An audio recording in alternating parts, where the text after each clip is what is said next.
And the Arizona Diamondbacks will advance to the next round of the postseason with a 5-2 win tonight over the Brewers. RJ, everybody got swept up. Everybody got swept. In the wild card round. It's all over. That was the call last night on Arizona radio. The Rangers did their thing. Minnesota takes care of Toronto. Your boy Banny's Diamondbacks sweep Milwaukee on the road. And Philadelphia, gosh, they're making me really envious and jealous of their crowd. They destroy Miami 7-1. So the Rangers, Twins, Arizona, Philly advance. 2 home teams, 2 road teams, wild card round. Yeah, the Philly crowd's amazing. Their baseball crowd is fantastic. It really is. They are they're at the top of the they're a 1 seed. They're a 1 seed baseball crowd, especially in the playoffs. And look, I texted Benny last night. I have not heard back. I have not heard back. I assume he was popping bottles in the club, and that's maybe why he didn't. But very unprofessional. You get Craig Counsell, get him out of here. He's going to go be the Mets manager. I'm sure they're going to be thrilled about that one. Guy who can't win the playoffs going to coach the Mets. I'm sure they're just thrilled. You're being a choptrarian here. I don't think so. Yeah, you're going against your analytics team, and now you are saying that the playoffs matter so much. Normally, you're like, a postseason is overrated. Look at the body of work, 162, and now y'all can't turn it on for the playoffs. That is diametrically opposed to everything you've said for, well, probably 6 years now. I don't know what diametrically means. Just don't use those kind of words on me. Secondly, don't try to reason with me. You know that better than that. So much weight in the playoffs now. So you much know weight. better than that. You know better than to do that with me. True. No, look, I'm not putting the analytics thing is great because the Astros and the Dodgers follow the same format. The Rays and the A's, I just hate because they're this underdog story. And everybody loves them, and everybody gives them more credit they deserve, and they never win. And then, and Sandler comes on here and says what a great manager Kevin Cash is, and he stinks. And I bet you he loves Craig Counsell, too, and he stinks. The Brewers are a team that never win. Never win. And now he's going to get promoted to the Mets job, but he's not going to win there either. Is that the word? Well, so the Mets just hired David Stearns, who is the old Brewers president. In peace, Commish. No. I think it's Stearns. They just hired him as their new head honcho. And the thought is that he's going to bring Craig Counsell in, and he'll be there in about a couple of days. That's the thought. And we have other general manager and managerial returns throughout the sport. So this, I thought, was a little surprising, although not totally. But both A.J. Preller and Bob Melvin are supposed to return in San Diego. A lot of talk was that Melvin was going to get run. And after what happened with Josh Hader at the end of the season, I thought, man, maybe he didn't want this job anymore anyway, but Hader will probably be gone. And then Aaron Boone's supposed to return in New York, which I think surprised some people. Yeah. There was a time when they were losing, 8-10 in a row, or 8 or 9 in a row back in August. It's early September that they were going to, move on from him, but they're going to keep him. I'm pretty stunned. And I know that you're supposed to be more patient than the boss was.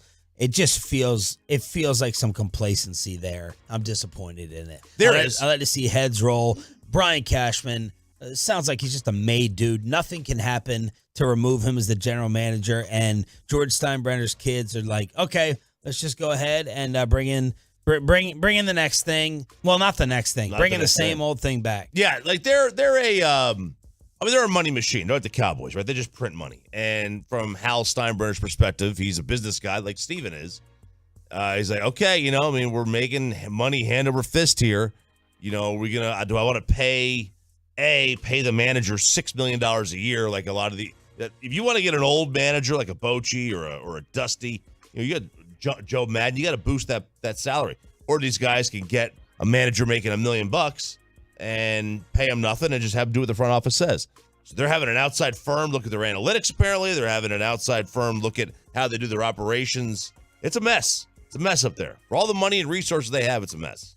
Yesterday, we're sitting in about a 90-minute post-show meeting, and I looked down at my phone. I looked down at my phone twice. One was for RJ's rear end. The other one was for this breaking NFL news, and oh my God, it made my entire day because Bobby Belt, this Randy Gregory kiss-ass homer was sitting right across from me as the news broke that the Denver Broncos are getting rid of Reggie White, Randy Gregory, and it was euphoric.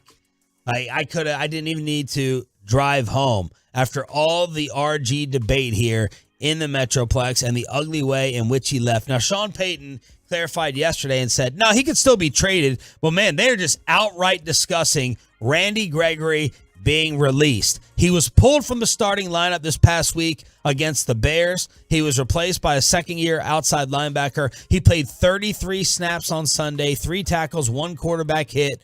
For the season, 9 tackles in 4 games and 1 sack. And this is for a Broncos defense that is awful. And now they're sitting here saying the public statement is, you know what? We want to give some of our younger guys. We want to give some playing time to our younger guys. But wait, isn't that contract barely dry on the dotted line? Barely. Randy Gregory in 2022 of March, 5 years, $70 million.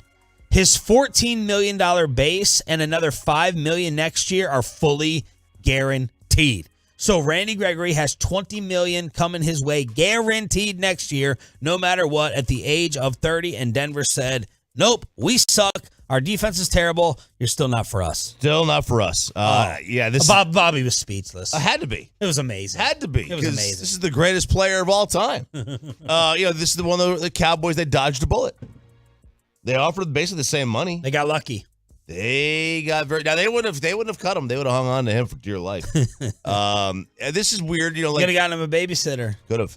I thought it's a little a babysitter. It's a little odd, I think, to cut him.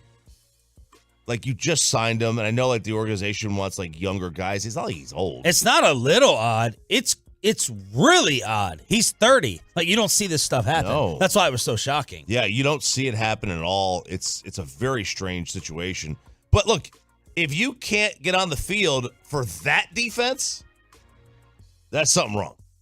That defense stinks. They made Justin Fields look like Jalen Hurts. And it's pretty, like Jimmy, last year. look like Jimmy, man. Yeah. The Broncos defense is last or near last in every major category. Scoring defense, total defense, run defense. The defense is last in the league in pass rush win rate at 30.5%. Sean Payton had criticized the team's outside linebackers for rushing too deep at times, like allowing quarterback lanes to escape. Randy Gregory had not played more than 47 snaps in any game this year. His highest was 47 against the Raiders. That was 64% of the snaps. He had not played more than half the defensive snaps in either of the past 2 games.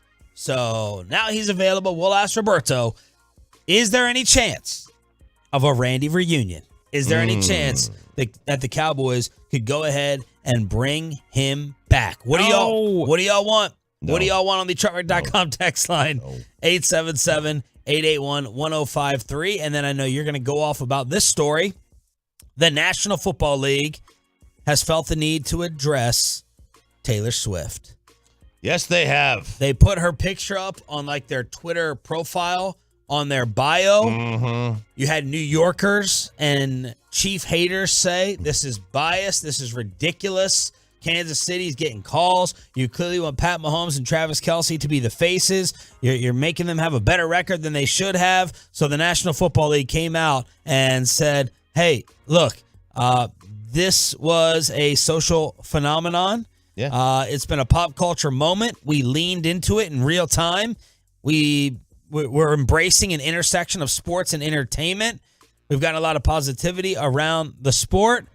But the NFL released a Taylor Swift statement. The fact they felt the need to. You people on social media got this taken down. You got this canceled because you don't like fun. The integrity of the sport, yes. Integrity of the game. So when they posted her photo and said the Chiefs are 2-0 as Swifties, like, that was funny. It was clever. It was timely. That's what that was. It had nothing to do. They weren't fixing the game for Kansas City. Like, and everybody can point to, well, there was a phantom call. There's phantom calls in every game, man. Like, every game's got bad calls. Like, everyone here is benefiting from this. Everyone. I would like to know the other celebrities that they've put up like this in the past. Because right now it's like the Jacksonville game as their, it's like a game promo. Was Carrie Underwood put up there? Was Twitter even around for that? I don't know. What were the other phenomenons? Would they have had fun with Arian Foster? They did with a lot of the schedule releases, but would they put Arian Foster up there? Like, everything's the scripted. script thing, yeah. They did do some script stuff. I mean, there's like commercials for the script. Yeah, I don't know promos. if that was the National Football League. Right, yeah. I don't know. There is, but not necessarily the scripted stuff, but a pop culture phenomenon like this. I don't remember, but I don't go to the NFL's Instagram page every day anyway. It's, but like the league benefits for this. Travis and one of their players. Well, Travis says he's gotten too loud. I know, right? Too much. One of their employees is benefiting for this. The merchandise producers, the TV networks, like everyone involved is benefiting from this. Why would they not lean into it? They're a business. Right? You got to lean in. Back to the Rangers clubhouse celebration. Who in the country got this wrong with the wild card predictions besides me? How did the Rangers find Evan Carter? And is Max Scherzer really coming back? Inside the Rangers celebration on your home of your favorite baseball team with Sean, RJ, and Roberto. If he decides Randy Belt has the guts to show his face on the home of the Rangers next.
From our fan studios, secured by DFWsecurity.com, this is Sean and RJ on 105.3 The Fan. Now 2 outs. Carter the batter with the runner at third. And that one is swung on and hit deep to right. Way back there. That ball is history. The kid has done it again. Evan Carter with a laser 2-run homer. The Rangers lead 4-0. He has not made an out in postseason in 6 plate appearances, 3 extra base hits, and 3 walks. Nate Dell with the call on your home for Rangers baseball. Rangers sweep, move on to Baltimore on Saturday. You'll hear it right here on 105.3 The Fan. Good morning, Metroplex, and shout out to the 6 a.m. Club, our best audience of the entire show. Sean Sharif, RJ Choppy, and our Cowboys insider Bobby Belt. That home run knocked a fan over, too. Did you see that? Yes. Man. Knocked a guy over. It's hard to hit one in Tampa. A fan? Yeah. Oh, I thought you meant a home No, run. a fan. You don't see that very often. Yeah. You see the guy that shot way up top, and they zoomed out and out and out. It's one of my favorite shots in sports whenever they get one of those. Like right? The empty, and usually, and every once in a while, you'll get one in Oakland where somebody's there with his girlfriend, and they wind up getting arrested. Youngest 8 minutes later. Evan Carter, him, as some Tolos are saying. Hemi Carter. Hemi? We're going with Hemi Carter. President Hemi Carter. Oh, Hemi Carter, a little political there. Evan Carter, the youngest player in Rangers history with a postseason home run. 21 years, 36 days. Did you see the other guys on the list? No. All right, so youngest player with a home run in the postseason okay, for the Rangers. For the Rangers. Okay, I thought it was like league history. I was like, well, dang, that's certainly not. Out of how many guys? Like how many guys after him are we going to list that are around his age? 2? Okay, Mitch Moreland. Mitch Moreland is number 3. Good job. He did it 25 years, and Evan did it at 21. Mitch was 25. Wow. Who the heck else could have been? The next would have been in that same time period. Yeah, I'm trying to think. Like Elvis would have been one if he would have hit one, but I don't think he ever hit one in the postseason. Kinzer wouldn't have been. Gosh. Think power. He was a power guy when he could play. When he could. Lance Nix had some giddy up. It wasn't Hamilton, was it? Because he was like 30 by the time everything happened there. He was also more than just a power guy for a second. 21 years old for Ruggie Odor.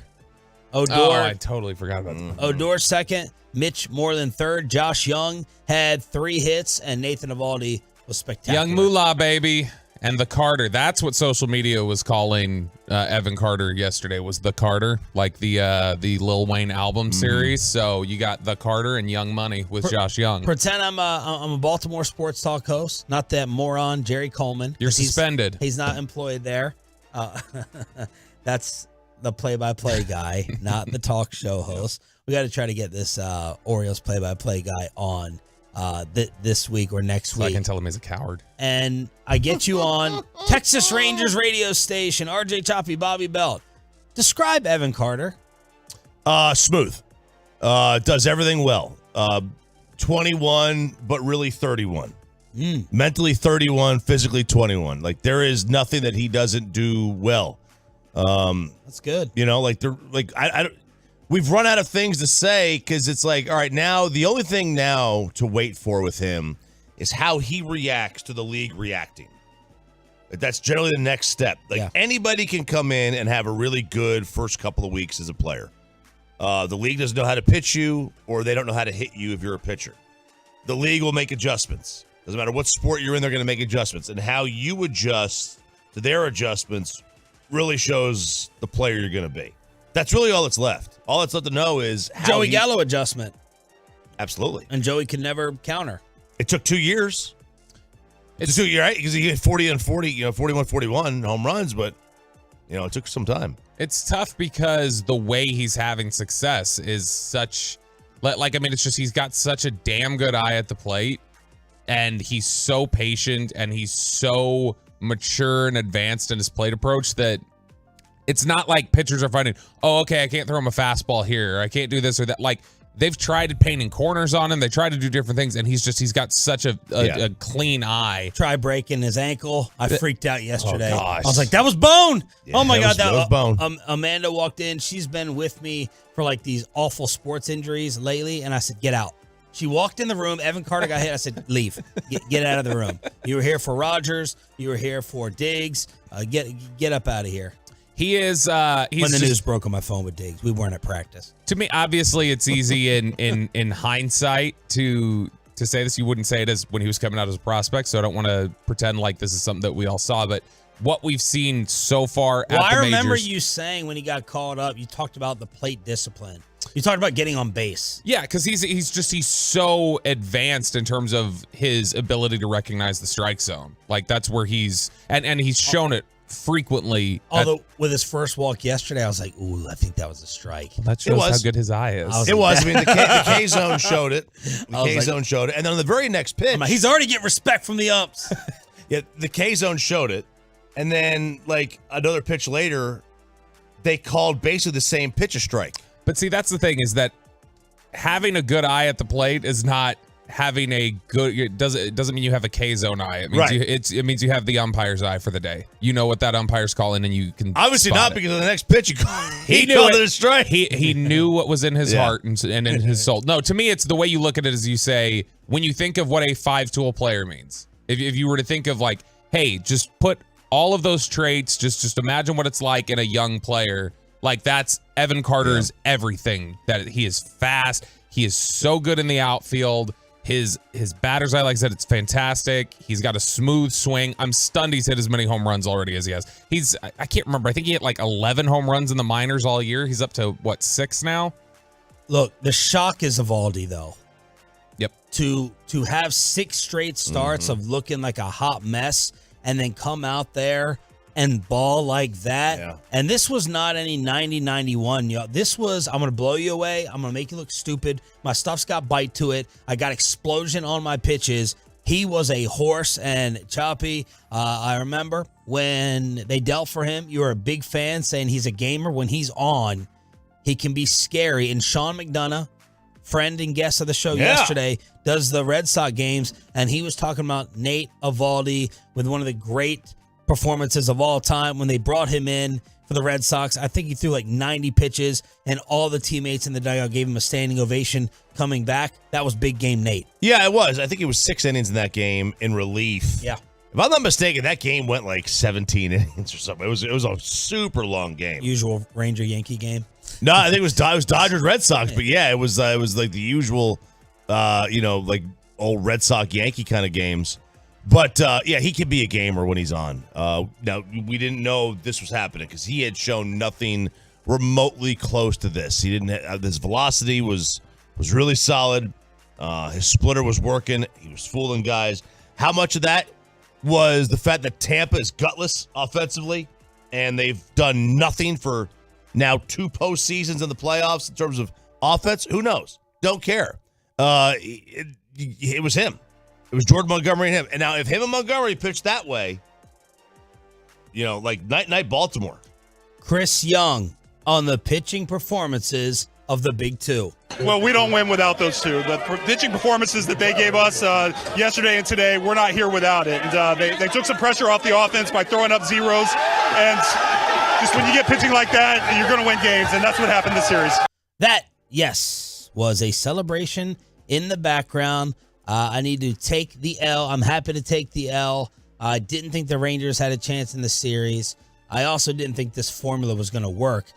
And look, if you could have foreseen that Nathan Eovaldi was going to look like all-star Cy Young out there yesterday, and that the Rays were going to be one strike away from the longest postseason scoring drought in baseball history, congratulations to you. I didn't see it coming. I was wrong, and neither did a lot of other people. We need some Ranger receipts. We need to name names. ESPN they had 27 of their analysts, experts, we're going to call them, do a, pick the series.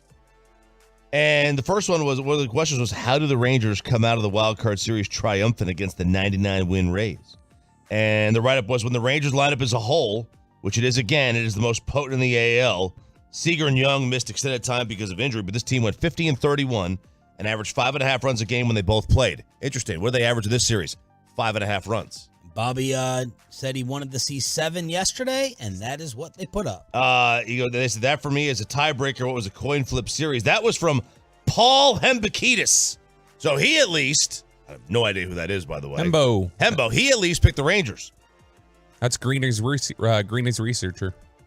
Is it? Mm-hmm. Okay. 22 analysts picked the Rays. 5 picked the Rangers. 5 did. 5. Name names. They didn't name names. Anyone else that we would recognize? They didn't release the names. Oh. They did not release the names. They are cowardly. Release the names. Now, the winner of the Rangers, Rays, or Orioles, only one picked the Rangers to win.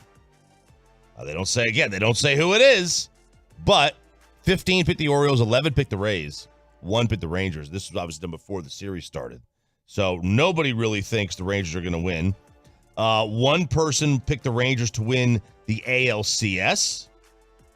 And let's see, on the World Series, nobody picked the Rangers to win the World Series. Nathan Eovaldi done after 98 pitches. He went 6 2/3, 1 run, 6 hits, 8 strikeouts, 0 walks. Then Spores and Leclerc, so they only used 3 bullpen arms in the 2 games. They didn't even need it yesterday. Leclerc, the Rays crowd tried to get out of their wheelchairs late, and McDonough's like, oh, they're trying to make things interesting. Mike Maddox is pacing in the dugout, and all of us, of course, knew that it was ball game. Even the Rangers bullpen could not screw that up, and Bobby, they did not need him. They did not need him, and look, I respect your character, Sean, to want to try and take responsibility for something. I would like you to copy it for the next segment. I did that as a blueprint for 620 and what's coming up. Then maybe this is why maybe I had a sixth sense that that's what you were trying to do, and that's why I'm going to let you off the hook here for ultimately my point.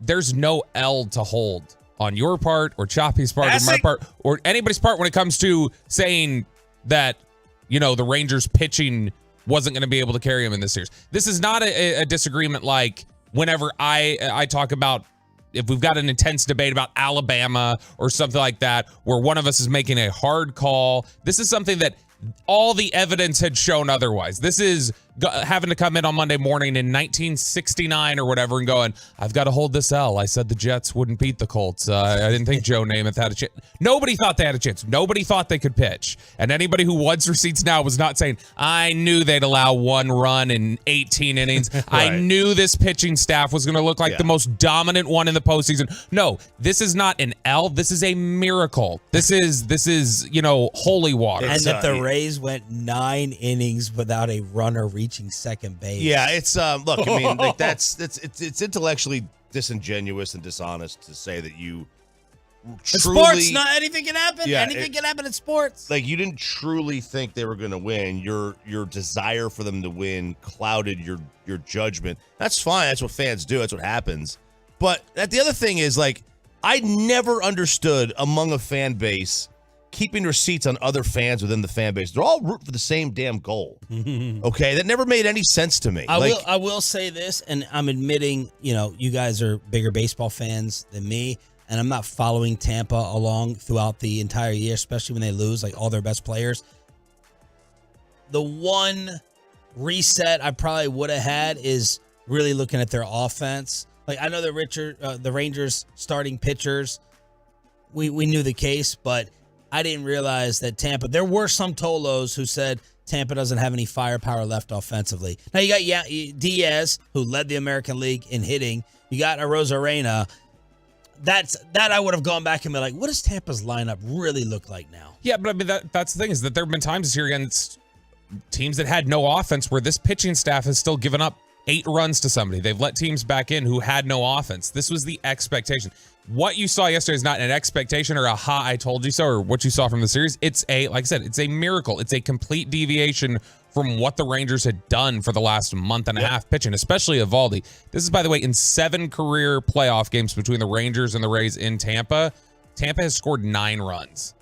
They average 1.2 runs per game. The Rangers, they struggle scoring. They're in the playoffs. They have for years. And Harold Ramirez and Yandy Diaz, you could take your 313, your 330 average and stick it. The Rangers continue to add to the special week on your home of the Cowboys and your favorite baseball team is Max Scherzer. Is Max Scherzer and Randy Gregory coming back next? There's no reason to search sports headlines. We've got them.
Rock Vodka, and by the personal injury lawyers Frankel and Frankel. Life is unpredictable. Accidents happen. Frankel and Frankel are the go-to attorneys for car and truck wrecks in DFW.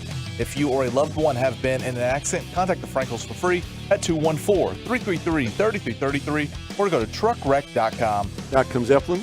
That's swung on, and that's lifted high in the air to deep left field. Arozarena is back, and that ball is history. Arozarena didn't even really turn and look. He backpedaled a few feet, and that one went soaring out of here. Adolis Garcia puts the Rangers in front 1-0 in the fourth. He hit that one 416 feet. The great Jared Sandler, who will join us at 7 o'clock this morning here on Sean, RJ, and Bobby. He threw this out as a preview before the game. He said Zach Eflin likes to work in the lower part of the zone. Adolis hit over 300 on pitches that finished in the lower third. He hit 11 home runs on the year. Bam! He went yard yesterday to get the Rangers on the board. Think about how far we've come in terms of how teams seem to deal with the pimping the home run. Like the Bautista thing caused an entire fight 6 months later. Yeah. One of the most brutal brawls. That was 7 years ago. Yesterday, Adolis was just as stopped, turned around, yelled at the dugout, spun it, standing right in front of the catcher. I'm like, you do that 10 years ago, somebody is fighting you before you even get a chance to walk down to first. I think he knows he had a Rosarena on the other side because he's like the biggest flashy guy. Well, he's also his boy, right? They're buds. I mean, I'm joking. I don't think he did. He doesn't give a rip who's on the other side. But you got a Rosarena doing it for them over there, and Adolis doing it for the Rangers. Evan Carter, of course, going yard, knocking a fan over. Marcus Semien breaking through his first hit of the series with the RBI double that made it 6-0 in the sixth. That double ended in 0 for 10 with runners in scoring position for Marcus, dating back to the regular season. Man, Corey Seager was locked in this series. He was smoking everything. 3 doubles in the series to help to give the Rangers a 7-0 lead. And, of course, he led the American League in doubles this year. Mm-hmm. I felt like the exit velocity this entire series when Young or Seager would make contact with the ball was about 170. Yeah. Like, they were both just, especially Young yesterday. Young was just tattooing the ball. That thing was just... Except for the bloop. That one. Outside that one. But you get in the sixth inning, I think it was Young, Seager, and then I think Semien single that drove in, or that double there that drove in Young. All 3 of those were just like crack, crack, crack. Like, they were just smoking the ball yesterday. But particularly in that sixth inning, it was just like, all right, you're done. Meanwhile, our guy, Sean McDonough, television play-by-play voice of the series, he joined us yesterday, and RJ was giving me a look as McDonough was talking about the Tampa crowd here on the show, and we're like, that's one of those things you would say to local radio. Yeah. But you're not going to take that to a national broadcast, especially doing the game in someone else's city. Because you're a partner. Basically, you're a partner with the Major League Baseball, which is the Rays, obviously. It's not something you may bring up. Sean McDonough did. Ground ball not hit very hard, but that's going to get through into center field for Robbie Grossman. And on to third goes Seager. And some boos starting to come down from the group. I'm not sure we could call it a crowd. The group here at the Trop. So good, man. Atola responded, their fan is getting restless. Oh, my God. It's so embarrassing. Man, Sean McDonough, he was disgusted for the team. He was disgusted for the sport. He was disgusted for the stage that is the playoffs. It's a crap town to have a baseball team in. I think I saw this. I reposted this yesterday. Great strip. You can't have great strip clubs and a baseball team. they just don't go together. Yeah. The Royals had more people at their last game of the year, and they were a 100-loss team. They had more people at their last game of the year than the Rays had at their playoff game. It's pathetic. And I've been to Tampa, Sean. They built that stadium as far away from everything else as possible. You've got to cross a bridge. It's like 30 miles from Tampa. It's a bridge too far. It's a bridge too far. And you're completely removed from everything else. They should have built it on the east side of Tampa, between there and Orlando. It's like, like an hour and a half. Tampa, Orlando is like San Antonio and Austin. It's basically kind of becoming one major city. like it's basically growing into each other. They should have done that. But imagine putting where they put it would be like putting the Globe in like Southwest Fort Worth. Okay, now I live out that way, it'd be great. Well, but Plano, McKinney, they're not going. It's funny. When we went to Tampa for the Buccaneers game last year, one of 8 times that the DFW sports teams have beaten Tampa in their city.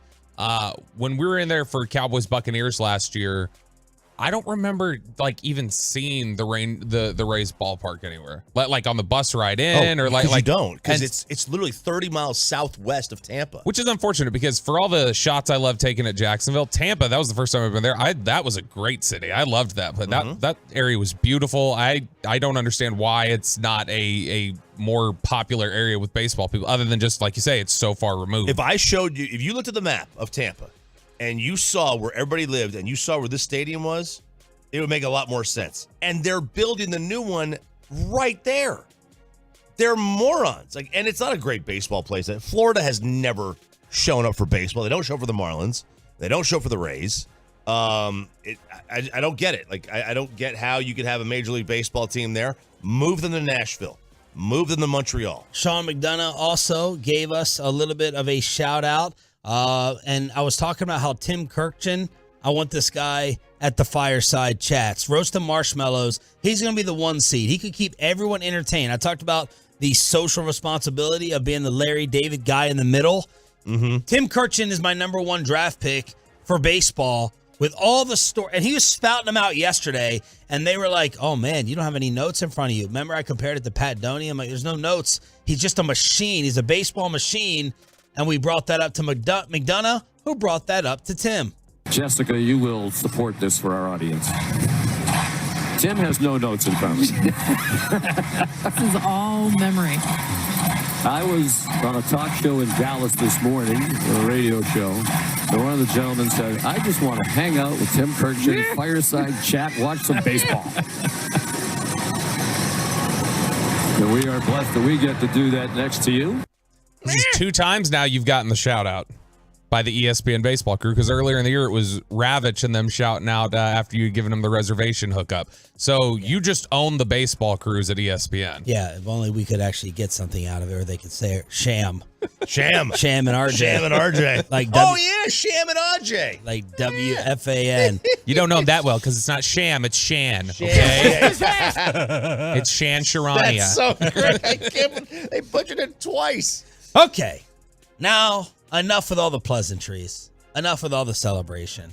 Yesterday, in our meeting, the news broke that Sean Payton, a true winner, somebody who knows, that Bill Parcells' disciple. That is what you've always said about him. You've always said these glowing things about Sean Payton. Said Randy Gregory is too much of a loser to be a part of this organization, fresh in to a $14 million a year contract. And the Denver Broncos are going to release or trade Randy, Reggie, White, Gregory. Maybe the biggest L, probably the biggest fat loss that Bobby Belt has ever taken on this show. Is it? I mean, look, I understand why you could, because it might partially be interpreted as what. That's probably my biggest L was the next morning after Super Bowl media party. No, I don't know, because I've had so few losses on this show, Sean, that I could see how maybe you would think it's the biggest, because you could maybe interpret it as one. But I'll gladly set straight why it's not an L. First off, the 2 years into a 5-year, $70 million deal, we talked about it at the time. It's a 2-year, $28 million deal. This was the final year of the contract, essentially the way that it was structured. That was the point the whole time. God. But also, I don't want to deal with 2 Choppies here. Choppy is more willing to admit defeat and loss than you are. I always have an out, but sometimes I'm an idiot. Randy, look. I mean, Adam Schefter wrote, and he broke the story. It's an enormous fall for Gregory in the Broncos' eyes. When he signed, they had hopes he could be a replacement for Von Miller and Bradley Chubb. He has never played a full season in his career because of injuries. 54 games suspended. He's never started, ever, more than 11 games in a year, and never finished with more than 6 sacks. I told you I had to take all the heat from all these Randy Gregory fans in the Metroplex. I had to tell you, This is a Hallmark card. Put the marijuana likability thing aside. He's not dependable. He's so overrated. And only finally when he spurned Jerry's offer did the other Cowboy fans get in line. And what this proves, Roberto, and it goes to our argument over the quarterback and the head coach all the time, is you lack objectivity. You basically... Yeah, I saw the graphs yesterday. You basically, like the biggest kiss ass in town here, who only cares about being tight with the players more so than telling the truth. That's a lie. I care opposite. I want to tell the truth. That's not accurate. I care about my relationships, and this is why you are jaded. That is not true. I can be completely Think objective. of that first sentence. They thought, this is the organization and all, they thought Randy Gregory could replace Von Miller and Bradley Chubb. Well, they didn't think that. Right? No, they were trying. Don't be literal. Don't be Ross Tucker. They wanted to be literal. They wanted to get a DN replacement for pass rushers that were lost. I've not watched a single second of Denver this year. Randy may have been playing the worst football in the NFL. I have no idea. Like I haven't looked back. I haven't watched it yet. I imagine if he was completely tearing it up, there's no way that they would just have a vendetta against him. I imagine he probably was playing pretty poor without seeing it. They told him apparently that, hey, we want to give some of the younger guys. I was like, man, they're treating Randy like he's like 36 years old. We want to give some of the younger guys playing time. Randy requested out. Look, let's move on to business for real though. Enough, busting each other's balls. Me destroying your balls. Is there any chance? Any possibility of a reunion, you think? No. Did you reach out? Did you talk? Oh, I sent him a message yesterday, but I would say I find that highly unlikely. It's not going to be on Jerry's end. Jerry forgives everybody.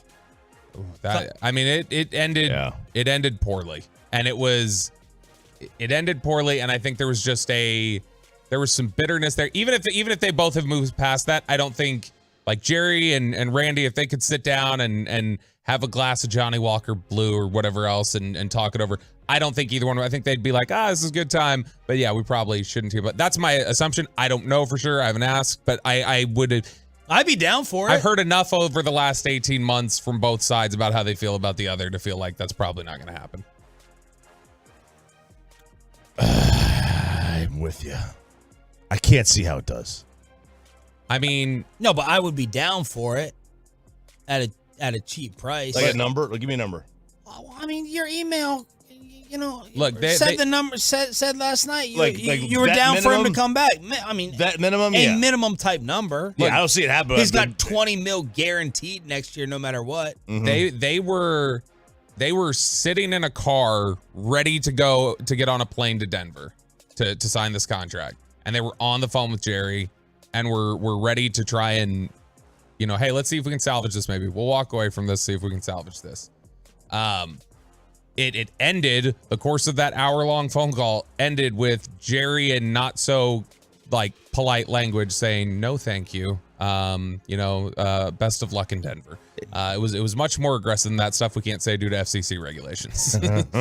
What do y'all think? Would you be down for a little Randy minimum reunion? 877-881-1053. We got Jared Sandler at 7, Tony Dungy at 7:20, high-low at 7:40, but it's Thursday. 6:40 means the payload. What did you think, and how did you react to the EAS emergency alert test yesterday? Pepe has it next. Let's get you over to Boomer Jacks, your official game day headquarters at the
They're determined to get you the toughest trucks with the biggest savings. Over 300 new Silverados on the ground, unprecedented one-time offers. Claim yours before it's all gone. This is Texas. This is classic Chevrolet. Find new roads. Okay, am I hearing this right? The morning show is letting Peyton Russell have his own segment? I just don't get it. We've known Peyton for years. He's horrible on the mic. I mean, gathering the foreigners, this is going to be a train wreck.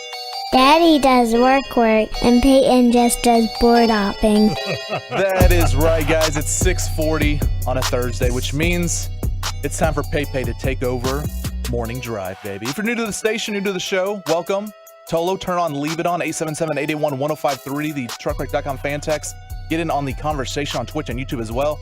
This is when the producer, Peyton Russell, myself, takes over a full segment. You already said that. Board op, not producer. Yeah. No, as Laura says, that's right. Guys, we get right into it. Yesterday, I'll be honest, I was scared. Not many things scare me, but this did. The nationwide... Clearly the FCC doesn't. That's right. The nationwide EAS test went off on everyone's phones. I believe so, everyone's phones. Around 1:20 yesterday.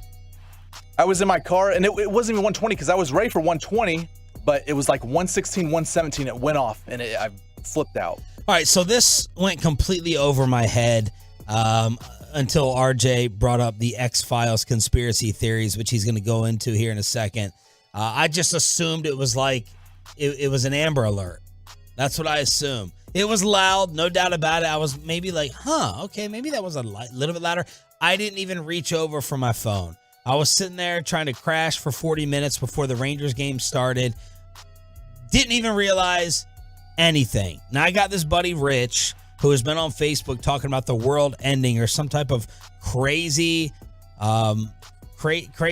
series of events that's going to take place where we're all finished and we're all done. And apparently yesterday, some people thought that this was the prep for it. There's a lot of conspiracy theories out there. First of all, they are saying that a popular conspiracy is that this test signals phones to activate potentially harmful compounds like graphene oxide that have made their way into your body. So it's like, it's in your body. That's what Bobby will be feeling at 9 o'clock this morning. Yeah, it's in your body, and it needs some kind of an activator. And this test is the activator that will activate this potentially harmful substance. Others feared a Y2KS blackout to come from the routine test. Others claim that yet another example of a Simpsons prediction to come true. A similar instance was referenced in the hit cartoon. And then there's an alarm over a potential zombie apocalypse. Like, this will signal and wake up all the zombies, and they will come and they will take over the world. Because, Halloween is less than a month away, and you know what happens next Friday? It's Friday the 13th. Oh. Now, I also know next Friday we'll be in Mansfield at Fire Station number 3. Yes, we will, sir. My hometown. Now, this is also, listen, this scared the hell out of me when I heard it. If you have to tell people through a back channel groundswell of social media that if you're a victim of abuse that is hiding a cell phone to turn it off, it's probably a bad idea to do this. And the amount of people that are victims of abuse that have hidden cell phones that now are found out because of this stupid test, who knows what kind of worse trouble they're in today. And that's pathetic. That's sad. My alert came in Spanish, and I didn't know they were testing it, so I had no idea what it meant. And so, I sent it to Ruben. I sent the screenshot to Ruben. I said, what's happening? Do I need to shelter in place? And he was like, it's EAS, LOL. So that was the big test that set off some panic yesterday. Jared Sandler recovering from the Rangers clubhouse at 7 o'clock this morning. Yeah, so anyone who wants to text in, what's some funny stories that happened yesterday? I had a buddy of mine, part of the Los Hombres. He was in a 30-person meeting yesterday at work, and everyone's phone went off at the same time. I have another guy who works at a phone store or a phone company, Samsung, and he was going to go and turn on all the phones and have them all go off on the same time. But it stopped the D'Amico Ryans presser in Houston. That was kind of funny. Oh, that's right. Guys, this weekend, we'll jump into this next story here. This weekend, we have a debacle. Tons of sports going on at the same time. MLB baseball, screw you. Are we mad? We are mad. Noon start time, Texas OU at 11 a.m. And you have the Cowboys the next day, and it wouldn't surprise me if they all of a sudden move the Rangers-Orioles to prime time on Sunday. Why not? Just screw the weekend schedule up.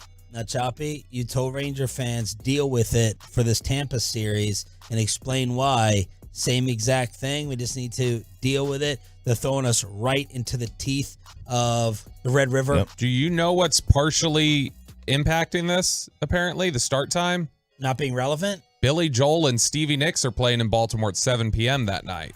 Oh. We've had that before here, right? There was a big concert. So they don't want the whole crush together at one. Camden Yards? They're playing in the same vicinity, I guess. And so they don't want a crush of traffic pouring in at the same time. Yeah. Power plant. I mean, look.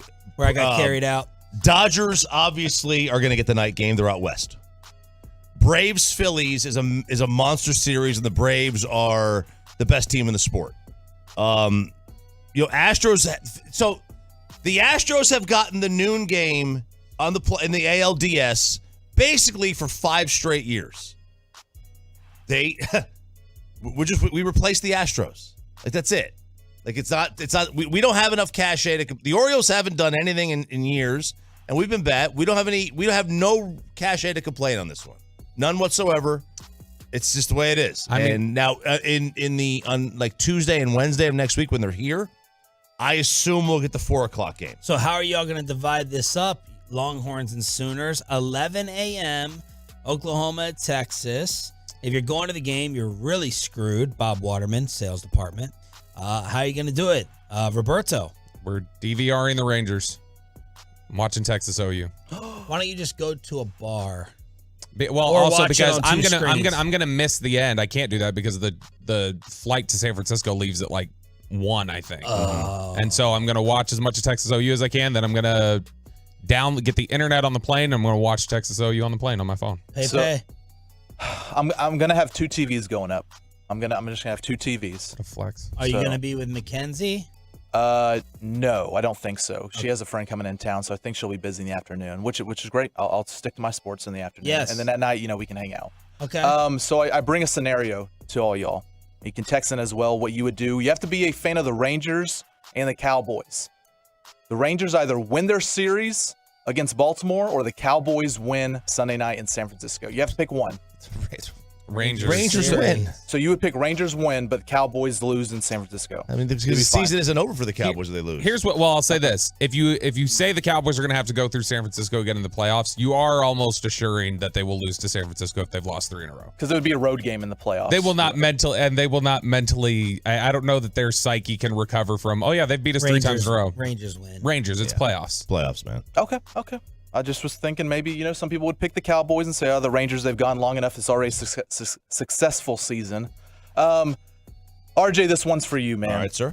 Forget hot girl summer. It's now hairy girl winter. Nope. No, it's not. This is a new trend going on, and maybe it's been a trend for a while, but it's gotten really attractive women in their young 20s, early 30s.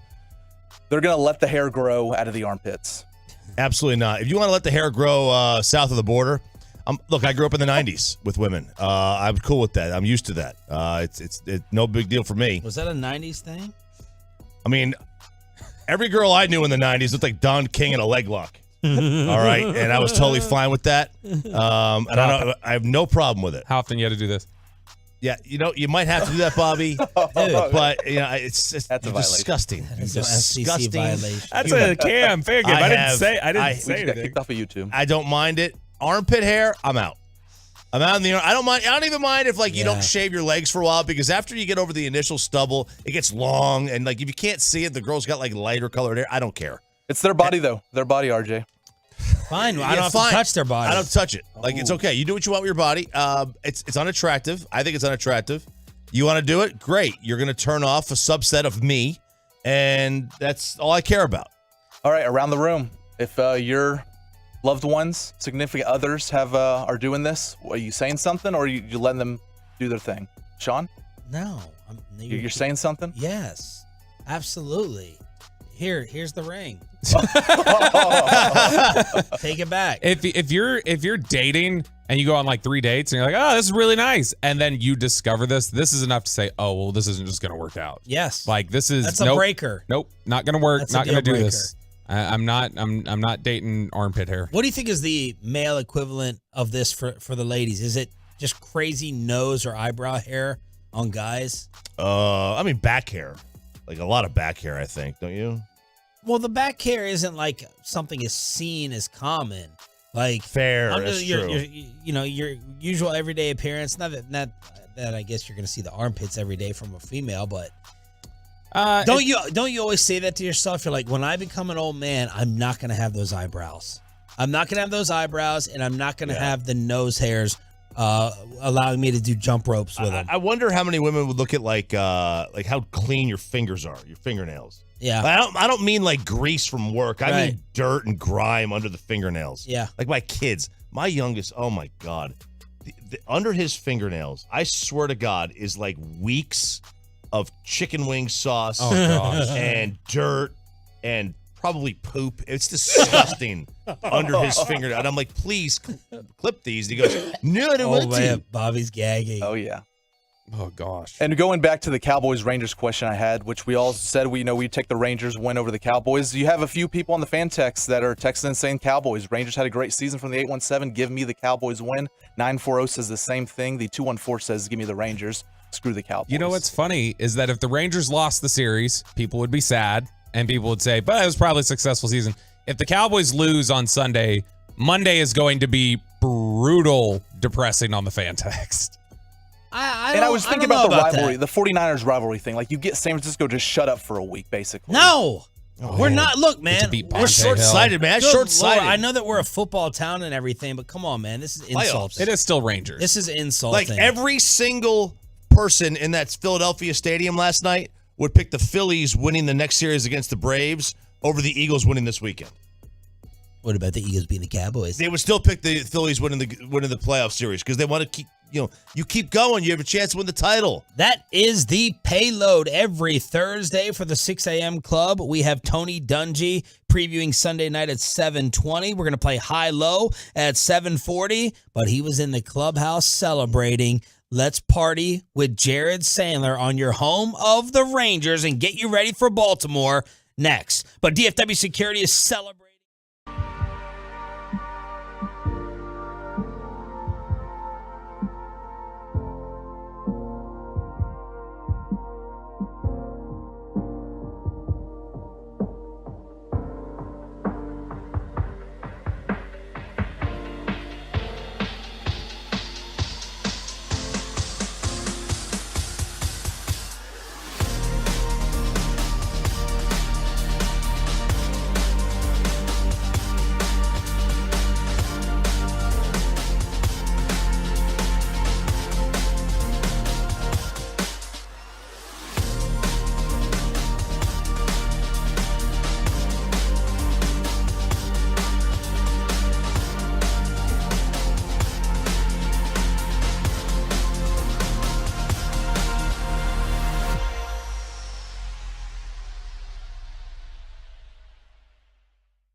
From our fan studios secured by DFWsecurity.com, this is Sean and RJ on 105.3 The Fan. 3-2 the count with Leote at second. See if Young can pick him up. The pitch is swung on and skied to short right field. Coming on hard is Josh Lowe. He's still coming. He dives. He can't get it. It's in there for a base hit. Ricochets off his glove into foul ground. Around second base goes Young. He's heading for third. Here's the throw. The tag. He is safe at third base as the ball is dropped by Paredes. That is a triple for Josh Young, and the Rangers lead by the score of 2-0. And of course, they go on to win 7-1. That was Nadell with the call on your home for Rangers baseball. Good morning, Metroplex. Sean Sharif, RJ Choppy, and our Cowboys insider, Bobby Belt. Jared Sandler, he got permission from Brian McTaggart in Houston, the Astros reporter. Jared got permission to go party in the Rangers clubhouse with Chris Young afterwards. First of all, congratulations. What's this feeling like right now for you as the general manager looking to the team you put together? Well, Jared, similar to last week, just so happy for our guys. These guys have worked so hard for this opportunity, and to come out and take 2 games against an unbelievable Tampa club and win this wild card round. I can't express how happy I am for these guys, for Boch, his staff, our front office, everybody in our organization, and most importantly, our fans. And let's bring in Jared Sandler on the Boomer Jacks Bar and Grill Hotline. How drunk did everybody get? No partying, all scattering reports, video work, focusing on Baltimore. Brian McTaggart made sure, no fun, so let's take care of business. Now, I'm sure everyone had a good time. It's always a fun scene. It's the third time I've been able to be a part of a scene like that. Wow. Hopefully several more over the next few years, but you really see on their faces. I mean, these guys work so hard to have these moments, and it's really palpable when you're in there with them while they're pouring the beer over people and spraying the champagne and just all the hugging and everything. It's pretty cool to see, and I'm really excited that these guys are moving on to the next round. Do you think they heard or did they take with them the feeling of being underdogs and no one really giving them a chance in this series with the way that their pitching set up and the way that they ended the year? I think they knew. I think there was a lot of frustration with how things went down Sunday, and I think they knew the narrative that they didn't show up and all that, and I think that ticked them off. And whether it was a slap in the face, a wake-up call, or just some added fuel, I think they had a little juice for this series. And they know that it was an opportunity. They had to win the division, and they let it get away. But I think when they woke up on that Monday prior to the series starting, they realized, hey, we can either sulk and pout about this and get upset at ourselves, or we can do what's in our control at this point, and that is go and play good baseball. And they played some really good baseball. I mean, these weren't close games. I guess 4-0 is somewhat close, but yesterday wasn't, and they really outplayed Tampa. And I think in both games, you could have said, well, 4-0 should have been 8-0. And before the Rangers broke free yesterday, the conversation was about all the missed opportunities. So, they really outplayed Tampa, and, who knows? Sometimes you play in this wild card game, you get on a roll. you have a team that has the bye, and they're on their heels because they haven't had that ability to play, and maybe the Rangers can kind of jump Baltimore and take advantage of it early on. Where has that Nate Eovaldi been? Well, he's been missing since the All-Star break because of injury, I think. I mean, listen, this is a guy, I don't know how to quantify all this stuff, but I think there's something to be said for guys who have pitched on this stage and have had success. He's one of those guys. Did that factor into it? It's tough to say, but I got to believe to some degree it helped. But he looked healthy again. And, I think, it's tough to rehab. There's a reason guys don't take rehab assignments at the big league level. There's a reason they go to AA or AAA, and that's because it doesn't matter what the results are. They can just work on what they need to work on, like in spring training. Well, Nathan didn't really have that luxury because he came back and was pitching in meaningful games. And I look back at that decision, and the Rangers were in a desperate place, and they needed that. And I don't think it was the wrong decision, but maybe it did delay his ability to get right until maybe a start or two longer than it otherwise would have. But he was able to command his fastball on both sides of the plate. But to me, that splitter was such a nasty pitch for him from the start. In that first inning, he got a strikeout and a double play on that splitter, and it kind of set the tone. And, he almost followed Monty and went 7 shutout. It was 1 out shy, but he was really, really good. And think about this. You go to Baltimore, and all of a sudden, you think you got that version of Nathan Eovaldi, and it's a little bit of a different ball game because now you look at the rotation as a big strength.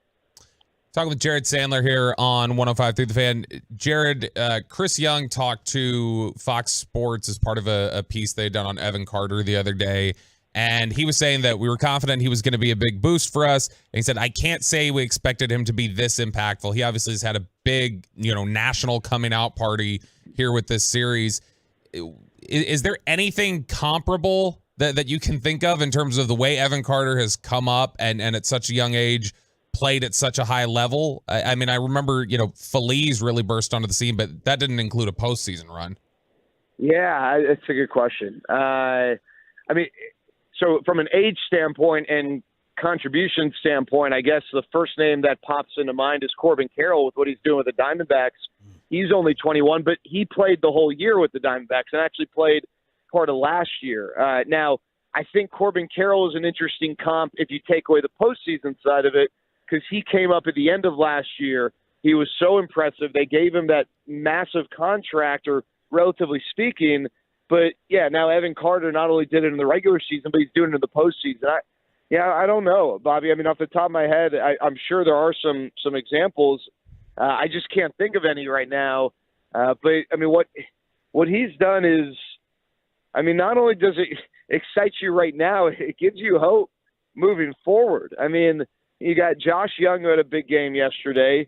He's on the younger side of things, obviously. You got Wyatt Langford who excites you, someone who you think will be able to contribute as early as next year. And you got Evan Carter who he looks like he's someone you can kind of structure a lineup around. And I was talking to Robbie Grossman after the game yesterday, and Robbie's obviously been around. He's played almost 10 years, and he was like, my goodness, this guy, he's unreal. He's having at-bats like someone who's been in the big leagues and made all-star games for the last 5 seasons. And, I know there's a lot of discussion. Do you move him up or do you keep him where he is?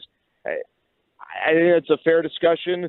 All I know is, what he did at the bottom of the lineup and setting things up for Simeon and Seager and adding that lineup depth, that was huge. And, they don't give out wild card round MVPs, but he obviously would be that guy if they did. Yeah, it's interesting too because they talked about how, Evan Carter being unknown when he was coming out. It's because he didn't play in a lot of the same showcases and stuff like that, I know. But when you look at the way he's come up at such a young age and with playoff experience being such a big thing that people talk about when you enter October, he just seems completely unfazed. Like outside of the attributes, he does not seem rattled by the stage at all. Is that something that the Rangers have really trusted and that's why they accelerate him? Is because look, the mental makeup on this guy is just incredible. 100%. I think the same is true for Josh Young. Again, different ages, right? Josh went to college, a little bit older. but I think that's why they weren't afraid to have Josh Young on a team that wanted to make the playoffs hit fifth from day one. And remember, Josh Young was not good statistically last year. You can excuse it. It was his first exposure to Major League Baseball, but Josh really struggled. You could make the same excuse for Evan Carter, but you haven't needed to. I mean, I think the mental side of it is huge. He is super mature. He's kind of, I think, they sort of joke that he's sort of, he's 21, but like a part of him is also like really old man, mature, wise, guy. And the stage didn't seem too big for him at all. And I don't know, the playoff experience, we love to talk about that sort of thing. If a team's got it going into the playoffs, like, oh yeah, the playoff experience is great. If a team doesn't have it, you're like, oh, you're worried about it, like Baltimore. Let's take Baltimore, for instance. They got a lot of guys who don't have playoff experience. Sometimes it doesn't really matter. And with Evan Carter, with Josh Young, it obviously didn't matter yesterday, hasn't mattered so far, and hopefully that continues to be the case. Jared Sandler, Rangers play-by-play and insider, on his way from Tampa to Baltimore on the Boomer Jacks Bar and Grill Hotline here on Sean and RJ. What do you make of this Max Scherzer bullpen? Well, it's definitely a step in the right direction. I don't know what to make of it.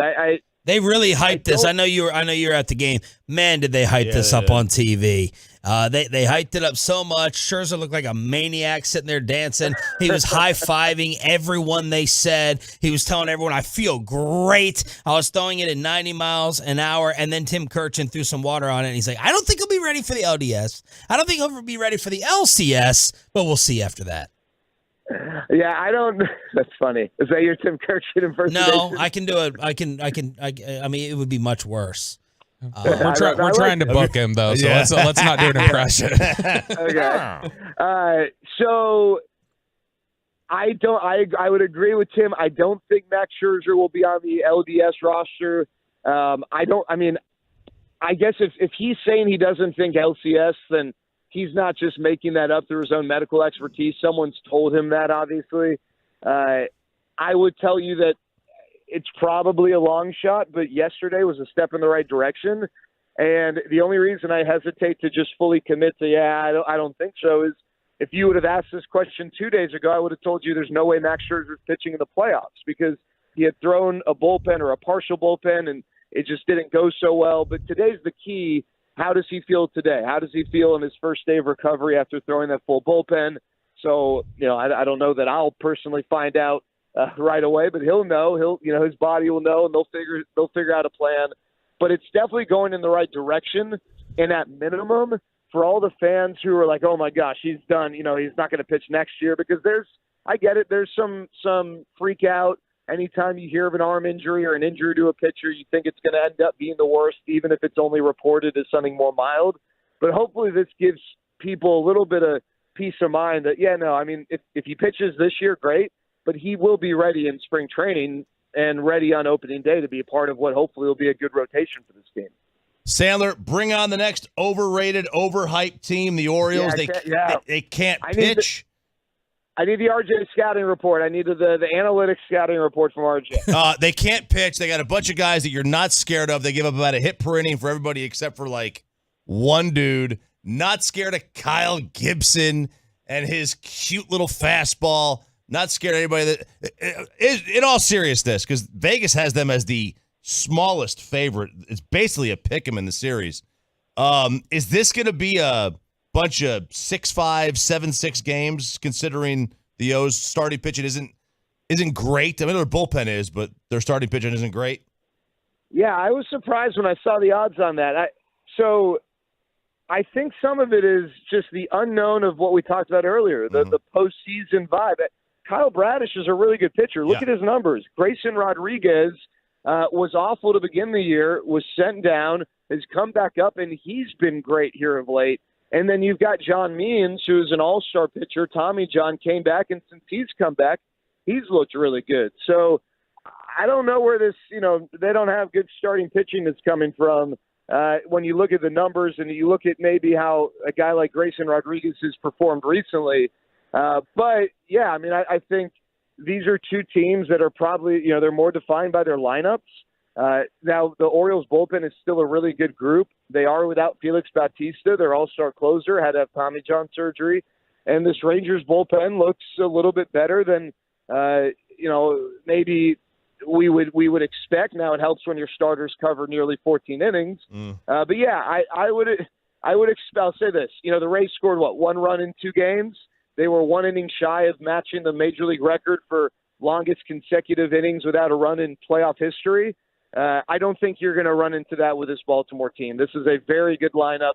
It's a young lineup, and they're really athletic too, which obviously comes into play with balls in play. Now, Oriole Park's not as much of a hitter's park as it was when they moved left field back, and it looks incredibly awkward there. But it is still probably, you hit the ball to center, you hit the ball to right, it's going to favor the hitter. And there are also going to be some good atmospheres. I don't think you're going to have 19,000, 20,000 people in those games. Thank you, brother. Fantastic stuff. Jared Sandler parting with the Rangers in the clubhouse afterwards. Tony Dungy previews Sunday Night Football, Cowboys, 49ers. Coach Dungy, another whale alert next. Let's get your carpet cleaned at Zerez. Cleanway.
And let's bring in the Super Bowl winning head coach, Tony Dungy, part of the coverage for Sunday Night Football, Football Night in America, Sunday Night Football. And, of course, this is your home of the Cowboys with Sean and RJ, 105.3 The Fan. Coach Dungy on the Boomer Jacks Bar and Grill Hotline. Good morning, Coach. How have you been? Hey, good morning. Doing great. Fired up. Trying to digest this season so far, but I think we've got the biggest game of the year coming up on Sunday, so we're excited. Yeah, talk to us a little bit about your prep and your build-up in anticipation of this thing. How big does this game feel?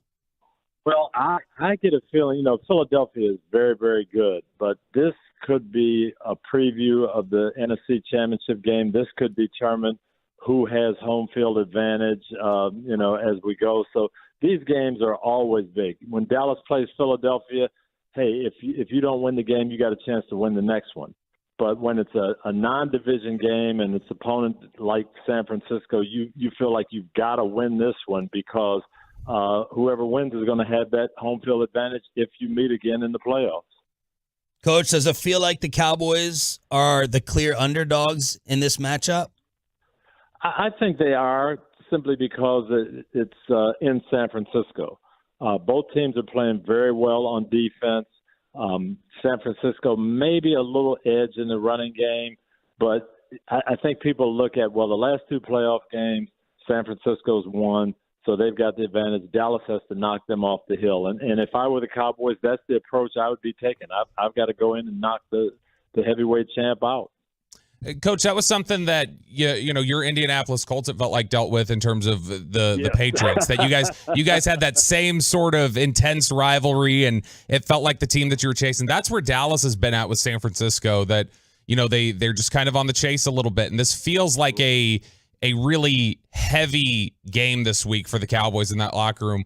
Was that a challenge when you guys would go up against New England? Was, hey, we definitely want you guys to be motivated by this team, but don't be distracted by them. Don't let it, get you out of your game. Don't let it get in your head. Yeah, you just have to play football, but it's always going to be there. And you're right. The same thing happened to us. We lost to them at home. We were at the 1-yard line last play of the game. We didn't score. Well, it seemed like every game after that, because of that, was up in New England. And so you're going and you're not quite getting it done. And finally, in 2005, we went up there and we beat them in New England, and that kind of turned everything around for us. And that's the same thing, I think, for the Cowboys. You played all these games in San Francisco, and the mentality is, you know what, we've got to go out there and beat them, and we can't worry about where the game is or what happened 2 games ago or 3 games ago. This team just has to go in there and play and win. And I'll tell you what, I looked at last year's playoff game in prep for our broadcast, and the Cowboys' defense played unbelievable. San Francisco's defense did too. It was just a couple of mistakes.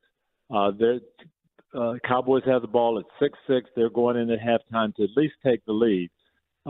There's an interception. Dak throws an interception. Instead of being up 9-6 or 13-6, they're down 9-6 at halftime. And that was a big swing. But other than that, the game was really, really even. Tony Dungy joining us here on 105 through the Fan. Speaking of Indianapolis, you're a defensive guy.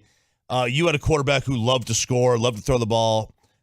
Coach McCarthy really wanted to, in the offseason, he goes, I want to run the ball, I want to slow it down, I want to rest the defense. What was your philosophy on that, having, such a potent offense, but being a defensive guy and wanting to keep the defense in mind? Well, you do, and I don't think it's a matter of slowing it down and resting the defense. What it is when you get to big games, when you're playing the 49ers, when you're playing Philadelphia, you aren't just going to go outscore them, and you aren't going to just throw for 400 yards. Defenses are going to be balanced and make you be balanced. So in those big games, you have to be able to run the football. You have to be able to make first downs when you need them in the fourth quarter. So you've got to practice that. You've got to develop that. Our Super Bowl run, we had some high-scoring games, but we had a game in Baltimore. There was no touchdown score. Baltimore had a great defense. They had great pass defense, good pass rushes. We had to run the ball and play defense. We won that game 15-6 with no touchdowns. And that's what you have to have if you're going to win a Super Bowl, because there's going to come a time in the playoffs where you've got to run the ball. And I think that's what Coach McCarthy is trying to develop, that mentality. I agree with it, Coach. A lot of the new school analytics. It's hard, right? The Cowboys are top of the league offensively. They got all these number 1, number 2 rankings, Kellen Moore, and then McCarthy's like, no, we want to rein it back and get a little bit more conservative with complimentary football. It doesn't land well with a ton of fans. Well, I don't think it's conservative, and I don't even think it's complimentary football. It's just how do you win games? And there's going to be times in the fourth quarter that you've got to keep the ball and you got to keep it on the ground. And hey, you've got 3 downs to make a first down. You don't want to throw it because you don't want to stop the clock. Can you have that mentality? We can run and grind out a first down when we need it. Doesn't matter who the defense is. And that's what you're trying to establish. Yeah, there's going to be times when you have to throw. Right after that 15-6 game, we played New England. We got down 21-3. We had to throw to come back and win. So you need that part of it. But what he's trying to develop is whatever we need to win the game, we have to be able to do. And if we need to run 30 times and control the clock because they've got a great pass rush, we've got to be able to do that. If we need to put up 35 points and throw the ball because they can't stop us in the air, we need to be able to do that. Same thing defensively. That would be my thought on the Cowboys in this game. If San Francisco has to throw, they're not going to win this game because Dallas's front will get after them. They've got enough coverage people. So San Francisco's coming in with the mentality, we got to win the line of scrimmage. We got to punch these guys in the face. So this week for the Cowboys, to me, where's our run defense? Do we have the run defense that we've seen in these last couple of weeks, or is it the run defense in Arizona? If that defense shows up, they aren't going to win. Coach, you came up as a defensive coordinator in an era when the West Coast offense really exploded, and that's something that the Cowboys have gone back to as more of a traditional West Coast offense. For listeners there who are still a little confused by the concepts and the overall philosophy behind a West Coast offense, can you explain what it is, and then also how you, as a defensive coordinator coming up during that time, tried to defend against it? West Coast offense to me really is rhythm and precision and timing. And it was Joe Montana and Steve Young, and then later on Brett Favre. And yeah, Favre brought some creativity, but I played for Bill Walsh.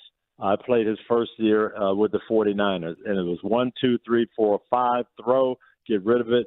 If they cover our receivers, get it to the backs, let them run. We're not taking sacks. We're not having negative plays. And we're going to be so precise that they can't stop us. If they play zone defense, we're going to go 25 for 28.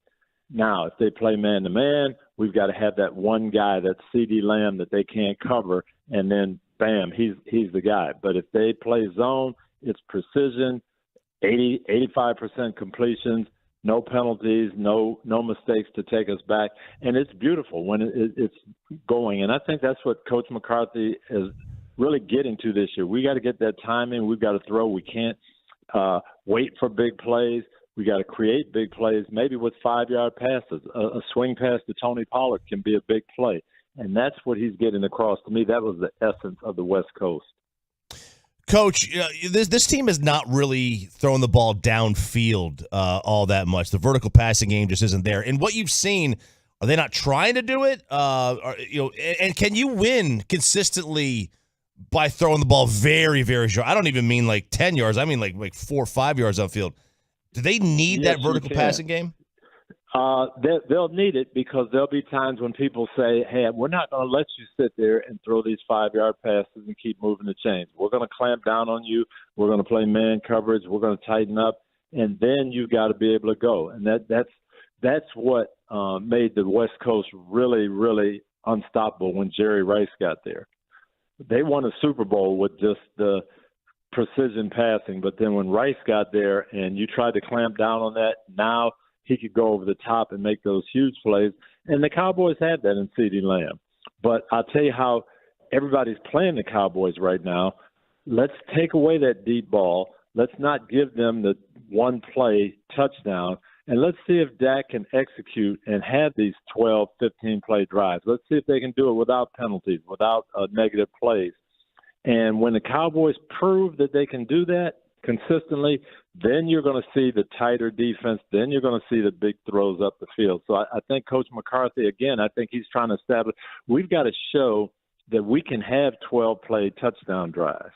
And what has happened, if what I've seen is they've had these drives, they've gotten to the red zone, and they haven't gotten it in. So now everybody's saying, just stop the deep ball. When they get to the 15-yard line, that's when we'll stop. And that's where the Cowboys have to improve this. When they get their red zone offense going and where they're scoring touchdowns, then you're going to see big plays in the passing game because you'll see the defense play differently. A tremendous breakdown and preview from Tony Dungy. Sunday night football night in America on the Boomer Jacks Bar and Grill Hotline here on 105.3 The Fan. We heard it was you who called for all the Taylor Swift shots. Is that true? No, that is absolutely well, if we never see Taylor Swift again on a football game, I'll be happy. I love her music. My kids love the music. I don't love Taylor Swift with 2 minutes left in the fourth quarter of a football game. Hey, Coach, I was very hopeful and optimistic that this little cute Brock Purdy bubble would burst this year. It has not. Is there a chance of it bursting ever? I don't think so. Brock Purdy, it reminds me, I was there Joe Montana's rookie year.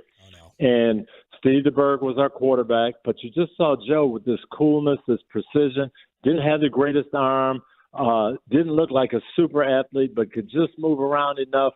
But he had a mastery of what Bill was trying to do. And that seems to me where Brock Purdy is. He processes all of Kyle Shanahan's offense, and I'm not going to try to be the star. I'm just going to get the ball to the right people. And he's playing great, and I think he's a perfect fit for what they're doing. Coach, you had Dwight Freeney. Does Micah remind you of him? Is he, who does Micah remind you of? Is he better than Dwight, in the run game, well, in the pass rush? To be honest, he does. He's got that speed of Dwight, but he reminds me of Robert Mathis. Robert was the same way, but he could play a lot of different places, left end, right end, and Robert's motor and his hustle and his drive was just unbelievable. And that, to me, is Micah Parsons. Hey, put me over the center, put me over the guard, put me out wide, drop me. It doesn't matter. I'm going to make plays. And I love his mentality. And I think Coach Quinn has, done a lot with his athleticism. And we had the Giants game, first game of the year, and Coach was telling me, we're going to use him a little differently because of Daniel Jones' running ability. We're going to put him here, here, and here. And that's what I love about Micah. It doesn't matter. Yeah, I'd love to just get out wide and rest the passer, but if you need me to do other things, I can do it to help us win, and that's great. Coach, how do you stack up San Fran, Dallas, and Philly in the NFC? I really love Philly's offensive line and defensive line. They have been dominant. I love San Francisco's mentality. They've got this tough guy mentality, and you got to knock us off. They really believe if Brock Purdy hadn't got hurt that they would have won the NFC Championship last year. So I love their mentality. I love Dallas's athleticism and speed. So I think there are three different teams, and they're all kind of fighting for the top guy. And these games, when they play each other, it's not only for standings, but it's also for mentality. And they're clearly the best three in the NFC, and I don't know how to rank them 1, 2, 3 just yet. Coach, after the first couple weeks, there was chatter that people were like, could this be one of the great defenses of all time for the Cowboys? Micah Parsons routinely has said, we want to be the 2000 Ravens, we want to be the 02 Bucks. Like, these are the teams that he wants to be in the conversation with. Then they lose Diggs, and they have a poor performance in week 3 after that. They bounced back last week, but with Diggs down now, do you think their corners are good enough and this defense is good enough to still potentially tap into one of the better defenses we've seen in the last decade or two? Losing Diggs is a big blow because of what he brings and the takeaways and just the swagger. But to me, whether this defense is going to go down as one of the greats of all time is just one thing. It's run defense. And we'll see a little bit of that Sunday. We'll see where they are. San Francisco is going to try to run the ball because if you get into just a passing game against Dallas, you got your hands full. You better have 5 great pass protectors. You better have guys who can get open quickly. But if you can do what Arizona did and pound it a little bit and keep them off balance and then throw when they think we're going to run, that's the way to handle this defense. I don't know if that was just an off game, if they just took Arizona a little bit lightly, But if they bring their run defense, and in the playoff game they did. San Francisco really, they ran okay, but they held them down enough. They got after Purdy. They got him off his spot. They distracted him. That, to me, is going to be the key, how good this run defense plays. If they play, use their speed, and dominate the line of scrimmage, they can be as good as anybody we've seen in the last 20 years. Coach, last thing, this became a huge story after y'all's last broadcast. What was your take on the whole Rodney Harrison, Zach Wilson, Chris Jones interview? And people miss the point. And if you saw the whole interview, then you would get the point. Rodney said, "Oh, come on, Chris. What you saw, this Zach Wilson was garbage." And what he was saying, Chris Jones said, well, he's a really tremendous player. He's a special guy. And he did play like that Sunday night. But he hadn't played like that leading up to it. And what Rodney was asking, was this a different guy? What happened? And that's what he was trying to get at.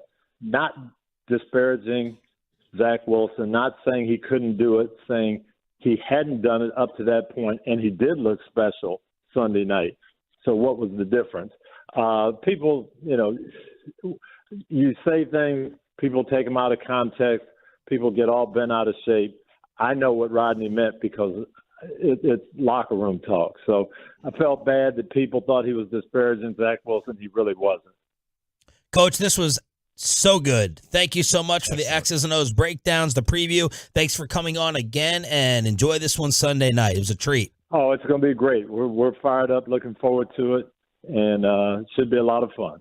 Tony Dungy on the Boomer Jacks Bar and Grill Hotline on your home of America's team, 105.3 The Fan. That was good. Rave reviews on the Trucker text line. Really? Yes. He was fantastic. What's not fantastic, though, is the picture that Peyton used on Twitter. Could he have picked a picture that made him look more crazy than that one right there? That one, he's got kind of Joker smile. No. Peyton, you made him look Bobby, like a crazy it's not high-low person. yet. You're not supposed to complain yet, Bobby. That is quite the crazy man picture, but whatever. We're going to take some Texas Rangers phone calls at 8 to celebrate what happened against Tampa. We're going to have Babe Laufenberg preview there's no segment for the rest of the show that you can miss.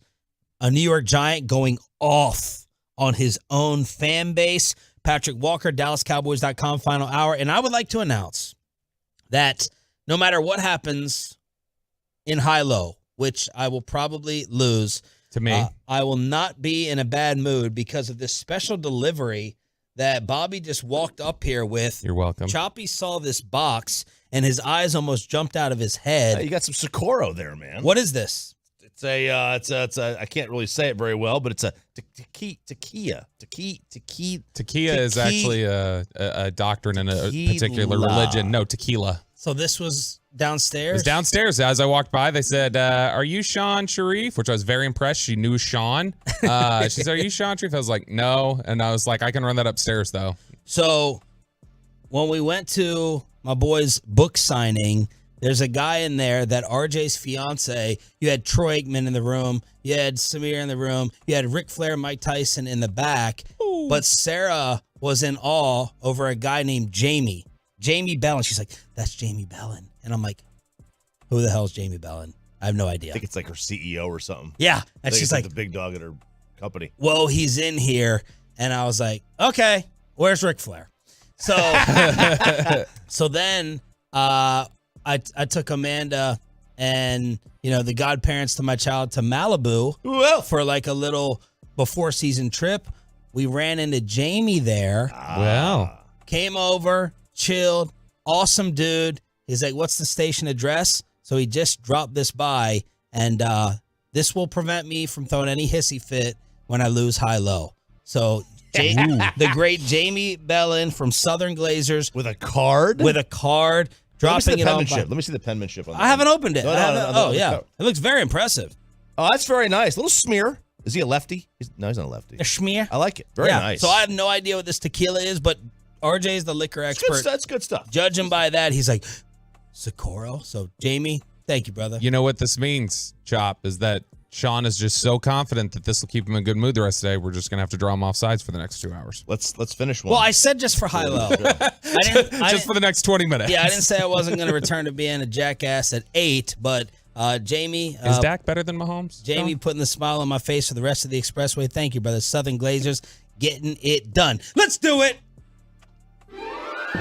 That is right, guys. The over-under set for Bobby's complaints this segment, 8.5 for a little high. Smash that over. Little different high-low this time. It is since we talked about the Cowboys-49ers rivalry, which I remember so much in the 90s. Yeah, I'll bet you do. It is a Cowboys-49ers 1990s decade high-low. All these players have played, and they're just players, have played in the Cowboys-49ers rivalry from 1990 to 99. They were on the roster. For both teams or just either one? Either one. They could have played for both teams, but they could be either one.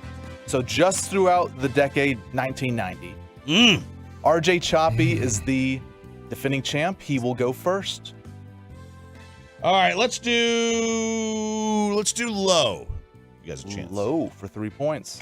My position is they will never get to championship football without a sophisticated passing game. That's not anything to do with Lamar Jackson. Lamar Jackson is a complete player that is being not trained in being a sophisticated passer. You know this? I had an idea, but I don't know. Props to you for going low, Choppy. Thank you. Let's go with Jimmy Johnson. Is it? You said coaches or players? Just players. Just players. Oh, well, I guess then I should have paid attention. Way to go, Chop. It's okay. You get one clue for 2 points here. A young Cougar in Utah, but was closer to Montana than we think. Oh, Steve Young. That's a 0-point clue. 2 points for RJ Chop. They ever text you back, by the way? No, Steve? nothing. Never called me back. Nothing. That's who I thought it was. Yeah. Okay, so now it's the loser, Bobby Bell. Yep. Hi. High for 3 points. LaShawn McCoy is a guy who he went to the same high school I went to, broke all my records. You know, that wasn't nice. Just a great player, and I think he deserves more carries. He's only getting like 10, 12 carries a game. I don't know where LaShawn McCoy went to high school. Sucks for you. We're going to say Deion Sanders. No idea. Sarasota? Not even close. Clue 1, Bobby, for 2 points. He was born in the same town as Micah Parsons, but played one of Micah's unique high school positions. You suck. This is not the same clue he just got. Ricky Waters. Ricky, there you go. Wow. I had no idea. I was just throwing it out there. Really? I mean. What? I suck, but you got that right. One of my favorite, one of my most underrated favorite players. Man, I love Get those knees up. For who? For what? I love Ricky Waters. 2-2. Alligator arms, right? All right, my safe word That's here. Todd Pinkston. I'm gonna have my George Costanza safe word if I struggle here. I have my word. Let's go. You want high or low? Let's go low. Ooh, low for 3 points and the lead. It's hard to have depth in a salary cap era. You know, that's one of the things that all the teams struggle with. You know, why do some teams handle the injury situation better than others? You know, why has Green Bay been able to do what they've done 2 out of the last 3 years with the number of injuries that they've had? Moose Johnston. Yeah. Oh man. Wow. That little turn. That little turn gave it to me. I heard that interview. That was from the pregame show like 2 weeks ago. Socorro! No, wasn't it? Yeah, it was. That was going to be my safe word. My struggle. Yeah. My serenity now. All right, so now it's back to RJ. Let's kick it low still. Low for 3 points. You know, as a kid, I was 21 years old, and that's where I wanted to be. So I've always dreamt of this day. And, you know, it's been 20-some years, but it's finally here.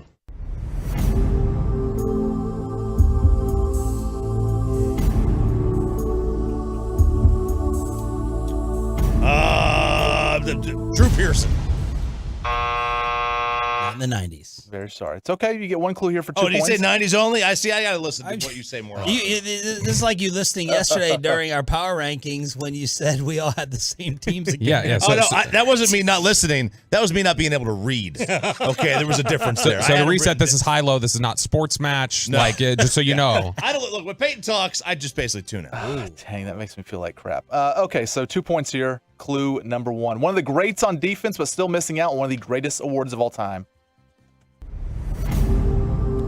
I don't understand what that means. One of the greats on defense, still missing out on one of the greatest awards of all time. I'm not going to get too excited. He usually pulls these out of the rear end. Deion Sanders. Yes. Who knows? I don't know. I got it. Clue number 2 for 1 point, RJ. This 3-time champ had to settle for the Ring of Honor rather than heading to Canton. Again, I have no idea who the hell you're talking about here. 90s. Socorro! Defense. I have Russell Maryland. You are never invited back to Top Golf ever again. Darren Woodson. Woodson. Yeah, he did. Yeah. Darren. Dang, I thought those were good clues. It was. Good job. Whatever. They were good. Bobby. I'm not going to be like these fools. Let's go high again. Whoa. Why are you dressing like that to bring more attention to yourself? I'd be trying to ask the equipment managers, put me in your jock sock cart and sneak me in the back door. You know it? I don't know it. I know it.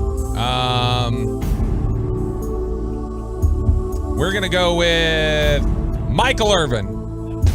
No idea. Not even close. All right, clue number 1 for 2 points, Bobby. After playing for Dan Orlovsky's former team, he took some shots at Dan's current co-worker. Oh man, if you're right, this is a problem. If you're right, it's a big problem. Randy Cross. One more clue here for 1 point, Bobby. Took over as the quarterback after Steve Young's season-ending injury.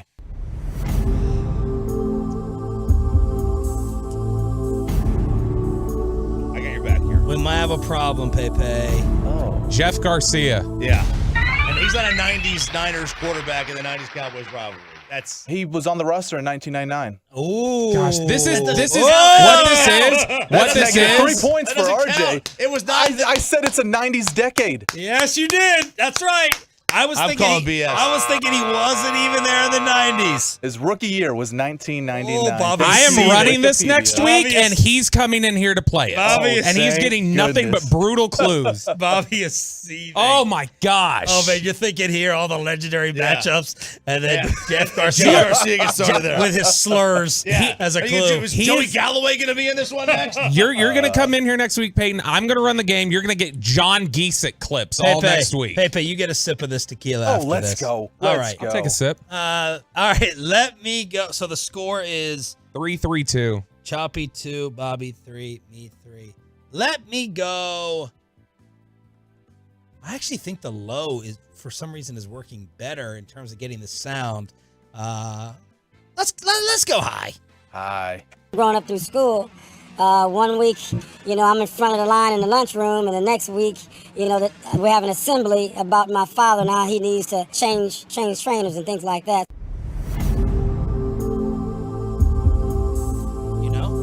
I think so. It's what he said at the end, Governor. Let me go Jerry Rice. Clue number 1 for 2 points, Sean. This former player hit hard on the field while his dad hit hard off the field. Ken Norton. Ooh, yeah. These softball second answer clues, Peyton, that they both get. 5. You're just stupid, Bobby. 5, 2. Is there another word you'd like to describe me as? 3. No. All right, Chop. Choppy. You need this to tie. All right. I do believe you can. This is a choppy move to force overtime. Guaranteed he gets it. All right, let's go low. I'm going to keep it low here. Ooh, low. I opened up and I trusted, the people that were around me. And when they spoke to me, I felt like they were speaking to them, that they would have my best interests at heart. Bobby is thinking he knows it. I don't know it. I don't know it either, so I'm just going to say Troy Aikman. He's out. Choppy's out. I know. I want to keep going. Clue number 1 for 2 points. For 2 points. Breaking his leg and defending his quarterback are just a couple of unique events for this guy. Breaking his leg and defending his quarterback.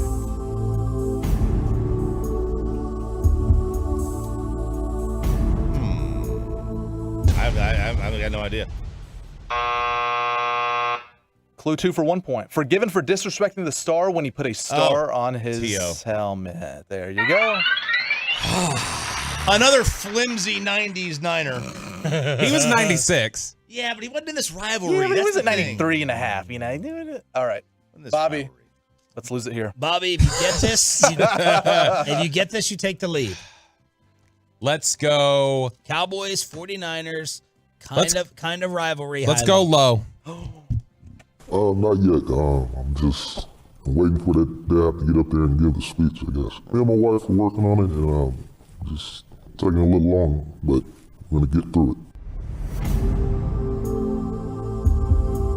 This is huge. I have no idea. Larry Allen.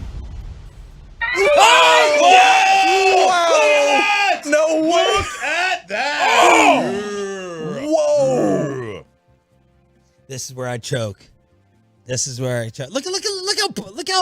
serious he is. Unbelievable. Bust out the repo.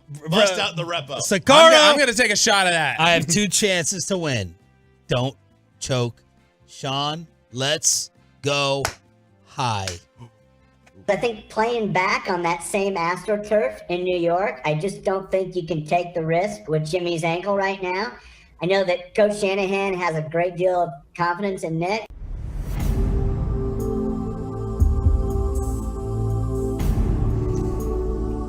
Here comes the choke.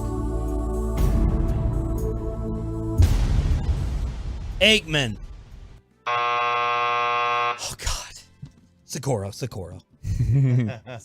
Clue number 1 for 2 points. Socorro now. He's compared to Jay Novacek and Shannon Sharp when discussing Super Bowl rings.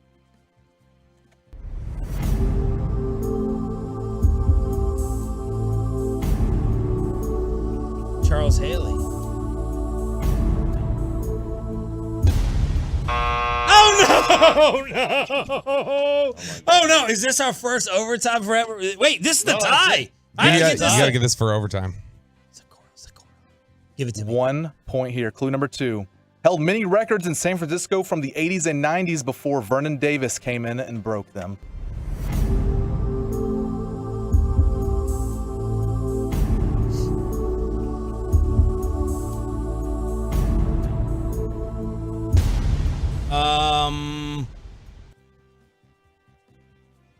Do you know it? I think so. Yeah. What? Is it easy? No. He was in the rivalry, though. Yeah. Brett Jones! There you go. Whoa! There you go. I was thinking to myself, who was that guy? Was it all right? Tom Rathman? So we have one. Here. So here's the overtime. Bobby, you can. Well, you plan however you want. We guess, and then he's got to read the clue, right? So what happens generally is you play it. Yeah. And then you could start guessing. Yeah, we'll start guessing. And then we run out. You wait like 4 seconds, and then you give a clue, and then you start guessing again. But we can only, if we get to the clue, Bobby, we have to wait till the entire clue is read. Okay. Don't interrupt the clue. Okay. Do you want to go tit for tat, or do you want to just shout it out whenever? We'll go tit for tat. You get first guess. Okay? After the clue, or just once that we play the clip? After the clue. Okay, so when we play the clip, we're just allowed to throw it out.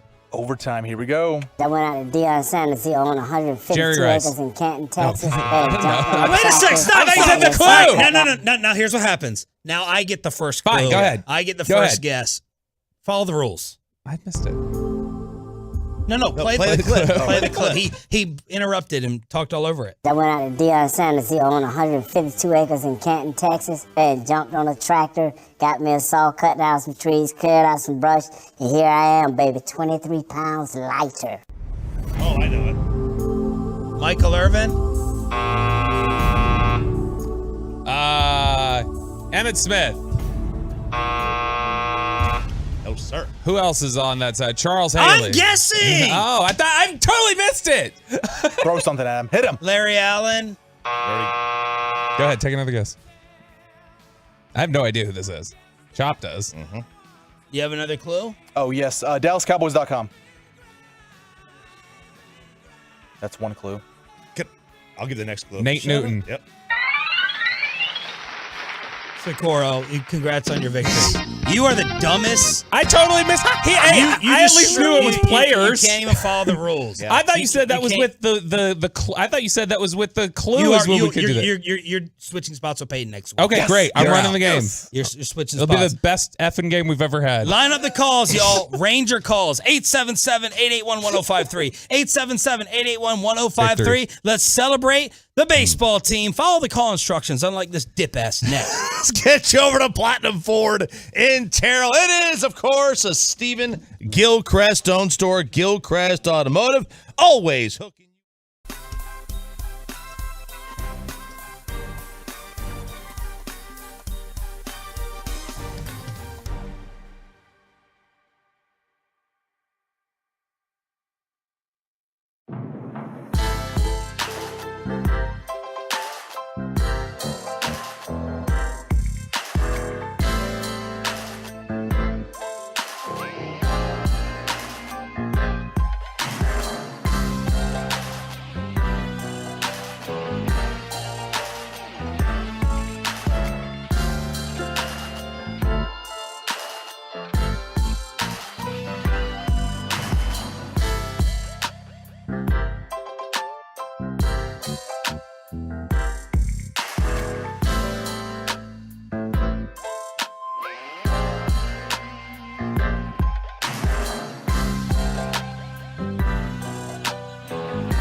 In studio, secured by DFWsecurity.com. This is Sean and RJ on 105.3 The Fan. The 1-1. Swinging a drive into deep right field. Low back into his left. It's off the track and high off the wall. Here comes Simeon. Going to second is Seager. He slides in ahead of the tag. Back-to-back RBI doubles for Simeon and Seager, and the Rangers lead 7-0. Matt Hicks with the call. He'll join us tomorrow from Baltimore to preview the ALDS. Why? Because the Rangers embarrassed the Tampa Bay Rays and ended up going 6-0 all-time in Tampa when it comes to postseason baseball. Good morning, Metroplex. Sean Sharif, RJ Choppy, and Bobby Bell with you here on a can't-miss Thursday. The New York Giant audio insulting the entire fan base, destroying them, coming up at 8:20. It's the best Giants audio of the week, and Tiki Barber doubles down. Uh-oh. He doubles. Daniel Jones? 100 times, 101 times out of 101 now? And he's kind of throwing Zeke under the bus. We'll get to that at 8:20. Then Babe Laufenberg at 8:40. More Rangers partying at 9. Let's get your phone calls in to celebrate your baseball team. 877-881-1053. 877-881-1053 to hit us up here on your home for Rangers baseball. My question first is, no matter what happens from here, is this a successful Rangers season? Yeah, absolutely. Because, I mean, we were all disappointed with how the regular season ended.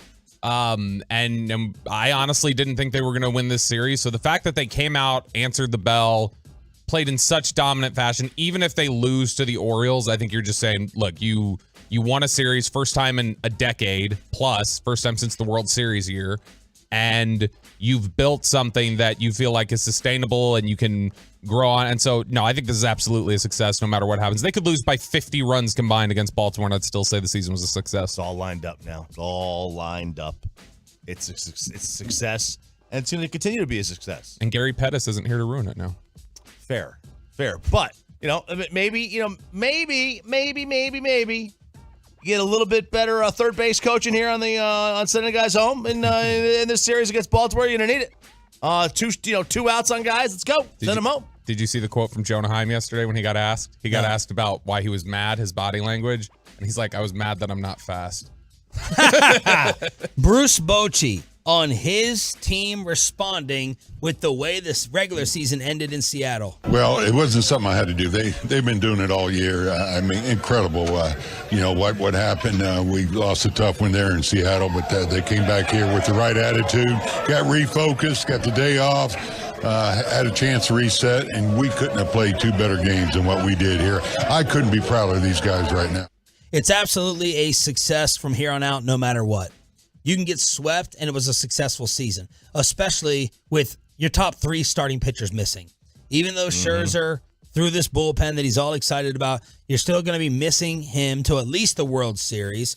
And, of course, John Gray recently going on the injured list, and DeGrom. Dro in Dallas, you are live on the home of the Rangers. Start us off. What's up with it, guys? What up? This is Dro from Dallas. First of all, man, I want to say, let's go Rangers. Yes, sir. It's been a while since I've been able to say that, especially in this time in October. I've been a Rangers fan for at least the past 12 years, man. It's just great to see what we've been, what we've accomplished. Like you said, Sean, with our three starting pitchers down, Uvalde came in clutch. Sports did his little thing, whatever he had to do. And, I mean, it wasn't the prettiest, way to get to the postseason, but we made it, and now we're heading to Baltimore, man. Let's go Rangers, baby. Let's take this. Come on, Evan Carter. You got this.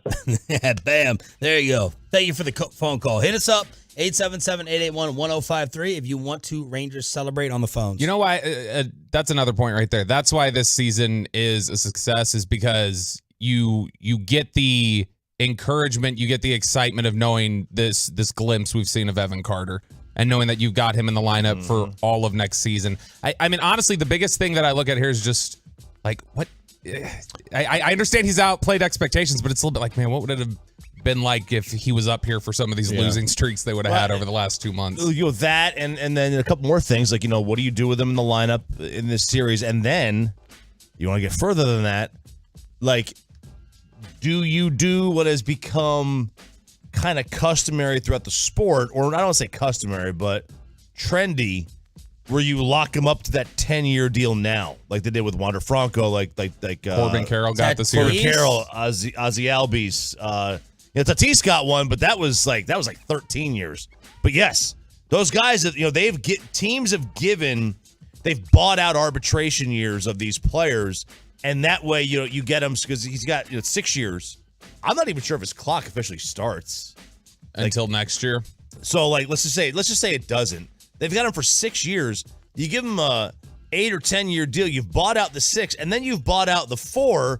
So you have him throughout his prime, and then you then you worry about what happens when he's 31 years old. I mean, that's the next conversation they have. So Bobby sent over this clip from Baseball America, and they were trying to explain how did everyone except the Rangers miss on Evan Carter. Evan Carter is proof that even in the 2020s, a team can just outscout everyone else.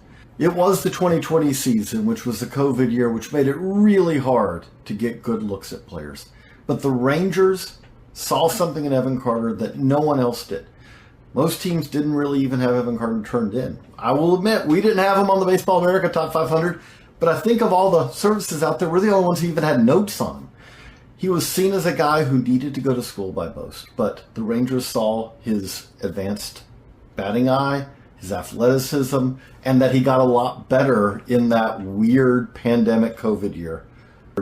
We're talking about a guy who's already in the big leagues just 2 years after he made his pro debut and making an impact, 2 hits, 2 doubles, but as you saw also today, really good defense in the outfield as well. This is the cornerstone player who's going to help the Rangers for years to come.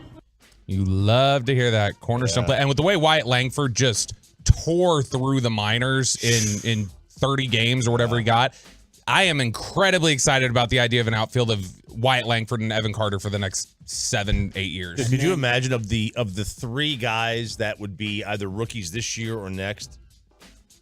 Young would be, let's just say Wyatt Langford hits his peak. Like you're talking about a situation where Young would be the 3rd best of the 3, and he's tremendous.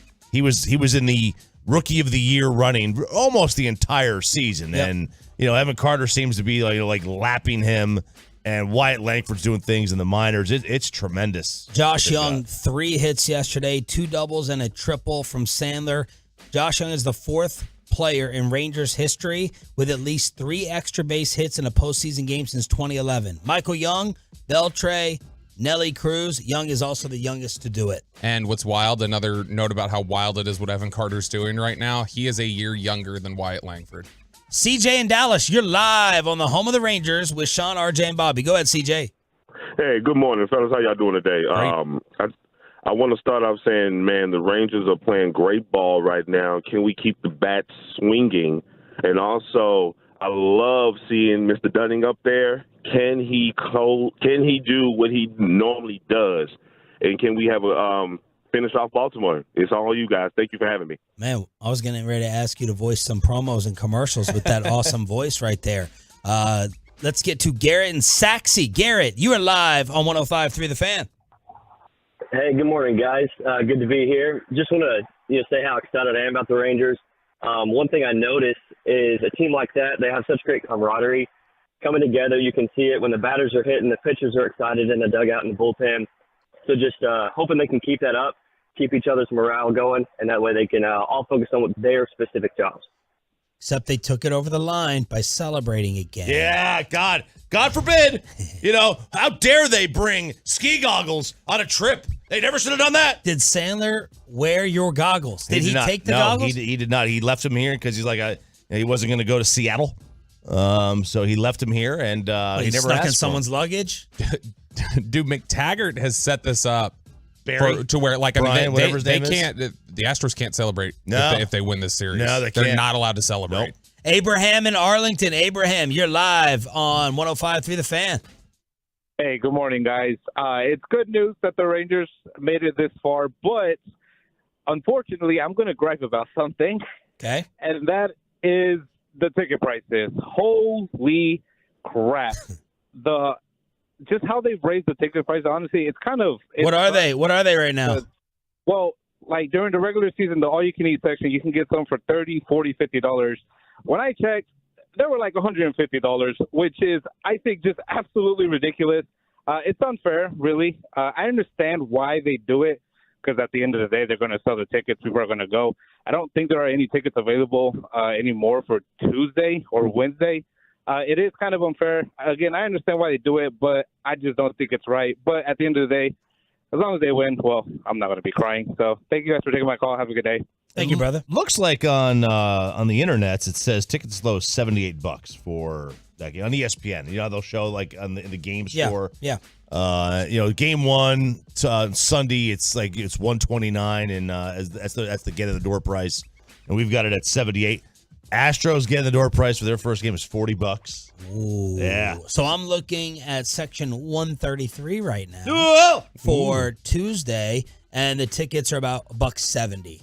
$170 for right field. I'll be there. I'll be there on Tuesday. You are? I think Pepe's going on Tuesday. I think Chop might be going Tuesday. I'll be there. What, do you guys just talk about this? Like, No, when we I'm didn't. out of the room, we or- didn't get tickets. Tim had asked us if we Press wanted to pass. go. Press pass. So you're going to go Tuesday's game.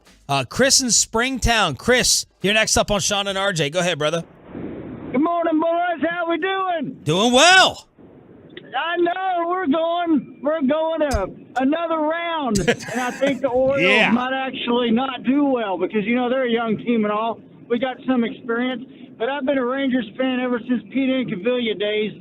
And I got to tell you, when Josh Hamilton hit that home run back in 11 and at Busch Stadium, I really thought we had it, and then we all broke our hearts. But hey, we got another shot. Even though our pitching's not the greatest, we still have two guys that showed that they know how to pitch. So let's see what we can do this year. Thanks for the call. Thanks for the enthusiasm. Robbie Loomis just hit me up, Mr. Electric. I'm thinking of going Tuesday as well. So let us know if you're already rolling out there to Arlington. 877-881-1053. Jaime in Fort Worth, finish us off. Jaime, you're live on the Fan. Hey, boys, morning. Look, man, I'm going to say this. I have not been this excited as a Metroplex fan in a long time. We've got Rangers games going this weekend. We've got the Cowboys going. And let's not forget, next week we start the home opener with the Stars. So let's go Metroplex, and you guys have a great day, man. Back at you, brother. Appreciate it. Babe Laufenberg at 8:40. Previews. Cowboys, San Francisco. But the audio of the day is a New York Giant going off on all the meatballs in the city and a radio host absolutely destroying this player in return. You got to hear this audio. Plus Tiki Barber taking some more Cowboys shots. Next. Let's get you over to Q. See?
Here brought to you by Window Nation and by the personal injury lawyers Frankel and Frankel. Life is unpredictable. Accidents happen. Frankel and Frankel are the go-to attorneys for car and truck wrecks in DFW. If you or a loved one have been in an accident, contact the Frankels for free at 214-333-3333 or go to truckwreck.com. Now 2 outs. Carter the batter with the runner at third. And that one is swung on and hit deep to right. Way back there. That ball is history. The kid has done it again. Evan Carter with a laser 2-run homer. The Rangers lead 4-0. He has not made an out in postseason in 6 plate appearances, 3 extra base hits, and 3 walks. And the Rangers' schedule for the ALDS against Baltimore is starting to come out. Babe Laufenberg is going to join us at 8:40 this morning here on your home for Rangers baseball with Sean Sharif, our Jay Choppy, and our Cowboys insider Bobby Bell. What do we got? So, Bobby, we have FS1 for the first 2 days. Yes, FS1 Saturday at noon, Sunday at 3 p.m. FS1, Rangers-Orioles. So you'll go from Rangers-Orioles into Cowboys-49ers, and then off Monday, obviously. And then Tuesday, they get the primetime slot over the Houston Astros. They are on Fox at 7. The Astros and Twins play at 4. And then we don't know games 4 or 5 yet. A lot of times they'll do this where they will switch them for one game and then switch them back. We'll see how they do games 4 or 5 because they may both be over. Rangers are going to sweep. Yeah, of course. So they may both be over, but we'll see what they wind up doing for games 4 and 5. So Saturday noon, Sunday 3. So you're against OU Texas, Texas OU, whatever you want to call it, on Saturday. Basically smack dab in the middle of it. And then Sunday you're going to be against the late afternoon NFL games, both to be on FS1. And then Tuesday in Arlington, 7 o'clock. 7 o'clock on Fox. Okay. Major broadcast. By the way, you've asked, Sean, I know you want to find out, what's the nickname? What are we giving the nickname for Evan Carter? The players have nicknamed him, apparently, according to Kennedy Landry. He is, according to Josh Young, they've been calling him the Little Savior. That's what they've been calling Evan Carter. The Little Savior? That's what they've called him. It's pretty good. Yeah. It is good. The franchise, the natural, the Little Savior, Evan Heem. Little Smooth. Evan Heem. The Little Savior. All right, so I'll just follow along with the players. So that is the schedule out for the ALDS. Little Baltimore preview. Choppy's going to make y'all very happy with a degenerate prediction at 9 o'clock. Do you remember what you said? Mm-hmm. Okay, just making sure. About this series, right? Yeah, about this. Yeah, just didn't know you had a little scissor up last night. No, I did not. I got home too late. I didn't get home till about 8:30 from baseball. So you can't start drinking at 8:30 at night. That's too late. Evan Neal. Who is that, Bobby? Right tackle for the Giants. I believe he was actually number 2 on the Cowboys draft board last year, coming out of Alabama. It was Evan Neal and Thibodeau. Mm-hmm. And the Cowboys had them right at the top of their board. So a stud, supposed to be a stud. Evan Neal yesterday was asked about the Giants crowd booing that disaster, 10 sacks against the Seahawks. He said, quote, "Why would a lion concern himself with the opinion of a sheep? Spare me. The person that's commenting on my performance, what does he do? Flip hot dogs and hamburgers somewhere?" Ooh. Well, the radio. Now, we played a lot of New York Giant radio over the past 2 weeks, going back and forth. WFAN. My wife was very impressed. She thought I was famous for a second yesterday, taking shots at Tiki Barber. Sham, when they called you Sham. Not that part. Going back and forth with Tiki Barber. And I said, Tiki, you're too busy with Housewives in New Jersey. You actually don't watch football clearly. Zing. And she's like, oh, my gosh, you made a Housewives joke. Ha, yeah. But Evan Neal said that about Giants fans. Don LaGreca. Oh, my ice skating buddy. When we were at the wait a sec. So you drinking with Michael K and you're ice skating with Don LaGreca? Same day. Was well, it? So he's K's co-host. And when they were here for the Super Bowl in 2010, we went over to I think it was the Marriott City Center area, and there's a big ice rink in there. And we're just sitting there drinking, having lunch. And Don's a big hockey guy. He goes, "Oh, yeah, I'm gonna get some ice. I'm gonna see if they have some ice skates." And these New Yorkers, they dress in like suits for these shows. Very, very weird. I'm gonna see if I can get some ice skates. So he goes and he rents some ice skates, and he's just skating around the damn rink. Oh, like literally, it's like 30 minutes before their show. They're just skating around the rink. Wait, you didn't get skates? Yeah, I got skates too. Yeah, I had to go. Y'all Shredding. went ice skating. A bunch of The older he gets, the more he's turning into Chris Arnold with these stories. Like, I went ice skating with Don LaGreca. All right. I fell. He didn't. Here's the audio of the year so far. Don LaGreca, 98.7 ESPN New York, responding to Evan Neal.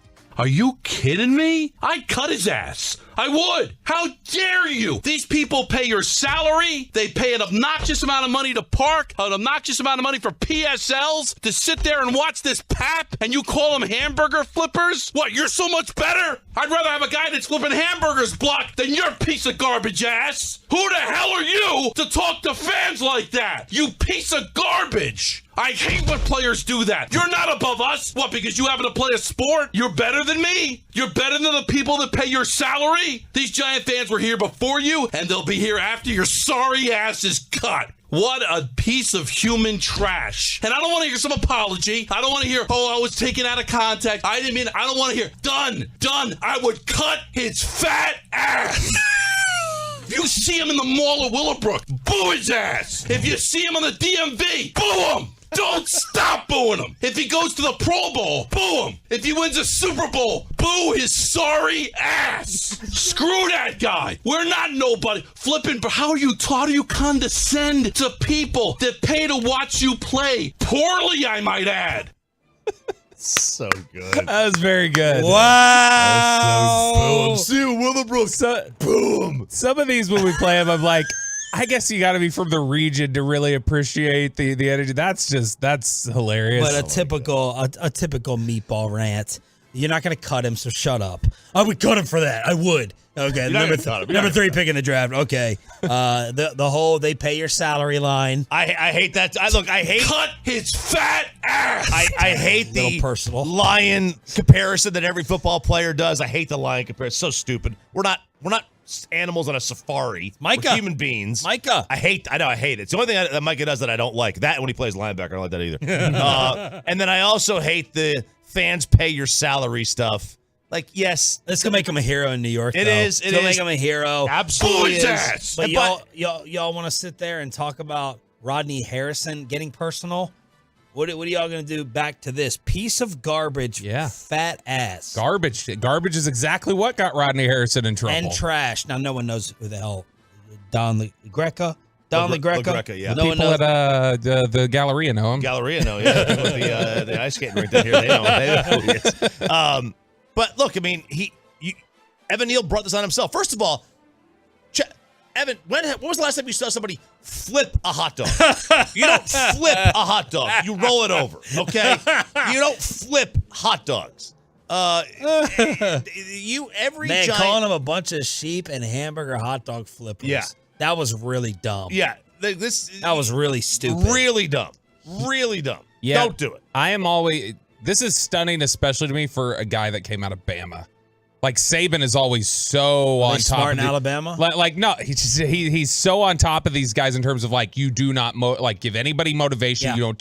You don't talk sideways at all. Those Alabama guys are usually the most prepped to get to the NFL and not say anything sideways. I'm stunned he did this. We do have an apology from Evan Neal, but I got to hear this one more time.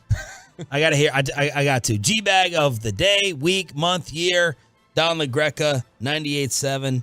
towards the Giants lineman. Are you kidding me? I'd cut his ass. I would. How dare you? These people pay your salary. They pay an obnoxious amount of money to park, an obnoxious amount of money for PSLs, to sit there and watch this pap, and you call them hamburger flippers? What, you're so much better? I'd rather have a guy that's flipping hamburgers block than your piece of garbage ass. Who the hell are you to talk to fans like that? You piece of garbage. I hate when players do that. You're not above us. What, because you happen to play a sport? You're better than me? You're better than the people that pay your salary? These Giant fans were here before you, and they'll be here after your sorry ass is cut. What a piece of human trash. And I don't want to hear some apology. I don't want to hear, I was taken out of context. I didn't mean, I don't want to hear, done. I would cut his fat ass. You see him in the mall of Willowbrook, boo his ass. If you see him on the DMV, boo him. Don't stop booing him. If he goes to the Pro Bowl, boo him. If he wins a Super Bowl, boo his sorry ass. Screw that guy. We're not nobody. Flipping, but how do you condescend to people that pay to watch you play? Poorly, I might add. Bobby, was it Stan in South Park? You think you're better than me? You think you're Yeah. better than me? Is it Bad Dad? Yeah, no, it's. I thought this was America. Yeah, it's Stan's dad, Randy. Randy. This is America, isn't it? You This is think you're America. better than me? Bad Dad. It's go time. You think you're better than me? So there it is. That's Evan Neal, Don LaGreca. Oh, I got to get to the apology. The Notes app apology. What's that? It's a Notes app apology. It's the one where you type it out on your iPhone, take the screenshot. Evan Neal wrote, I was wrong for lashing out at the fans who are just as passionate and frustrated as I am. I let my frustrations in my play plus desire to win get the best of me. I had no right to make fun of anyone's job, and I deeply regret the things I said. We're working day in and day out to grow as a team, and this was an unnecessary distraction. I apologize. Yeah, I mean, look, it's you. That's a bad look, man. You cannot go after somebody's career. Like, what they do for a living has nothing to do Yeah, with... my kid wants to be a garbage man. Yeah, mine did when he was in kindergarten. And a bus driver. Yeah. All of it. You can't, like, that's just so condescending, man. That's terrible. Let me work PR, like crisis PR for some of these athletes when they do things like this. Because here's the first tip I'd give them about the Notes app apology. First off, you need to crop out the Notes thing. Just edit the image and crop out that it's a Notes app. Just let it be a black background. And don't leave the little blinking cursor at the bottom in your screenshot to show like, all right, I just typed this out, screenshot, go. That's just a small thing that would have given you a little bit more of the benefit of the doubt. All right, final piece of Giant audio. We've been going back and forth with Tiki Barber over saying I take Daniel Jones over Dak 100 out of 100. And they asked him yesterday on WFAN after we've been fighting back and forth with them, are you going to change your mind and admit you were wrong? It's different because think about what Daniel Jones has had in front of him, whereas Dak Prescott has had one of the best offensive lines ever constructed in football, to the point where Zeke Elliott, who they couldn't wait to get rid of at the end of his 5 years, led the league in rushing twice, right? And that's when Dak was a rookie, and it was all right. We're going to run the ball however many times we run a year, and Dak just don't mess it up, and he was great. So as of right now, I'm doing a temperature check. We're 4 weeks into the season. You still take Daniel over Dak 99 out of 100 times. I mean, I would. Okay, I'm just asking. Because I like Daniel Jones. So there it is. Hey, look, you can. Yes, Dak has had a superior offensive line to Daniel Jones his entire career. There is not even a shred of argument. Even when the Cowboys had three guys out, their offensive line was better than the Giants. But like and the Giants still threw it deep on Arizona. That's true. To diminish it is I don't know. That's just disingenuous. Like you're still, if you want to take Daniel Jones over Dak, you're only doing it because you have a personal relationship with Daniel Jones. Go to the grave with it. Fine. You're destroying your own credibility. You want to be stubborn? No, I mean, few people are stubborn as I am. I got the Rangers series wrong. I butchered the pitching predictions. Just freaking own it. Otherwise, you're a stubborn ass. And that's what Tiki is, a stubborn, sensitive little ass. Babe Laufenberg previewing Cowboys San Francisco next. Let's get you over to Zero.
Truck Month at Classic Chevrolet. Like you, grit runs deep. They're determined to get you the toughest trucks with the biggest savings. Over 300 new Silverados on the ground, unprecedented one-time offers. Claim yours before it's all gone. This is Texas. This is Classic Chevrolet. Find new roads. Sean Sharif, RJ Choppy, our Cowboys insider Bobby Belt. Back to the Rangers at 9 o'clock. Let's get a little Cowboys preview with the color analyst Babe Laufenberg, brought to you by Johnson Fitness and Wellness, home fitness equipment stores. And I think Babe has a little trivia question. Bobby, try not to butcher this with the rules. Let Babe ask it before you butt in like you did during high-low. Good morning, Babe. Good morning. Okay, now Bobby Belt has the ground rules laid down for him, right? Yep, I got it. A ground rule Bobby Belt double right there. Okay, you ready? So Nick Bosa, NFL Defensive Player of the Year last year. Mm-hmm. He had 13 games with at least one sack. Only one player in NFL history has had more than those 13 games. Can you name him?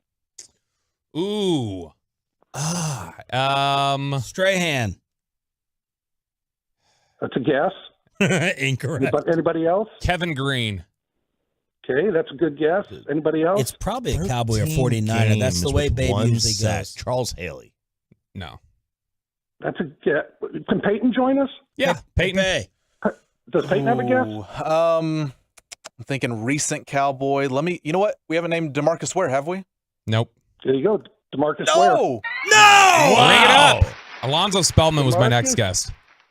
DeMarcus Ware. He had 14 games of one sack in 2008, and the Cowboys didn't make the playoffs. Wow.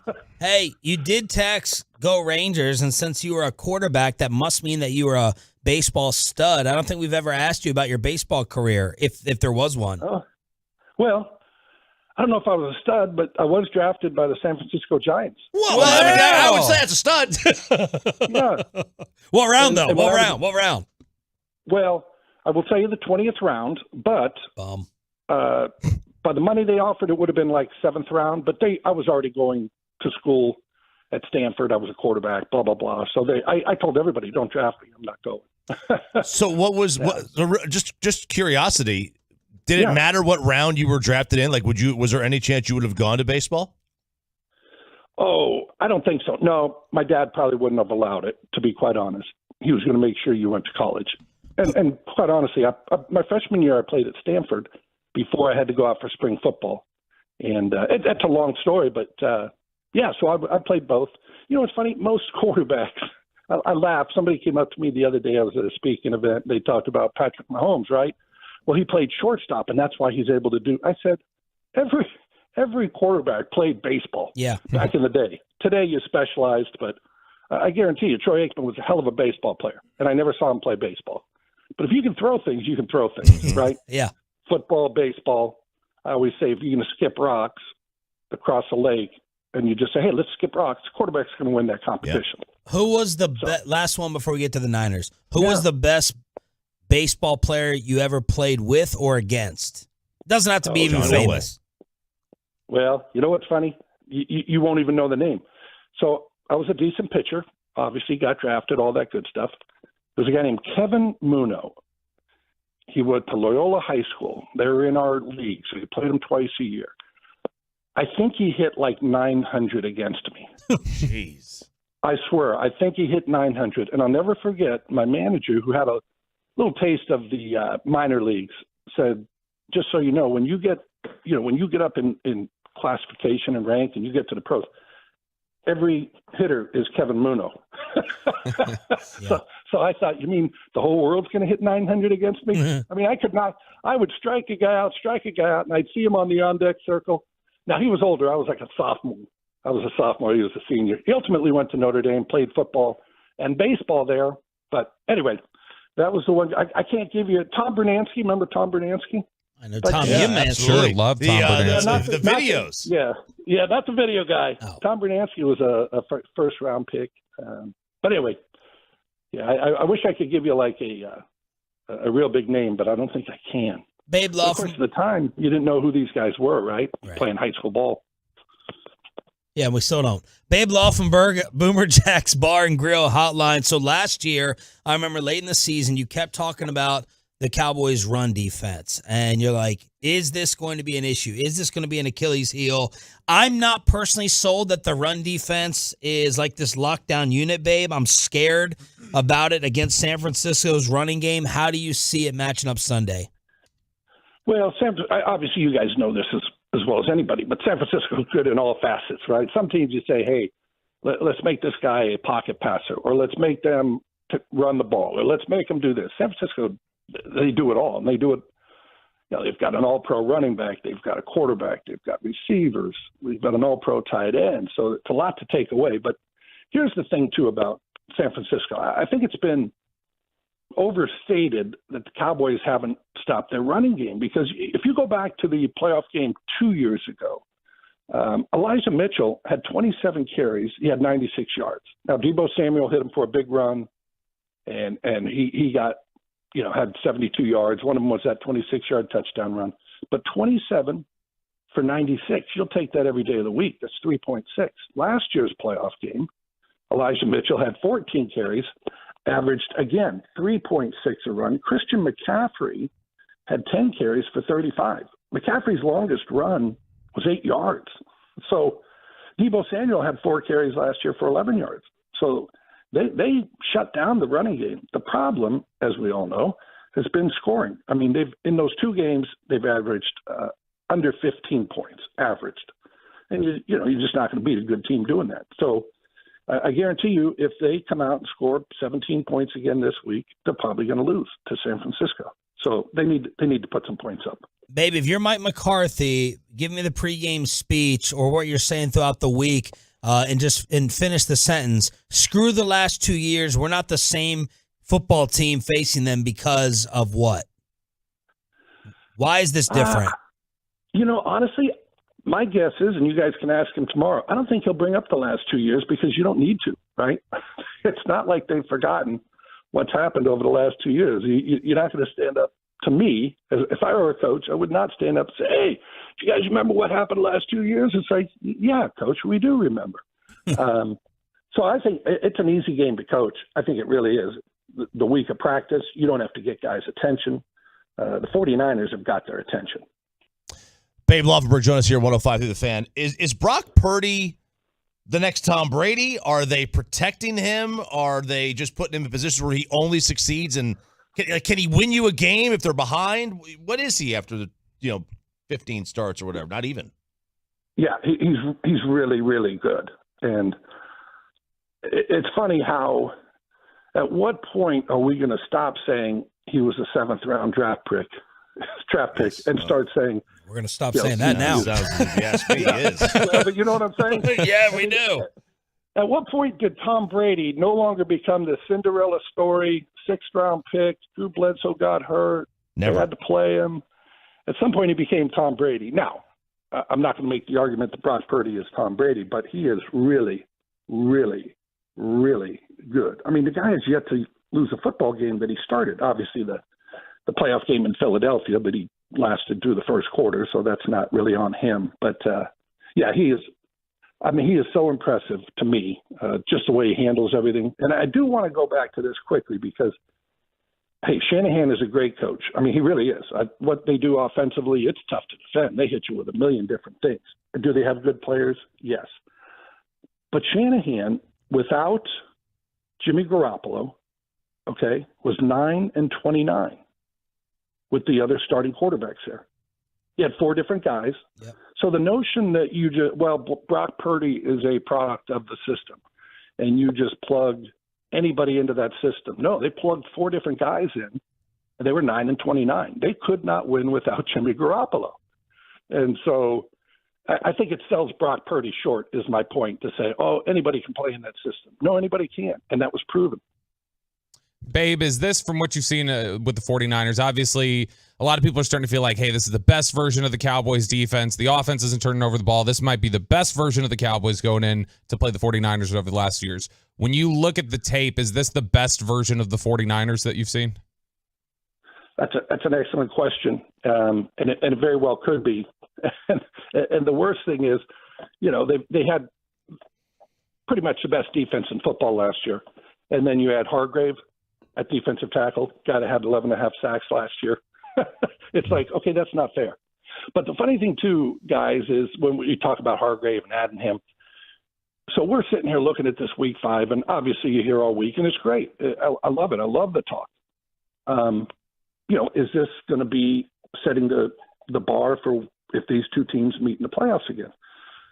Week 5, which we'll be in, obviously, is going to look nothing like when these two teams meet in week 19 and week 20. I have no idea what those teams will look like at the time. But if you go back to last season, week 5 last year, Cooper Rush was the starting quarterback for the Cowboys. Jimmy G was the starting quarterback for the 49ers. San Francisco didn't even have Christian McCaffrey on the team, right? So, again, what we're going to see on Sunday, it's not going to – I don't know who or why. I don't know if Trey Lance will be the starting quarterback for the Cowboys at that time. Hey. I don't know. I mean, I don't know. We don't know anything, right? Right. Again, last week in week 5 for both these teams, their starting quarterbacks were Jimmy G and Cooper Rush. So who knows what the season will hold. But I do know this. Here's my thing, guys. I want to enjoy this game Sunday. I get so wrapped up. I've looked at the Cowboys 49ers playoff game from last year literally 10 times. And when I say 10 times, I run it back 3, 4, 5 times on each play. So you can multiply. And I get so caught up in how can they do this? How can they attack that? How did this happen? I want to sit there and enjoy the game like a fan Sunday night because this is going to be a heck of a game. Is there anything else? I kind of want you to finish this up here. Is there anything else that really jumped out from that tape that you don't think is being covered? And if not, is McCarthy's offense now better suited, not better suited against San Fran's defense, or just the same? Yeah, I don't know if it's better suited. And what's funny is, as you guys well know, they haven't played good teams. They played some good defenses. And they've scaled back the game plan in each week for a variety of reasons. They were up big in a couple of them. They had weather. They didn't have offensive linemen in Arizona, missing 3 there. So, again, we have not seen, in my mind, what Mike McCarthy's offense is really going to look like. But I don't think a couple of things. Shouldn't get weather out there in Santa Clara. Looks like it's going to be sunny and 70. And you shouldn't have to say, well, we're up 28-0 at the half, so we kind of scaled back our offense. I don't think that's going to happen either. So I think this is going to be a good indication of what we're going to see from Mike McCarthy's true offense. Babe, tremendous stuff as always. Thank you so much. Have a good trip. We can't wait for it on Sunday, just like you. Me either. Okay, go, guys. Don't give Peyton the trivia answer next time. Babe Laufenberg, Boomer Jack's Bar and Grill Hotline. Get ready. RJ Choppy says Rangers in 5 next. But first, let me go ahead and get you set up with the Tolo team of attorneys.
secured by DFWsecurity.com. This is Sean and RJ on 105.3 The Fan. First of all, congratulations. What's this feeling like right now for you as the general manager looking at the team you put together? Well, Jared, similar to last week, just so happy for our guys. These guys have worked so hard for this opportunity, and to come out and take 2 games against an unbelievable Tampa club and win this wild card round. I can't express how happy I am for these guys, for Boach, his staff, our front office, everybody in our organization, and most importantly, our fans. That was Jared Sandler in the Rangers clubhouse celebration with Chris Young. It's fist pump time on a Thursday final hour. Sean Sharif, RJ Choppy. You're not doing anything for once? Wow. You're not even going to fist pump? Here, I'll do it. I don't know. It's just I'm not feeling what's the word? I'm not feeling intimate today. I'm not feeling like I want to make love to the camera today. Okay. Yeah. Haven't heard any cereal. Haven't seen any cereal lately. I mean, you're supposed to keep those things in the home. Mainly it's because we've been out of milk. It has been frustrating. I'm not kidding. The last several times I go in there's either no milk or no cereal. And I keep telling her, I was like, you gotta make sure there's milk in the house. Nathan Eovaldi, where did that come from? After having an ERA of 9 in his last 6 starts of the past month, that was not fluky. That was not nickel and diming. That was electric stuff. The breaking balls were biting. The fastballs were 95, 96. He was locating it wherever he wanted. He was looking like a horse out there. Big game Nate Eovaldi almost causes the Tampa Rays to set the new major league drought in terms of consecutive scoreless innings. They were down to 1 strike, 2 outs, 2 strikes, and they finally got the base hit to score in this series. Rangers starting pitching, Evan Carter. The bats were all on fire yesterday, just tattooing Eflin, and you got the Rays collapsing defensively as well. 2-0 sweep on the Baltimore as the Rangers improve their postseason record at the Trop to 6-0. They win their first playoff round in 12 years. 7-0. They are now 7-0 at the Trop in the playoffs. Yeah, they played 3 games one year there when they won 2, lost 2. Yeah, that was when nobody won at home in that first one in 2010. But man, they are that was even yesterday. Yesterday was not as bad defensively as game 1, but they were still really bad defensively yesterday. Like I've never seen a team choke that bad defensively in any sport. Maybe you know what the one that it reminds me of? It's the baseball version of when the Cowboys couldn't tackle CJ Anderson in that Rams game where they ran for like 300 yards. It's like, you guys have been great defensively all year. What the hell happened? Like that's what Tampa was. This was just an awful showing from them defensively, but they could have played perfect defense and it wouldn't have mattered because the pitching showed up in a way that you never could have guessed, never could have expected. Yesterday, Sean, when you said like, hey, what's the best case scenario for you with Eovaldi? Like the realistic best case scenario was like 6 innings, 3 runs. That's what I'm hoping for. And he went way above that. He was absolutely fantastic, and he's a gamer. And Chris Young was asked about the performances. I was wrong about the formula. I was like, there's no way that you're going to get this from the Rangers pitching. They don't have anybody left. They got Montgomery. If he allows 2 runs, that'll be a humongous victory. You got it from Montgomery and Eovaldi. Here's CY. Well, we don't win without those two. The pitching performances that they gave us yesterday and today, we're not here without it. And they took some pressure off the offense by throwing up zeros. And just when you get pitching like that, you're going to win games. And that's what happened this series. Woo, the eruption with the clubhouse celebration after. So let's go ahead and celebrate the Rangers throughout the rest of the show. Game 1 Saturday during Texas OU, 12 o'clock right here on The Fan. Game 2 Sunday at 3 p.m. The first home game in Arlington Tuesday night at 7. Oh, place going to be litty. Place going to be litty. Hopefully. Well, I mean. Hopefully. It wouldn't be as dead as Tampa. That's for sure. Yeah, the Rangers have drawn really, really well this year, and I can't. The crowd was not. Look, let's be fair. The crowd was not great this year. They were there, but they weren't like the Philadelphia crowd that we've seen. And Except they for certainly one section. Except for one section, and they certainly weren't like they were in the 2010-2011 postseason. That was a very good crowd. The old ballpark had some really good crowds back in the playoffs, a decade ago. Those people they're still here. They're still here. And maybe the increased stakes of the game will bring them back because we know they can do that. I hope so. I also hope that it's not just, I don't know about you guys, but when I've sat in the new ballpark, there is still like a sterile museum-like feel to it. That's indoor. That's those stadiums, though. They have the hum to it. Like Houston has that. It sounds like a big giant air conditioner is always running. Because it is. It kind of, yeah. And it's one of those where with the ballpark in Arlington, it was like you'd get in there and there was always this like electricity in there for playoff games. And I will always go back to in the 2011 run when it just naturally came about that everybody started the Napoli chants and those big moments when he'd be up there to hit. And it was such a cool run where the crowd was so great. They were so into it from, those 2010 and 2011 playoff runs. I really hope we can tap into that. Yeah. It's just, it's a little bit of an atmosphere that I think everybody's still trying to get used to in that ballpark. I mean, look, you saw the Philly game last night, the Grand Slam. I mean, when there's a home run hit, everyone's arms are up in the air, going crazy. Look, I don't want to smell your armpits, so I'm fine that they don't do that here. But, like that, look, that is an electric crowd. We have that ability, especially with the roof being closed, which I assume it will be, although hopefully not. If it's great weather, if it's 65, 70 degrees, there's no better baseball weather generally than October right here. It's fantastic. I would now like to bring you RJ Choppy's email from last night. I don't know whether to try to read it, have someone read it as Choppy, or just let RJ go unharnessed, because this will get you very hype. That's why I asked if you were drinking last night, if you want to follow through with the prediction this morning. But Ranger told us. I'd like to change my prediction. Okay. I had Rangers in 5. Okay. My prediction. Don't say it yet. Okay. Right. Don't say it. Why don't you go ahead and read what you wrote? Very good. Bring on the next overhyped and overrated team, the Baltimore Orioles. Another cute little story. Yeah, with another crap owner. We already disposed of one crap owner in Sternberg or whatever his name is, and now we're going to get rid of Angelos, whichever one it is. I don't even know which one is talking anymore. John, Peter, I don't know, some other Nepo baby they have over there. Yeah, I'm sure Sandler thinks they're the greatest team ever, even after his Kevin Cash take. Let me tell you something about the overrated O's. They stink as much as the Braves do. Their starters had a 42% quality start rate. The Rangers at 41.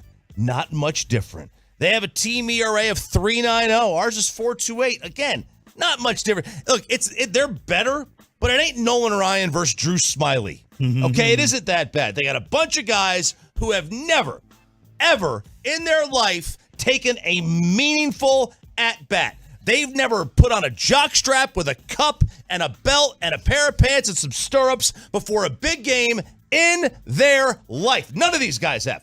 Go up and down that lineup. The Rangers are fresh off a dominating victory over mighty Tampa, right? Orioles also 11-10 down the stretch. And they just had a week off to get fat and lazy off of a 500 down the stretch mark. Not great. Last year, in the first year of the expanded postseason, 2 of the 4 teams that had a bye lost in the division series. Dodgers and Braves. They both lost. They're both in the NL. Now it's time for both teams in the AL. Screw you, Astros. So Astros and Orioles both going to lose. Teams want to play. They want to play every day. They don't want a week off. Not this time of year. And guess what? Even if they did have this great elite pitch, there's no pitching there for them to get excited about and for them to get rest anyway. You're worried about, let's see, I'm going to check these names here. Now, Kyle Bradish is a good pitcher. John Means, he's good. He's good. You worried about Grayson Rodriguez? No. Kyle Gibson, what does he throw, 90? Ooh. I mean, I know kids at 14U that throw as hard as Kyle Gibson does. I know. Max Scherzer's throwing 90 in the bullpen. Yeah, now Kyle may throw harder than I have no idea. I don't care. Holland can throw 91 right now. Are you scared of Dean Kramer? I mean, he sounds like he's in a superhero TV show. I'm not scared of any of these guys. Kyle scares me. I get it. Kyle Bradish. You know, there are other 3 guys that got whips in the 1-3s. Whip is walks plus hits to innings pitched. So you want it as close to 1 Yep. Or lower than 1 if you can get it. If you're a reliever, you really want it lower than 1. A starter, you're going to be in the 110s, 1.2s for really, really good pitchers. But they also give up, and it's not even just the walks.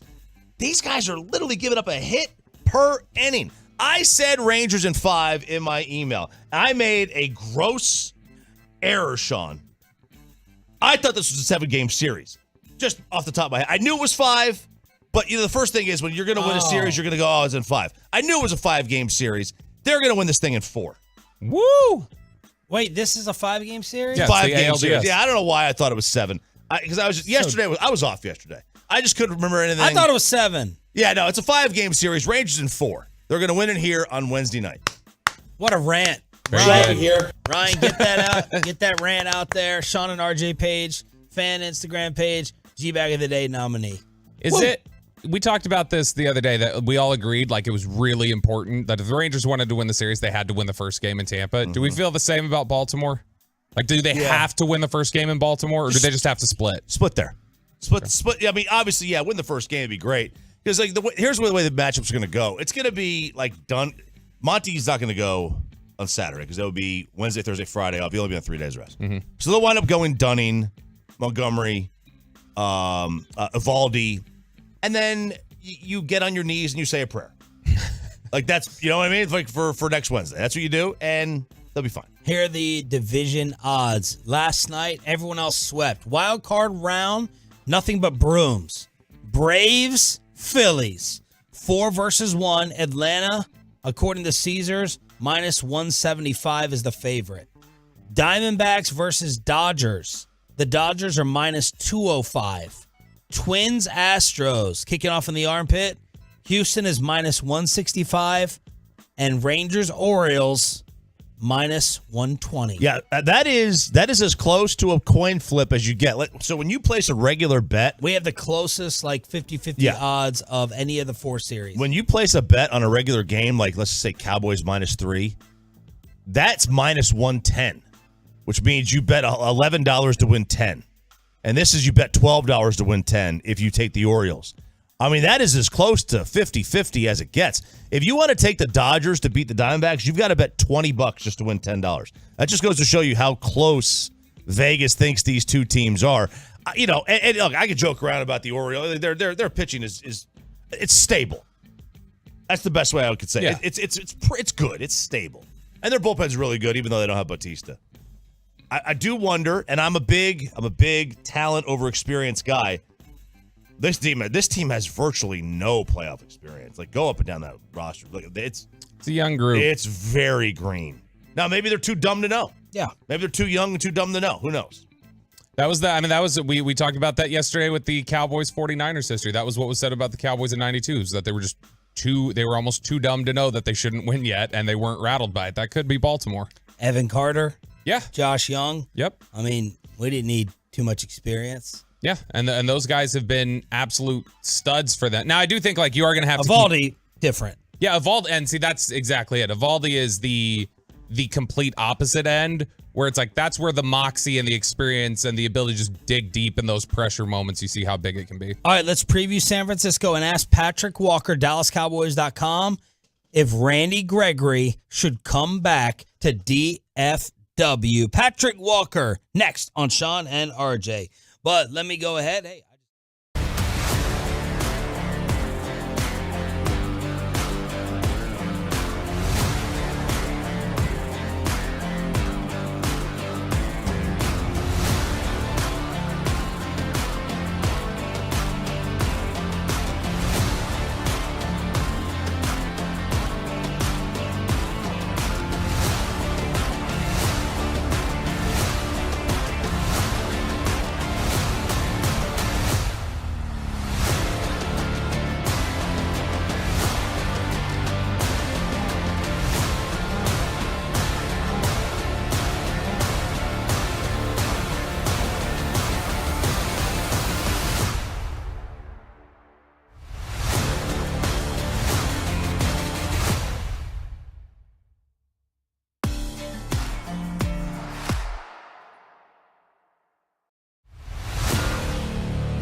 brought to you by Window Nation and by the personal injury lawyers Frankel and Frankel. Life is unpredictable. Accidents happen. Frankel and Frankel are the go-to attorneys for car and truck wrecks and DFW. If you or a loved one have been in an accident, contact the Frankels for free at 214-333-3333 or go to truckwreck.com. Patrick Walker is brought to you by the WinStar World Casino and Resort. Proud to be the casino of the Dallas Cowboys. Please game responsibly. I'm going to start off by asking you, since you're a big baseball guy, your thoughts on the Texas Rangers, and how are you about to deal with the Philly fans on your timeline? Well, first, I love the fact that the Rangers handle business. When you guys asked me this question ahead of that wild card series, I told you, as long as your pitching held up, your bats would definitely do what they needed to do, and you guys had a chance to go into Tampa where, you know, the fan base isn't as strong, and it's easy to rattle those guys, those players in that skipper over there and handle business. And what do? You go, bang, bang, there's a sweep, and now you're getting ready for the Orioles. As far as the Phillies are concerned, I mean, I deal with Phillies fans the same way I deal with Eagles fans. I don't. So I'm not worried about their stupidity whatsoever because, I mean, at the end of the day, we're going to do what we need to do. And, yeah, they took us out last year, but that was – we were missing guys. Like we missed Ozzie, Albies, and everything. But I don't make excuses. Kudos to them. They handled business last year. But last year's last year. This year, you know, bring in the truest and find out what's about to happen because this is a completely different team. And I really can't wait because I want nothing but the worst for, you know, Philadelphia sports fans on all pages. So if my Braves can strike another blow to the heart of guys and gals who are also Eagles fans, sounds good to me. Did you happen to see Philadelphia get all butthurt and worked up after Jerry came on with us and said, oh, you know, the road to the Super Bowl, maybe going through San Francisco, they look like they could be the favorites, and Philly get all butthurt that they were forgotten about or somehow disrespected? It's little brother syndrome. You know, they want to be recognized so badly as being, you know, in the upper echelon of NFL teams as far as legacy teams are concerned. They simply are not. They're not the Cowboys. They're not the 49ers. They're not the Packers. You know, hell, they're not even the Raiders. So they want to be in that air, but you haven't earned the right to be in that air. Hell, you're not even the New York Giants. The Giants have 4 rings. You only have 1. And it's funny because on one note, they'll say, oh, you guys are always bringing up old rings, 95 and 90. Okay, but then as soon as you point out they only have 1, they start talking about NFL championships when guys had leather helmets and played with 1 sock on. So who cares? They're not – I mean, they're a rival as far as division is concerned, but Jerry was absolutely correct. The road to the Super Bowl right now goes through San Francisco, and if Brock Purdy doesn't get hurt against the Eagles in the NFC Championship game, then the Eagles don't win that game. So, you know, they can not like it all they want, but it doesn't change the facts.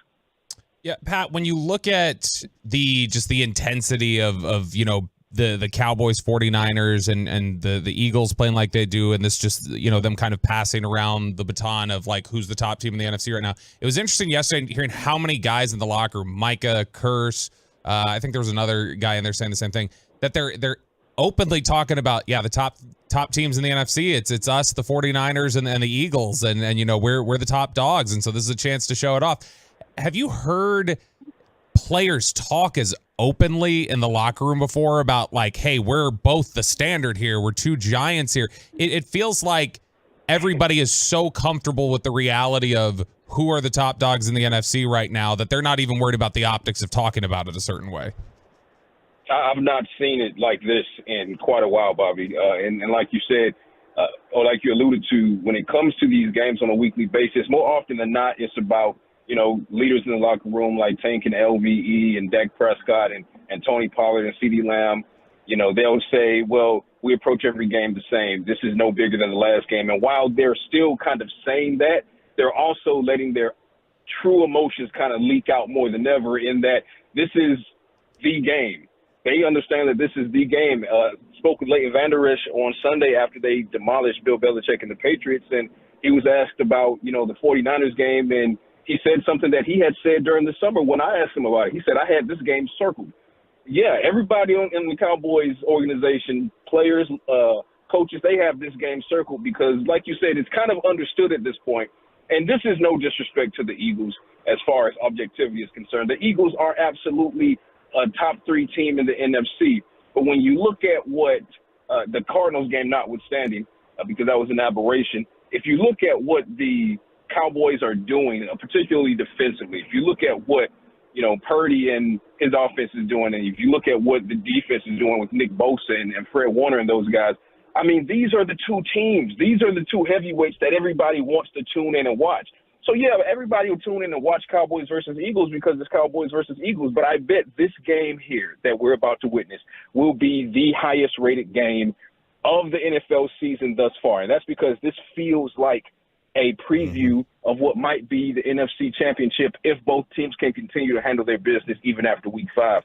But the Cowboys know they have to send a message by winning this game. This is their boogeyman. And until you kill your boogeyman, you can't then become the boogeyman. All right, how do you kill your boogeyman then?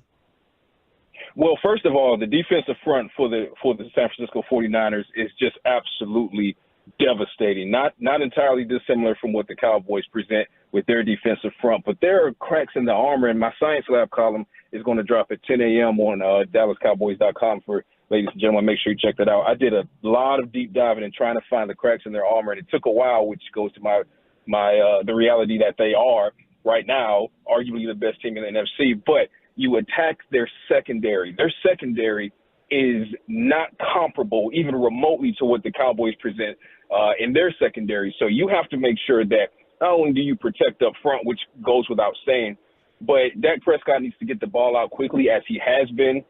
I think he's at 2.47 seconds from snap to release. So he's getting that ball out faster, even faster than Brock Purdy, who's 2.56 seconds.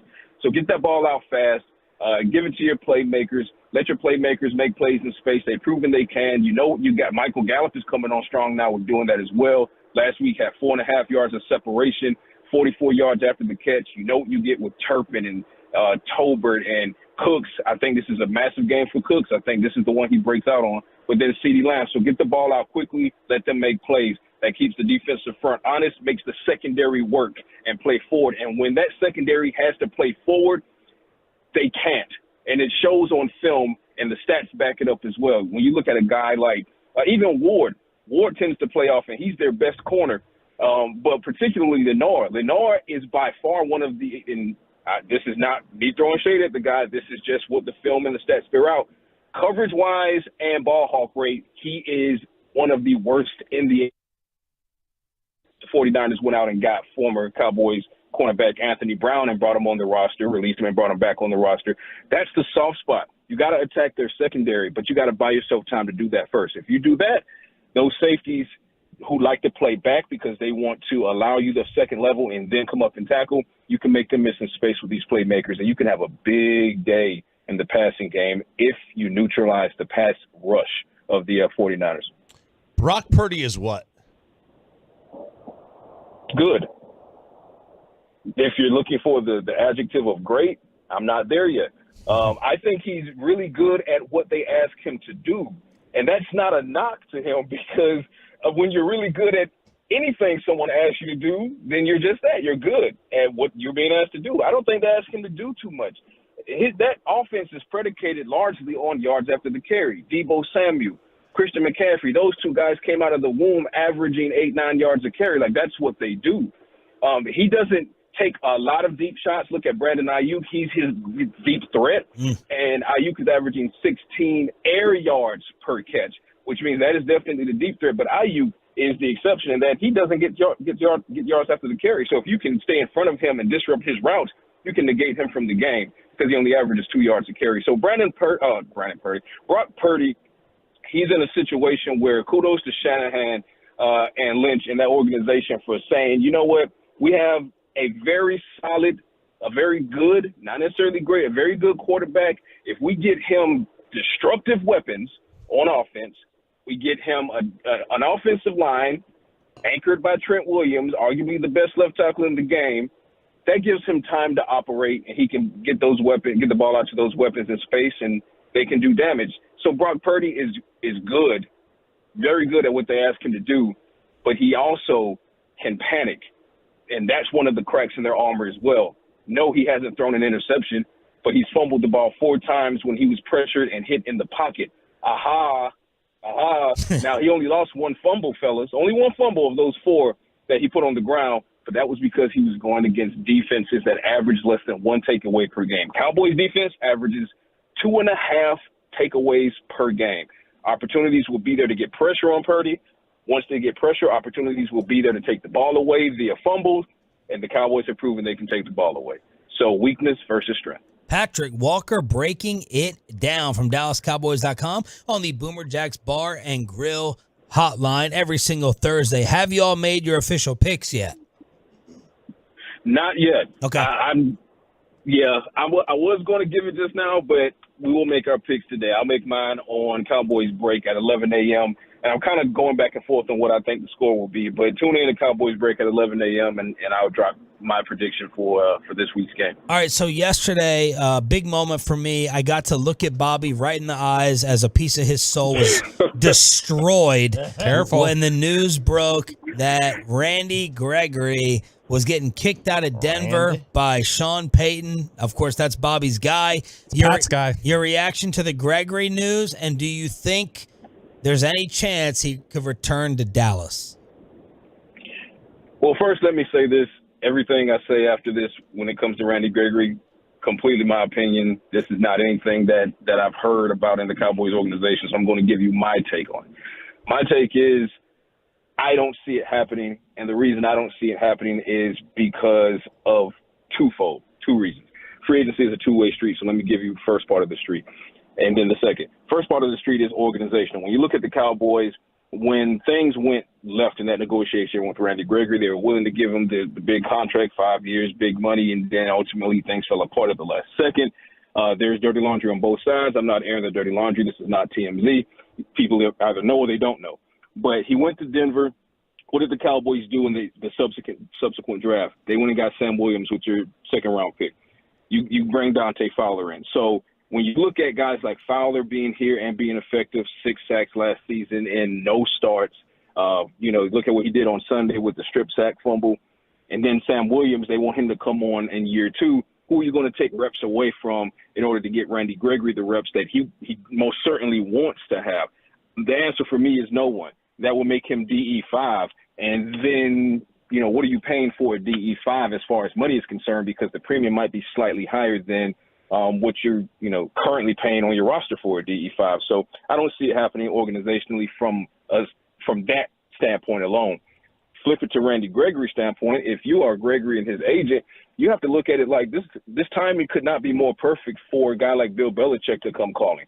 Bill Belichick lost Christian Gonzalez against the Cowboys. What did he do? He went and traded for J.C. Jackson to get a reunion with him. And now here comes news of a potential release of Randy Gregory on the same week that Bill Belichick and the Patriots lose Matthew Judon potentially for the season. So the Patriots need another veteran pass rusher. I think if you're Randy Gregory and his agent, you look at the Patriots and you say, hey, we can come there, we can be effective. He'll get starting reps, which is what he would want, to have the opportunity to kind of rebuild his brand and get back on the market in 2024. And then if you're the Patriots, like I said, you get a very talented – availability is a question, but you get a very talented pass rusher when he is available, one of the best I've ever seen at bending the corner and bending the edge. So I think that's more of a perfect marriage. Hell, even throw Andy Reid and the Chiefs in there because maybe they want some depth behind Chris Jones there. But, there are better options out there for Gregory from a free agent standpoint. And from an organizational standpoint, I think the Cowboys are so loaded at the defensive line, there's just no point in revisiting that. Great stuff. Fantastic answers. We'll look for the article later on today and the San Fran prediction as well. Thanks, Pat.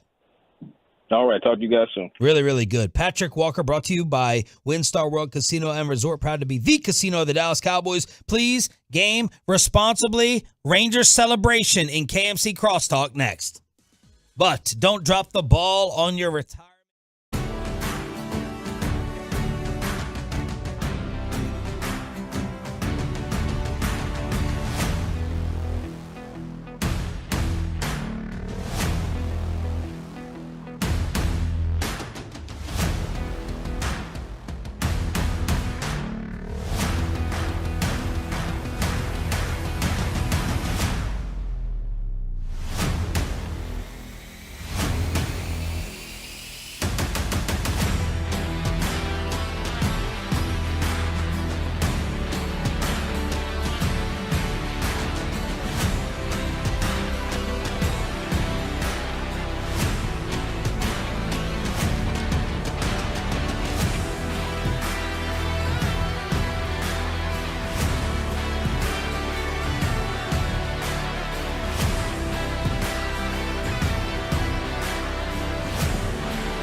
453 The Fan segment here brought to you by Classic Chevrolet. Texas, it is Classic Truck Month at Classic Chevrolet. Like you, grit runs deep.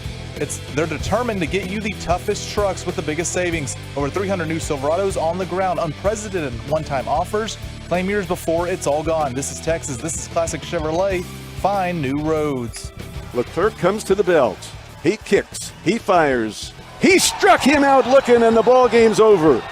The Rangers have swept the Wild Card Series and are heading to Baltimore for the Division Series. For the first time since 2011, the Rangers have won a postseason series. 7-1, the Rangers win it today to complete a 2-game sweep. Let's crosstalk with the KMC Masterpiece featuring Mikey Bassick and Corey Majors after Eric Nadel had that call on your home for Rangers baseball. Game 1 Saturday at noon on this station. Good morning, Corey. What's coming up? Right out of the gate, we get into that Rangers discussion, why Evaldi was so damn good yesterday. My buddy's an idiot at 10:20, and then we have former Rangers third baseman Steve Buechele joining the show, a man who Mike stares longingly at whenever they do their TV work together. And a person who you wanted to be like, right? I always wore 22 because I wanted to be Steve Buechele growing up. Played third base. That dude was elite third baseman, dude. And when it came to like, he stopped everything. I'd never seen diving catches until I saw Steve Buechele play. I thought you were going to say Hank Blaylock, who you said former third base. Oh, no. And what's your Steve Buechele note that you like to? He's the lawn guy. He's an amazing lawn dude. Apparently, he's lawn of the month guy. Really? Every month. Like, just dominating his neighborhood. He's not like these other rich types who pay for people to mow their lawns. He gets his hands dirty. It's like he gets Mike. down there into the Bermuda or the Zoysia or whatever he has. I don't know what he Augustine. has. Bobby, what do you think? Yeah, I love that. That's my favorite. Oh, it's my jam. Bobby, just making it back in time before the end of the show. Whew, that was an emergency. Really? That bad? Like me the other day? Yeah, that was like the urgency of trying to disarm a ticking bomb. Why did you go downstairs? Because he was going to the one upstairs, and I don't There's share two. I don't share restrooms. I haven't gone today. But you were going into the restroom, and I knew the one So downstairs. if he's at would be the vacant. urinal, you won't go in the stall. Right. Okay. What do you do if you're in the stall and then he walks in after for the urinal? Pause. Panic. Yeah. Pause. Just panic attack. I just keep going. Trigger a stroke that numbs the left side of my face. This is weird. Weird. I just keep going. Because my wife's the same way. If somebody's in the bathroom, she's out. She's like, I got to go home. And I'm like, what? And I'm, no way, man. I got to go. You walk in, you do the stall check, and then as you see, you just do the whole fake wash your hands thing, and then leave. I mean, I my game gets taken to another level when somebody walks in. All right, I just like I Evan Carter. He's a postseason performer. By the way, the fan text blew up with the nickname they want for Evan Carter earlier. They want Evan Almighty from the movie. Oh, it's a good movie. Evan Almighty. What are they calling him on the team? The Little Savior is what Josh Young says. And I guess in the minor leagues, he's full count. Full count. What did you see in him? Just to recap, before he blew up like this, you were in love. Why? So, what were you hearing? What did you see? I talked to two scouts. Well, and they said this was in 2021, and they said, dude, he only swings at strikes. Like he's 19 years old and he knows the strike zone like he's 30 years old. Like you just don't see that at that age. And they're just like, he doesn't have a lot of power, but he's 19 years old and he's super thin. So just think about what he might have looked like 2 years ago. I'm assuming he's put on 10 to 20 pounds from 19 years old. I don't know, but they're like, he's really thin, but he can fly. He's a good outfielder. He's kind of mature beyond his years. And then I said, do you have a comparison? Do you have like a player right now in the major leagues that you can compare him to? Now, remember, this is 2021. He goes, this guy goes, I hate doing this. I hate when people make me do this. But he goes, if I had to compare him, I would say he's probably a future Christian Yelich. At the time, Yelich had won an MVP and was battling with Bellinger for another MVP. So, because he said their bodies are similar, he said he's probably a little bit faster than Yelich, but Yelich probably has a little bit more pop. And he's like, I don't know if he'll get to Yelich's pop. Now, after Yelich broke his kneecap, if you remember the foul ball that took him out of the MVP race and kind of, I don't want to say ruined his career, but took his career down a really tough path. And that was kind of the end of the 2021 year. If I have my years right, if I have my years wrong, I'm sorry. But now that he's hit 6 home runs in 20 games. Yeah. Is that right? Now, I know that's not going to keep up because that would be 1998 Mark McGwire, Sammy Sosa stuff. So we know that's not going to happen. Why limit him? Steroids, yeah. But he's showing the ability at 21, and he just turned 21, that next year, could he pop 25 home runs for you? I think that's probably a high mark, but like he might be able to be a guy early in his career that pops 20 to 25 home runs, and as he progresses, maybe is able to get to 25 to 35 He home finds runs. a weight room. He's dangerous. Like, Corey, dangerous. I heard you always tinkering with the Rangers lineup. Would you move him up? I would be excited to.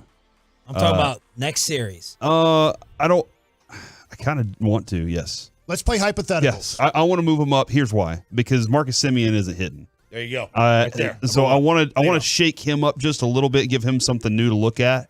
And I know it like changes everything.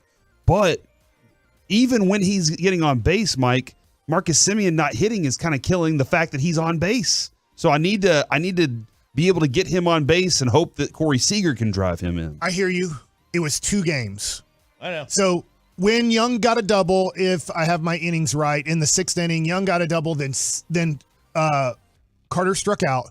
Semien got a double. Seager got a double. You scored 2 runs. It was 2 games. I love those 2 games. Let me ask you guys this, because what would you as a player think? Everybody in here has an ego because we have pretty damn good jobs. Okay, so there's pretty big egos in here when it comes to our jobs in here. Sure. I know that we want to be humble, but we do have egos.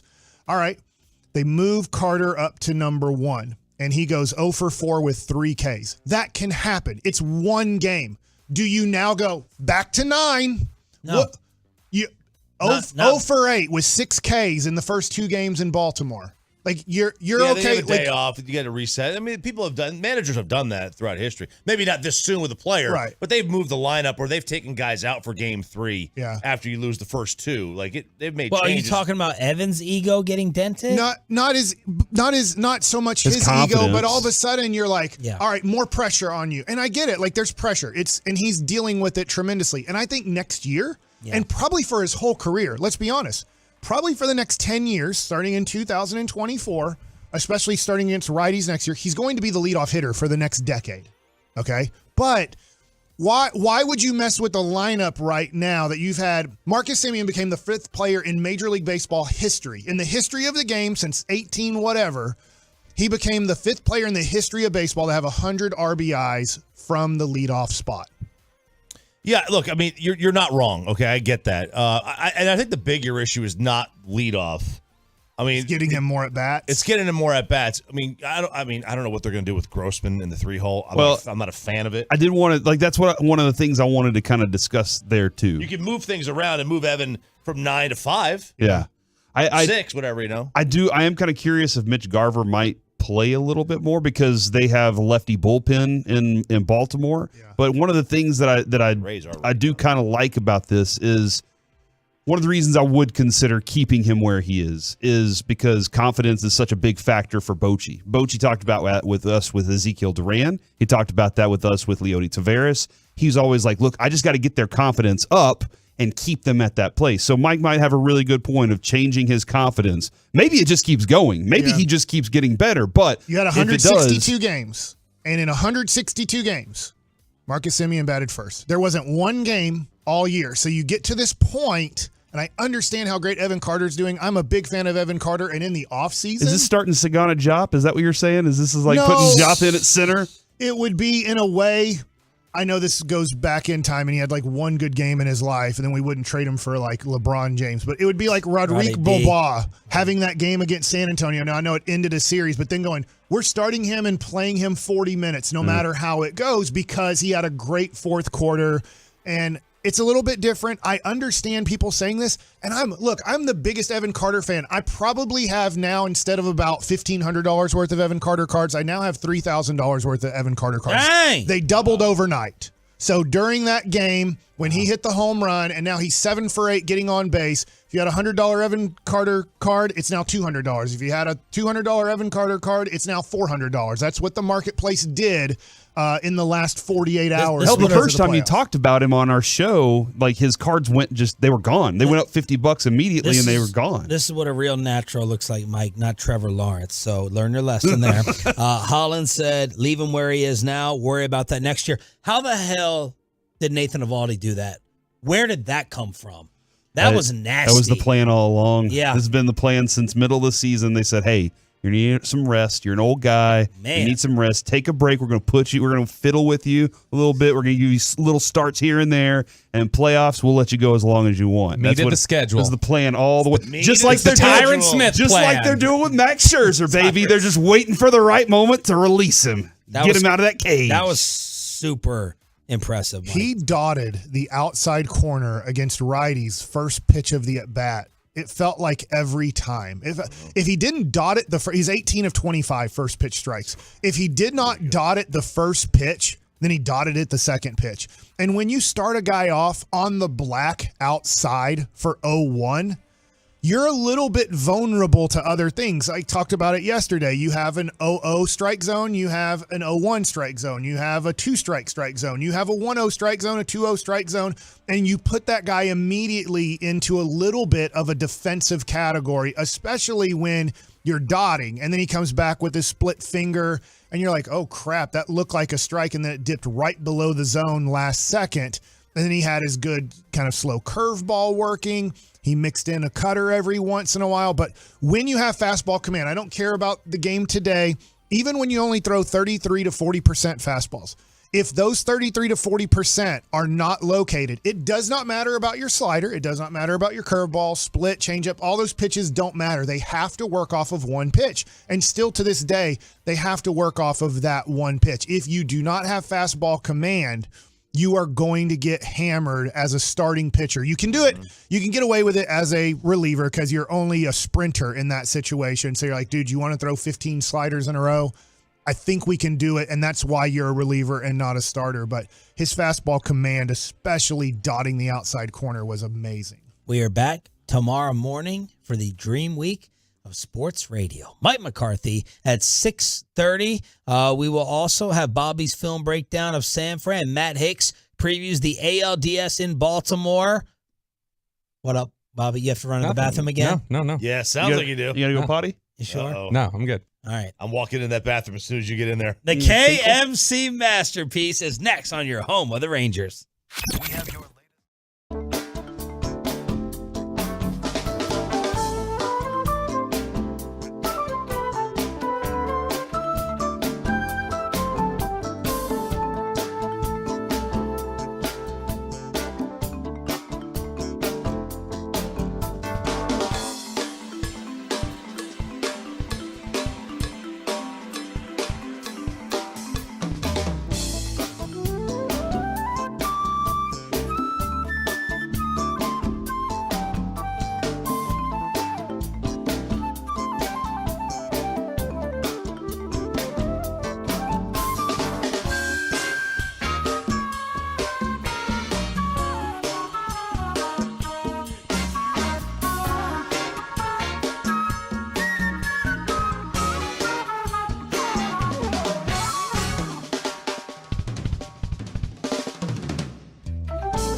Fan Studio, secured by DFWsecurity.com.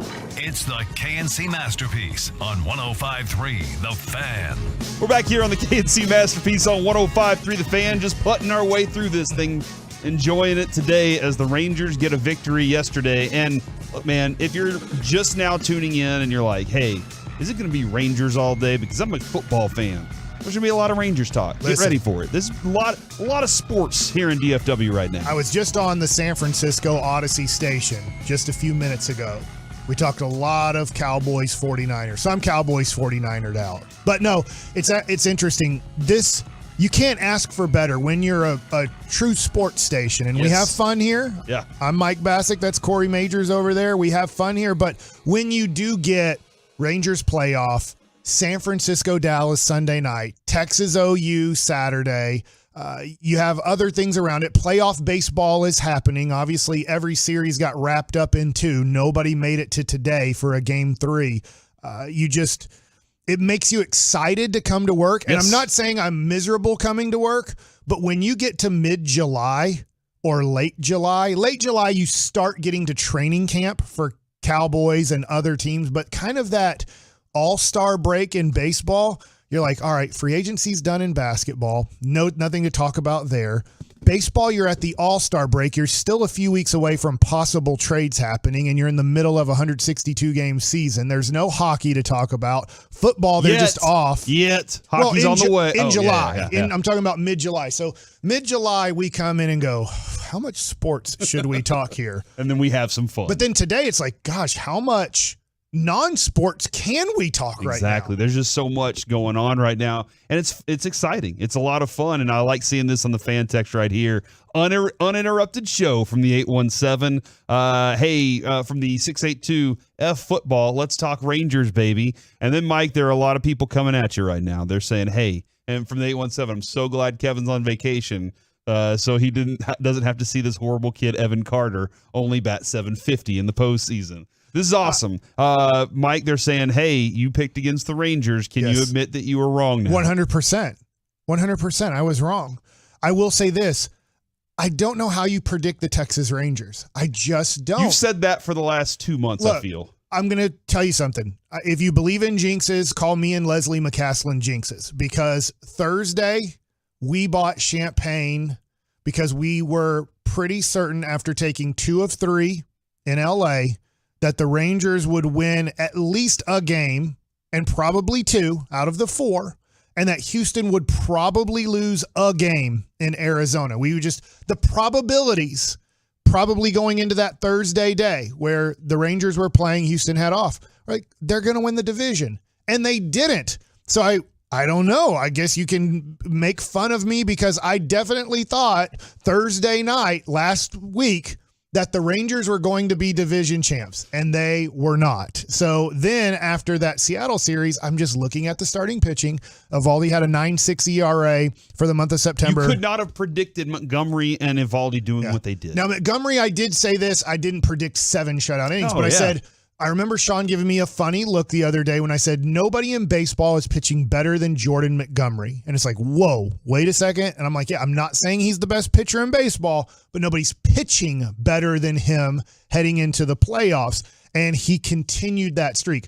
Evaldi, you could argue, not knowing everybody in game 1 and game 2 of all the plays, nobody's pitching worse in baseball than Nathan Evaldi going into the playoffs, and then Evaldi just gives you another gem. I think Kirkjian actually was pointing out the stat you said all day yesterday. 9.58 ERA in the last 3 games or whatever he pitched in. It was one of those where you're like, man, we're gonna have to patchwork this together. Now I think I don't know how positive this is. We can dip into this at some point, Mike, but now it feels like maybe you can start Dunning. You can 100%. So you have your 3 starters here. Even if you'd have won this series, we talked about this last night on Bally's with Boo, and we were just like, do you know how important winning yesterday was to have a opportunity to beat Baltimore? Because now on Saturday, Dane Dunning will be your starter. He's going to have that 1 extra day, and that probably helps because he had to throw on short rest 54 pitches Sunday against Seattle, and he lasted 54 pitches, but you could tell right close to pitch 50, he had nothing left. So now he didn't have to throw on short rest today to try to give you 2 or 3 innings against Tampa to win game 3. You don't have to play game 3. So now he has 5 days rest instead of your normal 4. Montgomery will be pitching on normal rest on Sunday. Then you have Tuesday, Evaldi pitching with 1 extra day. So he does throw for the first time he gets close to 100 pitches. He gets an extra day of rest to then pitch your home playoff game on Tuesday. On Wednesday, I don't know who's going to pitch on Wednesday. It's either going to be Heaney or Perez. Okay. Because Dunning would be pitching on short rest. He looked okay on short rest, but on short rest, he'd be a 3-inning starter. Yeah, you're limited. And then Montgomery's on normal rest. If it goes to a game 5 on Friday, because you have 2 days off, you play 2, day off, play 2, day off, game 5. Montgomery's good for 2 games in this series, so he can Cliff Lee this thing. And what I mean by that is if Montgomery pitches great again and he wins for you on Sunday, and you believe that he's going to pitch great for you in game 5 and win on Friday, this is the way you beat Tampa the first time ever the Rangers won a playoff series, is Cliff Lee won 2 of the 5 games, 2 of the 3 games you had to win. So if you look at Monty that way, it's very tough to do it, but if you do look at him as your Cliff Lee and he can win 2 of the 5 games against Baltimore, then you just say, can we win one other game? Yes. And if you can win one other game, you go on to the championship series. All right, so I promise today to Mike to ask you a lot of people have been but I'm asking about sorry this. for picking against the Rangers after they lost 3 of 4 to the Seattle Mariners. I wasn't feeling super confident with Evaldi and not having a starting pitcher for a game 3 if it went to that. Perfect. Somebody was recording. They just wanted to make sure they were recording for the second round on that. I'll get to Robbie Grossman at some point today, I promise. Okay. Because people have questions they want to know. I hear. But look, I did nothing's want to perfect. Specifically, I wanted to ask you about Leclerc and the role that he has and the way it just worked out perfectly. And it worked out, Mike, in a manner that we have not seen it go perfectly throughout this season with the Rangers bullpen here. Okay.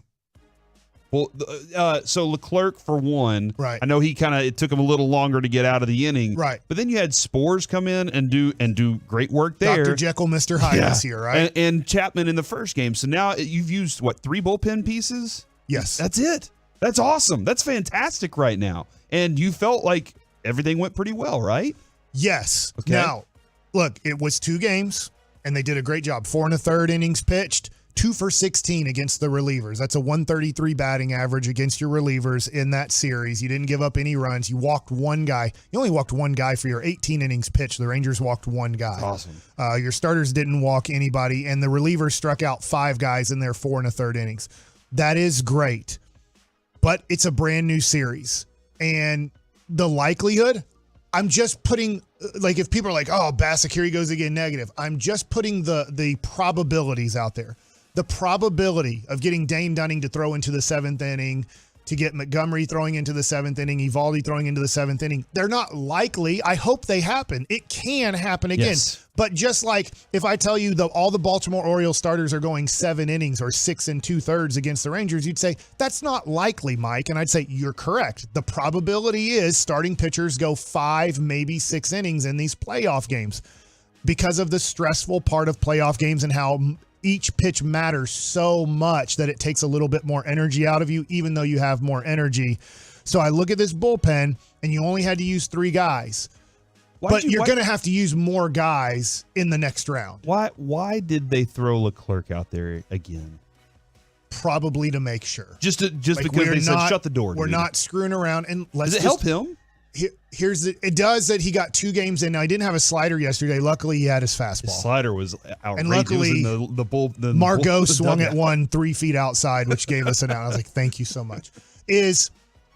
Bochy doesn't have guys that he trusts out there. I hate saying that, and he would never tell those guys, hey, the reason I used Leclerc when we were up 7-1 is because I don't trust any of you guys left in the bullpen. Okay. You're not going to ever tell your guys that. You have to give them confidence and belief, even though inside you can see the actions. Bochy's actions yesterday expressed, I'm not going to put Will Smith out there. I don't want to put Aroldis Chapman out there back-to-back days. We have a good idea on how that goes. I don't want to use Matt Bush here, who hasn't pitched since April for the Milwaukee Brewers in the major leagues, not using Grant Anderson. he's not I don't want to say this because I don't know Boch. He doesn't seem to trust Brock Burke as much as maybe I thought he would trust Brock Burke. So he doesn't want to use Brock Burke in that situations. Andrew Heaney started warming up in the ninth. So you want to know who he trusts after Leclerc? If things got a little bit wonky, he had Heaney warming up there in the ninth inning as they got a couple innings too, right? Well, yeah, it was the ninth inning, but that's who he thought could close the game. Okay. He's like, out of all my bullpen guys, I don't want to use Chapman because I've seen back-to-back days. I just use Spores. Leclerc's in the game. Who do I, out of all the guys in the bullpen, Leclerc gets in a little bit of trouble. Who do I trust? He's like, I trust my starting pitcher, Andrew Heaney. That's where Bochy is with the lack of depth. And that's the thing. If you do get into a depth game, offense is rolling. I don't know what game it is. Let's just say game one. Offense scores 4 runs in the first 3 innings. But let's just say Baltimore with their young, phenomenal lineup. You're going to learn a lot about Gunnar Henderson because I heard Zach Wolchuk last night say, I still think Josh Young should be Rookie of the Year. And I know that he's just rooting for Josh Young. Yeah. Gunnar Henderson had the 4th best WAR in all of the American League behind Marcus Semien, Shohei Ohtani, and Corey Seager. That's Gunnar Henderson, the rookie third baseman. That's how good Gunnar Henderson is. Adley Rutschman, Rookie of the Year type of guy. You have Cedric Mullins, didn't have a great year, but he's been an all-star. Ryan Mountcastle, keep going down the list. They have all of these young guys that are just studs. But so do the Rangers. The Rangers have studs in their lineup too, but if it becomes 4-4 after 3 innings and both teams go to their pen, now you are going to have to use Will Smith, Brock Burke, Matt Bush, Grant Anderson. Those guys are going to have to try to put up zeros for you in, let's say, innings 4 through 7 or possibly 4 through 8 to get you to a possible winning situation. So those guys are going to have to be used in one of these games against Baltimore. And I know Baltimore's bullpen was like, it's been fantastic. It's been elite. They did lose. They did lose one of their combo closers. Yes, they had 2 all-star closers on their team this year. And so they lost Bautista, Felix Bautista. They still have Yenier Cano. So I'm interested to see. We'll discuss more about Baltimore down the road. Mike, going into this series, there were lots of questions of why is Robbie Grossman hitting third. I understand. And I heard multiple things from Bruce Bochy. One was, I take the last 10 days into consideration. In the last 10 days, he had something going. That's his model. So if you're wanting to wonder, like, hey, what is Bochy? What are the trends he looks at? 10-day window is what he likes to look at. He also said, I like the flexibility of having a switch hitter in the 3-hole. Yeah. Nate hasn't been hitting great, so we're going to do something there. I am kind of curious if that changes with Josh Young against Baltimore here. We'll see. But then on the flip side of it, with Mitch Garver as the possibility. But Robbie Grossman, for the most part of his career, has been fantastic at commanding the strike zone. He understands the strike zone very well. He has a very high on-base percentage. But it just hasn't been that great with Robbie Grossman. I understand it's not the best scenario, and look, we saw it play out yesterday. And I'm sorry, I'm forgetting what inning. It was early in the game. Marcus Semien hits into a double play, and so they're like, "All right, runner on third, 2 outs. We're not pitching to Corey Seager." I don't care. It might have been the second inning. It could have been the third inning. It was one of those 2 innings. And they're like, we don't care how early in the game it is. And I'm sitting there before Marcus Semien hits the ball. And I said, I'll tell you what, there's no way if first base is open, they're pitching to Corey Seager. In fact, if a base is open, I'm still not sure. They might, if it's first and third and 1 out, they might walk Corey Seager to load the bases this early in the game because, to Ranger fans' points, I do think Robbie Grossman can come through for you, but if you're the other team's manager, there's a big difference between he's the best hitter in the American League. Corey Seager was the best hitter. I know average, he just fell below, but overall, everything considered, he's the best hitter in the American League. There's no way you're pitching to the best hitter in the American League in a situation in the playoffs when you can go to Robbie Grossman. Yeah. You're always going to go to Robbie Grossman. I don't know how much it would change if you threw Josh Young into the 3 spot. What if you threw... Or Adolis moved up to 3? I don't know. What if you move Carter to 2 and move Seager to 3? I know that changes everything you've done all year, but that's a dude on base. That's maybe 2 on base for Seager. I agree with you. I agree into a way, but you do We're just have having fun here. You do have Carter and Semien right before Seager. And then you have Josh Young batting 8th. Now, I get it. Like, you would say, well, then why don't you just bat Simeon and Seager 8th and 9th to really load up the back end of your lineup? And I totally get where people are coming from, with Robbie Grossman. But it was only 2 games, right? Let's be honest. You mentioned it earlier. Marcus Simeon stunk in this series, but it was only 2 games. Yep. Now you're going to play 3 to 5 games against Baltimore. Marcus Simeon might bat 500 in this series. He might bat 100 in this series. Series are interesting in that way, is that this is where people make names for themselves. Like it or not, I was just looking because I was looking at Derek Jeter and looking at Evan Carter, because Evan Carter right now is obviously 3 for 4 in his playoff life. Well, in Derek Jeter's playoff life to start off his career, he went 7 for 17 against the Rangers. That's an over 400 batting average. And then he batted over 400 against Baltimore in the American League Championship Series. Then they won the World Series against the Atlanta Braves, who were favored. That's how legends are made. So I just want to explain, and I get like some people aren't the biggest Derek Jeter people. He made his legendary status at 22 years old, his rookie year in the playoffs, where there was this young kid for the New York Yankees batting over 400 heading into the World Series in the playoffs. That's where your legend is made, in the playoffs. So you can also become Barry Bonds, where Barry Bonds in Pittsburgh, they're like, dude, he might win MVPs. He might be this or that. But you put him in a playoff situation and he craps his pants. Is that fair when you play 3 to 5 games or maybe up to like 7 games in a playoff series and you don't have a good 5 days? Because in the regular season, you're like, everybody goes through a bad 5-day stretch. Yes. You just don't want to do it in the playoffs because your definition of who you are can be made in the playoffs. Heroes get remembered, but legends never die. That's Babe Ruth, I believe. All right, guys, coming up next here on the KNC Masterpiece. Which, when you break that down, you're going to have to really explain that to me off the air. It's okay. It's Babe Ruth. My buddy's an idiot coming up next. Everybody who took shots at the Rangers for celebrating, yeah, they're idiots this time. You can text in next on the Fan. Welcoming new listeners to our clubhouse.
This segment of the KNC Masterpiece is brought to you by the personal injury lawyers Frankel and Frankel. Life is unpredictable. Accidents happen. Frankel and Frankel are the go-to attorneys for car and truck wrecks in DFW.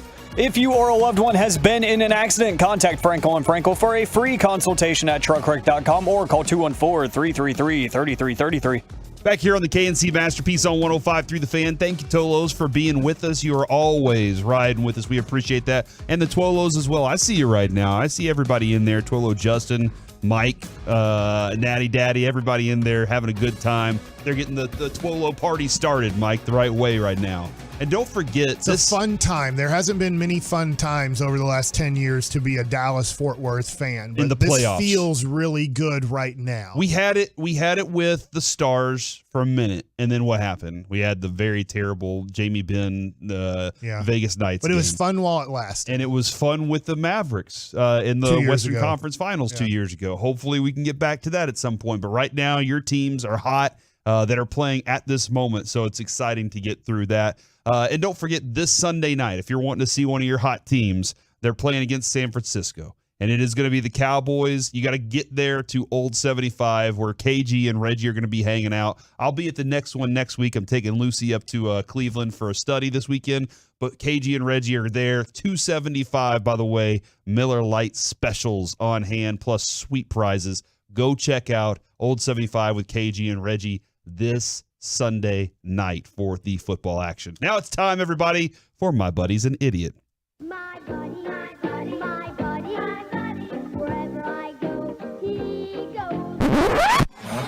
And this is the segment where if your friend has a terrible sports or pop culture opinion, or just has an opinion that's miserable, or did something wrong, call them out for being an idiot. 877-881-1053.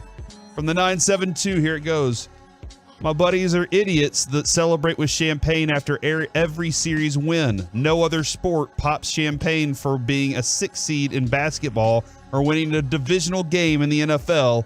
It looks dumb for the Rangers and Major League Baseball to do that, but go Rangers.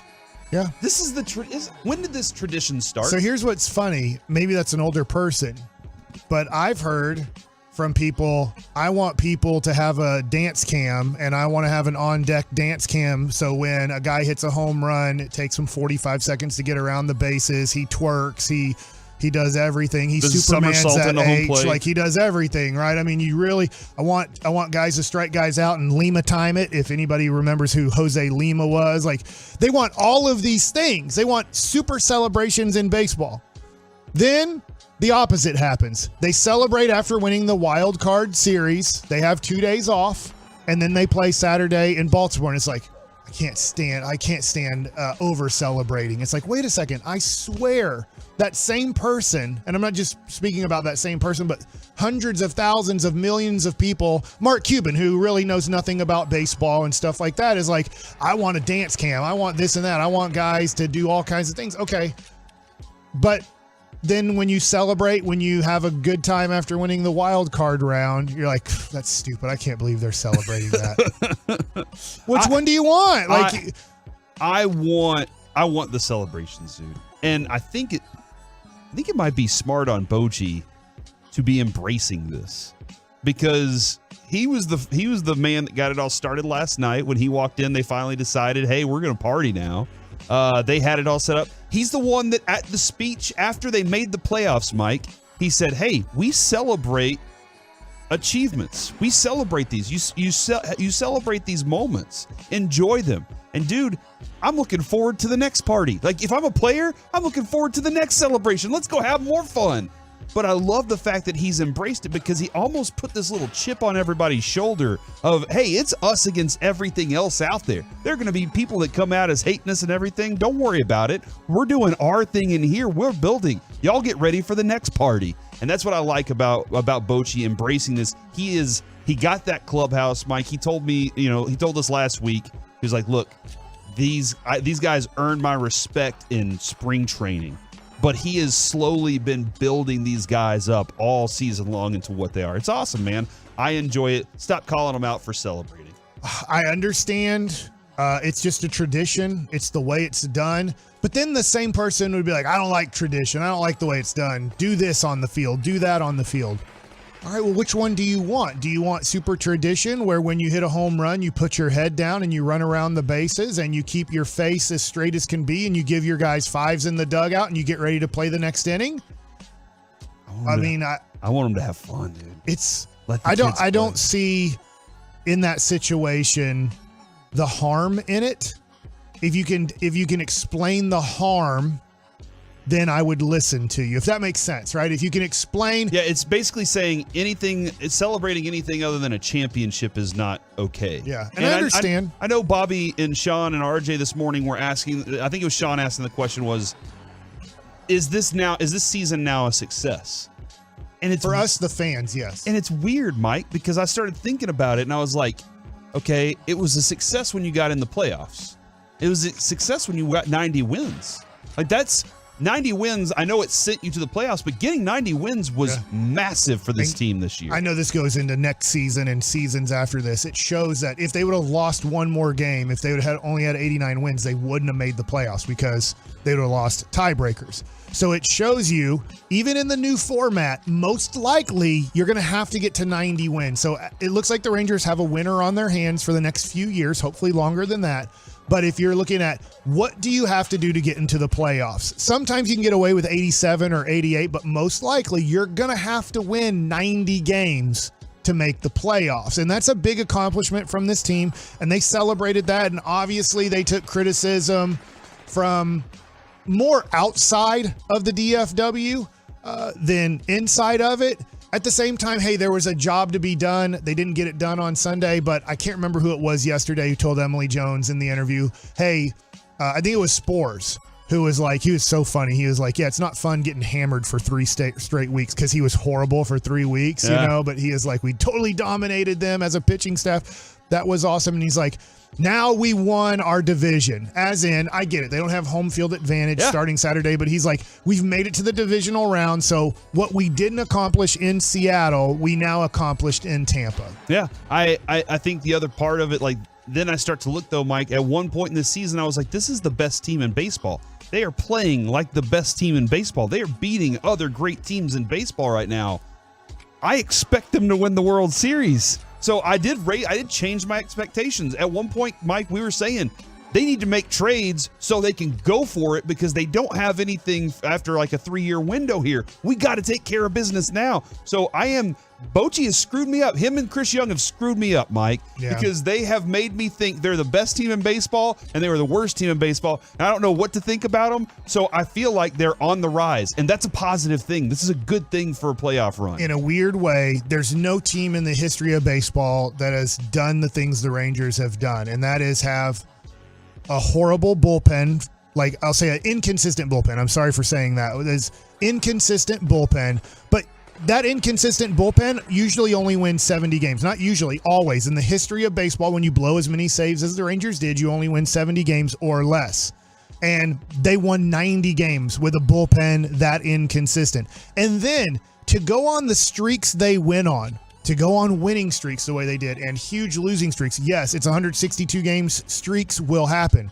But even Bochy, who's been in the game since about 1980, think about that. From 1980 to 2023, for the most part, he's been in professional baseball.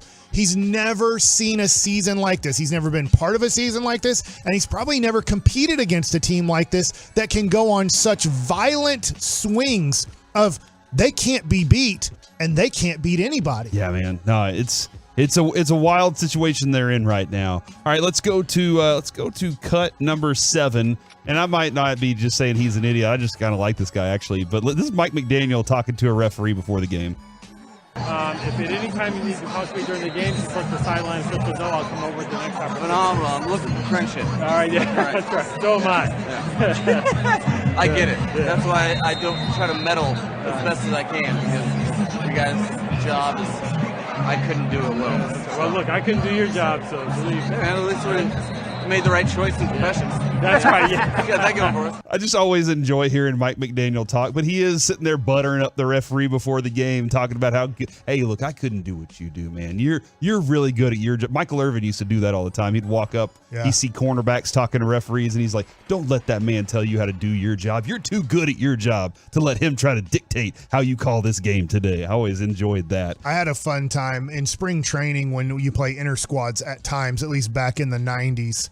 Sometimes they would make pitchers not pitching be the field umpire. They wouldn't put us behind the plate because of the danger of getting hit by a foul ball. But when guys steal bases and you have to see the throw down to second, and then a tag is made with a guy sliding at approximately, 15 miles an hour. When you hit that, when you're hitting the slide, you're probably at around 20, I'm guessing. But then, you're slowing down on the slide, but it's still really fast. You're like, crap, I have to make a safer out call with grown adults playing at this fast. The ball being thrown down at 90 miles an hour and a guy sliding into second.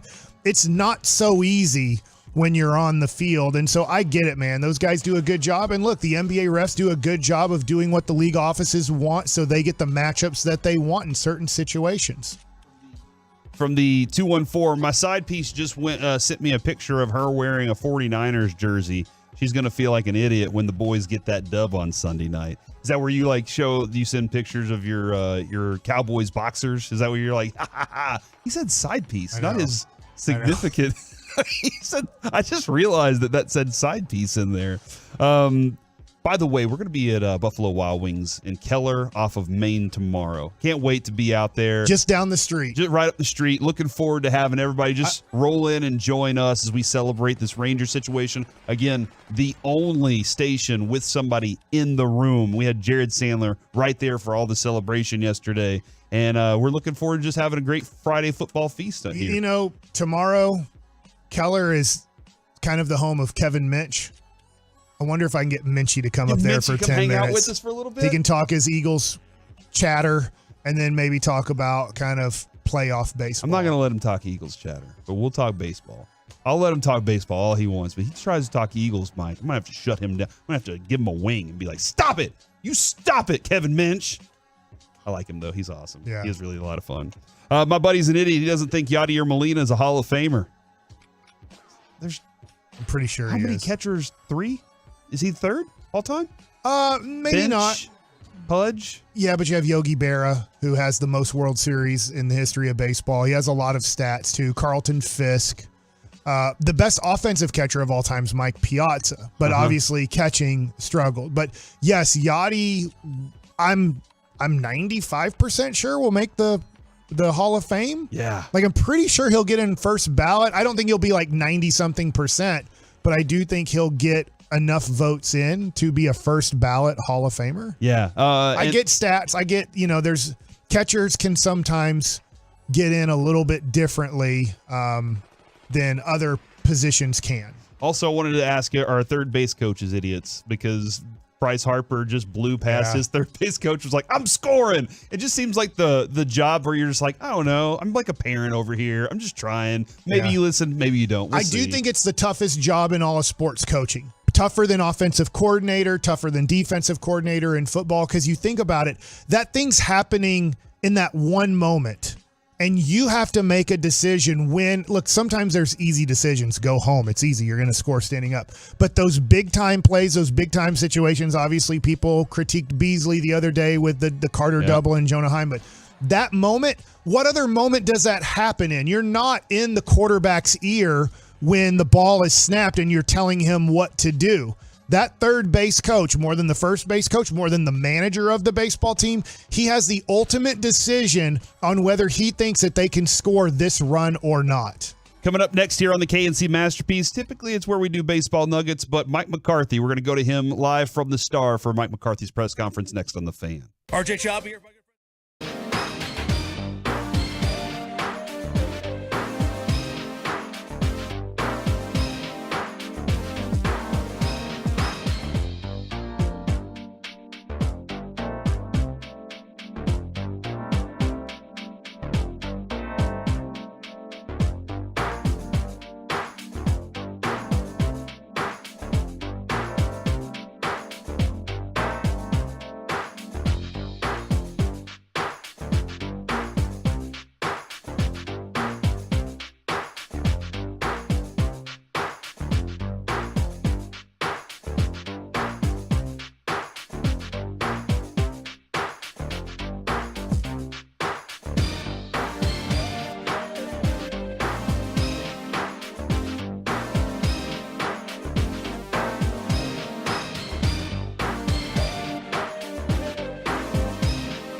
It's Classic Truck Month at Classic Chevrolet. Like you, grit runs deep. They're determined to get you the toughest trucks with the biggest savings. Over 300 new Silverados on the ground, unprecedented one-time offers. Claim yours before it's gone. This is Texas. This is Classic Chevrolet. Find new roads. We got Corey coming over here. You've been on some good teams. What's this experience watching the growth of this team this year? It's been a ton of fun. Coming from last year, taking our thumps, taking our lumps, knowing what this team's capable of, and putting it all together this year and then go out and win a series. It's really special. Wow. Don't often get that opportunity to hear from Corey Seager that much. He's he keeps it kind of close to the vest, but I've heard actually him talk more in this playoff series. I think I did all season long. It's just funny with Corey Seager. I'm just looking it up, but I think this is his 8th year in the major leagues. It might be his 7th, but only last year was he not in the divisional round of the playoffs. Like, he has literally, because being a Dodger, growing up a Dodger, he makes the playoffs every year, and last year was the only year he didn't. I'm counting 9. 2015 was his first year. Does that math add up right there? 15, 16, 17, 18, 19, 20, 21, 22, and this is his 29th season. Okay. So, yeah, man, he's the dude's a player in the playoffs. He definitely is one of those guys. We will get back to Rangers conversations here in just a little bit, but we do have Mike McCarthy's press conference coming up in just a few moments. Again, I want to invite everybody out to Keller tomorrow. We're going to be at Buffalo Wild Wings off of Main, and I might bring some of my Evan Carter rookie cards. Okay, and just give them away? No, okay, not all right, at all. just to show off. Okay, Yeah. all right, gotcha. Last week, Mike, was the biggest one we've seen so far. It was in Mesquite. It was packed. It was awesome. Yeah. The bar was full. There were people that were just hanging out. Like, as I was leaving, they were calling me out and everything. It's grown each week as these Tolos and Twolos are showing up to either get the passports and continue getting theirs signed and autographed and everything, or just hang out with us. Mike was giving away some awesome swag last week, and it was really funny, Alec, if you didn't hear it. I asked him, I said, hey, can you take this for just a few minutes? Because I usually was doing the giveaways. And I said, Mike, can you do the giveaways for us? And he was like, yeah, okay. And I was like, all right, thanks, man. I had to go to the restroom. I come out and I hear, Debbie, are you here? Not here? Loser. And then he would just go on to the next person. And it was, everybody was laughing. Mike was just holding court the way that Mike knows how. So it was awesome. Thanks for doing that, Mike. We'll be out there in Keller tomorrow. All right, I'll announce the winners and the losers tomorrow. Are you going to do that tomorrow? All right. That's hopefully I can keep from laughing the entire day. Come out and see an Evan Carter collection. You know what I'm saying? I do. I'll try to get those ready tonight. So I was thinking about bringing them in here today, but tomorrow we'll be out with the people. And, I'll bring some of my Evan Carter cards. And Alec, just cue me up whenever we got Mike McCarthy ready to rock, man. All right, but before we get to that, Mike, I saw this. This is the confidence meter on 10 teams that they think can legitimately win the Super Bowl. And this is USA Today. And I know Kevin loves that. Number 1, Baltimore Ravens. They have a 70% on them winning the Super Bowl. Now, I think this is an alphabetical order, Mike. But what is your Baltimore Ravens confidence right now? Because for me, low. Yeah, for me, I've been waiting to see all these things from Lamar Jackson. They perpetually get injured. Like, it happens over and over for that team. I know they're going to roll out a good defense, solid special teams unit. I don't know that I feel that their offense is explosive enough in the air to compete with a lot of other teams, though. Yeah, and that's when I look at the AFC, which has been a little disappointing. Now, I get Buffalo, after losing to the Jets, have played great. Miami's played great until they played Buffalo. We know who the Chiefs are. We know at the end of the season they are going to be a true Super Bowl contender because of Patrick Mahomes, as long as he's healthy. I just look at Baltimore and go, are they good enough to win 10 games, 11 games, and make the playoffs? They are. For some reason, it's a few games, but I'm losing faith that Lamar Jackson is actually going to take steps to be a better overall quarterback. I get he's good. I get he has an MVP. I get how dangerous he is. I get how much of a threat and defensive coaches and defensive players fear him because of his legs. But you don't fear his arm. You don't fear his ability to beat you when there's a minute and 40 seconds to go and he has to go 75 yards to win a game.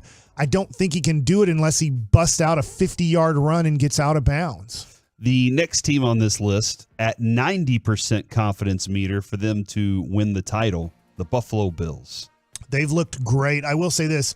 I mentioned this before the season started. If you remember this, Corey, I was worried about them because of the drama happening inside their locker room with Diggs, with Allen, with the coach, with a couple other players that seemed a little bit dissatisfied that the last 2 years they've been somewhat predicted to win a Super Bowl and they didn't. And it seemed like they were starting to break apart and start blaming others and not trying to come together as a team. But through 4 weeks, and then they lose that game to New York, and I'm like, this is going to hurt. Like, I wonder how much this is going to hurt their locker room. And these last 3 weeks, they have totally turned it around and arguably look like the best team in football. And they're going to get Von Miller back probably in a couple of weeks here. Tre'Davious White leaves with the ACL tear. That stinks for them. But I think you're right, Mike. I am starting to hear this more and more as we even talked with Sean Merriman yesterday. Don't start messing with football teams until after week 5. Okay. Like, he's like, dude, nobody's ready to start the season. Like, so that game against the Jets, I don't even think they were ready for that. Is it cool that week 5 is Dallas, San Francisco, and you say, all right, so the regulars, the everyday players, the guys that make a difference have played their 4 preseason games. Like if you want to go back to 1985 or 1990, I think right around 1990, being at least old enough to really follow the Cowboys, that's when you started seeing a little bit of Jimmy back off on how much the regulars have to play, even though in their 4 preseason games, they would still play. Yeah. That final preseason game, they would play 3 quarters. Yeah. They would play all 3 quarters as hard as they could. The second to last preseason game, they would play up to halftime, and the other 2 preseason games, they'd play at least a quarter, if not more, so they would be more ready for week 1. But now you get Cowboys. I get there's injuries. You don't have Trayvon Diggs. I don't know, Tyron Smith. But meet his schedule, Mike. Right. He'll be there when it counts, I guess. But like you're locked in. You understand your defensive concepts. You've played hard for a month now. Same with the other side. So there's really no excuse on, gosh, we just, aren't physically fit or ready to play an NFL football game. Where would you, this is now the Cowboys' time. Where would you put your confidence meter on them contending for the title? High. Because I still think I'll put it in this order, but they're barely separated: San Francisco, Philadelphia, and then Dallas. And then if I had to add a 4th team in the NFC, I'm starting to believe a little bit that Detroit could surprise and maybe not only win the division, but win a playoff game and get into that divisional round. So I do think that those are the 4 teams, Detroit being off of the other 3. So that would be high if I'm putting them as a top 3 team right now through a month of the season in the NFC. They have the Cowboys confidence meter at 60%. That's the lowest we've seen so far. I do think because of history, right? Do they talk about the history of it? Yeah, let's go to Mike McCarthy for a few minutes here on the KNC Masterpiece on 105.3 The Fan. The challenges you present. You're going against Bosa this week as a play caller when you're putting the plan together. Is it about identifying where he is, what he can do? Is he kind of a point one? Or? Yeah, definitely. I mean, thanks for the Captain Obvious question just to get us started here. But, yeah, you got to definitely know where number 97 is. Yeah, so, I mean, it's in their whole defensive line. It's a very, very talented group. So, been very productive. You talked before, you face some defenses that play similar schemes already this season, but you always talk about the personnel making the difference. Just what Bosa does and some of their other guys that make them so effective. Well, I think, number one, their talent and skill levels is high, and so do their numbers. I mean, if you look at the playtime percentages, these guys, I think Nick plays 63% of the snaps, so, they're able to play at a very high level throughout the game. And it's a similar rotation process that we have with our defensive front. So, I mean, that's all part of the things you look at when you get into these game plans and how you feel like you need to attack them. Clarence Hill, Four Star Telegram.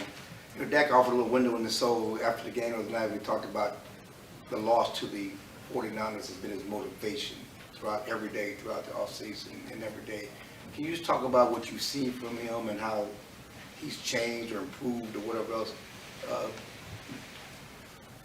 I think, number one, I mean, yes, we all clearly understand how the season ended and in the offseason what went into that and it changes. But I wouldn't say nothing's really changed with him because he's always been so driven.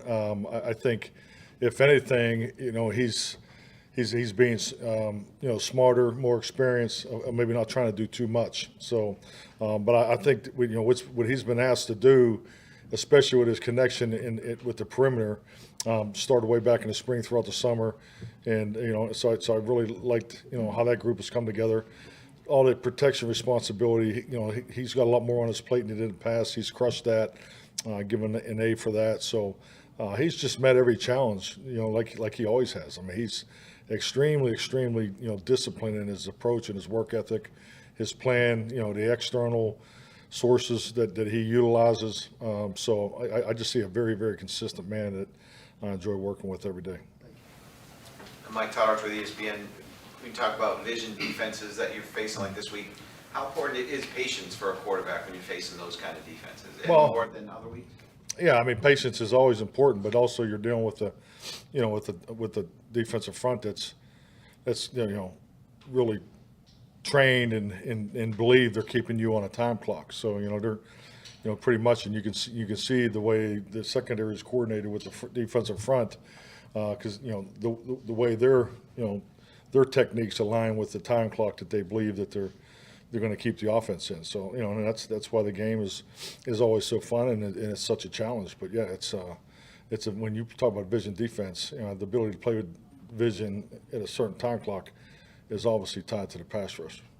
And that is the Mike McCarthy press conference right there on the KNC Masterpiece on 105.3 The Fan. Coming up next, we'll chit-chat with Mickey Spagnola, and we'll get MLB's biggest playoff stars next on The Fan.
Fan Studio, secured by DFWsecurity.com.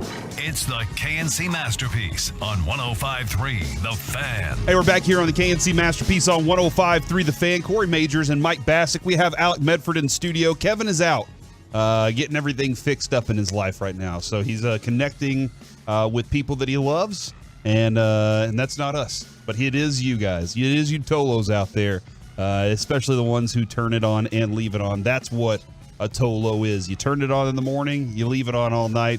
Actually, do you even have to turn it on again, Mike? Do you just leave it on overnight while you're sleeping and stuff, and then it's just on in the morning? I would turn it off, but I mean, I guess if you like just sleeping with the noise. Okay, well, I mean, hey, I don't know what everybody's approach is. When we were working nights, Mike, there were people that said they loved falling asleep while we were talking. And I took that as a compliment. I see Alec over there. Y'all are giggling. It's not because we put them to sleep. It's just because that they needed our voices in their heads while they were sleeping. I see you, Alec. I'm trying to snicker over there. Hey, whatever helps you sleep at night, Corey. Whatever helps you sleep. It was a positive thing. All right, guys, before we get to Mickey Spagnola, and we do have Steve Buechele coming up here at 11:20, so really excited to talk to him. But before we get to Mickey, I did want to talk about this, Mike. This is the top 25 MLB stars in the playoffs in 2023.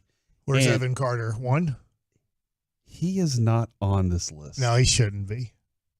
And to be quite honest, this list is very interesting because these are the rapid fire honorable mentions. Zach Wheeler, Adolis Garcia, Jordan Montgomery, Will Smith from the Dodgers, Jesus Luzardo, Merrill Kelly, Sean Murphy, Kevin Kiermaier, and Verlander. And then in the NL, it's Christian Walker, Spencer Strider, Grayson Rodriguez, Altuve, Clayton Kershaw, Jazz Chisholm, Corbin Burns, Correa, Bryce Harper, Effin, and Scherzer, and then Vlad Guerrero. But Scherzer is now a Ranger.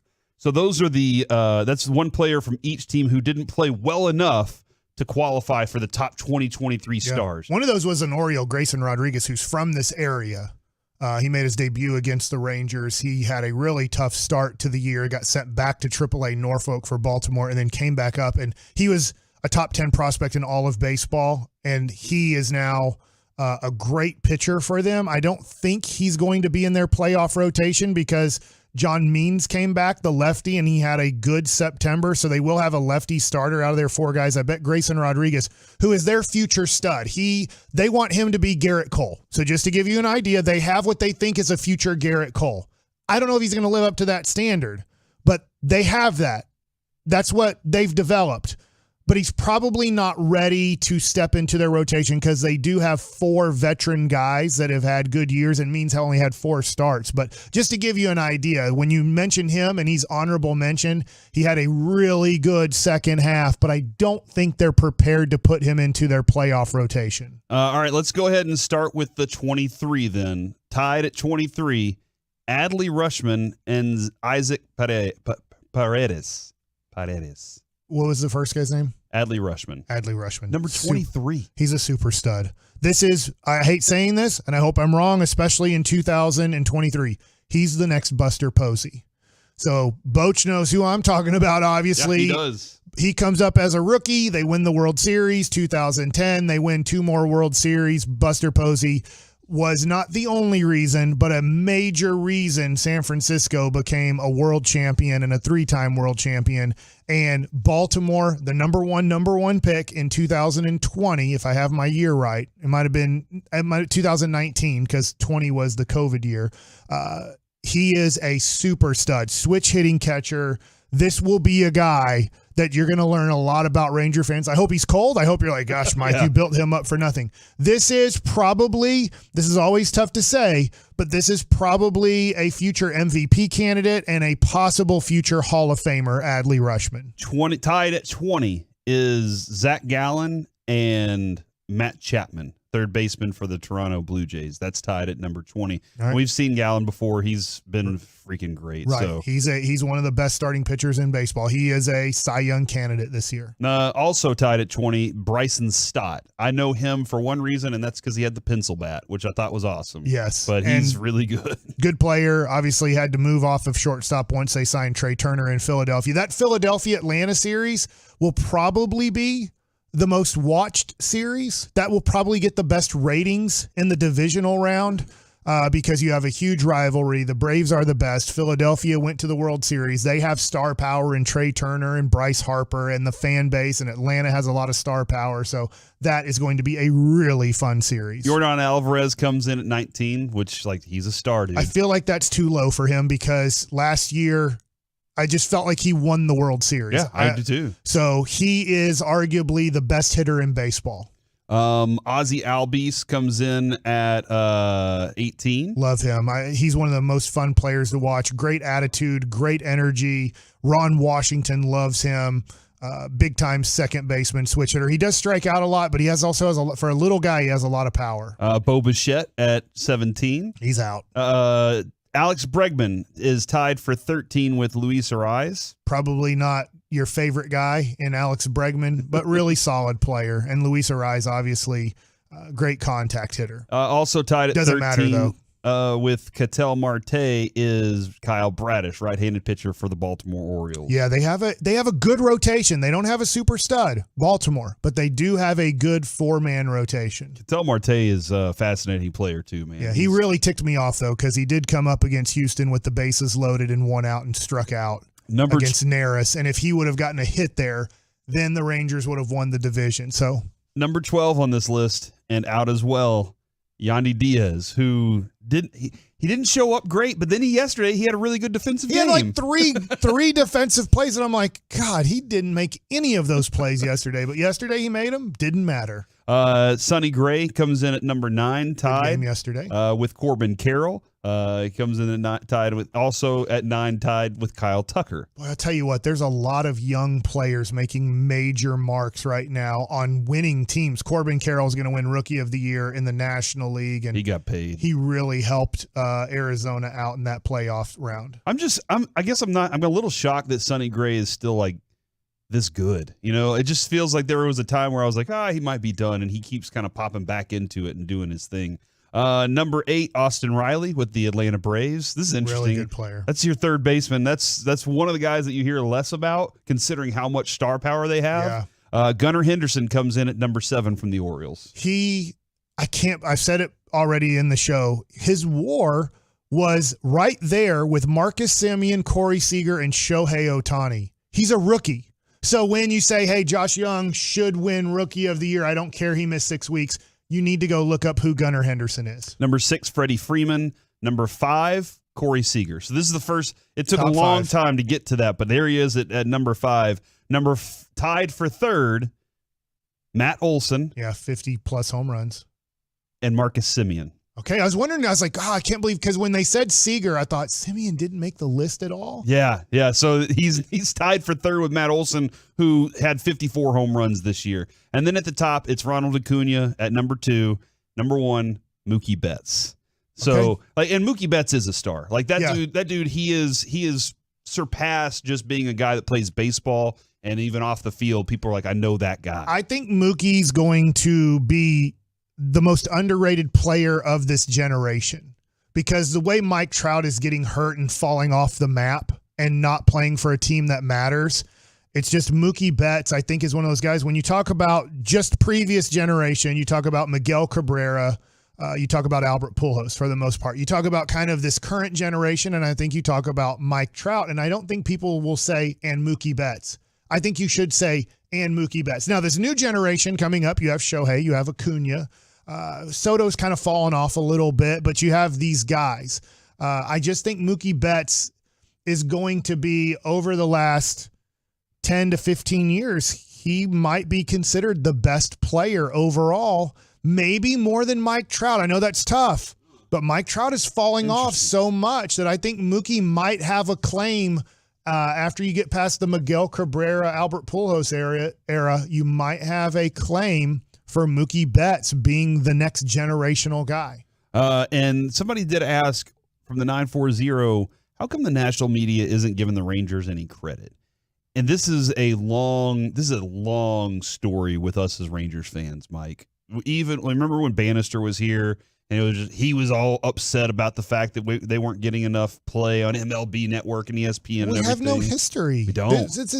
This is, hey, how come if the Arizona Cardinals got good at football, how come they're not covering the Arizona Cardinals more? Because they're the Arizona Cardinals. And the other thing, too, is I hate saying this. I love our Texas Rangers. I wish they did. We also don't have Shohei Ohtani on our team. We don't have Ronald Acuna Jr. on our team. Hey, Corey Seager had a great year, but he didn't have a 40-70 year. He didn't also pitch. Yeah. Like you gotta have something more to get covered, or you have to start winning championships, or you have to win the World Series this year, be in the playoffs next year, and you'll start getting covered a lot. We talked a little bit about this, the other day with Patriots fans, and you were like, I wonder if they're bad for a little bit, if they'll go through the same spell of everybody else in Boston goes up to the top. Red Sox become more prominent than the New England Patriots.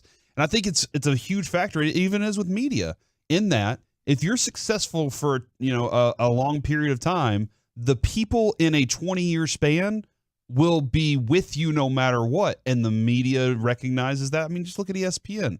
They're like, hey, we play Cowboys because there is a group, our target demo, grew up watching the Cowboys win Super Bowls. We're placating to them. We're going right to the guys that were watching those. That's my age. That's what it is. People that were my age, our dads and everything, they watched it too, and they watched it in a different way. Yeah. But guys our age that have these jobs that are watching these shows, we're the ones that are watching them talk about the Cowboys a lot of times. And I think that's the way with the Patriots. If the Rangers are going to be good for the next 10 years, they'll have that possibility. They'll have that opportunity to install themselves as one of those that national media has to talk about all the time because they're always in the conversation. You get in the conversation every year. You be part of it. You're like, hey, they have a chance to win it. Just like the Buffalo Bills. Buffalo Bills right now are in the conversation. They haven't won it, but they're in the conversation. So everybody talks about it. If you're a Ranger fan, think about how Baltimore feels. You heard a lot of talk about Baltimore going into these playoffs. They had the best record in the American League. They have Gunnar Henderson and Adley Rutschman, who look like two future MVP candidates. Plus, they have Jackson Holliday, who will be added to the team next year, who is the number 1 overall pick, who's burning through the minor leagues as a high school kid. So, I mean, look, Baltimore will be talked about. If they start owning the American League East and they make a run to the World Series this year, they'll start getting talked about more. There's 4 new teams in the divisional round. Baltimore and Texas, and then you have Arizona, and I'm drawing a blank on the other one right now, but obviously Houston has been in it. Who just won? I'm drawing a blank. My mind's going numb, and I'm also watching the Mavericks at the same time play in they're playing right now. Playing in parts unknown, wherever they're at. They're in Abu Dhabi. And to start the game off, Luka took a step back 3, hit the front rim, and I'm like, that's a horrible ass shot. Thanks a lot, Luka. Remember that one. Then the next play, he did drive, got fouled, and then he missed his first free throw and made the second one. And I'm like, interesting. From the 636, that may be true for football, but not baseball. This person is a Cardinals fan. Arizona Cardinals. And they never get national media coverage. Right. They're a St. Louis Cardinals fan. Oh. And they're like, St. Louis Cardinals get national They're coverage. like, they never get national media coverage. All right. You know what?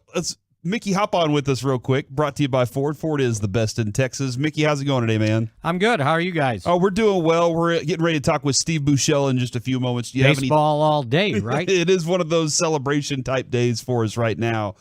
Mickey, what have we learned this week from Cowboys practices? How is Micah doing? I know there was some questions on his availability yesterday for practice. Yeah, I think they kind of pulled back on him, not let him do a whole heck of a lot. But he was limited. So limited means, again, you don't take everything, but I think they think he's good to go. And a bunch of those other guys, I think it was, if we can use the term load management, guys that they kind of rested, like CeeDee Lamb and DeMarcus Lawrence, Zach Martin, and even they put Tyron Smith on, kind of non-injury rest. So, this kind of bodes well that maybe this fifth week of the season they'll have their starting offensive line back together again, which they haven't had in the first 4 games. So we'll see how that one goes, although last time I think I said that. Then they ended up missing 3 guys. So you never know, but I think this is, boding pretty well for them being all together for this game. And also with Rico Dowdle with the hip, I was talking to him yesterday. It was more of a contusion. He got a helmet on the hip, and it was sore. He didn't practice yesterday, but I think they feel pretty good about him being ready for the game on Sunday, too. All right, Mickey. Hey, that is a fantastic update in a short period of time, and I look forward to hearing more from you tomorrow for sure as we get ready for this game this weekend, because this is a big one, man. All righty. We'll talk to you then. There he goes, Mickey Spagnola. It's a kind of a chaotic week with Mike McCarthy, and when he's on time, we can get Mickey on time, too. All right, coming up next, though, it's time to have a great conversation with Steve Buechele, Mike Bassick's maybe best friend, next on The Fan. This is the KNC Masterpiece.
Masterpiece is brought to you by the personal injury lawyers Frankel and Frankel.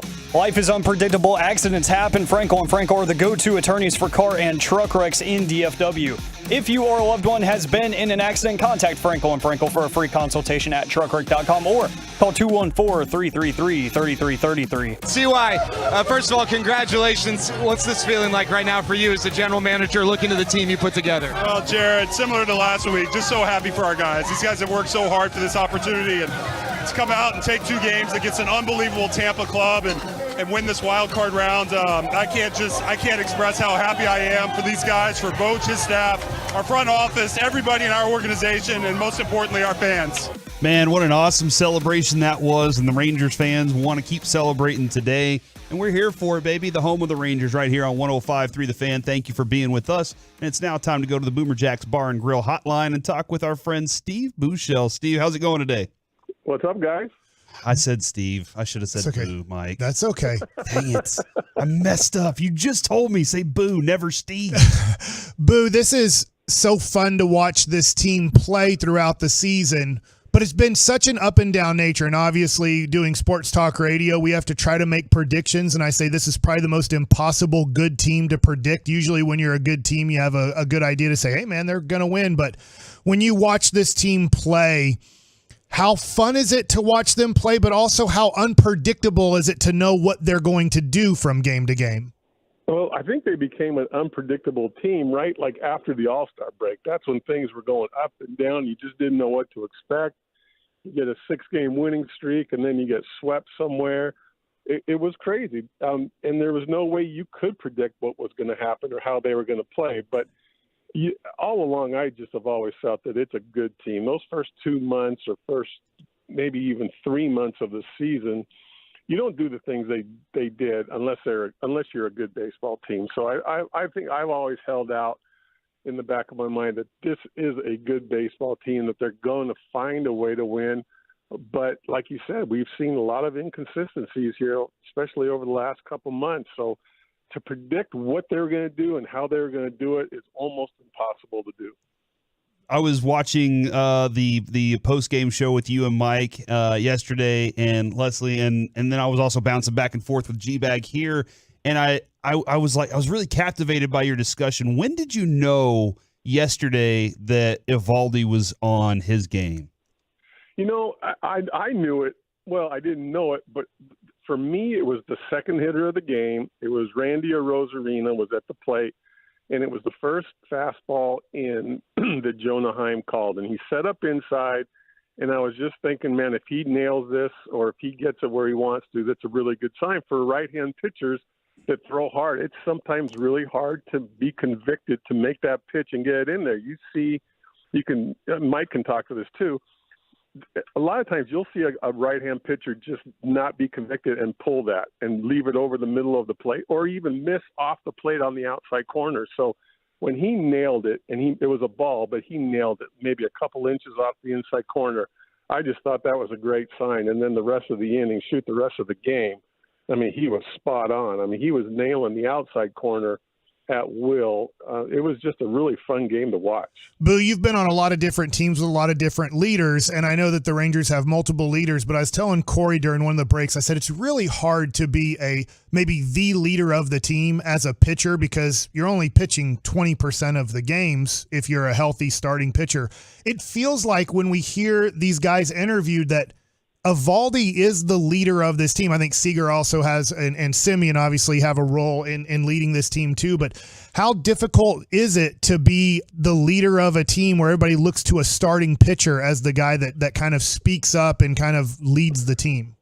Yeah, they go out once, like you said, once every 5 days, but they're on that bench every single day, and they're part of the team, and they can lead. I mean, yesterday I thought it was kind of neat that they're showing Max Scherzer, and he was just as pumped as anybody else in that dugout and amped up. And so I think he's kind of leading the charge as well. But Eovaldi's been there all year. You can go back to the end of April when he threw that complete game against the Yankees when DeGrom was placed on the IL. I think that really set the tone early in the season and showed what kind of a pitcher Eovaldi was, what kind of a leader he is. But I think Eovaldi is one of those guys that, not only is he deeply involved in the pitching part of things, I think he gets the game of baseball, and I think he certainly qualifies as being one of the leaders on that team. One of the other things, I was kind of talking with Derek Holland about this a little bit and kind of picking at his brain. Both of those pitchers went out there and were efficient and had great game plans. And how much credit with Mike Maddox do you give on that game plan specifically, considering how the pitching kind of looked up and down at the end of the season? I think Mike Maddox gets a lot of credit for game planning and his ability to come up with a game plan to face the opposing hitters. He's really good at that. He's very dedicated. He's very prepared. And I don't care what kind of game plan you come up with. It can be the perfect game plan, but it's up to the pitcher to go out and execute it. If he's not able to do it, all the game planning in the world is not going to work. But credit Montgomery and Eovaldi for the way they pitched and executing the game plan. They were both really good. I mean, you can't say enough about how good both those guys were in that series, in the playoffs, under the circumstances that they've been through. I would almost say when the Rangers this year, they needed 2 wins in a row more than ever in that series, and they got them because of those 2 starters. When it comes to Boo, my guy, Evan Carter. Yeah, yes, it is your guy. I love him. What an unbelievable series. But I want to keep him batting ninth. Host up here, a lot of fans want him batting third or want him batting first in this next series. I'd love to hear your opinion on whether to move him or whether to keep him at 9. I think I love him in the ninth right now. I mean, think about that lineup. Josh Young hitting 8th and Evan Carter hitting 9th. I think obviously the way he's performed has been unbelievable. I don't know that he would fit into that 3-hole, even though that's been a little bit of a soft spot in the lineup. I love him at 9th, though. The way he can get on base, the way he takes pitches, the way he swings the bat, and then the lineup gets turned over to Seager and Simeon. I think there's options in that 3rd hole, whether it's Grossman, Garver, or whoever. If Josh Young starts to swing the bat a little bit better, you might see him move up. But I love Evan Carter in that 9 hole. I think it keeps all the pressure off of him, even though I don't think he's a kid that feels pressure. But I like him in the 9 hole. And yes, Mike does love him. Yeah. Oh no, we know. Let me tell you something. If you crack Mike's head open, Evan Carter baseball cards and love letters will come flying out of there right now. That is a fact. I love it. Yesterday, Boo was with me. I was like, I'm just doing some research here on Derek Jeter and how he did in his, kind of early on in his playoff career. And I'm like, Evan Carter is beating that so far. Oh, it was great. Mike was clapping when he took a pitch, when he fouled one off. It was a standing ovation. It was great. It was fun to watch. Man, and like I said, I was watching y'all. I thought y'all did a great job capturing the energy from that win yesterday. And there was this moment, Boo, while you were talking about Evan Carter and you were talking about, his presence, and you were like, look, playoffs, he's at the plate. He looks calm. I wouldn't have looked calm. And Mike was just sitting next to you, and the grin on his face was just so big. It was hilarious. It was greatness. So, I mean, that dude, Evan Carter, the poise and composure that he has, and I think that's the makeup, right? And I think that's part of the reason they draft him in 2020, and he kind of flies under the radar of everybody else, but makeup's a big part of it. And clearly they saw something in his makeup at that time, not just his baseball abilities, but his makeup, his mindset, the way he goes about things. And my gosh, it's just been so much fun to watch. And Mike has brought up Evan Carter's name. This is probably a couple of years ago. He said, watch this guy, and he was right. This guy's come up and just done a phenomenal job. Just to watch him and to hear him speak, it's just like he's oblivious to what's going on. And his motto, he says, baseball is baseball. And a lot of times people say that and don't really mean it. But the way he's playing, I think he means it. He whether it's baseball on a high school field, a college field, and a minor league field, in the big leagues, in the playoffs, he doesn't care. It's just a baseball game to him. Boo, as we move on to the Baltimore series, Baltimore had a great year and led by a lot of young guys. So, yes, we just talked about Evan Carter and Josh Young. The Rangers have 2 veteran guys batting first and second almost every game this year in Simeon and Seager. But Baltimore's led by a rookie, in Gunnar Henderson, and they have a guy who's somewhat of a rookie. He came up last year, but Adley Rushman in his first full season. And then they have guys like Cedric Mullins, who's only been around for 3 years, and Ryan Mountcastle. And you can keep going down the list of how many good young players have stepped up to win 100-plus games for Baltimore. How do you see a little bit of this Baltimore-Texas series? I think it's going to be a great series, and Baltimore proved me wrong. Early in the year, I said I didn't think that Baltimore was going to be able to maintain the pace that they were going at. I thought they would fall back, and they proved me wrong. And we talked a little bit yesterday. You mentioned Cedric Mullins and Rutschman, Mountcastle, and those guys. And then Kyle Gibson's on the mound, Bradish. I think John Means is back too. Yes. I mean, but there's not the marquee twosome like a Semien and a Seager, and there's not, the Adolis Garcia numbers coming out of any of those guys. But they're just a really good, solid team. They pitch. They play defense. Their bullpen's good. I know they're missing. Is it Batista who's out for the year? I think with Tommy John. Yes. That's certainly a big loss at the back end. But they're a really good baseball team. They're an irritating team to play against. They put the ball in play.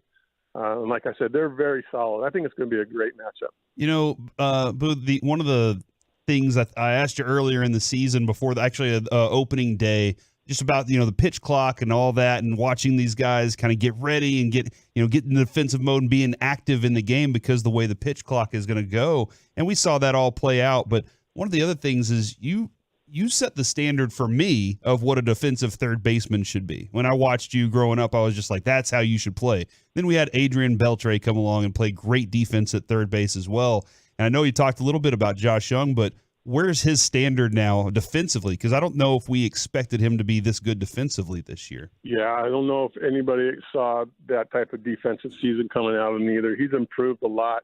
The standard's high. I mean, he's set a very high standard. He does everything really well. And I think just having him back in that lineup, when he came back in, you just saw a little different energy, I think, in that team, in the way they play defense, especially on the infield. He's just been very crisp, very calm. He's done everything just as good as I think you can expect out of a third baseman. He's been better than I thought he was going to be defensively. Offensively, I knew he would swing the bat. But defensively, he's really turned the corner and turned himself into maybe one of the best, if not the best defensive third baseman in the game, I think. Steve, I really appreciate you hopping on with. I did it again, Mike. I called him Steve instead of Boo. I'm even nervous to call him Boo sometimes. It's just weird. But I really appreciate you hopping on with this. This is fun already. I'm looking forward to more of these. And thanks for letting Mike, get all amped up about Evan Carter, man. Oh, it's awesome. It's fun to watch. And we had a great time yesterday doing the game. And I know there's some more good times coming. So thanks for having me. Absolutely. Thanks, there he goes, Steve Buechele. That's the guy whose number I wore as a kid because I wanted to be just like him over at third base. When I was playing on the Red Hot Rangers, that's what our name was, Mike. Whenever we were growing up, we were the Red Hot Rangers playing T-ball at the YMCA over in Dallas. All right, coming up next, it is now Shanahan in on this bit as well. Next on The Fan. Coming up in the next G-Bag.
runs deep. They're determined to get you the toughest trucks with the biggest savings.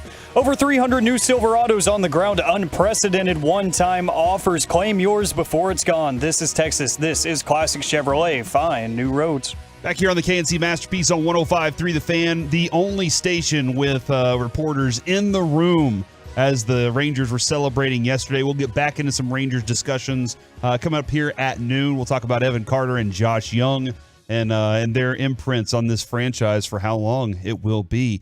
And don't forget that Sunday night, Old 75, Beer Garden in Richardson. Go hang out with KG and my boy Reggie. They're going to be out there having a fantastic time. Great giveaways. 275 Miller Lights there. And then tomorrow, Mike and I are going to be at Buffalo Wild Wings in Keller. And I just got somebody that said, hold on, y'all are going to be in Keller off Main? And I said, yes. And they said, hard to say no to you guys. I'll be there. I'll be bringing a whole bunch of Evan Carter rookie cards. There you go. We'll check out my Twitter if you want to know more. We'll check that out here coming up at noon o'clock as well. Hey, all right. Mavericks are doing good. They've cut the lead down to 18 minute into the second quarter. Why are you doing, Mike? You know, this is how I feel. They only lost by 20 the first quarter. This is how I feel you feel about me as a Cowboys fan. Looks like their defense is really solid this year. I am sitting here going, why is Mike doing this to himself? He's a masochist.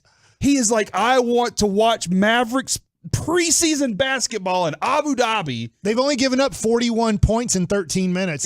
They solved it. They solved it with Lively and Omax, and then they bring in Kleba and Powell off the bench to really light up the defensive scoreboard. And Mike, this is like baseball spring training. They're just getting their feet wet right now. True, but it gives you an idea that we suck on defense. You are 1,000% invested in this game. Oh. It's time to go around the entire NFL down by 21. Gravy.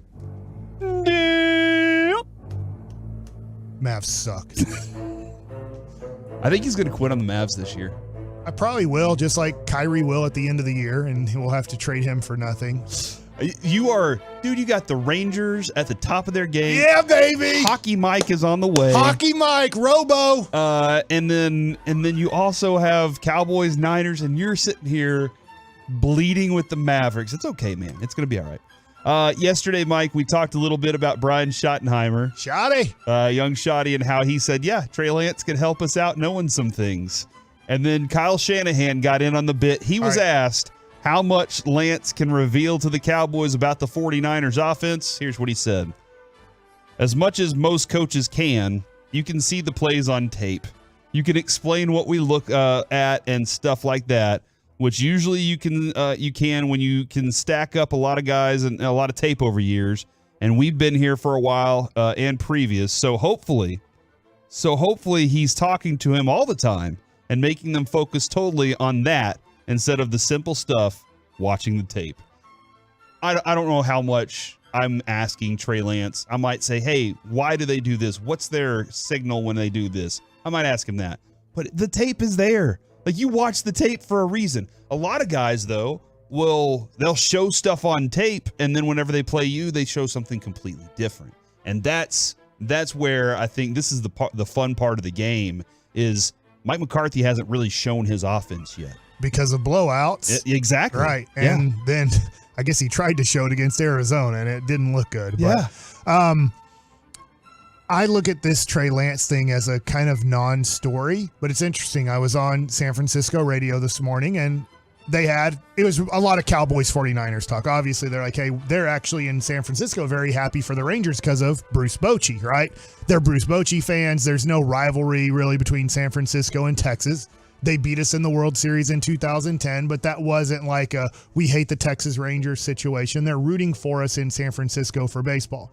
But one of their main questions, and they followed up, was Trey Lance. What's the Trey Lance story in Dallas? What's going on there with Trey Lance? And I'm like, nothing. I was like, honestly, we talked about him after the trade for 3 or 4 days, and we kind of wondered about his situation. But I'm like, we're not hearing anything about Trey Lance at all here. We talked about if the red zone becomes an issue through maybe half of the season, do you make packages for Trey Lance to be the red zone quarterback because of his athletic ability to possibly run it in? But I'm like, we're really not talking about Trey Lance here. Yes. And they were a little bit, not completely surprised, but they were a little bit surprised that we are not having Trey Lance conversations here. There's a lot going on here. There is a lot to be had in this area, so I get it. This is interesting. If you're wondering who's better, Nas Reed or Derek Lively, it's Nas Reed. I also think a lot has been in my mind about when it comes to the Cowboys, how maybe Niners are in their head.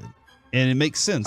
They beat should you. be, right? Wouldn't we feel that way if it was opposite? Yeah. If the Cowboys beat teams back-to-back years that had aspirations of making the NFC Championship game or the Super Bowl, you'd be like, hey, we don't fear those guys. We figure out a way to come on top no matter who our quarterback is.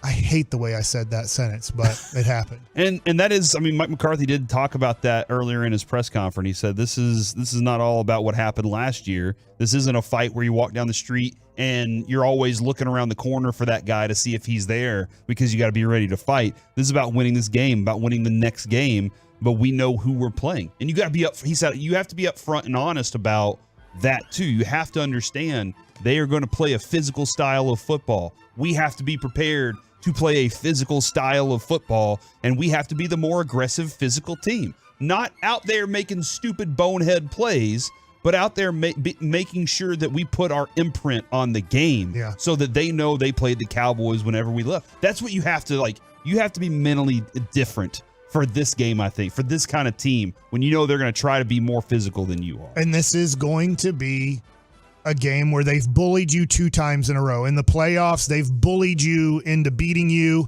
I'm not going to say their quarterback played better than Dak Prescott, but Dak is expected to be better than Jimmy Garoppolo and Brock Purdy. Mm-hmm. You cannot come out of this game and go, Brock Purdy was better or is better than Dak. If that's the case, the season's over, because Brock Purdy is a nice quarterback. He has an edge to him. There's things that he can improve on. But if Brock Purdy's better than Dak Prescott, you're screwed for the rest of Dak Prescott's career. Yeah, that's an interesting approach on that. But Dak is at the point where he's not at the apex of his career.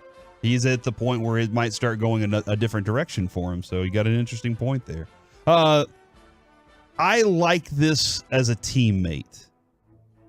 Bijan Robinson sent a text to Desmond Ridder. He texted him after Sunday's game and said that he's behind him, he's supporting him, and he has his back too. And he said, at the end of the day, we're human. And I do like that Bijan Robinson's the best player on the Falcons team. And by no means is anybody else as good as what that dude can do. But that quarterback is struggling. They don't ask him to throw the ball a lot. They don't ask him to throw it downfield a lot and go vertical a lot of times. They want him to manage the game, use a very talented run game, and try to give them an opportunity. Bijan Robinson understands that. He's trying to make sure his young quarterback is, there mentally there for these opportunities. On the flip side of it, Mike, I see this from Marshawn Lynch. His relationship with Russell Wilson. I don't even have his number. And that is always wild to me. And you were in clubhouses. You know that not all those guys get along, but it is always wild to me when a quarterback is not connected to the rest of his team. Yeah. Broadus obviously was working at DallasCowboys.com during Tony Romo's career. And he said, for the most part, Tony Romo did not connect with the majority of his teammates. And that's why Dak Prescott was able in 2016 was able to somewhat hold on to that job, because most of the Dallas Cowboys did not feel strongly about, hey, this is Tony's team. Dak filled in for it. They're like, no, this is Dak's team now. Dak has connected with us, and we believe in Dak. Not that we don't believe in Tony Romo, but we don't have a connection to Tony Romo. He is a Jerry Jones guy. He's not a Dallas Cowboys guy. Yeah. And I will say a lot of times I didn't see him in the locker room. And listen, I don't see everything. But when I was there, I was in that locker room a lot. And I just didn't see him around the guys a lot. Yeah. I saw him step in, do his media moment, step out, and go do something else. And that I think that is a huge factor. I told you a few minutes ago, I watched C.J. Wilson at the All-Star break. They were having a great season, and he's walking around, and he's talking to every single dude in the clubhouse, and he's like, hey, what are your plans? Where are you going? Oh, man, that sounds awesome. And I was like, dude, that right there, he's trying to connect with all these guys. I didn't realize at that point that he had distanced himself so far from the team that they really didn't like him. But that was kind of what I heard after that was, no, that wasn't. He was trying to connect, but nobody else is connected back. By the way, for your update here on the Mavs. I'm not asking for a Mavs update, Grant Williams just hit back-to-back threes. Minnesota had to call a timeout because their lead's down to 23. Okay, then we got plenty of time. Okay. Before the season starts, Mike. We have plenty of time. I'm not panicking about this. Okay. You are so in on this game. Man, we made Minnesota call a timeout. Their 29-point lead got down to 23. 877-881-1053. Do you want more updates from Grant Mike Williams on the hit two Mavericks back-to-back game? threes. That's huge. Can you believe they Mike were is only up sitting by here 29 in the second quarter, Minnesota. They're not watching even this playing game? Anthony Edwards. Nathaniel Hackett is on his return to Denver. He says, I got to go win a football game. That's all he's focused on right now. I can't imagine walking into that stadium knowing that you're about to see Sean Payton, who just crapped all over everything you did last year in that organization, called you out, basically broke the coach's code, and just destroyed you. I would probably punch him. I would probably walk in and be like, and I'm not saying, I'm not like Jared Sandler. I don't hate Sean Payton the way that Jared Sandler does. I'm just saying if somebody did that, I would probably be in a very upset mood as I walk into that stadium to see that guy on the other side of the sidelines. And then tonight's game. Tonight's already Thursday. Yeah, tonight's Thursday, Mike. We did it.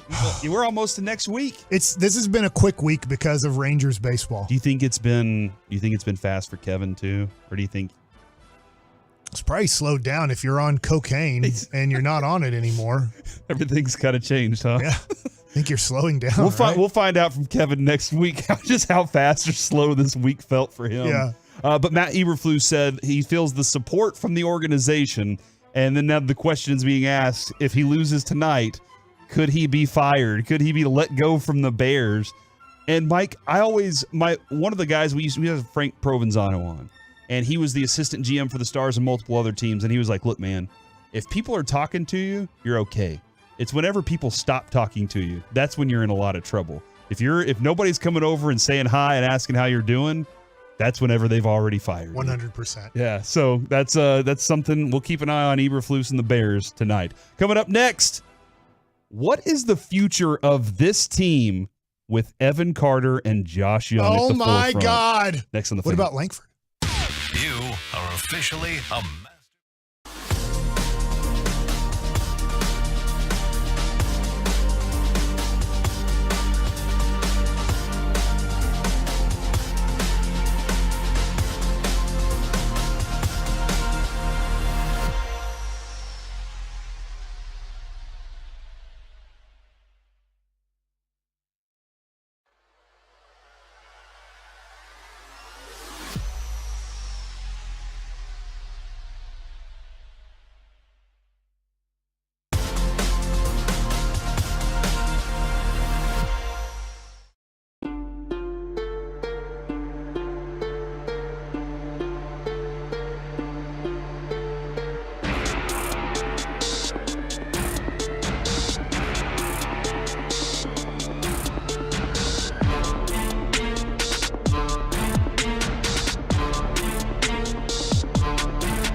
DFWsecurity.com.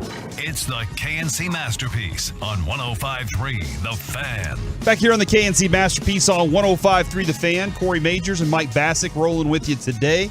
We will be at Buffalo Wild Wings and Keller off of Main tomorrow. You can come out and see us, say hi. Mike's got lots of ideas. Multiple people have said they don't want to talk Mavericks. Some people say this is the only way they want Mavs talk to happen is if you're giving terrible updates. And then somebody said, we can wait until the regular season for them to make us sad anyway.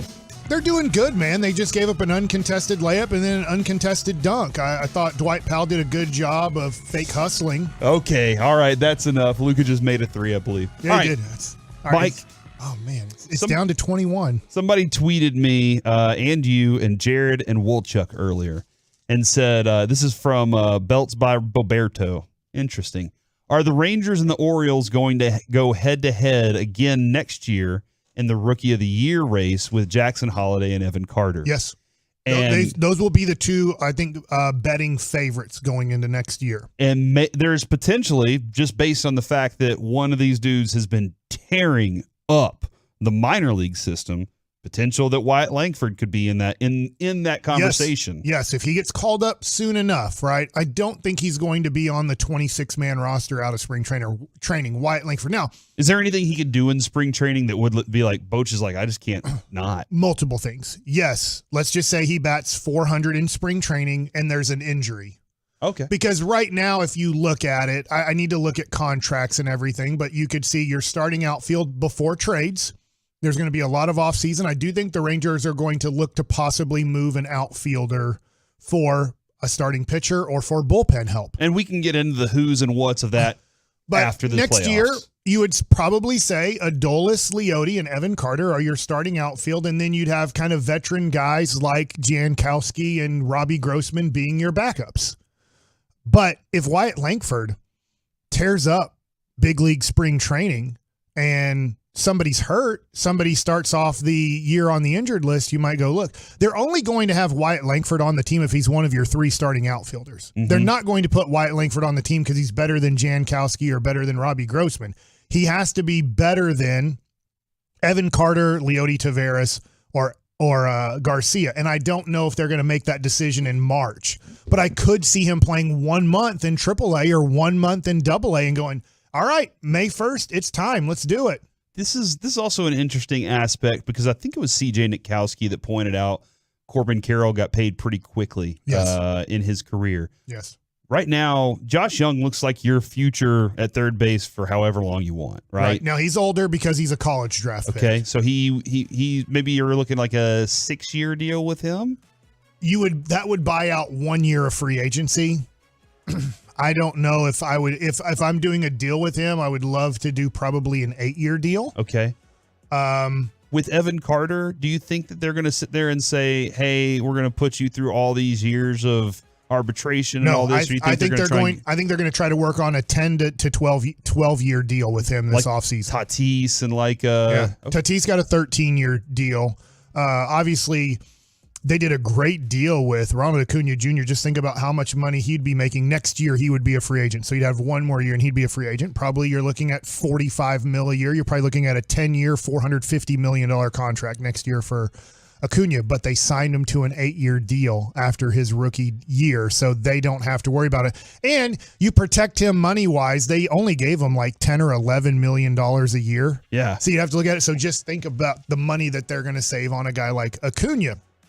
So I would say with a guy like Evan Carter, I'm not saying he will sign the deal, but I think the Rangers are going to offer him something like in the offseason to see if he wants to do it, like a 10-year, $120 million deal. Wow. It might be more than that. It might be $160 million, maybe even up to $200 million. Maybe, hey, you want to do a 10-year, $200 million contract where you're going to make 20 a year and we don't have to worry about him being a free agent until 2033. Yeah, that might be nice. Might be nice to have that in place. All right, now on the field in these playoffs, it is weird to me. And Mike, we started going through that list earlier of the stars in the playoffs that are left right now. Yeah. And it was kind of fascinating at how many young players you pointed out, how many young players there are. The Rangers having, and I know Adolis isn't he isn't young by any age means, but this is his first playoff runs here.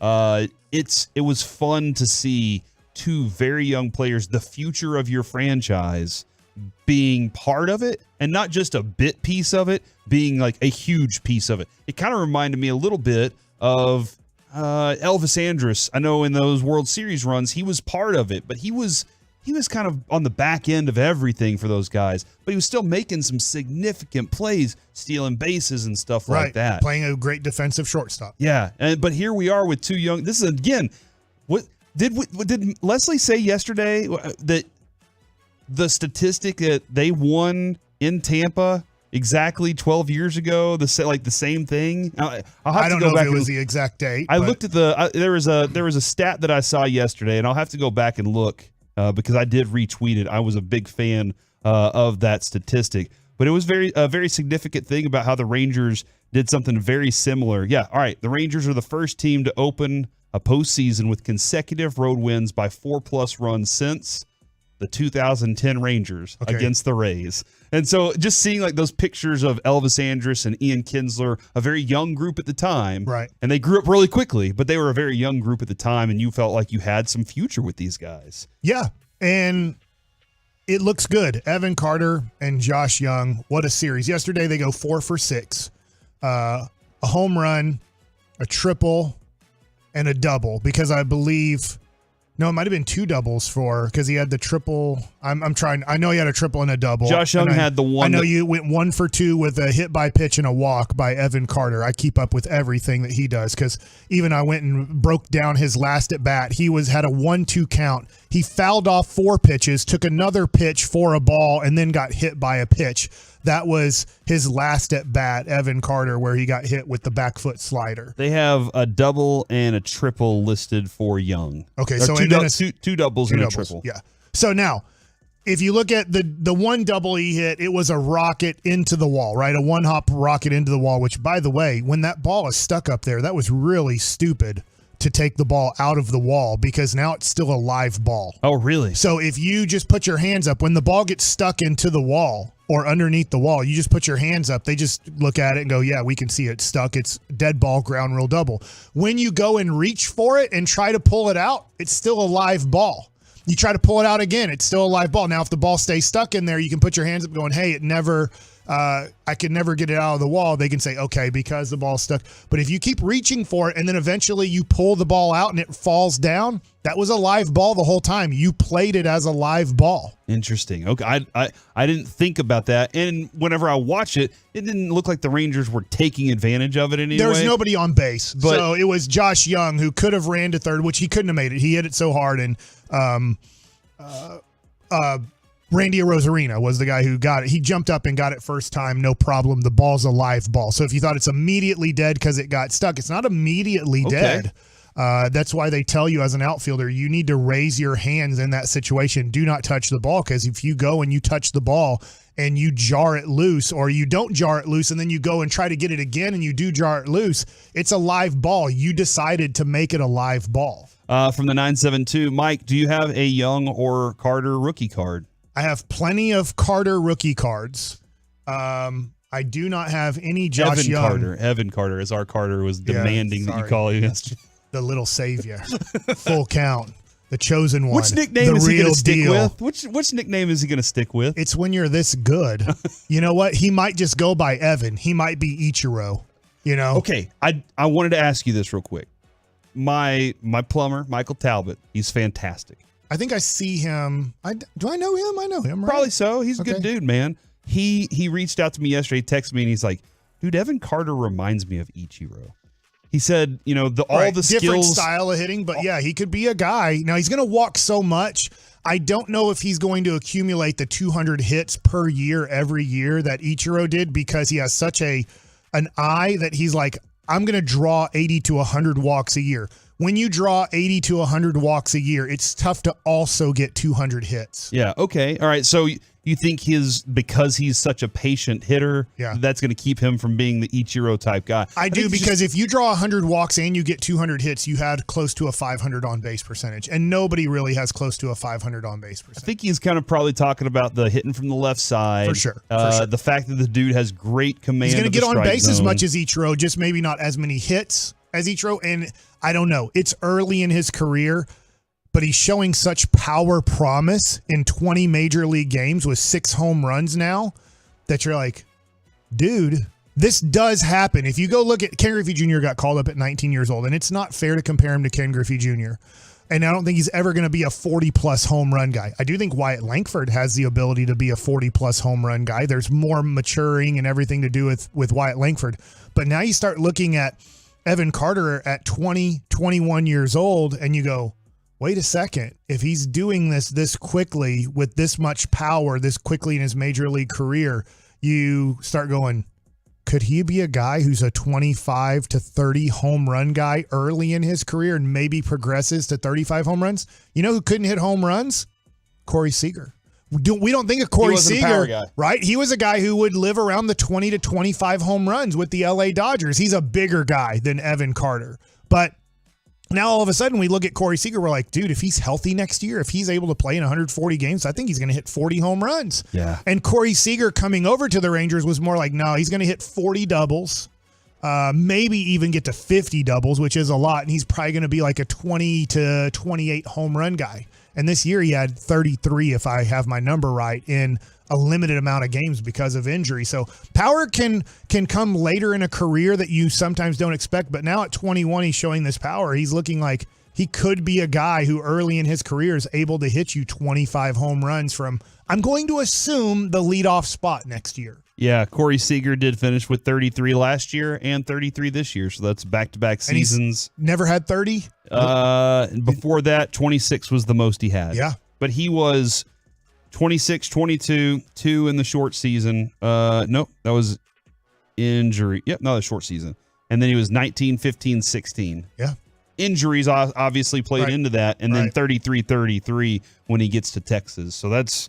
I mean, I think that's another part of just him saying, taking on the role he got to when he got here. It will be interesting with Josh Young. We talked to Steve Buechele earlier, and Boo talked about maybe that 3-hole. Like, everybody agrees, yes, Robbie Grossman's not a 3-hole hitter, especially on a playoff team.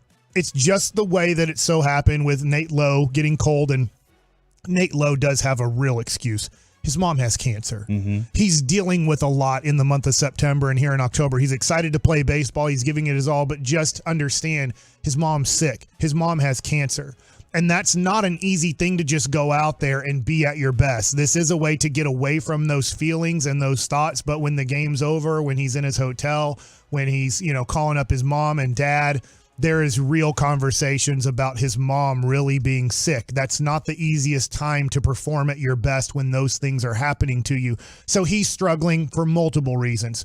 Adolis Garcia is a streaky guy. He's a man. When he's hot, he's hot. When he's not, he's not. He's not like Joey Gallo, like cold, but he can get hot and cold. So you look at the Rangers have this situation. I'm wondering, Josh Young, he did get 3 hits yesterday. Do you move Josh Young all the way from 8 to 3 to try to get more protection behind Corey Seager, or do you wait another game and go, it worked out, we scored 10 runs in 2 playoff games, I'm throwing out the same lineup game 1? One of the things that Boch, when it comes to pitchers, I've asked you about this, you taught me this year, Bochy taught me this year, is whenever they decide, you know what, we are going to move on to our relief pitcher here, thanks for your job today. It's whenever you see him hit hard. He was getting hit hard there. He was really good at controlling early in the game, and then that last inning, he was getting hit hard by those guys. It was time to go ahead and get our relief pitcher. I feel like Bochy's probably watching Josh Young that way. If they're seeing him I remember Ron Washington was talking about Nelson Cruz, and he was like, look, when he's hitting doubles into the gaps, that's when Nelson Cruz is on. Yeah. His home runs, he'll hit home runs. But doubles in the gaps that are line drive shots, that's Nelson Cruz's game right there. So if they start seeing him do that, I think that I would do it just because I love the combination back there. But I think Young, he's done it this season. He was up there this season. Let's get him back into that. Just think, and you're talking about the future of the Orioles, the future of the Rangers, and our Rangers. And I can say in 2025, I don't know in 2024, but in 2025, we're having an issue right now with 3-hole in this playoffs. When you're healthy in 2025, your first 5 hitters in any order, I'll put them in this order right now, will be Evan Carter 1, Marcus Semien 2, Corey Seager 3, Wyatt Langford 4, and Josh Young 5. And then you get to Jonah Heim. Then you get to maybe Nate Lowe or a different first baseman. Then you get to Leody Taveras, and you get to possibly if Adolis Garcia is still here. So right now this lineup is a good-looking lineup, but there's a strong possibility that next year Evan Carter's at the top of your lineup and Wyatt Langford is added to your lineup. And then in 2025, you have Carter, Young, and Wyatt Langford sandwiching Semien and Seager. The other thing that I had with Josh Young, Mike, that I didn't notice until Bochy said it, I think last week or maybe a couple weeks ago, Young's the first one out of the dugout, at the top of the dugout when things go good. He has a little bit of Derek Jeter-like energy to Yes. him. And just think of, I it's love not it, just dude. him. I don't want to give him all of this credit, but you do have to give him some. Rangers, I think, lose 16 of 20 games, right around there. Josh Young activated from the injured list, and the Rangers, I think, win 11 of 15. Yeah. And I'm not giving Josh Young all of that credit, but I do think he does deserve some of that credit. One, because of his play. Two, because of the energy he brings to the team. Energy, young leadership. I used to say the same thing about Elvis. He'd be the first dude over the wall to go congratulate people. I love when somebody hits a home run, they come back into the dugout. There's Josh Young right there to fist bump him, forearm bump him, whatever it is, and do a little dance. It's a lot of fun to see. All right, coming up next here on the KNC Masterpiece, we head into the Expressway, and we start with, do the Cowboys have an edge this weekend? If so, where is it? Next on The Fan.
How did you know that this was a group that had not only the talent but the intangibles to do what they're doing? Well, you just get to know the guys, and you see, when you have leadership like Boches in the dugout and our coaching staff who pour into them, and a group of guys that believe in each other, that love each other, that show up every day as just absolute professionals and want to be their best. This is what it leads to, and just couldn't be more happy. Yeah, I love Rangers baseball. Whenever something like that happens, it's awesome. It's a great feeling. That's why we're talking about it so much today, man. And also because we can talk about it. We have one of the best baseball talkers in DFW right here in our studio. And that's why, like, every other place around here is probably looking at it going, man, I wish we had a Mike Bassick on our show right now. And we got him. And so I'm really happy about that, really proud about that, because if I was working any other job, Mike, other than this one right now, if I was in an office somewhere or if I'm working from home, you know what I'm doing today? I'm talking about Rangers baseball with my buddies. Like, I am texting back and forth with my friends, whoever's sitting next to me in the cubicle. That's how Kevin and I got started. We sat in a cubicle next to each other, and we were covering high school sports and talking pro sports, and everybody in our office just wanted to hang out with us because they were like, we want to talk about what y'all are talking about. And so that's why today, on a day like this, you get so much Rangers conversation. You just won a round in the playoffs. That's awesome. It's so much fun. It is. We watch, Mike, I watch. And the Mavs held Minnesota to 66 points at halftime. Mike, no. It's a hell of a job. I watched a team growing up that I loved the players, but I did not know what great baseball was. Growing up here in DFW, we were like, we have a Yankees farm system. That's what I felt like. You could turn on TBS and watch the Braves. I could watch the Braves. I could watch the Cubs back then, too. I could go see some Mark Grace. And some Ryan Sandberg. But watching the Rangers was just like, it was like at the time, growing up, what I feel like Carter, whenever he goes to watch OU football. Not OU football. OU football is great, dude. When he goes to watch the Renegades, it was like, all right, it's sub-level baseball. But it was fun for me with the Pete Incavillas. I got attached to those characters. Yeah. Now these characters that I'm attached to are making great plays, and they're living up to all these great things. So it's just a blast. And knowing that you got a manager like Bruce Bochy at the forefront just makes it that much more fun. So I really appreciate all the Tolos that are sticking with us as we rock through this Rangers post-day victory as we move on in the postseason to Baltimore this Saturday right here on 105.3 The Fan. Mike, I asked the Tolos this question. I ask everybody this question because I'm having a hard time finding it.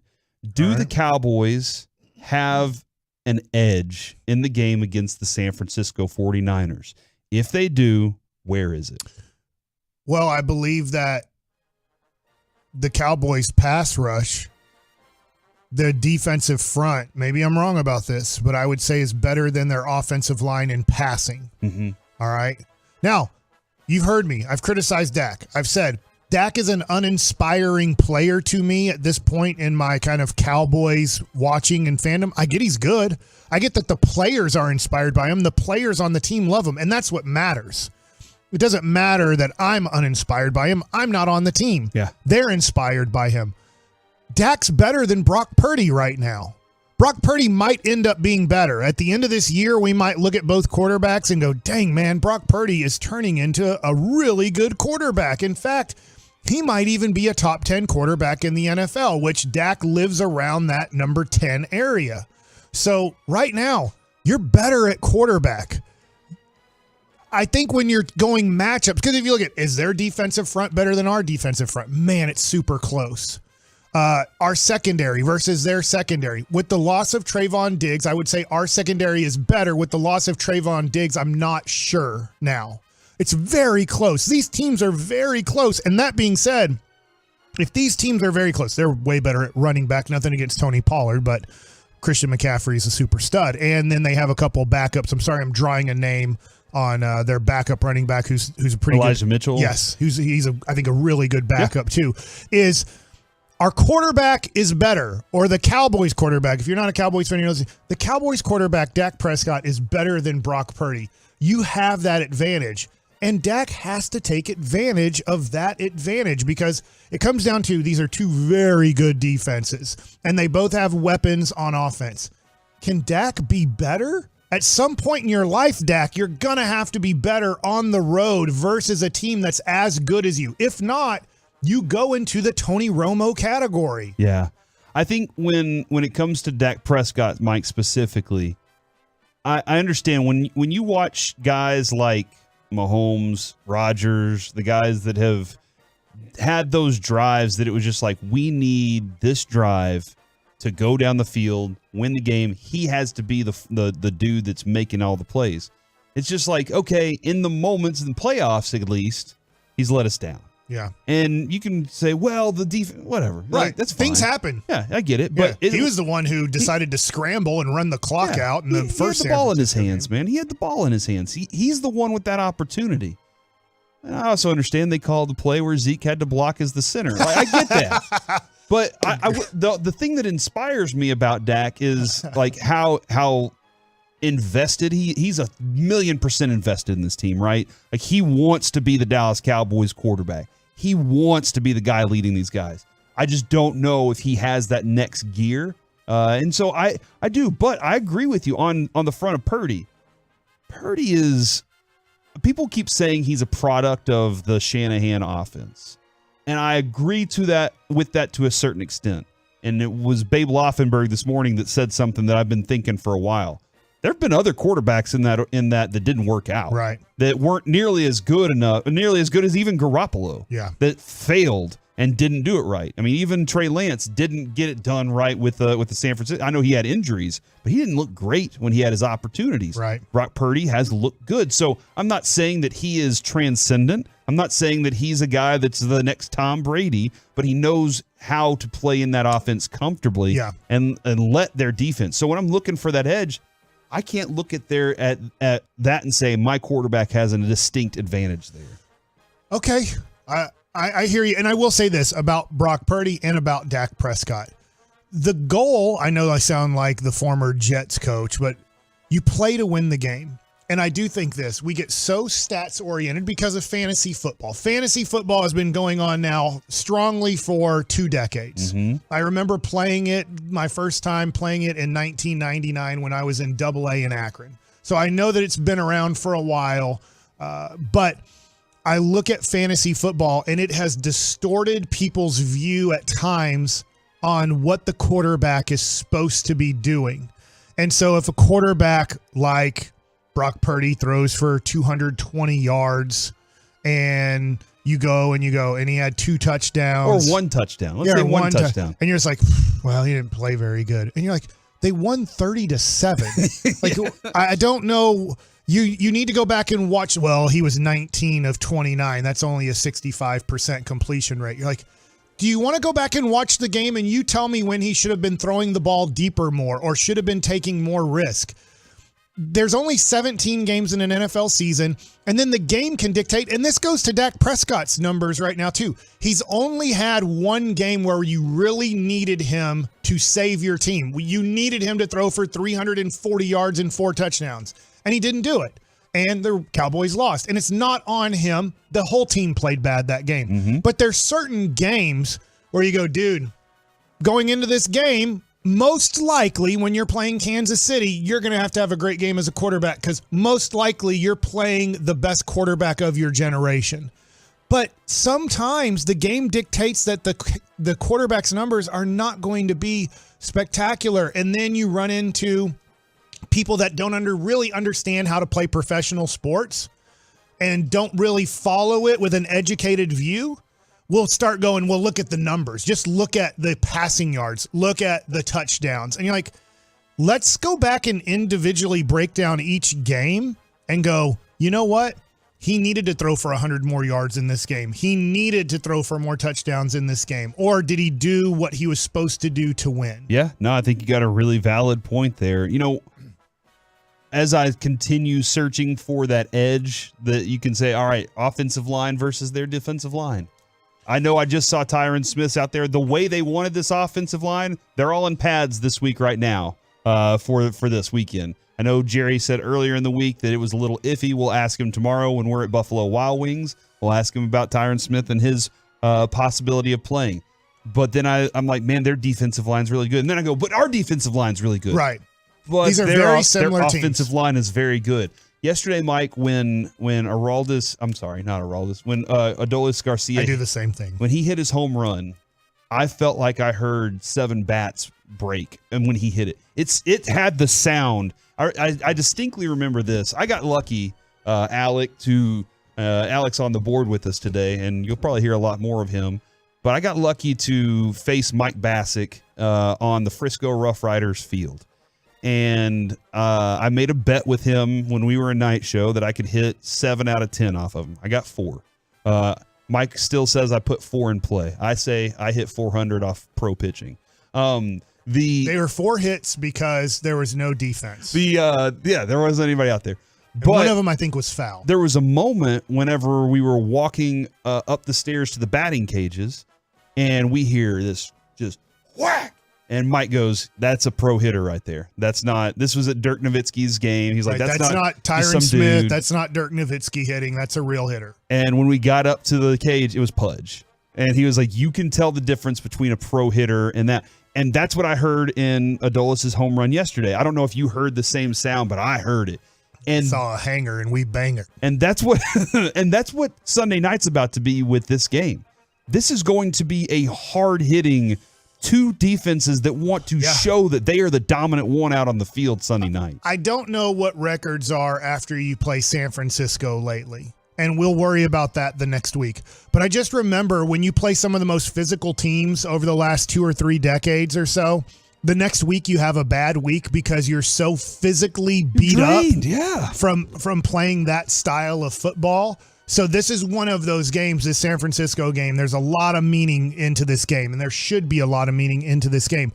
But you also have to be physically ready to play the next week. And it seems like when you play teams like San Francisco, or let's face it, at times teams like Dallas, you can lose 2 games in one night because you're so physically beat up from that game that it's like going to take you an extra week for you to finally get over how physically draining and mentally draining that game was. Yeah, I'm always begging for a light opponent on Sunday before they have to play Thursday for the Thanksgiving game, because I'm always like, please just give it somebody that they can physically make it through this game so that they can get to the next one, because it's just it's a short turnaround. And in addition to the simple fact that you're even earlier in the day on Thursday than you would typically be on a Thursday night. So I'm still trying to find it. I want to say, like Tony Pollard and McCaffrey, I think edge goes to San Francisco. A lot of the things I look at this team and I'm like, okay, that's even. That's a push. I think the running back is a little bit better. He has a different capability. Play caller. At the moment, I still think the play caller for San Francisco is better than the play caller here. Maybe that changes. Maybe on Sunday night, Mike McCarthy says, all right, it's time to show y'all every trick I have in the bag. Because you're seeing things that Kyle Shanahan's like, yeah, we've been doing that. Mike McDaniel's doing that in Miami right now. He's using a lot of the concepts we've been using, and it's smart on him to use these things because where they got the cheat play where you get one receiver or one Debo to go right on the outside of a receiver and you kind of get a little momentum as you're going along. So I see that. I think that play caller currently has the advantage there. So it's going to come down to what somebody said here on the fan text, and that is the Cowboys it means more to them on Sunday night. It means more for them to win it than it does for San Francisco. Yes. The other thing, too, is you had that horrible loss against Arizona. I brought it up yesterday. I'm not saying that if you lose this game, it's over, but for me, it is a little bit, because I look at it and go, you can lose 2 more games the rest of the year. If you lose to San Francisco, you have possibly 2 more losses the rest of the year to win the division, and they can't beat a Philadelphia. You have to sweep Philadelphia most likely in that scenario. I hate saying that. It's week 5. There's plenty of football left, all of those things. But you look at what position you're in, and there's just no way, guys. Just let's be realistic. Even if you're the most optimistic Cowboy fan, going to, let's just throw out New Orleans. Go to New Orleans in the first round of the playoffs, wild card week. You beat them. Now you go to Philadelphia, and you have to play that one. Let's just say Philadelphia did have to play a game or something like that. They'd probably have a bye because you're the wild card team who won. And then you have to go to San Francisco. That's too much. It's too much on Philadelphia. If you can win this division and you make Philadelphia go road game to get to the Super Bowl, I just don't think the Cowboys are capable of it, and I don't think Philadelphia is capable of it. In a way, San Francisco has an easier path because I don't think, even though the Rams have played better this year, and they might sneak into the playoffs, I'm still not a Seattle fan. I think Geno Smith is a below average starting quarterback. I know what Reggie says, and I totally get it. He has had a renaissance, and he can start in the league. I'm not scared at all about Seattle. And then we know how horrible Arizona is for the most part, is they don't have to worry about that. They, as long as they stay healthy, stay focused, they're going to win that division, which means worst case scenario, they go home game, road game, road game. But most likely they're going to go home game, possible home game. Okay. If they don't get the bye. Yeah. And so I just look at the Cowboys. They are not good enough. They are not mentally tough enough to go 3 road games in a row and make it to the Super Bowl. Ooh, that is some hot fire right there from Mike Bassick. And maybe they need to listen and go get after it a little bit. By the way, this Sunday night, if you're looking for a place to watch the game, Old 75, Reggie and KG are going to be there. They got some awesome giveaways at Old 75. Also, specials on Miller Lite. Their nachos are phenomenal. I'll be there for the game against Los Angeles next week. I'm going out of town this weekend, but Reggie and KG are holding down the fort. You want to go party with them because, as Reggie says, hey, look, man, if the game's going great, then you got a great game to watch. If the game's not going that great, at least you're in good company, and that's what you always want to be around. Right now, it is time for Mike Likes It. Maybe I should talk about this tomorrow, but I'm going to do it today and possibly even a little bit tomorrow too. I'm so baseball excited and baseball happy. I'm going to ask you guys this question.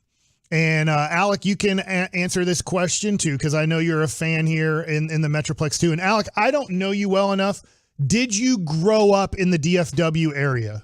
Yep, Arlington, born and raised. Nice. Arlington High School, Arlington Martin. Arlington Stadium. It's weird. I lived in Arlington, but I went to Mansfield ISD. Okay. Zoning is weird. Oh, that's how you met Nate Wood. Yes. Our former Nate Wood, the teacher of the year. Okay, so awesome. So you grew up obviously a Rangers fan, Cowboys fan, I'm going to assume Mavericks and Stars fan, right? Mm-hmm. Upside down Dallas hat guy. When you are the underdog, the Rangers were the underdog. They were on the road. They had 9 more losses or 9 less wins, 99-win team versus a 90-win team. It was minus 165 for Tampa to win the series. So they were favored, not by a whole bunch, but they were favored. And you go in and you win that series. You win the 2 road games. You win the series. Guys, is it more fun to win as the underdog than as the favorite? When you're rooting for your team. I think it is. And my reason is, like, when you're the team that's on top, I think it's kind of expected, and if things don't go perfectly, man, you're nitpicking a lot. With this, I really think it's, I don't know if Boch did it on purpose or not. His team had such a lull that you started going, they might be the worst team in baseball right now. And so what I think it happened is your expectation was, if anything happens, we'll be positive about it. Then they dominated. Yeah. They were dominant in the series. Don't let that one run go by. I love Spore saying that in the post game on Bally's. He was like, we dominated them. And it's cocky, but it was correct. Yes. It was factually correct. They could have been better with runners in scoring position, probably in both games, but they put 7 runs up on the board. To your point, they had a lot of opportunities that they didn't take advantage of. Tampa, you struggle. Obviously, the last inning against Leclerc, they had 2nd and 3rd, and I believe 1 out. They didn't take advantage of that, but they needed 6 runs to tie the game. So at that point, it was a little bit different, but that was an opportunity lost by them. But there weren't many innings in that 18 innings situation that Tampa put themselves in good position to score. 2 things. Yesterday, around 7th inning, you can kind of see it on the guys' faces in the dugouts. They just wanted the game to end. They're like, I almost felt like Adolis was up at the plate just swinging at everything so they could just get to the 9th inning and move on, or to the bottom of the 9th. But, Mike, when the Rangers were up against St. Louis in 2011, they were expected to win that. Right. And it was almost like, let's just get this so we can finally get this, and we've never won a World Series off our back. Yeah. You finally have all that. And it was nerve-wracking, and it was more disappointing to lose as the favorite then I think that even like winning as the underdog feels. Like that disappointment hurts so much, and it lives with us even now. I know I bring it up and people get mad about it. I still live with it. I hate it. I'm a Rangers fan till I die. So that's the way that it feels for me, is that I don't want to be the favorite where everybody's expecting it. I like Mike Tomlin said it early this year. You want to be on the rise. You want to always be on the rise. The Rangers were on the rise even from the beginning of the season when they were good. Yeah. They were still on the rise because people were like, what can this team be? Then they fell hard, and now they're back on the rise after that. So for me, I love being the underdog and going and winning. Alec, did it feel better being the underdog, or would you rather the Rangers have won 100 games and it's like Baltimore? Baltimore's not the underdog in this series. I think it would be cool to win triple-digit games, but I do think when the expectations are low, it definitely does feel better. And like you've been talking about all week, Mike, the whole nothing-to-lose approach, I think that's a lot more fun when you can go into this, just like Corey said, just say, hey, whatever happens, we're happy. A lot of people didn't have us going here. I mean, I said it on the weekends on the Fan Jam with Will Chambers and company, like, hey, I don't think this team will win 90 games at the beginning of the year. I don't think they're going to do that. They did. They made the playoffs. Yeah. I didn't have them making the playoffs at all. So, hey, I can't really hate it, and I think it's really cool when you can go somewhere on the road and say, hey, that's a really good ball club over there. It might be a tough chance. Your pitching hasn't been great. When everything's against you, you dominate like that. That's really fun. I think it's a lot more enjoyable when you're the underdog. I do too. And you're the underdog again. I don't know. I have not looked at Vegas odds on series. I know that Baltimore has to be favored. They're the home team. They have good starting pitching. They have good offense. I do think the Rangers can win this series because you have Dane Dunning on normal rest, and really he got an extra day. Montgomery's your starter for game 2 and game 5 if it gets to 5 games. And Evaldi's pitching game 3. Now I'm going to go to the Baltimore series now, and a little bit of an advantage for the Rangers. So I've seen this happen before. When a team wins their wild card game, it used to just be 1 game. Now it's 3 games. Your ace pitcher, your best pitcher for the season, and I get, like, the Rangers are now down to Montgomery being their best pitcher, but he is pitching great. Sometimes you get the advantage. Here's why. If you steal game 1, if somehow the Rangers win game 1, and I need to check and see if they've named their starting pitcher Baltimore. I do not see here a named starting pitcher yet for that game. But and you say don't look at ESPN, look at MLB for that information. You should then, because I'm on ESPN right now. Right now, Baltimore's minus 145 for the first game. Okay. And just to give you an idea, that's the closest line. It's minus 155 for Houston, minus 205 for Atlanta, and minus 205 for the Dodgers. So just to give you an idea, right now Vegas sees the game 1 being the toughest game to pick is the noon game on Saturday on FS1. I need to make that clear too, as it was on ABC the last 2 days. Unfortunately, now it goes to FS1 for all of your Ranger playoff games, I believe, in this round. So if you're right here on 105.3 and right here on 105.3 The Fan. But if you're watching, American League is on FS1, National League is on TBS. So those are your broadcasts for this divisional round. Is when you steal game 1 and you had to play in the wild card round, you know what you didn't do in game 1? You didn't pitch your best pitcher because he couldn't. He had to pitch in the other round. So a lot of times teams have to pitch their number 3 starting pitcher in game 1. If you're able to beat their best pitcher on the road with your 3rd best pitcher, then you have game 2 and 3 where you have your 1 and 2 pitching and they have their 2 and 3 pitching. So all of a sudden in this short series, now I'm not saying if you lose game 1, it's over, but sometimes this weird thing happens where it's almost like this advantage where your ace is not pitching game 1. It's not ace versus ace. And Baltimore honestly doesn't really have an ace. I don't know who's going to pitch game 1. It could be Bradish. It could be Gibson. They could go with Means. Yeah. John Means had a really nice September. He only has 4 starts on the whole year. But they might go, you know what we want? We want a lefty pitching this game. And I do think they're going to have a good 4-man rotation. I have no clue who's going to start game 4 if there's a game 4 for the Texas Rangers, because I know it's going to go Dunning, Montgomery, Evaldi. I'm not even sure the Rangers have landed. I know they took off, but I don't even think they've gotten to Baltimore yet. So there's probably a lot of conversation. So we'll know tomorrow more of the rotation, at least game 1, game 2 starters for both teams, and see where they go. But, you look at these series, and I do think the home team in these 5-game divisional series, the home team, game 1, there's a lot more on the line. They've had, now in the new format, they've had 5 days off. They are ready to play. If you lose with, let's say, Verlander on the mound for Houston, well, they pitched Sonny Gray, I almost said John Gray, and they pitched Lopez. They pitched their best 2 guys.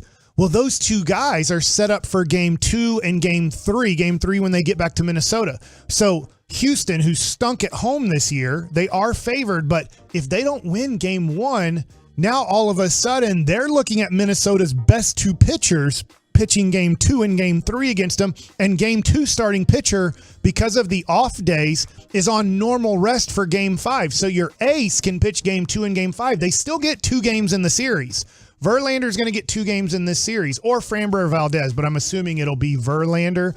So that's why for Houston, Baltimore, Atlanta, and the Dodgers, I think in these situations, game 1 is more important. And by the way, the Saturday night game, the Dodgers are starting Clayton Kershaw game 1. So I just think that's awesome. To me, there's Sandy Koufax, there's Clayton Kershaw. You take your pick on who's the greatest Dodger pitcher of all time, but I don't know, for the Dodgers to have Clayton Kershaw, who's, been around forever, obviously a local guy here, that's really cool. But nobody else has, I guess, officially named their game 1 starter. Okay. I like Orel for the Dodgers, though, Hershiser. He is their broadcaster, and he was my pitching coach here for the Texas Rangers. Really smart guy, liked him. Great pitcher. A whole bunch. All right, so baseball did not get what they wanted.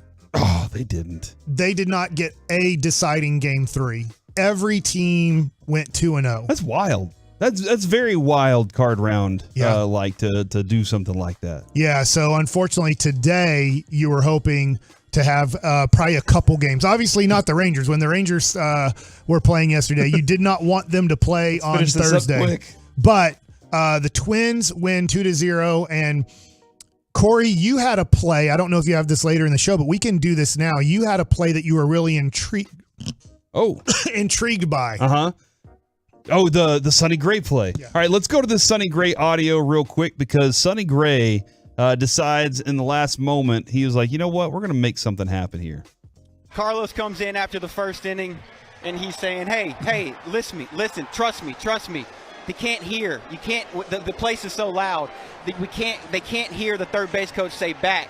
Just trust me. It's gonna come, and the play's gonna be there. So I don't know how it got called, but from my understanding was Carlos relayed it into the dugout. The dugout called it into the pitch comm, and then from there it was kind of like, you know what, we had talked about it. We'd worked on it throughout the week. We had talked about it some more, and for Carlos to not only have the awareness earlier in the game, but then also to have the awareness in a moment like that, in that moment, to be able to have the awareness to put it on. And then I knew for me, it was just execute a play that we've done forever. And I mean, that was a huge freaking spot in the game right there, man. And Mike, like, that's one of those things where, again, Carlos Correa's played championship baseball. Yep. He's been there for it. But you know, whenever we talk about fans making a difference in a game, they legitimately did.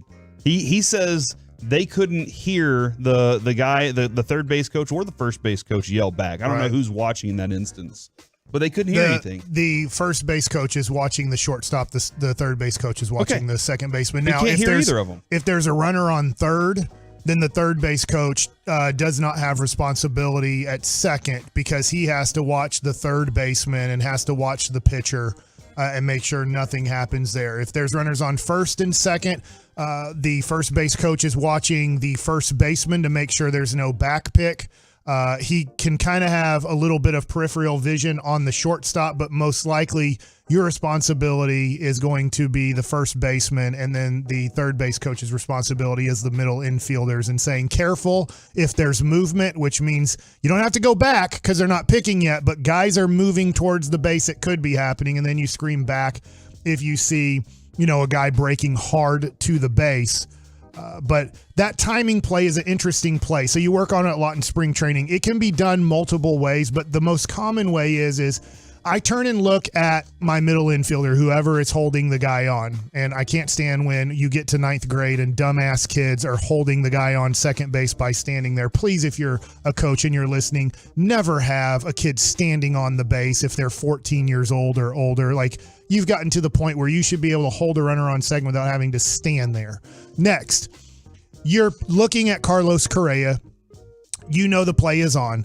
And then when you turn your head to the catcher, you count 1/1000. And then at 1/1000, you turn and throw. And so it's a timing play that you work on, because if you just turn your head and go, Correa or your shortstop or second baseman is not going to be there in time. The other way you can do it, which I don't think you do it much in the major leagues, is your catcher can give you a sign. You're just looking at the catcher and he kind of can tap his knee. I was looking at the catcher. He was not in a position to like catch a ball. And you almost don't want to be in a position to catch the ball because you really want to know. PitchCom's different than when I played. You do not want them throwing a pitch. In fact, they didn't even call a pitch. So now in PitchCom, you don't have to go through multiple signs. You're just saying pick at second. So there's no way he should throw a pitch because we didn't even give him a pitch to throw. But sometimes the catcher can flash his hand or tap his knee, and when he does that, then you spin and you throw the ball to second base. But good timing play, and it'll usually work on, in a weird way, it worked on Vladdy. Vladdy has a 0% chance of stealing third base, but you can get the most lazy out there because they're like, there's no way they're picking me because they know I'm not stealing. And so Carlos Correa, very smart play.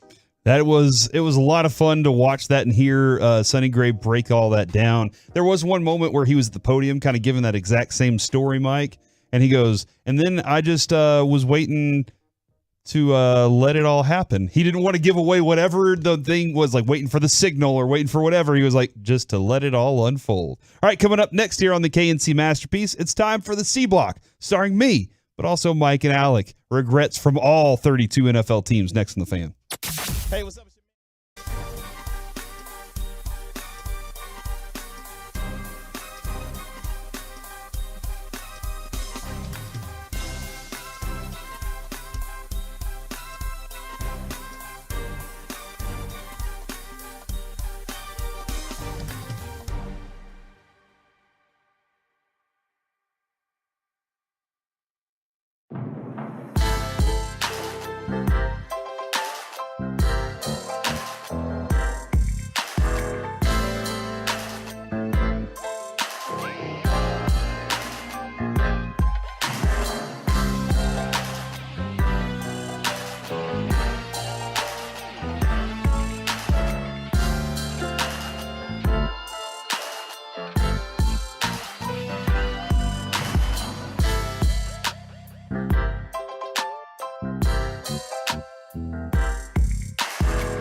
studio secured by DFWsecurity.com, it's the KNC Masterpiece on 105.3 The Fan. Back here on the KNC Masterpiece on 105.3 The Fan. I feel like you smell the corn dogs from the State Fair right now, Mike, and I just want one. It's one of those things where I just feel like I need to get to the State Fair and go do something. My son actually was like, hey, Dad, I'm off school all week next week. Is it supposed to rain this afternoon? You can text in if you know this, because this does seem like a great day to go to the State Fair. Uh-huh. Weather's right. Kinda. Not too sunny, too hot. I'm just wondering with Texas OU, or as like you guys like to say, Oklahoma, Texas, or however you go. What do you mean you guys? Carter and you, not Evan Carter, the Carter who does the awesome job on the internets. Uh-huh. I love those like 1 minute things he does with us. It makes us look really funny and really smart at times, or really dumb, but I love them. They're really fun. But you guys are big OU fans, and I know you guys were having some sort of conversation about how you say Texas OU. Okay, 877-881-1053. But it should be two-pack tonight. Doesn't it sound better when you say OU Texas than Texas OU? All right. OU Texas sounds better. It's just, first off, it's alphabetically correct. Like it's in alphabetical order. That's number one. One's on top of the other, right? Oklahoma sits on top of Texas. Yeah, no, absolutely. It's the hat of Oklahoma's Texas. the top. Yeah, for sure. And so like that's where that comes from. I do know this. Texas fans don't get as bent out of shape about it as OU fans, I think. This is just in my understanding of this, just being around the conversation as long as I've been around it. I've always felt that Texas fans are just like, whatever, you're playing in our state, and OU fans are like, get the name right. Because Adrian is very big on it. If I say Texas OU, Adrian immediately says it's OU Texas. You said it wrong. All right. So that is what I have to deal with in my house. Real quick, though, the State Fair of Texas, help me out, fair goers. It is Thursday, kind of getting close to the eve of OU Texas, Texas OU. Yeah. Is it going to be way too crowded tonight? I know tomorrow is. I know tomorrow is going to be a madhouse because people from OU, people from, I guess, Oklahoma, and people from the Austin area will be coming into town. And I know tomorrow, for me at least, would be a miserable day at the fair because it will be just super packed. And I would not want to go when it's like that. But would tonight be super packed too? Mike, I'll tell you this, man. It's during the middle of the day, during the work day. Like next week during the work day, I know a lot of schools are going to be there and everything. And like Carter is like, we got to go, Dad. I got to get to the State Fair. I'm like, well, let me get a little bit of let's see how this all works. Early in the day is a good time to go. Nighttime is going to be tough most nights anyway, just because. Yeah. But that's part of the experience, man. Like that is I will tell you this. I don't go on Sundays. The reason I don't go on Sundays, especially if it's nice and late in the season for the State Fair, the reason I don't do that is because I went one year and it was shoulder to shoulder.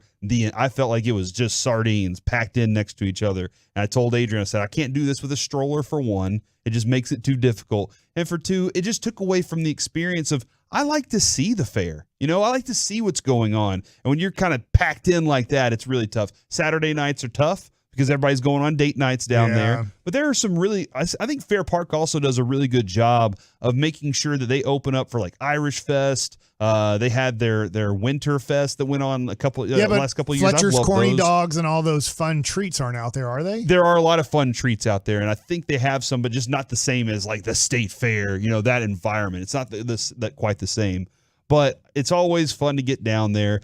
I do think that during the game is a really good opportunity to go, Mike, if you want to, because everybody's in that stadium.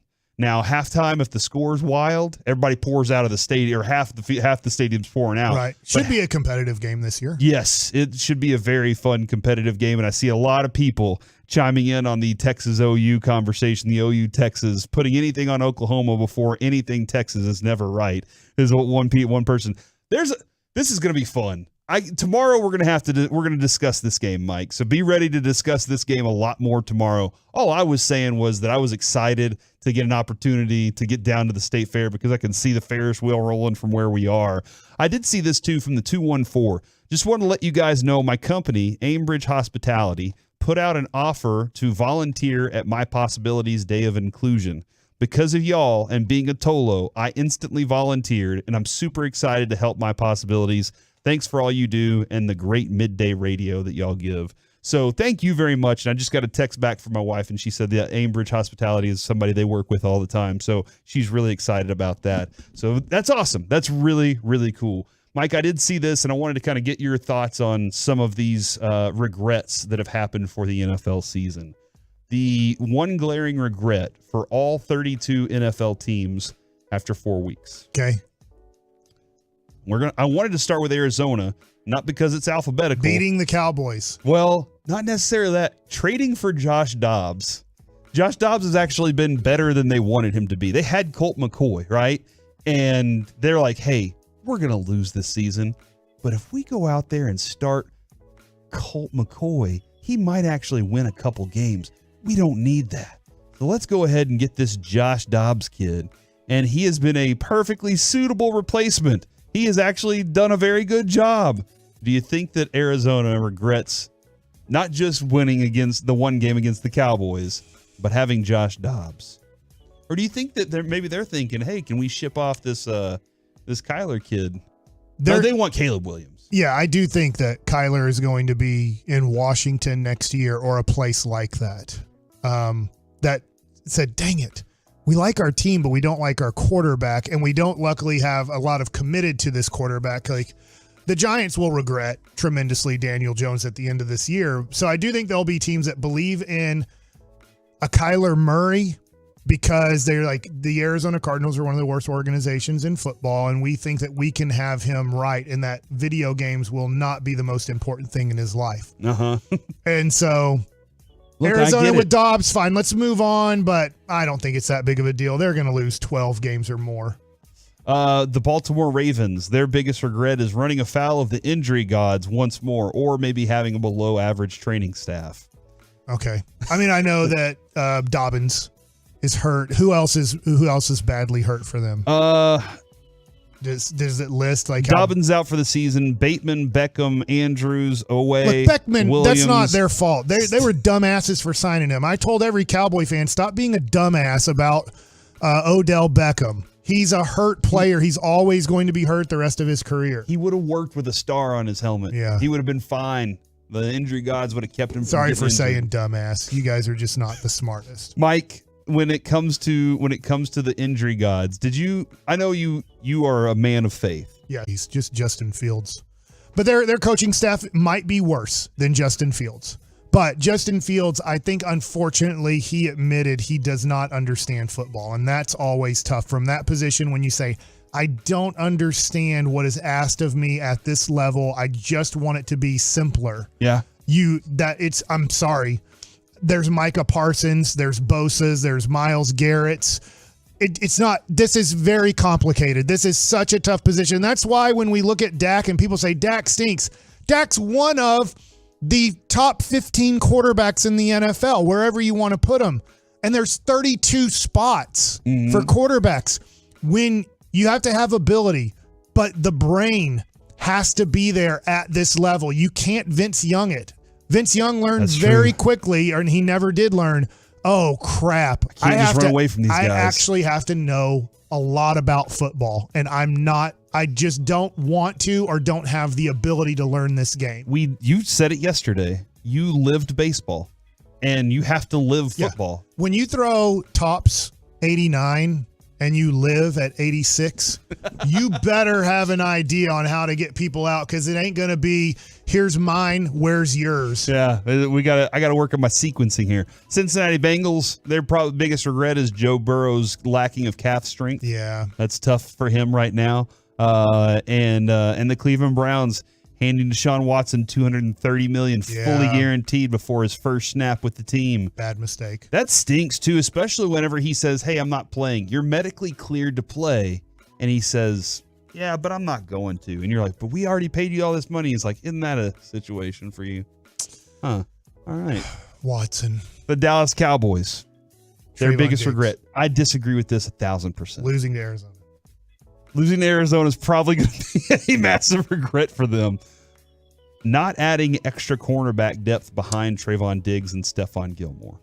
I don't mind their depth. It's really tough. Every team can't go, hey, we're probably going to lose a cornerback for the year. Let's have another premium one who's our fourth corner. Like, that's tough to do. Cornerbacks are tough to find. Not as hard as offensive linemen, but they're tough to find. Hey, we need 5 premium. Yeah. Like, you're just not going to do it. You're hoping to have 2 good ones and then 2 other ones that you can rely on. And then your 5th and 6th, you're kind of hoping can develop into something as their season/career progresses. Yeah.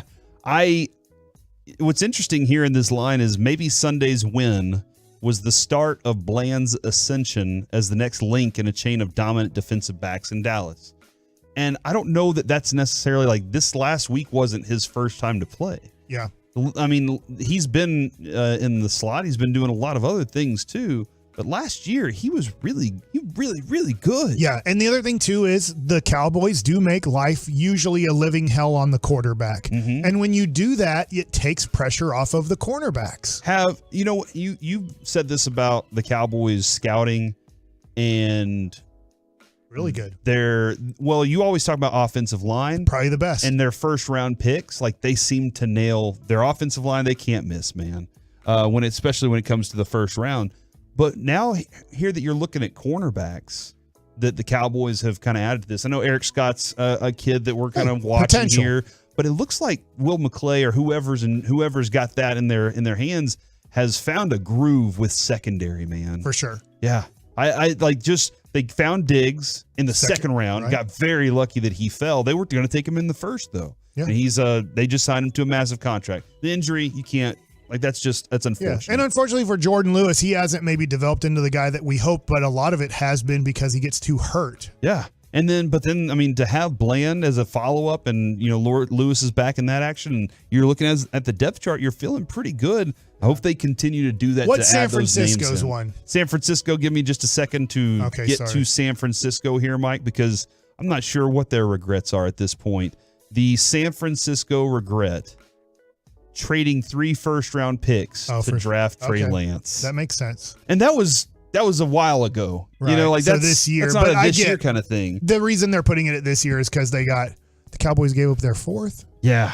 Is that right? Yeah, 4th. Yeah. So they're just looking at it going, the regret is that now you've moved on from him. He'll never be your quarterback, and you just didn't really get any value for him. Can you imagine if they still had those picks, though, Mike?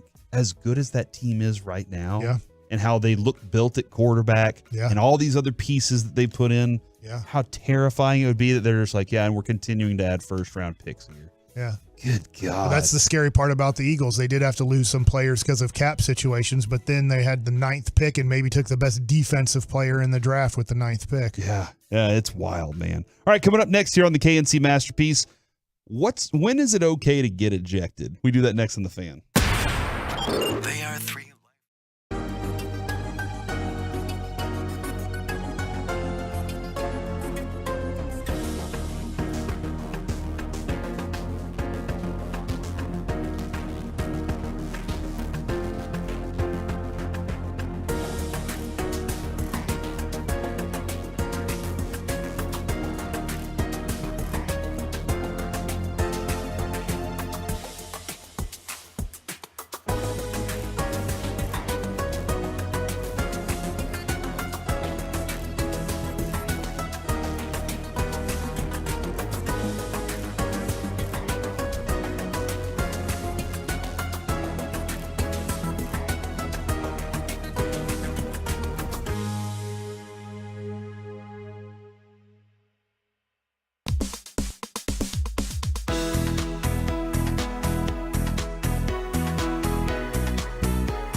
Team Masterpiece is brought to you by the personal injury lawyers Frankel and Frankel. Life is unpredictable. Accidents happen. Frankel and Frankel are the go-to attorneys for car and truck wrecks in DFW. If you or a loved one has been in an accident, contact Frankel and Frankel for a free consultation at truckwreck.com or call 214-333-3333. Back here on the KNC Masterpiece on 105.3 The Fan. Mike and I are going to be out at Buffalo Wild Wings and Keller off of Main tomorrow, and really looking forward to seeing everybody out there.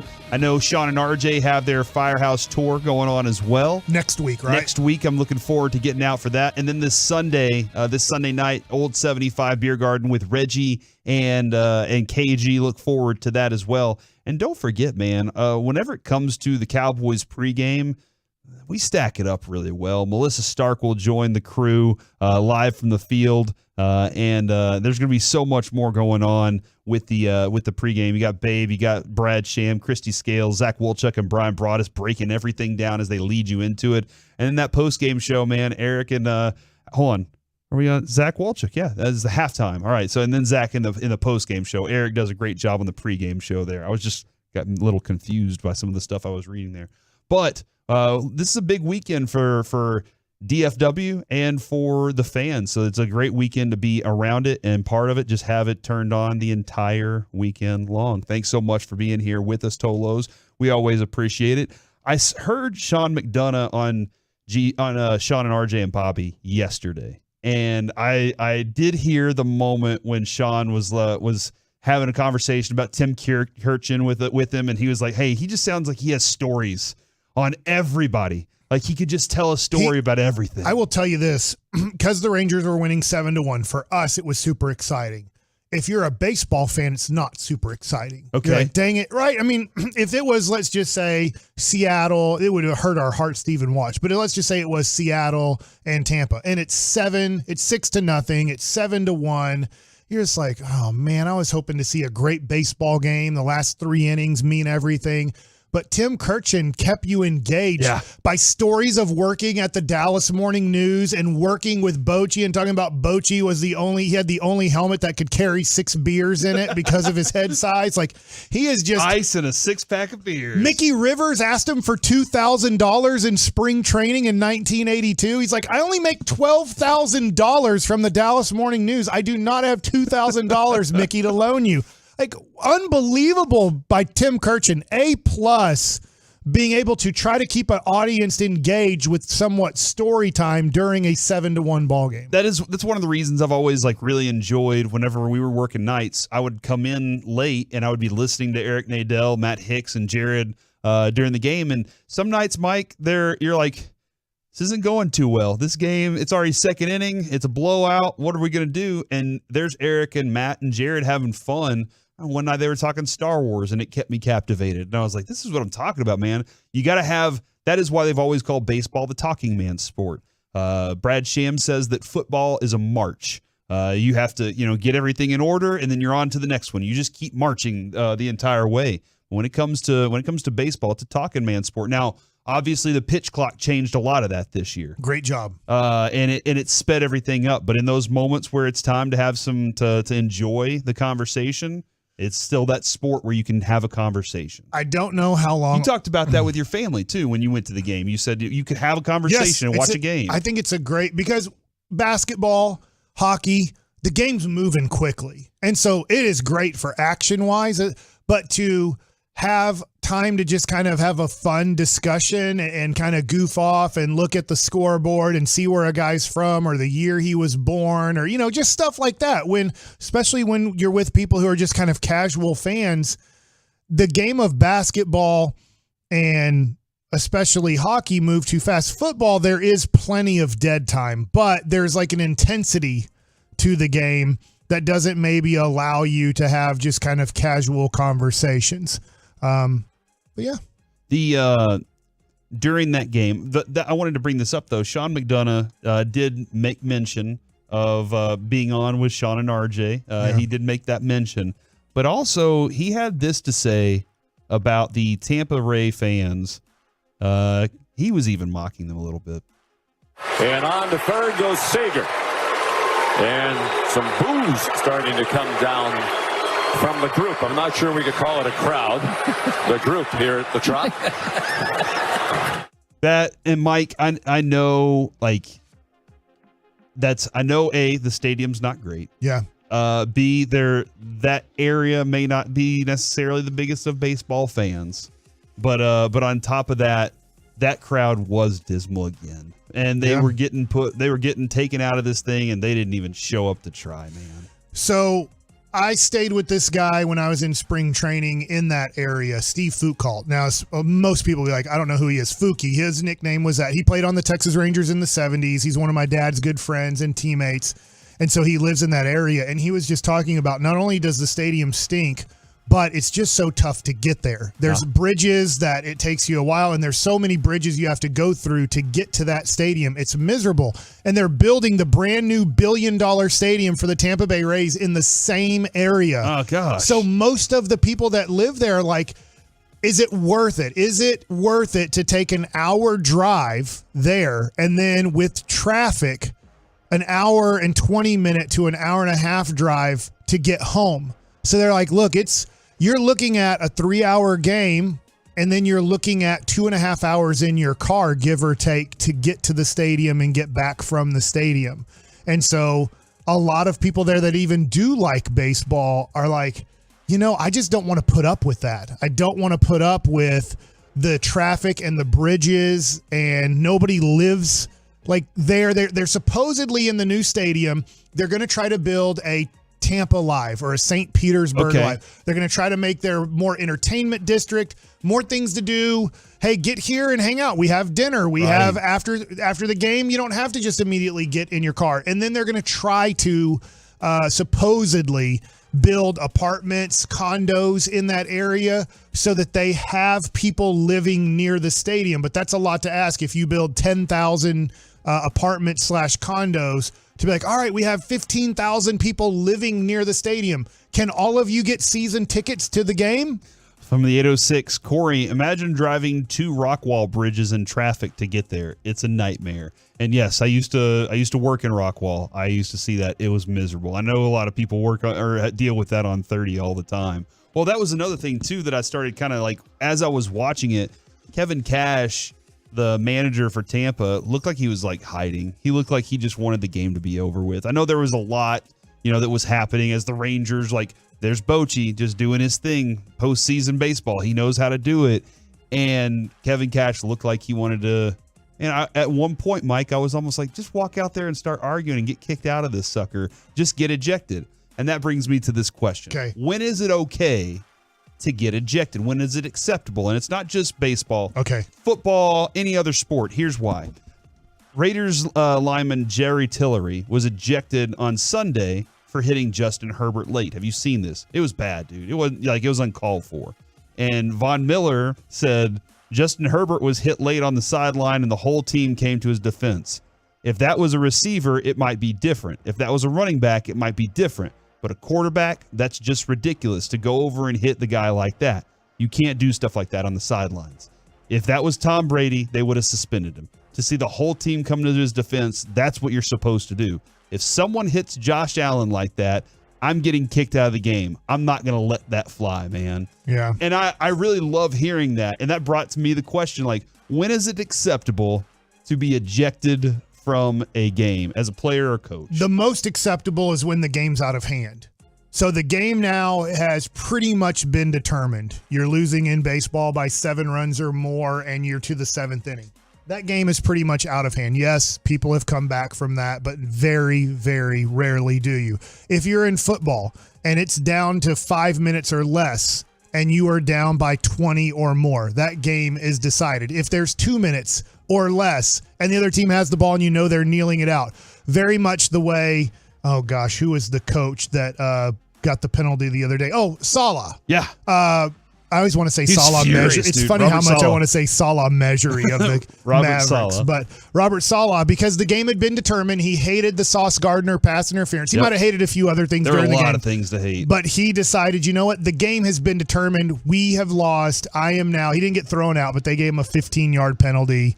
And really, it was just an automatic first down when they were kneeling the ball, so it didn't matter. But he decided, I'm going to go ahead. If they throw me out, they throw me out. I'm going to let it be known that I think you had you possibly determined the game by your decision making as a referee. So I think that's the most common time to do it, because just think, if you're the Rangers and it's the 7th inning, or let's just say the 6th inning, because I know I'm going to get another at bat.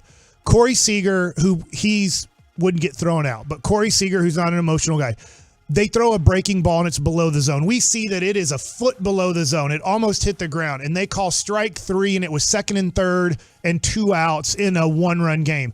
And he gets so mad, he throws his helmet and he gets in the umpire's face and he gets thrown out. Well, dang it, man. Like, you were going to come up at least in the 9th inning, and this is a 1-run game. So is that the right time to get thrown out? No, no matter how bad the call was, there's more game, and we know you're going to get another at bat. As the manager, you can't always have another person manage the rest of the game. You don't want Boch to be gone, but you do have Mike Maddox to control the pitching staff. You have, I'm sorry, I'm drawing a blank on their bench coach, the former outfielder. Who's my age. Like, you have other people to pick up those situations. From the 972, I'm getting ejected once I see Jose Altuve up to bat, high fastball. Somebody said it's really not a high fastball. He's only 5'3". From the 469, when he's only 5'3". So it's just a fastball. Yeah. From the 469, when the ump calls my son's ball a strike, I'm about to get ejected, and that's okay. And I completely agree, man. When somebody, it feels like it's an unwritten rule of don't do that to the quarterback. Right. I know, and we won't do it to yours, right? Yeah. I mean, that's the we're rule. All trying to protect the quarterback. We're going to try to play the game as hard as we can, but those are the people who, let's be honest, that's who we pay to see. Yes. No, and so that feels like that's an unprotected rule there. And whenever you see guys come to bat for a quarterback in those situations, whenever you see them step up and they're like, no, man, you can't let that happen, I think that's an okay time to get ejected. I love NBA coaches.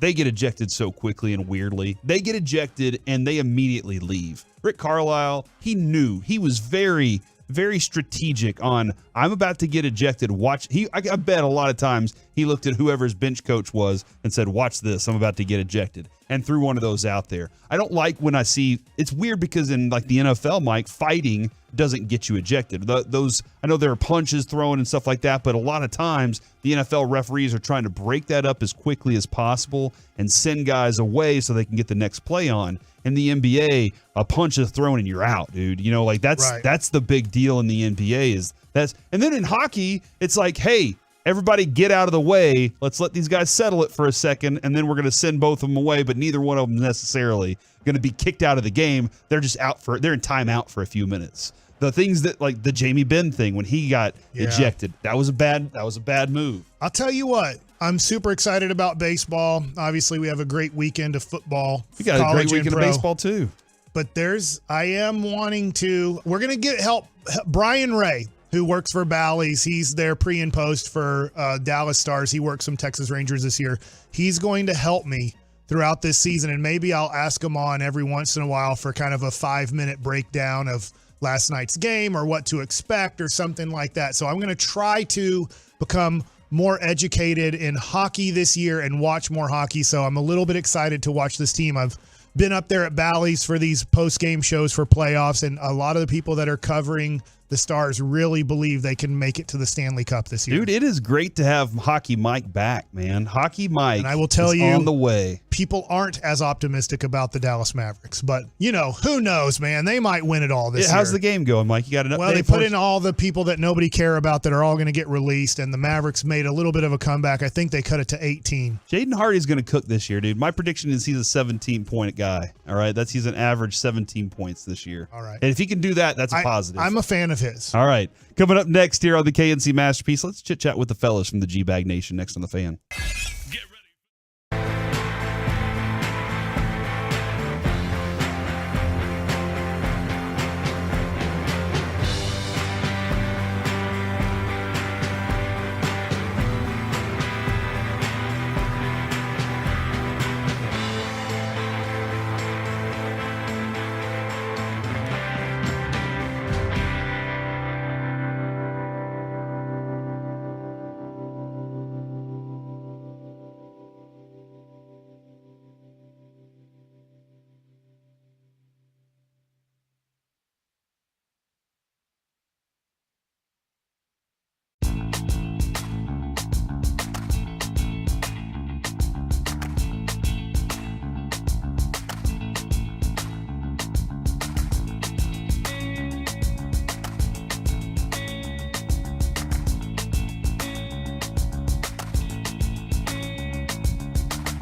It's Classic Truck Month at Classic Chevrolet. Like you, grit runs deep. They're determined to get you the toughest trucks with the biggest savings. Over 300 new Silverados on the ground. Unprecedented one-time offers. Claim yours before it's gone. This is Texas. This is Classic Chevrolet. Find new roads.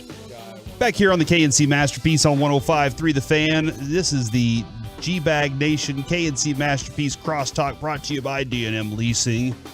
Gentlemen, how is you doing today? Awesome. How are you? I've really enjoyed y'all's post-game shows after these Ranger games. They are very casual, laid back, fun. Having Jared on. I don't know. Did Jared have secondhand drunk yesterday when he was on? Is that what was going on? I think so. Okay. So he's saying secondhand, but we know he was going firsthand. I heard that moment where Lucius was like, I think I had to drop something there because, or dump something because of what he said about Blake Lively. And I was like, dude, we all saw Blake Lively and accepted. Like, we all saw Corey that. had a great point. How much alcohol do you think is being drank in those situations? Because they're spraying it on each other, but are they drinking it at all? Yeah, because I thought it was just the champagne that was being sprayed and poured, but apparently it's also the beer. Yes. Yeah, so how much of it? So is it maybe? I think you're taking little sips here and there. I was gonna go like 75-25, leaning towards like 25% is what's actually being consumed. There's a rule, and I learned this rule in auto racing, believe it or not, because the crew chief came over the headset. We'd won a race, and the crew chief said, remember, spray the warm stuff, save the cold. Oh, pro tip. So you got that. So when you're in one of these victory celebrations, spray the warm, save the cold. Well, and I don't think the Rangers. Yeah. It looked like to me that I think Budweiser's an official sponsor. It's all cold, it looked baby. it looked like they had just tubs of it. Well, sitting Jonah there for Heim's them. like, oh, it's so cold. It's so cold. There you go. That was some rookie moves happening there inside that clubhouse. I feel like I was just thinking as a lover of beer, you're looking at that whole collection and you're like, guys, surely we're going to save some. And those guys are cracking them and getting after it. I would say at the pace of about 12 ounces every 10 minutes or so.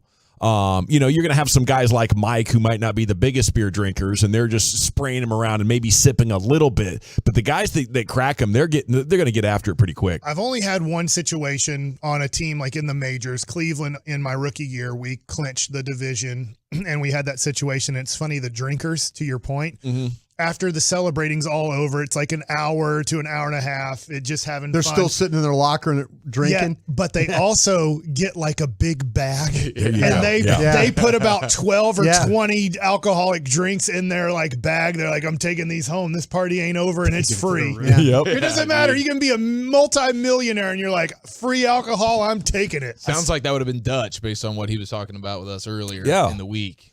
Plus there's a ride home. Probably somebody else is driving you at that point, but it's those are special times, and you want to party instantly. I saw Bobby Wilson preloading a lot of the champagne bottles, getting them all twisted and ready to pop and everything. Okay. He seems like he's a very fun guy to have in the clubhouse. He's kind of Bochy's right-hand man. That's what I'm saying. Didn't you you guys had Boch on one day in Seattle? It might have been maybe another trip of Seattle, but he was like, "Yeah, I'm in a car with him, and he's trying to get him to Uber pay." with Bobby, yeah, he's trying to get him to pay, and he won't pay. And both catchers, right? Yeah, I feel like catchers they hang out.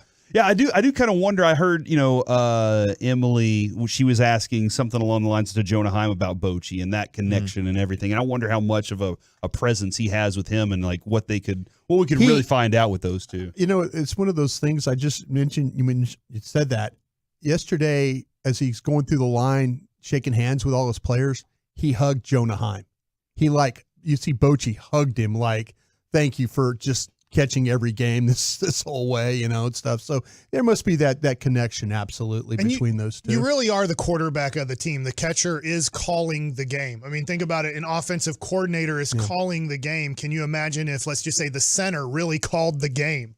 And that is what the catcher is doing. He is dictating the tempo. He is dictating the way that the pitcher is pitching to the hitters. Then he's also in the lineup and has a responsibility as a hitter in the lineup. So managers, when they have a good one and they feel like they understand the game, they're calling the game, they understand the pitchers, they love those guys. Mike, you were with Alomar, right? Yes. Well, in the minors, he was in the majors when I was in the minors, right. But he came down to Akron to rehab, and it was amazing how great of a catcher Junior was. Yeah. Did you have was there anything about Alomar specifically? No, I was just thinking of all-time catchers and stuff like that. He's good. I can't the Molinas, right? All the Molina brothers. Good baseball mind, yeah. And Sandy Alomar Jr. has been the first base coach for Cleveland for a long time now. And first of all, English speaker, Spanish speaker, former catcher, has been in the game for a decade now, coaching Cleveland, who has been one of those teams that's made the playoffs a lot of times. He was the name that popped up for us whenever we were thinking about Rangers manager. Does he have a chance for that job now that Tito's out? You know what? I didn't think about that, but yes. Sandy Alomar Jr. lives here. His wife is somewhat from here, so he lives here in the offseason. So that's why I thought he would have been a good hire, and I'm glad we got Bochy. But I just can't believe that a team, to your point, when you thought of Alomar Jr., I can't believe a team. I thought just great catchers is what I thought about. Has not hired Alomar Jr. as their manager, but maybe he is the guy for Cleveland. I haven't asked you this today, Mike, but pick one player. Who was your player of the series for this? Come on, dude. Is it the guy that you bought Who 100 was of your his player of the cards? series? 100 of his cards for $50? Is that what it is? Evan Carter. But really, honestly, it was, to me, the most unexpected. Even though Evan Carter's a 21-year-old kid, the most unexpected to me was what Evaldi did yesterday. Mm-hmm. Yeah, I think that didn't. We were all kind of talking about that. Jordan Montgomery was outstanding, but he's been outstanding a lot this year. The thing with Evaldi, I mean, I was listening to you guys talk about that. I was thinking, please just let him get through 4 innings. Yes. Please let him just, but he is great. Dude, I mean, it's great to watch him pitch. He had command, and they always talk about that, both sides of the plate. He was able to kind of move it around. It's fun getting to watch a game with Steve Buechele because he's been in so many battles. He's been a manager. He's been a coach. He's been a player for a decade. And in the second inning, he even said that today on our show. After he faced Randy Arozarena in the second inning, he's like, he's got it today. And I was sitting with him when he said that. And I contradicted him, or I questioned it because I said, Boo, he looked this good in Seattle the first 2 innings, and then it exploded on him. And so he's like, I hear you. Let's see how it keeps going. But he really liked the way that he attacked Arozarena. And in the third inning, he threw strike 2, and I forget to who, but he snatched the ball out of the air and was like, got right back on the rubber and let's effing go. And I was like, Boo, you're right. He's feeling it. When you snatch the ball out of the air and you're on the rubber in 1 second, like next pitch now, I was like, he's in the zone. Is he one of those guys that he pitches on a rhythm? I mean, is it kind of like when it's going good, it's a little bit the pitch clock helped him this year. I mean, but even before the All-Star break, even before he got hurt, there was a game in Oakland, and I know the A's are awful, but it's just like they couldn't even. I mean, he just kept taking the ball so quick and moving it all over the place. They just couldn't even touch it. He pitches on a little bit of emotion, and what I mean by that is he'll even talk about sometimes he'll get too excited and his upper half, his upper body will get in front of his lower body, and that's where he's got to tell himself to calm down a little bit.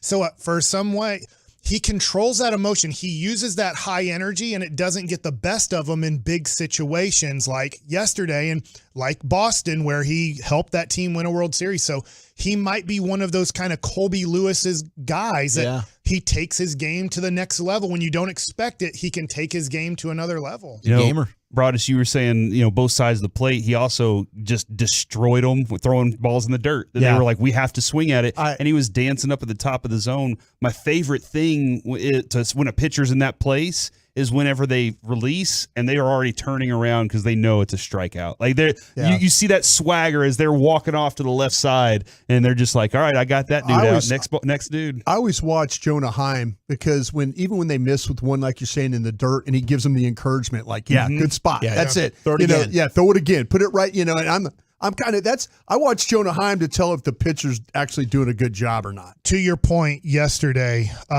pitching for Tampa. Who was it again? I'm drawing a blank on it. It wasn't Eflin. Right? Was it Eflin? Eflin started. Yeah. I'm sitting there and I'm like, he's throwing, I can't use the words, but I'm saying he's not throwing good cutters. His cutter was not good. He had 3 innings of no runs. I'll give him credit for that. And it's 0-0 after 3.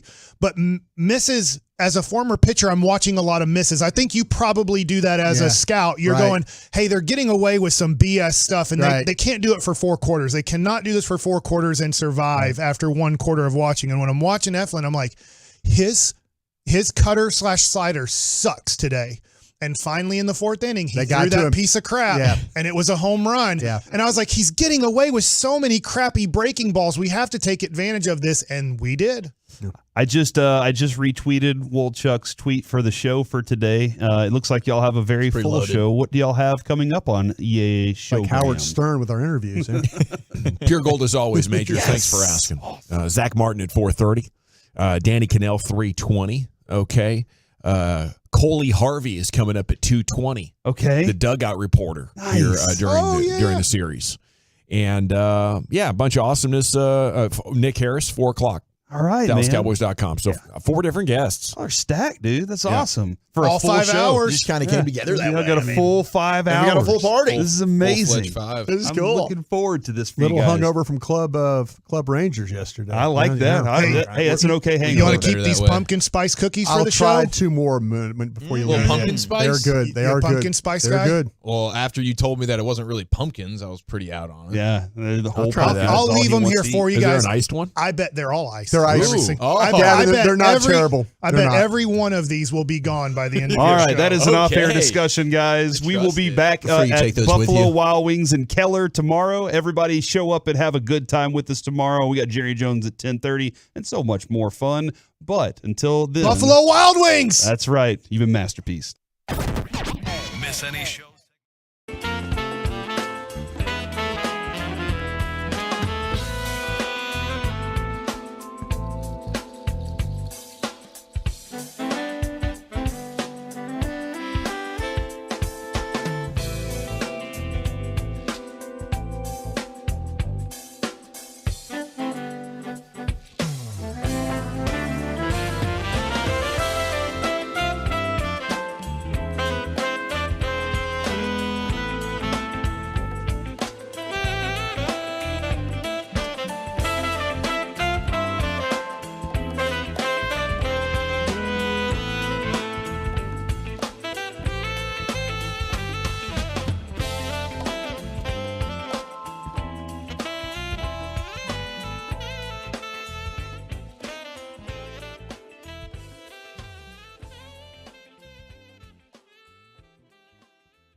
studio, secured by DFWsecurity.com.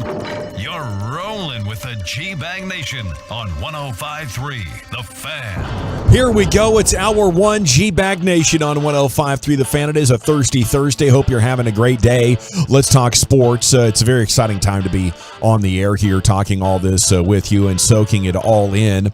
It might be one of the greatest times we've ever had when it comes to all these teams being exciting and making a move. You have Cowboys, Niners coming up, the Rangers heading for the ALDS, Texas and OU, Stars preseason, Mavs opened the preseason today. How we doing, boys? It's a good time to be a sports fan, isn't it? Sure is, man. It's a sports paradise. I think it's the best month of the year. It's certainly the best. This has to be the best week. I mean, locally, yeah. This is an incredible week. I mean, locally and just for the entire state. Yeah. When you factor in like just the entire landscape of the college football fact. I mean, this is just it's fantastic, right? I mean, Saturday, you mentioned it. We got Texas OU at 11.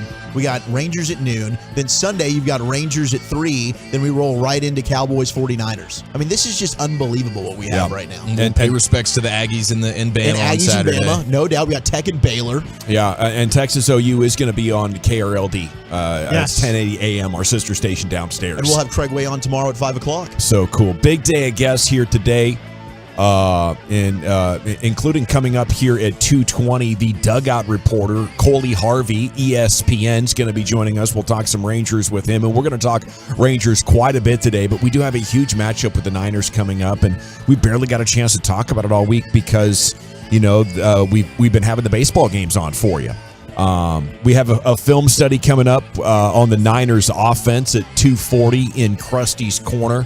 The Cowboys have had answers for their offense in the playoffs, but now the 49ers are playing more efficient than at any time during their run. So Brian's going to give you the details on them coming up at 2:40. Pretty cool news today, guys. The starting offensive line practiced for the first time today, and you got to see the whole deal together. Now, it wasn't a full practice, as Tyron Smith still not 100%, but we're getting close to that. Brian, what do you know? Yeah, I think that it was nice to see him out there practicing. He did take a few reps today, as you mentioned, General. Still need tomorrow, still need Saturday, and then we'll see with the flight and everything else. But right now, it's they have got him out there at least practicing, but this is by no means don't feel like that he is going to play. There are still some things that they're going to have to try and get through in order to get him on that field in Santa Clara. And I'm looking forward to that day, but I love what they have out there right now, guys. I'm happy with this offensive line with these four guys out there. They should be able to run and protect enough. I think it's very comparable to some of the other good offensive lines. They should be enough to go out there and be competitive against whoever you need to be. It's better than the line that they put out there in the playoff game, certainly. Steele, and you mentioned this yesterday for those that missed it, the Steele versus Bosa matchup, that's the one to circle. Steele's coming off maybe his worst game of the season last week. Overall, that combination of him and Martin was probably missed during the postseason when it comes to running the football. But I'll never forget, I'm thinking, oh my gosh, they're starting Terrence Steele, his first ever start. They're going to leave Dak Prescott to just get killed because he's going up against Joey Bosa. Yeah. And Steele handled Joey Bosa. Now, Nick's better, in my opinion, of the two brothers, but he's proven he can step up on a big stage and handle one of the better edge rushers in all of football. So that's a matchup right there. If Steele's able to hold his own, the Cowboys will have a very positive opportunity offensively to move the football. They match up well inside, though, with the two defensive tackles that San Francisco had. When you start to talk about with Tyler Smith and then Zach Martin inside, that was – last year when you watched the tape, it was Zach Martin and it was Connor McGovern. And really, Biotish was not very good in that game in the playoffs last year. So hopefully things will get cleaned up inside. But the matchup you mentioned with Steele and Bosa, Adoga, though, on the other side against Drake Jackson. Drake Jackson can create some pressure over there, too. He's kind of an unsung player for the 49ers, but a guy that you have to account for over there. Guys, how dominant was Tyler Smith last week at guard? I mean, he was the most dominant. Was it to the point where, oh my gosh, he looked so good inside that maybe you look to draft somebody else to be your future left tackle and you're just leaving him at guard because that might be his home? You let the decision come to you. You know, if there's a great guard on the board, you're taking him, right, Chief? Amen. I think that's exactly what I was going to say. Like, you just see how it shakes out. It's a great problem to have, I guess. Like, you can decide if a great guard or if somehow you get an awesome tackle that you feel good about. But yeah, he was an absolute animal road grader last week, and you brought us talking about that interior Niner line versus this Cowboy interior offensive line, dude. I mean, that is, for as much as we all want to watch the ball and see where it's going, if you like having your eyes on the center guard matchup there inside is probably going to be a ton of fun. Yeah, Hargrave leads the NFL in pressures from the defensive tackle spot, but top 5 in that list is your guy Oso Odighizuwa too. So, you know, 2 of those guys will be featured in this game, and the game very well could come down to how well that these teams handle each other's strengths, whether it's the defensive tackles or the edge rushers. Both teams are going to have to deal with it. When we get in the Krusty's Corner at 240, I'm going to talk about a place where you're going to need to attack on this 49er offensive line. That if they do that, though, maybe they can have some good success. Speaking of attacking that 49er offensive line, Tank Lawrence talking today with reporters, saying they took our hopes and dreams last year. We need that get back. Brian, you're very fond of talking about desperate team theory. Yeah. I think it might apply for these Cowboys. They want this really bad. I think you're right about this, Gavin. I don't think the Cowboys can go to Santa Clara and have another loss. Defensively, they've been outstanding the last 2 times that they've played. Offensively, not so much. They have to figure out a way. These 2 teams likely will find a way in the playoffs to meet again. And I don't think the Cowboys can get to that point in January and all of a sudden have to deal with, well, every time you go to San Francisco, there's an issue. You can't beat these guys. You don't match up well. A win on Sunday would go a long way of making people feel, and maybe even the Cowboys themselves, feeling better about the possibility of playing the 49ers in the future. Yeah, and it sets you up to be able to maybe see them again at home, which I know they lost the last time it was a playoff game at home versus this team, but I'd certainly rather play them at home. Yeah, and I think the Cowboys have won 10 straight now at home at AT&T Stadium. They've been a phenomenal home team. Deebo Samuel limited yesterday, knee and ribs. We'll have an eye on the practice report again today. He's involved in some very dirty runs. And, if I were him, I would ask for combat pay. I think he deserves to be the top paid wide receiver in the game because none of the other guys are being beaten up like a backup running back at the same time. I need some cashola for that, dude. The thing that I'm doing for your offense is allowing a guy like Brock Purdy to have elite numbers. Give me the ball, and I'm going to knock dudes over.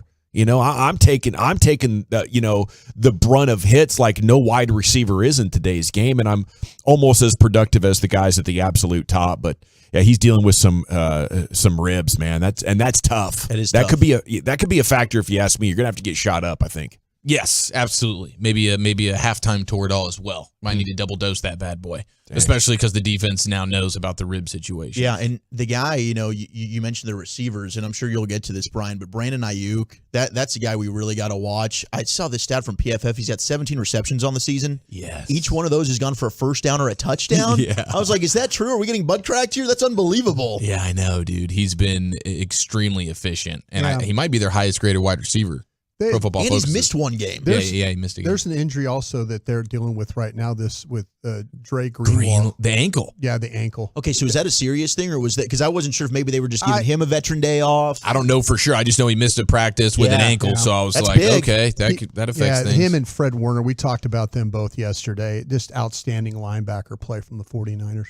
Yeah, and Warner was tough. I think he was out early in the 2021 game. He got hurt that year, but still couldn't move the ball on him. That was a tough pill to swallow that day. The second one was rough as well, and here is their latest opportunity. The NFL on Wednesday defending its recent coverage of pop superstar Taylor Swift and tight end Travis Kelce amid backlash from fans and even Kelce himself, who said the league is overdoing it with its attention toward the duo's rumored romance. Do you guys feel like it's been overdone? Oh, for sure. Yeah, it's absolutely been overdone, but that's what you do in these scenarios. You lean all the way into it. I mean, it's good for it's good for the league. It's good for her. It's been great for him. I mean, they all win because of it. The only person that loses is the person that is sick of seeing it, which is understandable because that's all you've been seeing and hearing. Yeah, I think that this is one of those things. Kansas City's a team we always talk about in the Super Bowl. I think they're trying to get her to do a Super Bowl halftime show. That right there is worth hundreds of millions of dollars. Oh my gosh! Would you feel bad for Usher in that scenario, or you just say business? Maybe not this year because I think they asked her, but she's going to be in Japan for a concert. Oh, okay, so not this one. You're just talking. Future. If somehow, some way, her and Kelsey can stay together for a year, we're always going to favor Kansas City to be in a Super Bowl. So what a story! Him in the Super Bowl, her doing the halftime show. That's worth hundreds of millions. Probably let the mom sing the national anthem that year. That'd be fun. It is too much. To answer your question, Dawson, they're doing way too much out there. There can be a touchdown scored for KC, and they're going to show Taylor Swift's reaction instead of showing the player that scored the damn touchdown and how he feels about it right then and there. Or maybe how the team feels about it. You know what I mean? There's always just, something just happened. Let's go to Taylor Swift. Yeah, it has been constant cutaways to Taylor Swift. It's too much. They're playing her ads, too. On part of the broadcast, they're running them for free. That's the sell job they're doing, so that she'll be like, okay, the NFL's nice. I'll do your halftime show one of these. Right. Exactly. I do think, and maybe Travis Kelce has a point that they're overdoing it, but at the same time, I don't want to hear from him. Maybe I'm already triggered by Travis Kelce and how annoying and obnoxious he is. But you dated one of the top pop stars in the world, and then you're going to complain about the attention that it's getting you? Oh, that's fair. That's a fair counterpoint. I don't think that's right either. Rangers off-day storylines, where do you bat Evan Carter's one of them. I think you got to move him up somewhere in the top 6 batters. Just pick a spot there. I don't want to see him 7, 8, 9. I don't want to see the other pitcher settling in with all these, quick at-bats and boom. I want to see him have to face Evan Carter and sweat out about 8 or 9 pitches of a quality at-bat very early on. I don't want to be in the late innings after getting 2 hit, thinking, boy, it'd be nice to get Evan Carter back up here for his 4th at bat, but he's hitting 9th. I would hate to find myself in a slugfest where each of us has scored 7 runs, and I'm thinking, boy, I can't wait to see Evan Carter up there for his 5th at bat, but he's due up 5th in this inning, in this crucial bottom of the 9th. Yeah. There are scenarios leaving him down there, and I know what you're going to say, but Dawson, it's just so great when you get, Carter and then Simeon and Seager, and I agree with you, and that's why he should be batting leadoff, especially against right-handed batters. Just get that right in there, boom, 1, 2, 3. The only time it's I don't know where the benefit is other than this mythical idea of that. Well, he's a rookie and it's working, so leave him there. To me, he's a damn superstar, and he is going to take a tremendous amount of calm, poise, and swagger to whatever spot in the lineup you put him in. You see by all of his interviews, he's totally unfazed by everything. 1st, 4th, 3rd, it doesn't matter. This guy is going to be a machine for you. I'm with you. 100%. And that's why, I was asking Jared, we asked Mike. I think this is a guy that you've got to move up. I want him to get as many at-bats as possible, and I'd have no fear. If you're answer in response to that is, well, what if the nerves and the moment becomes too big for him? It never has. Yeah. He's gone to every single level and crushed it. And to me, if you move him up to the 3-hole, he'll succeed. If you put him up to 5th, he'll succeed. I think he's a guy that you need to try and get the most at-bats possible because he's consistently getting on base at an extremely high rate. I have no problem batting him behind Seager because we saw yesterday what happened when Seager came to the plate and they intentionally walked him to get to Grossman. Yeah, it was bad. You put Evan Carter behind Seager, that protects Seager. You have to pitch to him now. Yeah. Because the ability, you put him on, then there's a chance that you're going to give up a 3-run home run right there. Especially if Leote's swinging the bat well, which he is. He closed the season much better, and he was good in the 2 games in Tampa Bay because then you're still able to get the production from the bottom third of your lineup to be able to turn around and then, okay, we got an RBI opportunity for a guy like Simeon. Man, I think you guys have sold me. I was just gonna hey, if it ain't broke, don't fix it kind of thing. But we're trying to evolve, and we're trying to be even better, and we're trying to be aggressive. And I think you guys have all made some pretty good points here. Maybe it is that time. I just don't. I want them to have to face Seager. I don't want teams to have the option just to put him on. Dear God, hopefully we never see Grossman. Even if it's not Carter. It's nothing against I don't know that we Grossman, need to see him in the three hole. Well, you had so many problems in the 3-hole because of what Josh, with Lowe and they've really struggled with that. Yeah, and so with Boach was talking about that, I saw Evan Grant tweet about it, and I think what he likes about Grossman is the switch hitting ability, the matchups there in the 3-hole, and he was really hot, but it seems like his bat's cooled down. So for me, it's like I get what Boach is talking about, but I'm just not leaving him in the 3-hole because of that versatility. Yeah, a lot of good options there. I think 9's kind of overdoing it. Move him up a little bit, but not a lot if you are not wanting to put him in a prime time spot. But don't hit him last. Okay, Max Scherzer situation's a fun one as well. We're tracking that. Game 1 is Saturday right here on 105.3 The Fan. Joel Embiid has chosen to play for Team USA in the 2024 Olympics. The Mavs played the T-Wolves. They lost 111-99. Luka Doncic had 25 points in 17 minutes on 8 of 14 shooting. No, the minutes got to be off. Maybe the minutes aren't off. A lot of people played. Hardy had 13 points, but the Mavs lost to the T-Wolves 111-99 over there in Abu Dhabi. And then FC Dallas against Colorado postponed last night. That was some wicked weather, right? It came in yesterday evening when I got home. It was like, holy cow, what's going on out there? Apparently, it blew the O off of one of the Toyota signs that they had on the stadium, and it was whipping around there and hit a fan that had to go to the hospital. Oh, geez. Got hit by a giant O. Oh, no. Yeah, so it was quite a scene. Quite a scene last night there at Toyota Stadium. Okay, G-Bag of the Day is coming up at 2:30. ESPN's Coley Harvey, who's your playoff dugout reporter there on ABC the last couple of days, joins you next right here on 105.3 The Fan.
Wisconsin.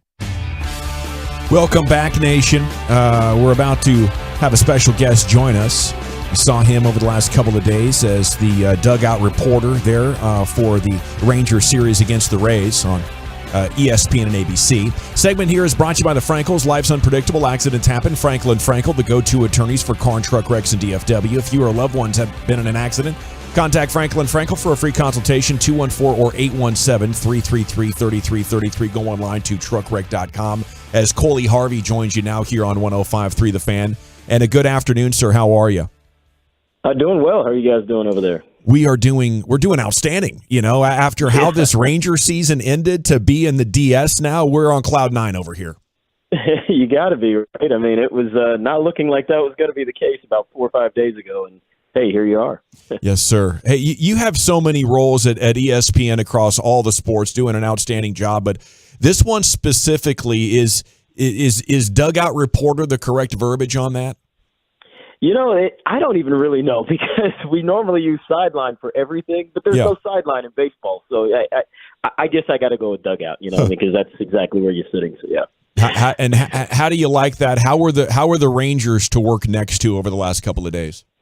Oh, it was awesome. You know, the Rangers, as I know a lot of Rangers fans and folks around the DFW know, it's very a business-like kind of team.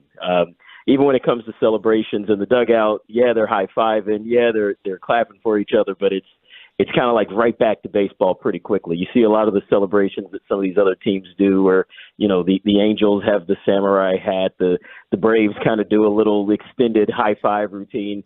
That's not really Texas. You know, the Rangers are a lot more, like I said, low-key and about their demeanor and just kind of go about their business. And so that was a little bit unique to be around, but yeah, great dugout, great personalities, and obviously it all starts at the top. And they've got a manager who knows how to take care of business himself, in Bruce Bochy. Which sport, as a sideline reporter or a dugout reporter, do you have to pay attention to the game more? Because I always worry about being that close, getting hit with a ball or something, and then sideline reporter like somebody running off the field. Is there one you really have to pay really, really close attention to? I mean, you got to pay attention to everything so you know what you're talking about, what you're seeing, obviously. But I would say baseball for that reason, just because.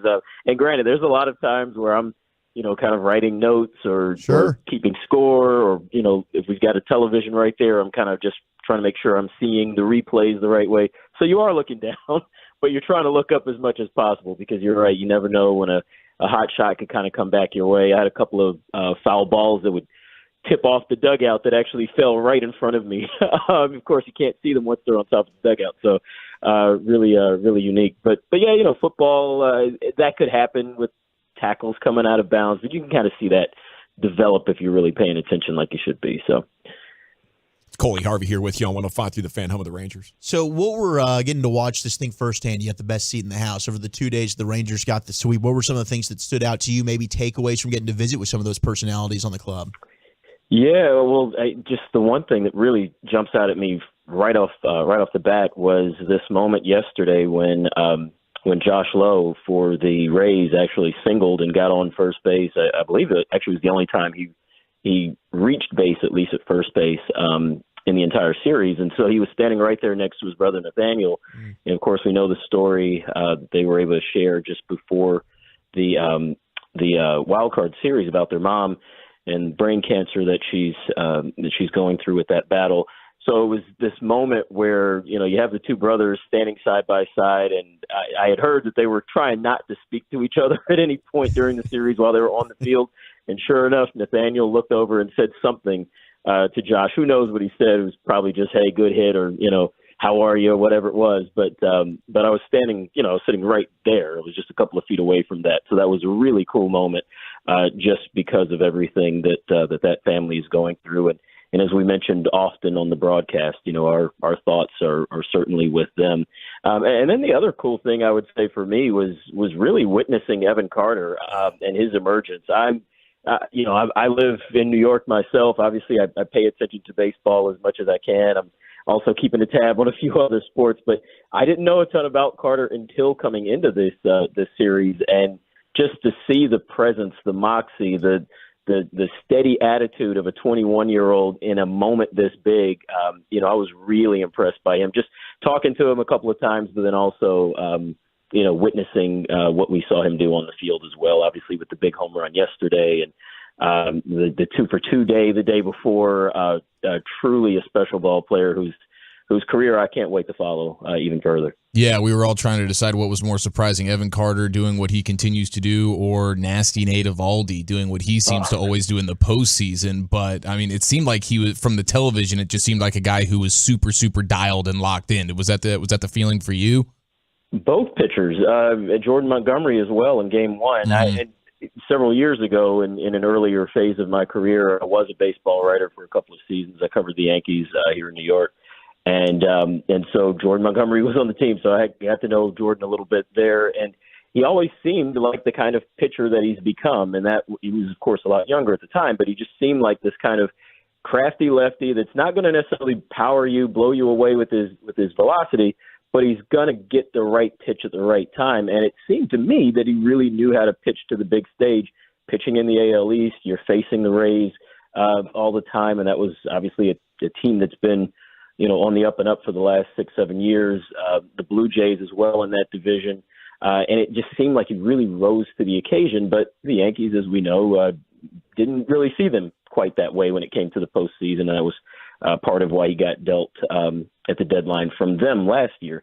But he was locked in a way that I can't even say I necessarily saw even then, even though, like I said, I could foresee it in those days when he was in New York. It just really seemed like he was on another level in Game 1.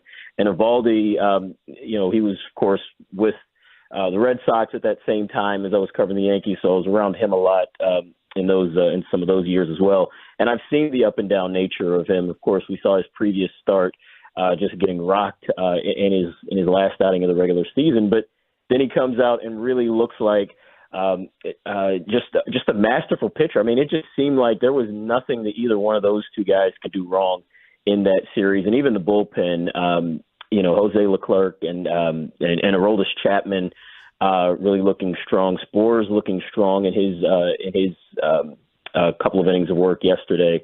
It just seems like this is a team that has bucked the trends and the expectations of what everybody has said about them. The bullpen's not going to be very good. They don't really have a whole lot of starting pitching. That was the strength. That was the strength in this series. Now we just need a killer home run celebration. You know what I'm talking about, Coley? Hey, I'm telling you, I don't think you're going to see too much of that from this team. Yeah. No, they're great. We appreciate your insights on our baseball team, and hope you have a heck of a time with the rest of these playoffs and, of course, the football season, man. Have a great time. Will do. You guys as well. Baltimore's a great team, but this is going to be a really fun series. Can't wait to watch. Right on. There he goes, Coley Harvey, here with us on 105 to the Fan from ESPN and obviously ABC the last couple of days. Same family of networks there. It's time now for the G-Bag of the day. Here's Lucius Alexander. Yeah.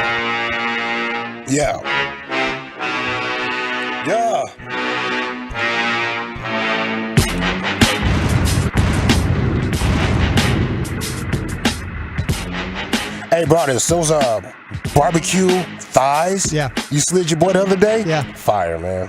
Thank you, man. Appreciate that. That's great. Thank you. That's great. Our champion of G-Bag of the day is a couple that's arguing over Travis Kelce's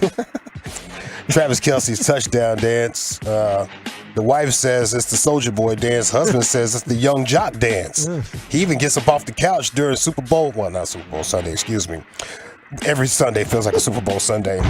Now that football is back, I'm sorry. Especially because I got the NFL Sunday ticket thing. There you go. You're like, well, next game. Well, this is boring. Let's go to the next one. He got up. Instead of watching the football games, he got up, started doing his dance and pleading his case. He's our champion. This is what Travis Kelce did. This is what he did. That's Young Jock. He did Soulja Boy. No, this is Soulja Boy. This is Crank That. This is how you crank You're that. bouncing around. Okay? This is Crank That. This is Young Jock. This is Young Jock. This is Young Jock. Travis Kelce did Crank Yuck. Yeah. This is Crank That. It's not the same thing. Yeah, he's crying now. Yeah. Is he stupid? Ooh. Taylor Swift still put him on the map, though.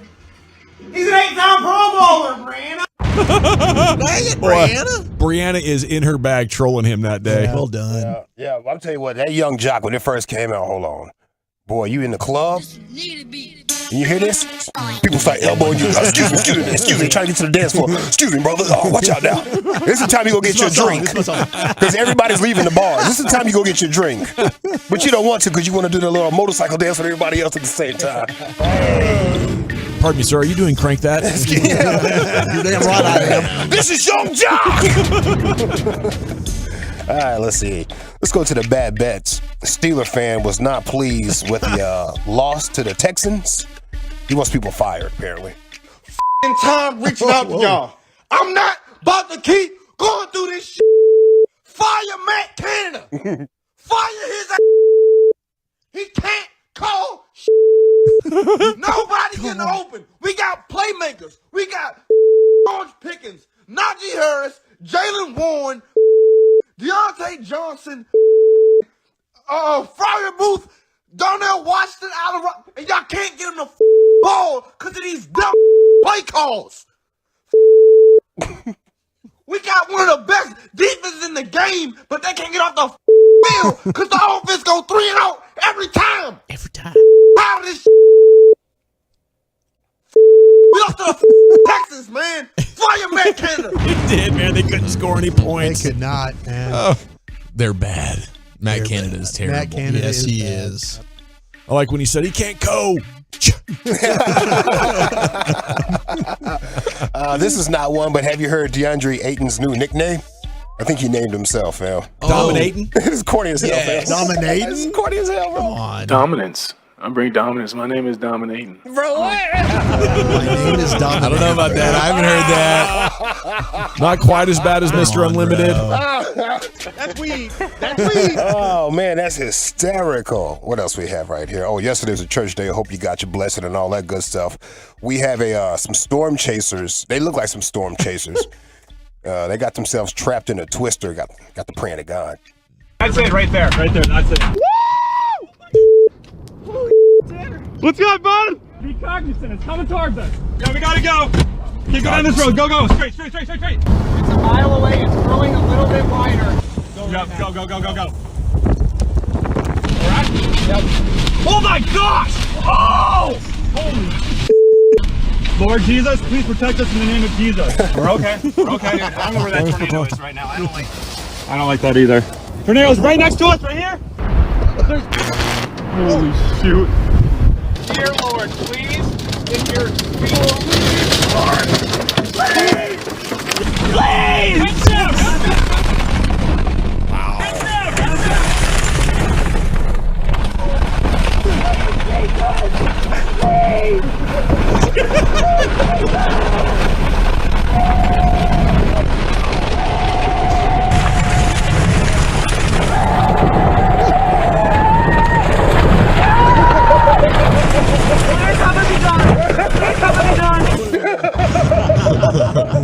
A literal cry for their lives. Oh, you idiot. Begging and pleading. Wow. That was real, bro. That was. Oh, man. That's what people sound like when they're fighting for their lives. I'm just saying, do you need to be a storm chaser if you're doing I kind of want to go now. They survived, by the way. They had the thrill of their life. Yeah. They found religion. It was a great thing. It was a great experience, bro. Do you need to be a storm chaser if it tears you up that bad? No, this isn't for you, man. I mean, I said, Jesus Christ, if you're real.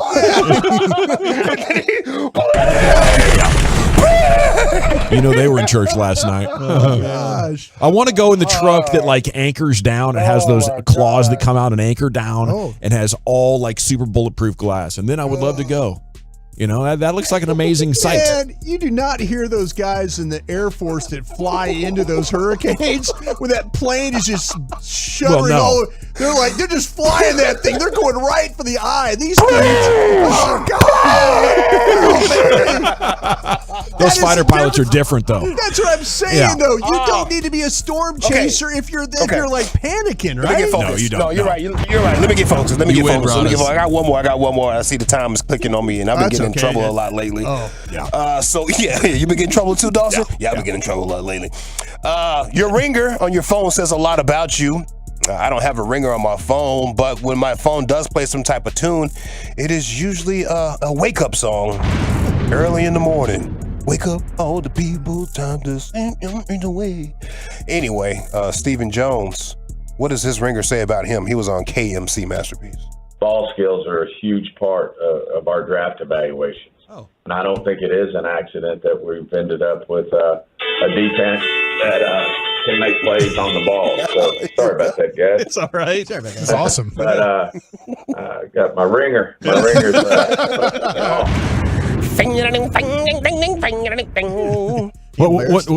tune was that? Listen to the music. On the ball, so. I don't know what it is, but my spidey senses go up if I heard that alone. I'm like, oh, what's going on? Where's my keys? Wait, what's going on? Is it Crank That or Young Jock, our two-time champion? Is it Fire Matt Canada? Can't coach. Is it Church Day Storm Chasers? Be cognizant. They told you. We're wasting syllables. If the tornado's close, don't say be cognizant. Yeah, no. Just say tornado close. We're good. Tornado close. Ringer on phone with Stephen Jones. I'm going to go with the Church Day Storm Chasers. Chief, how about you? Yeah, gonna have to do the same there. Lucius? Yeah, man, in the name of the Father. It's 3-0, Wolf Son Chuck. and the Holy Ghost. Lord Jesus, please save us in the name of Jesus. That is amazing. Yeah, I'll vote for them. Brian? Let's sweep that thing. It's unanimous. Church Day Storm Chasers, being cognizant, your G-Bag of the Day champions. If you ever miss the G-Bag of the Day, you can catch up on it in LA Live with Lucius Alexander every evening at 5:40 when he takes the main stage there for LA Live at 5:40. Krusty's Corner is next. Brian, where are you taking us? Yeah, is there some way that the Cowboys can put some pressure on the San Francisco's offense? We'll do that next. Okay, I want to talk with you about my friends at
All right, welcome back, G-Back Nation. Time now for former Cowboy scout Brian Broaddus to deliver Krusty's Corner. Happens every afternoon about 2:40 right here. You hear from the Super Bowl champion, former Cowboy scout. Here's Broaddus. Thank you very much, Cheryl. I'll jump right into it. There's a lot to really unpack with this team. We all know this is one of the most creative offenses in the league when it comes to the use of its personnel.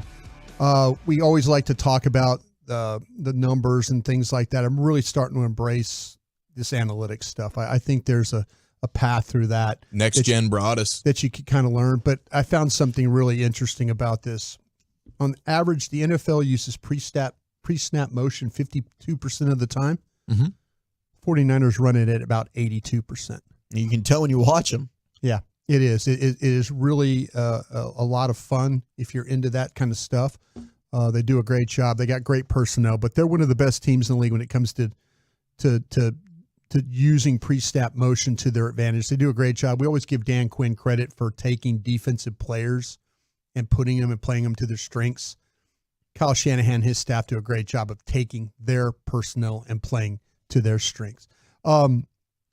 This is going to be really an interesting game because the 49ers play a lot of what we call 21 personnel, which is 2 backs, 1 tight end. They also use 22 personnel, which is 2 backs, 2 tight ends.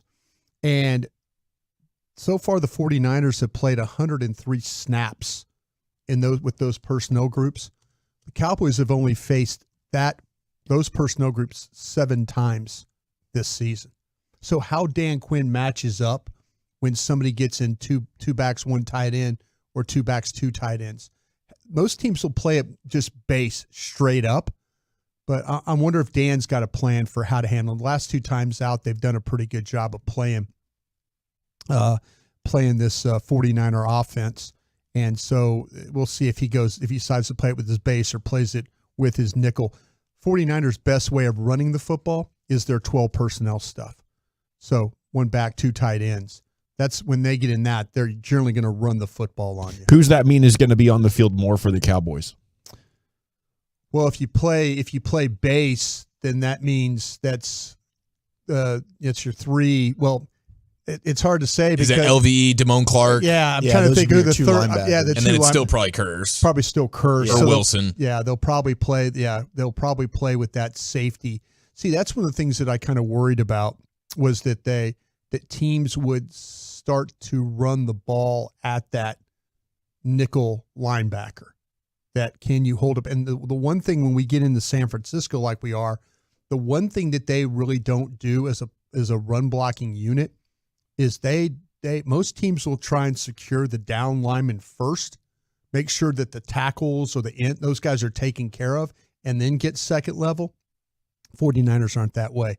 They feel like they're good enough to where they can leave guys alone. They could say, okay, you're good enough to handle it one-on-one, and we're just going to run that blocker that we were going to combo with, we're just going to run him up onto the second level. So they're immediately getting blockers to the second level without double teaming down guys. Wow. Which a lot of teams do. I mean, we watch the Cowboys. How many times have we seen Martin and Steele get hip to hip, push, and then go second level? Saw Tyler doing it just last week. Those combo blocks are beautifully. 49ers just straight run guys up. They don't even really hand check or bump or anything like that. They want to waste no time getting to the second level, and they'll depend on their lineman or even McCaffrey breaking that tackle, and then it's all she wrote. Well, and another thing that you have to worry about in this game is we saw what the pin and pull offense blocking scheme can do to the Cowboys. Well, 49ers are pin and pull. They're also counter tray, where they'll take their backside guard or tackle, pull him along with another blocker, usually an H back or a tight end. It could be Juszczyk or it could be Kittle. Yeah. So you're going to get some type of down blocks and then pulls to the front side with an offensive lineman and then also a backside guy, whether I say that's the fullback or the tight end. This team is really, I think, offensively is evolved. Play calling is outstanding. The personnel is outstanding. But the quarterback has done a great job for them. He's not going to play hero ball. The one thing, though, if you could get pressure on him, the Giants were able to do that. The Giants were able to make him have to throw off his back foot some in that game.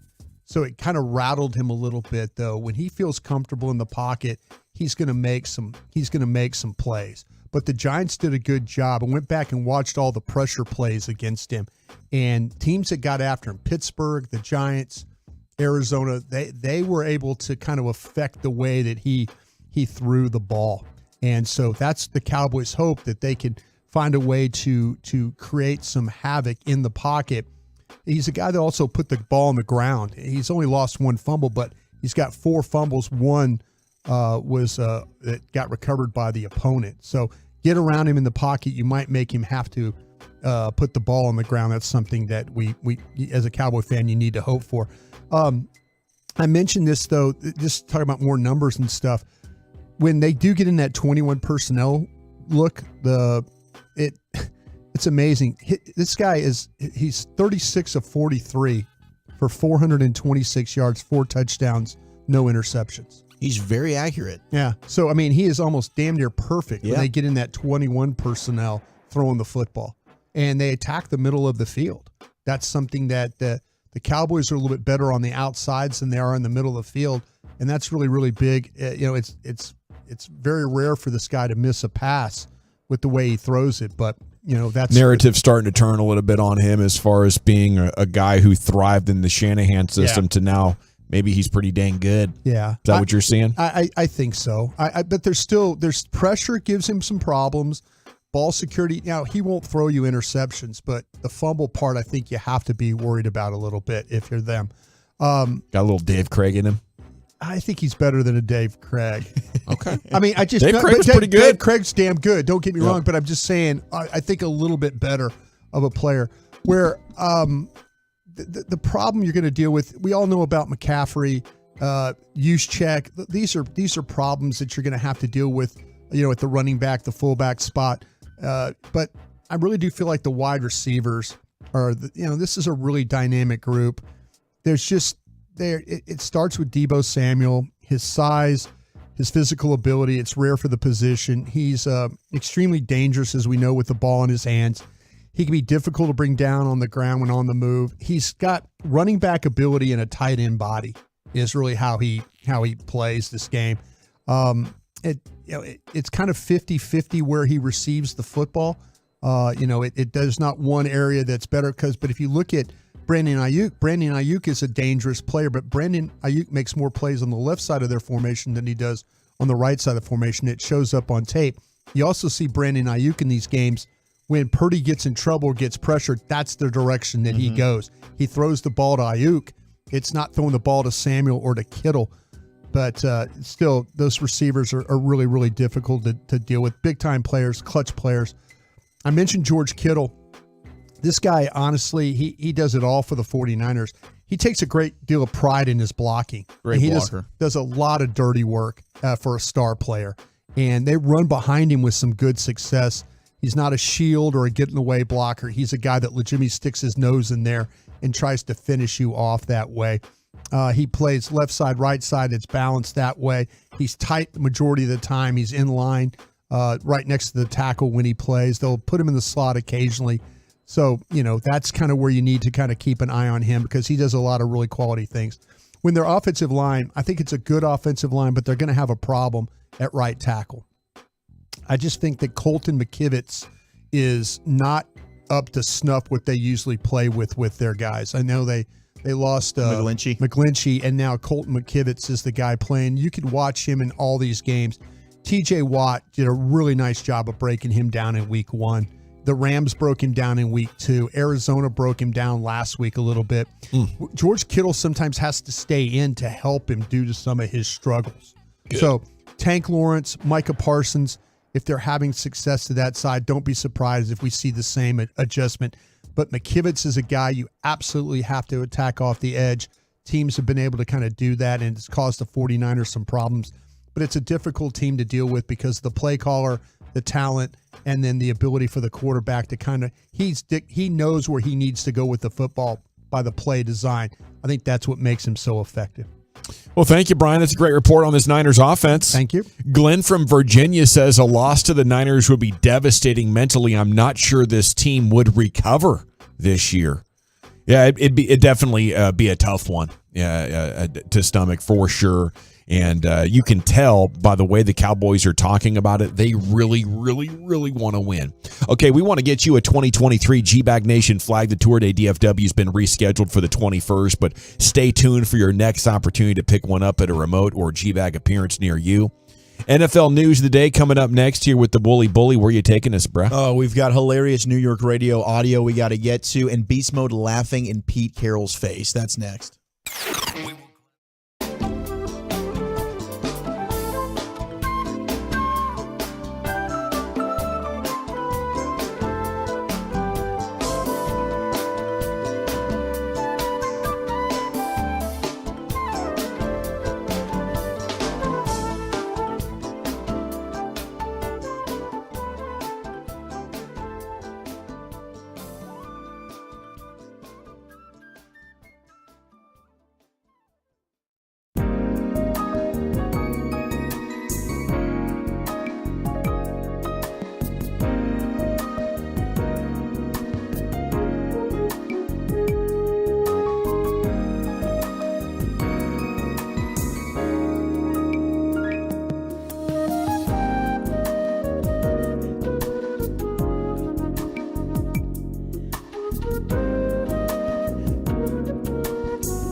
From our fan studio, secured by DFWsecurity.com, you're rolling with the G-Bag Nation on 105.3 The Fan. Here we go. It's hour 2 of the G-Bag Nation on 105.3 The Fan. It's a big day, baby. We're getting ready for Cowboys and 49ers. We're getting ready for Rangers and O's.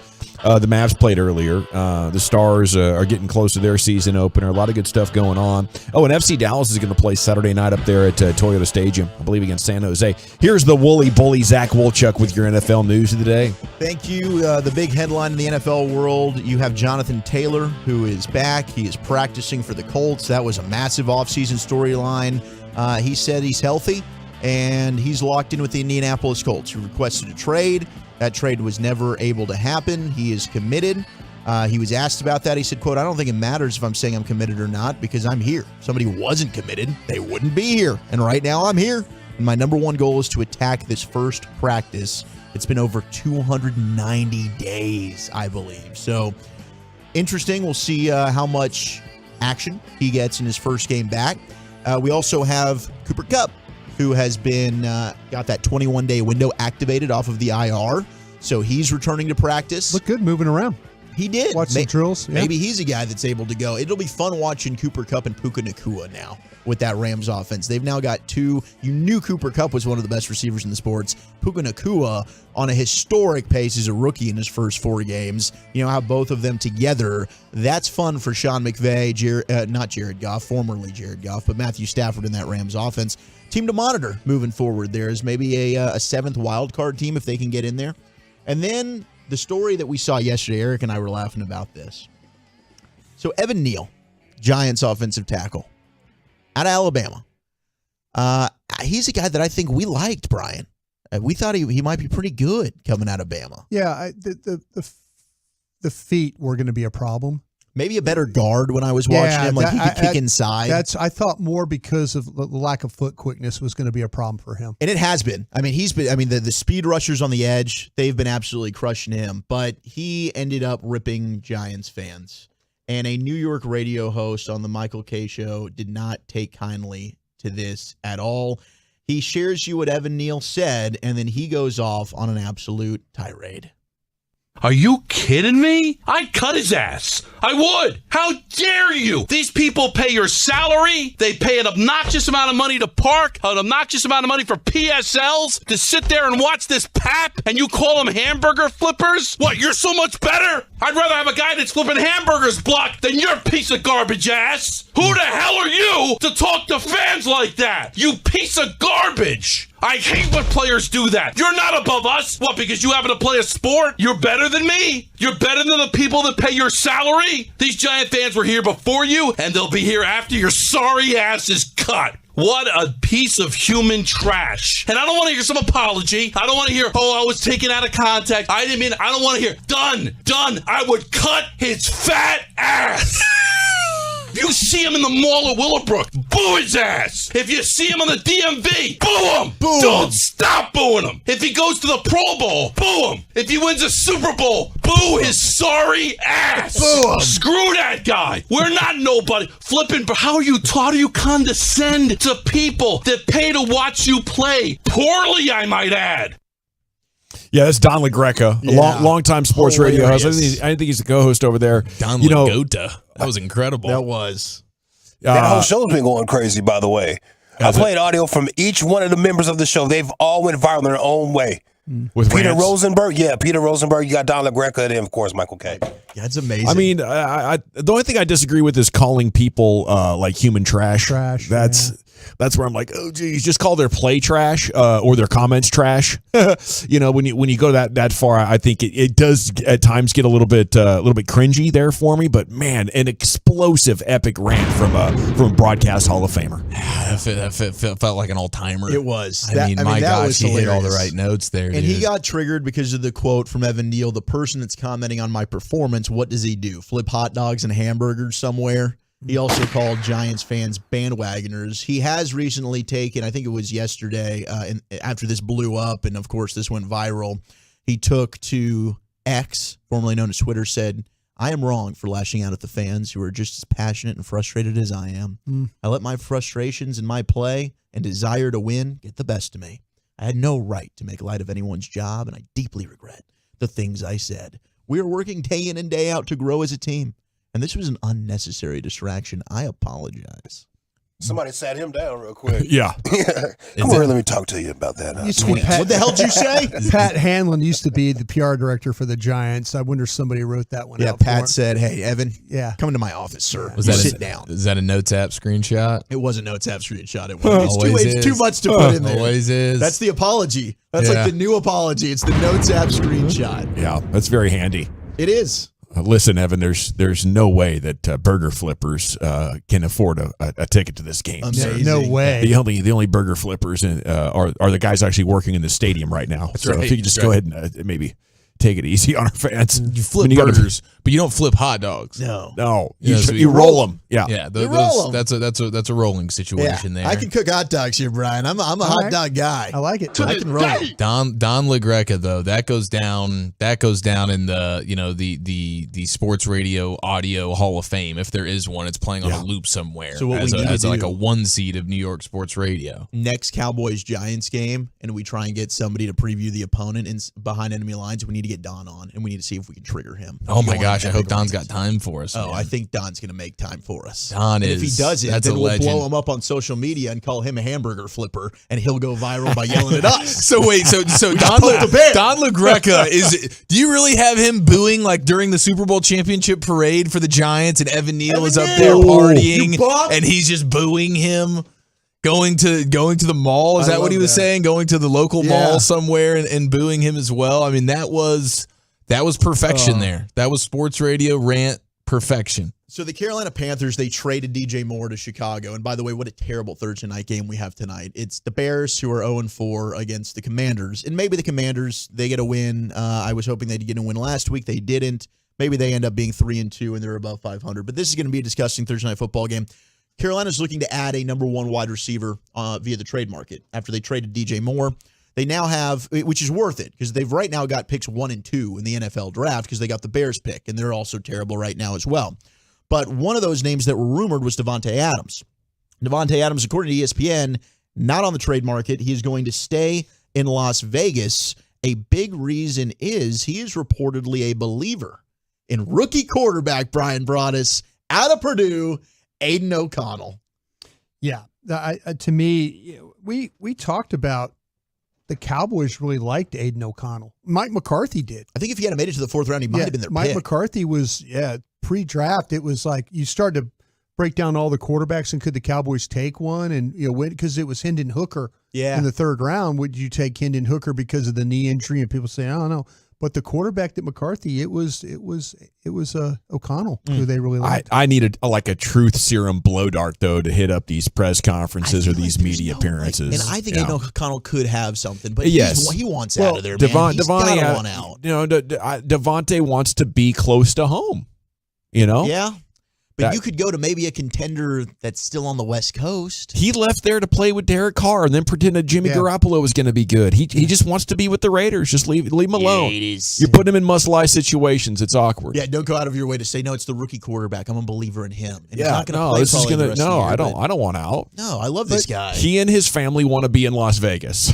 That's the only thing that makes sense. To hang out and look at that sphere Who every doesn't? day. That sounds sphere's nice. Badass. Yeah, it gets a little hot in the summer, but it's a dry heat. It is. Did you guys see the video of the Raiders owner Mark Davis sitting? And people are yelling at him. People are just Fire McDaniel. Why would he put himself in a position like during the game? His spot, his owner's suite is out and open, and basically sitting in the nosebleed seats with the drunken rabid Raiders fans. They think they're gonna does he think he's gonna get a warm reception from them? Aren't all the owners sitting behind glass somewhere where they can't be really seen or heard from in terms of the actual fans in the stands? I've seen Jerry high five or reach like he was high fiving the fans below him. Yeah, 50-yard line. 50. Yeah, he's like you see They've him. got their family suite right there. there. You see him like pointing to people down below him. Yeah. So they There's could one turn game around I went to. Yell at Jerry. Yeah. Turn around. Charlotte's in there. Michael Irvin's in there. So no, it's not uncommon. It felt uncommon. Maybe Mark Davis is the only one who garners that much disrespect from his fan base. That it goes and viral they like actually that. are willing to turn around and yell obscenities at him. Well, they were walking by him. That's what I'm saying. It's a very close situation. It's I don't close, know that Jerry Jones is sitting hanging out with the general population of the nosebleed section at AT&T Stadium where they could just say, like, go F yourself. And he's having a back-and-forth conversation. Yeah, I think there's like 8 feet of like his box to where the people are it's sitting. right by. There's that big wall that you'll Yeah. walk by. Right. But it's at the 50-yard line, and that's where the owner's I mean, suite is. I've seen it before, like point down at people, and they were all like acting like they were high-fiving Jerry, and he was high-fiving back, kind of a thing. Yeah. But people are just loving Jerry, so those videos aren't going viral like this one did. Now, Marshawn Lynch was on Club Shay Shay, and he said a lot good interview. A lot of good stuff. Yeah, Shannon Sharp is crushing this on the Club Shay Shay podcast. Now, he's asked about Pete Carroll and, of course, the 28-24 Super Bowl that they lost, not getting the football. Here was Marshawn Lynch talking about Pete. Who called that bull jive? Now that we look back at it, you see everybody, they show the reactions. Yeah. You see the reaction, Sherm, Earl, Bruce, the D-line, you see the reaction from everybody, and then as I'm going back to the sideline, I go by Russ, and I just hear him like, oh man, like, I'll get him next time. Whoa. And as I hear the I usually don't take my helmet off, but I take my helmet off and I go right to Pete Carroll's face, and I'm talking about I hit his ass with the biggest. You laughed in his face? What the? And at that point, I come up out my I go to the locker room. I'm out. Hold on. Beast mode. I don't even see all the shit going on. I don't see none of the shit. I don't see the last few plays. Where they getting the scuffling and they pushing and shoving. You was already gone? I'm in the you in the locker room. I'm in the locker room. Just laughs in Pete Carroll's face. I mean, it is. It's one of the worst calls in the history of the Super Bowl. Why don't you give the ball to Beast Mode, who is just, I mean, to me, it's a guaranteed touchdown if you give him the football there. He knows that, and that's why he feels the way he feels. But an awesome interview. I want to see the clip, man. We got to go into the archives and get the footage. I want to see him just on the sidelines there, just laughing in the face of Pete Carroll as Pete Carroll's just stressed out, chewing his gum and wishing he had done something different. He had a great story as well about Aaron Rodgers saving his butt at Cal, like early on in his days. He was unsure about the playbook, and the coaches were unsure about him, and he went the wrong way on a handoff. Said Aaron Rodgers smoothly reached behind his back and still handed it off to him. And later on, the coaches were like, what the hell was going on with that play? And Rodgers was like, oh, yeah, that's my bad, coach. So we'll get it figured out. I like that. Have y'all seen the little deal they did? I think it was with ESPN where Marshawn Lynch goes to like an Amish community. Yes, hilarious. It's like a 5-minute little clip they did on one of their football shows. Maybe it's Prime. Maybe I think it might be the Thursday night. I think you might, yes. Not ESPN, that makes a lot of sense. you can see it online. It's 5 minutes of just him being hilarious. He's a great personality. We need more of Beast Mode and Skittles out there. Now, the podcast that's gone viral, of course, the New Heights podcast. We mentioned this in the start. I've got the audio of Travis and Jason Kelce. They're going back and forth. They're talking about, is this coverage of Taylor Swift overblown? Here was the Kelce brothers' thoughts on that. Is the NFL overdoing it? What is your honest opinion? I think everybody's just like overwhelmed your feelings for Taylor. What is your honest opinion on how the NFL is treating celebrities at games? I think it's fun when they show who all is at the game. I think it brings a little bit more to the atmosphere, brings a little bit more to what you're watching. But at the same time, I think they're overdoing it. They're overdoing it a little bit. For sure, especially my situation. Right. I think they're just trying to have fun with it, and a lot of the people watching. Go ahead, let's hear it. I just think the NFL is not used to celebrities coming to the games. Like basketball has it figured out. They're all courtside. They're sitting there. They show them once or twice, and then they get back to the game. The NFL is like, oh, look at all these A-list celebrities in the game. Keep showing them, show them. Dude, listen. You show them once, let them know they're there. Maybe after a touchdown, you get a little clip, but you can't be overboard with it. Yeah. People are there to watch the game, right? Yeah, they're not there to get thrown on TV. So, I mean, okay, so in the NBA, you get the incidental showings, though. You're courtside. You're going up and down, and boom, there's Jack or there's Rihanna or whatever. So that's what I would say is the difference NBA to NFL. And I would also say, as a point of clarification for these Kelsey know-it-alls, it's not really the NFL that's overdoing it. It's the networks. And the networks paid a lot of money to the league to show these games, and they know that a shot of the biggest celebrity in the box every 15, 20 minutes might keep those fans tuning in, glued to the TV. They just want the ratings. Yeah. And dang it, they got Taylor Swift in a box, and they got the rights to show whatever they want to in that damn stadium. Taylor Swift again and again and again. What's Taylor Swift's reaction? Yeah. Again and again and again. Yeah. Touchdown, Chiefs. Let's go to camera 1, Taylor Swift. Camera 1, Taylor Swift. Go to the sideline, back up to 1 to Taylor Swift. Yes. That's all they do. But I think this last weekend kind of hit a tipping point of saturation where now there's more fans that are going to be annoyed by it. So now I think the networks are going to be going away from it because they'll see the tune-outs instantly. Like, if we're as annoyed as we say we are, fans are going to tune out. Is she scheduled to go to all the games now? Is she going to be there every week? I don't know. I saw a little bit of discussion earlier today on social media that maybe she might not come because it is a distraction. Okay. So Lucius will appreciate that too, and I agree with him on that, by the way. Okay, we need a bet payoff from Woolchuck. I'd appreciate that right about now. Mr. Wrong, double weeks in a row. What are we going to do? All right, how about that? Well, I mean, we've been workshopping some ideas here. I talked about doing the Icy Hot on the downstairs mix-up. There's the Will Levis, the Mayo and the Coffee, or the Fart Coffin, which if we can pull off, I'm open to doing as well. I like the idea of a fart coffin. I can't fart on command. I think we'd have to get some fart spray. We'd have to probably get some fart spray. If you will. Might have to text Me DJ. and Broadus could probably help out with that a little bit. Need you guys. Little known fact, a lot of my farts don't stink either. I don't know what happened. I don't know what happened. He's literally a my S don't stink guy. Just the farts. Just the farts. Those Kelsey know-it-alls, by the way, my farts don't stink. Danny Cannell talking college football with him coming up next right here. It's the G-Bag Nation on 105.3 The Fan. Always a welcome sign for this clubhouse. Featuring breaking sports news, inside info, opinion, with laughs.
Always wear a helmet, eye protection, and protective clothing. Never use the street as racetrack. Yeah, this segment of The Fan is brought to you by Revolver Brewing. Celebrate the 817 and join Revolver Brewing in Fort Worth on August 17th for some 817 Blonde. Brewed with Southern grace and charm. Say hello to the new blonde in town. Check out Revolver Brewing on Facebook and Instagram for more info. Yeah, buddy, let's talk some college football with one of our favorite college football guests. It is Danny Cannell joining us now, courtesy Bet Online.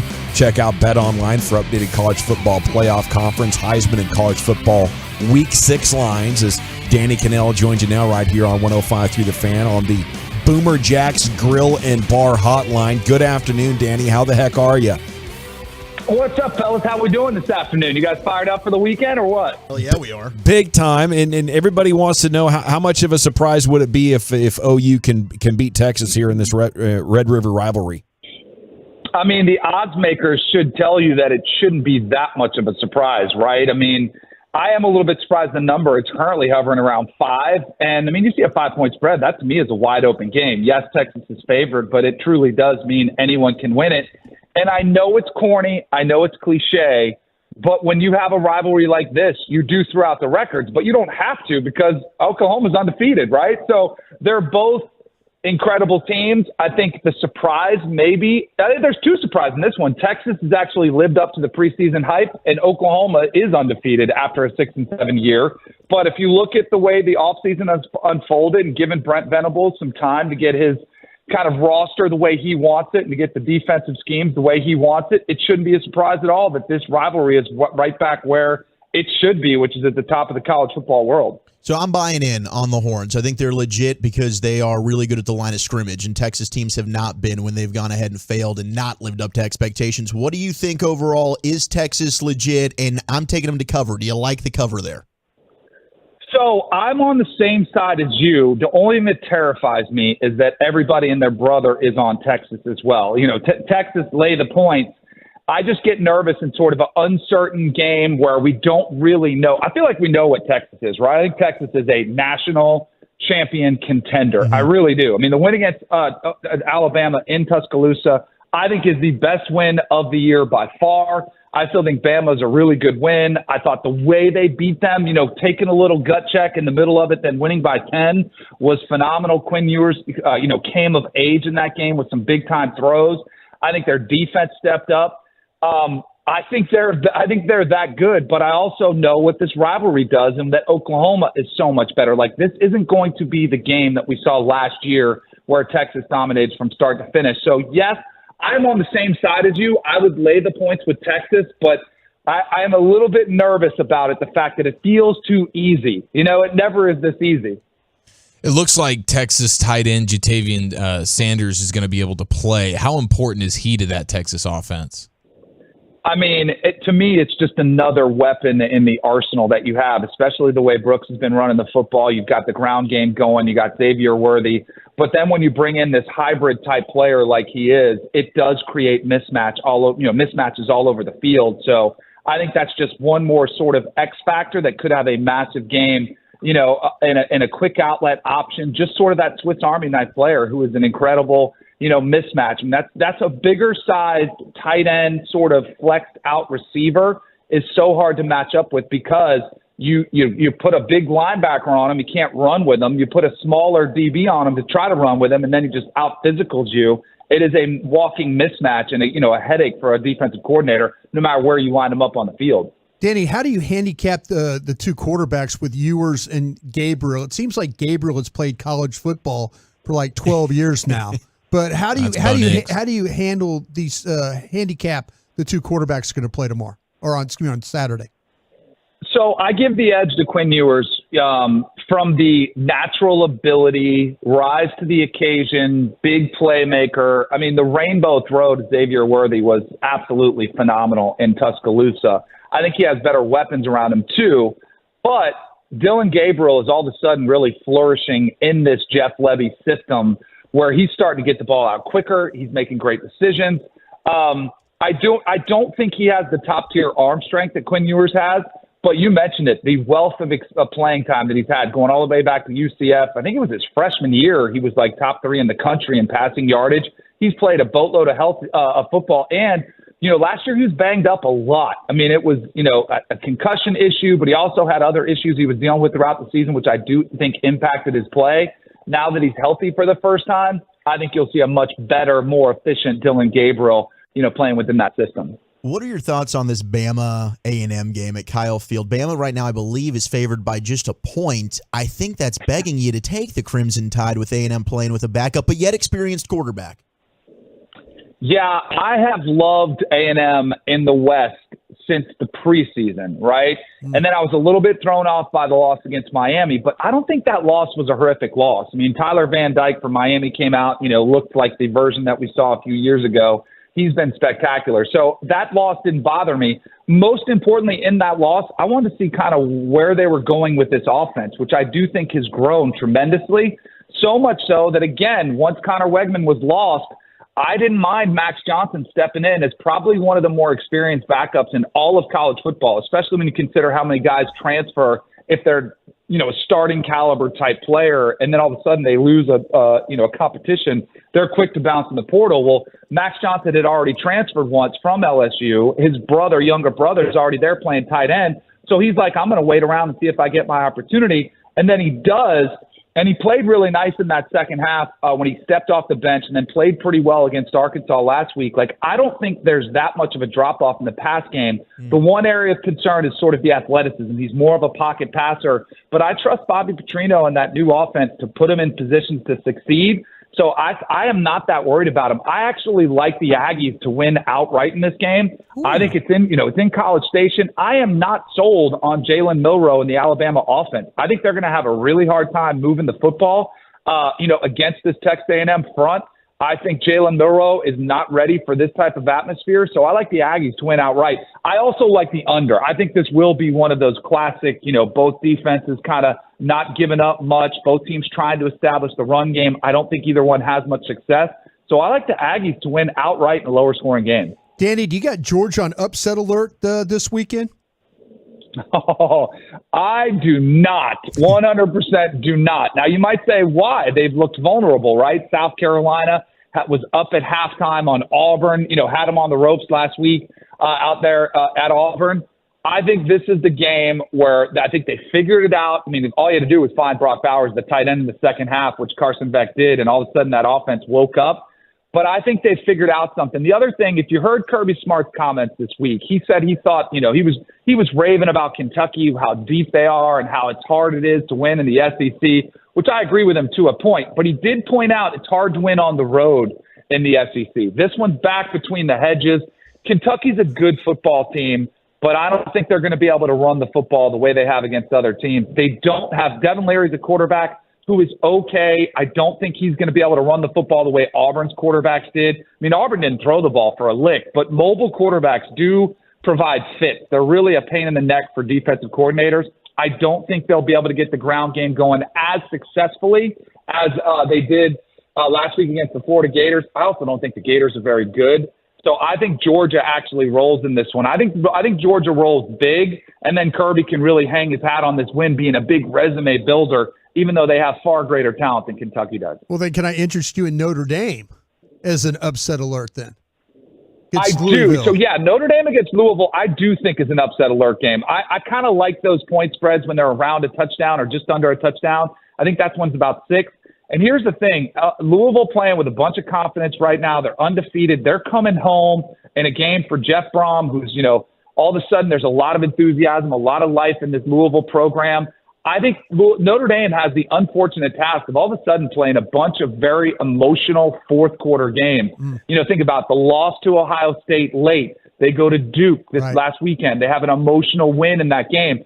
I think there's got to be a fatigue factor in that game. And if you don't like Notre Dame, to lose outright and just take Louisville to win, go ahead and take the points because I think this game will be yet another field goal one. But I don't hate the way you're steering. I think Louisville could beat Notre Dame this weekend. Talking college football with Danny Cannell here in the G-Bag Nation. When it comes to USC, are they your favorite in the Pac-12? Or do you like what Washington's got going on? No, I don't like USC, and it's for one reason. Lincoln Riley as good as an offensive mind he was, his inability to focus on the defense or bring a defense that has any remote mention of physicality or, they just don't. They're not very physical, and they're not very good. They're not very good tacklers, as we've seen not only against Colorado this past weekend, because I give USC's defense a little bit of a pass because they were up 41-14. They probably put in some backups, and then all of a sudden you look up like, oh, let's get our starters back out there. But they have not impressed very much all season long, and I think very similar to what you saw at Oklahoma. I think you could see a championship. It's kind of like golf. I don't know if you guys are big golfers, but some people drive it, like a scratch golfer, and they putt like an 18 handicap. Mm-hmm. I think that's what USC is, and it's the same thing that was at Oklahoma. I think they're scratch golfers when it comes to offensive football, and they're 18 handicaps when it comes to playing defense. They're just not very good. So I think they're vulnerable. I think that the best teams, I don't even have them as the top two. I think Washington and Oregon are the two best teams in the Pac-12 right now. Okay, speaking of Pac-12, has Danny Cannell ever been in the huddle as a quarterback, looked to the sideline, perhaps with a lead late in a game, and seen his coach doing some level of a milking motion with his breast? I'm so mad that I never had a coach that had that. Like, we had some other signals and names that I think if we had social media today, there was a QB sneak signal that Dan Reeves always had. It was called Peter. Peter was what you would yell, and he would kind of grab his crotch when he did it. So similar to the milking of the milking of the nipples has to be an all-time signal from Jonathan Smith there, which will be an all-time classic. And how can that not be the most easiest, milk the clock situation? Because that's what everybody calls it. So I can't believe it hasn't been used before. I know. The only disappointing thing was that he ended up apologizing for it. I think he should have leaned into it. Yes, absolutely.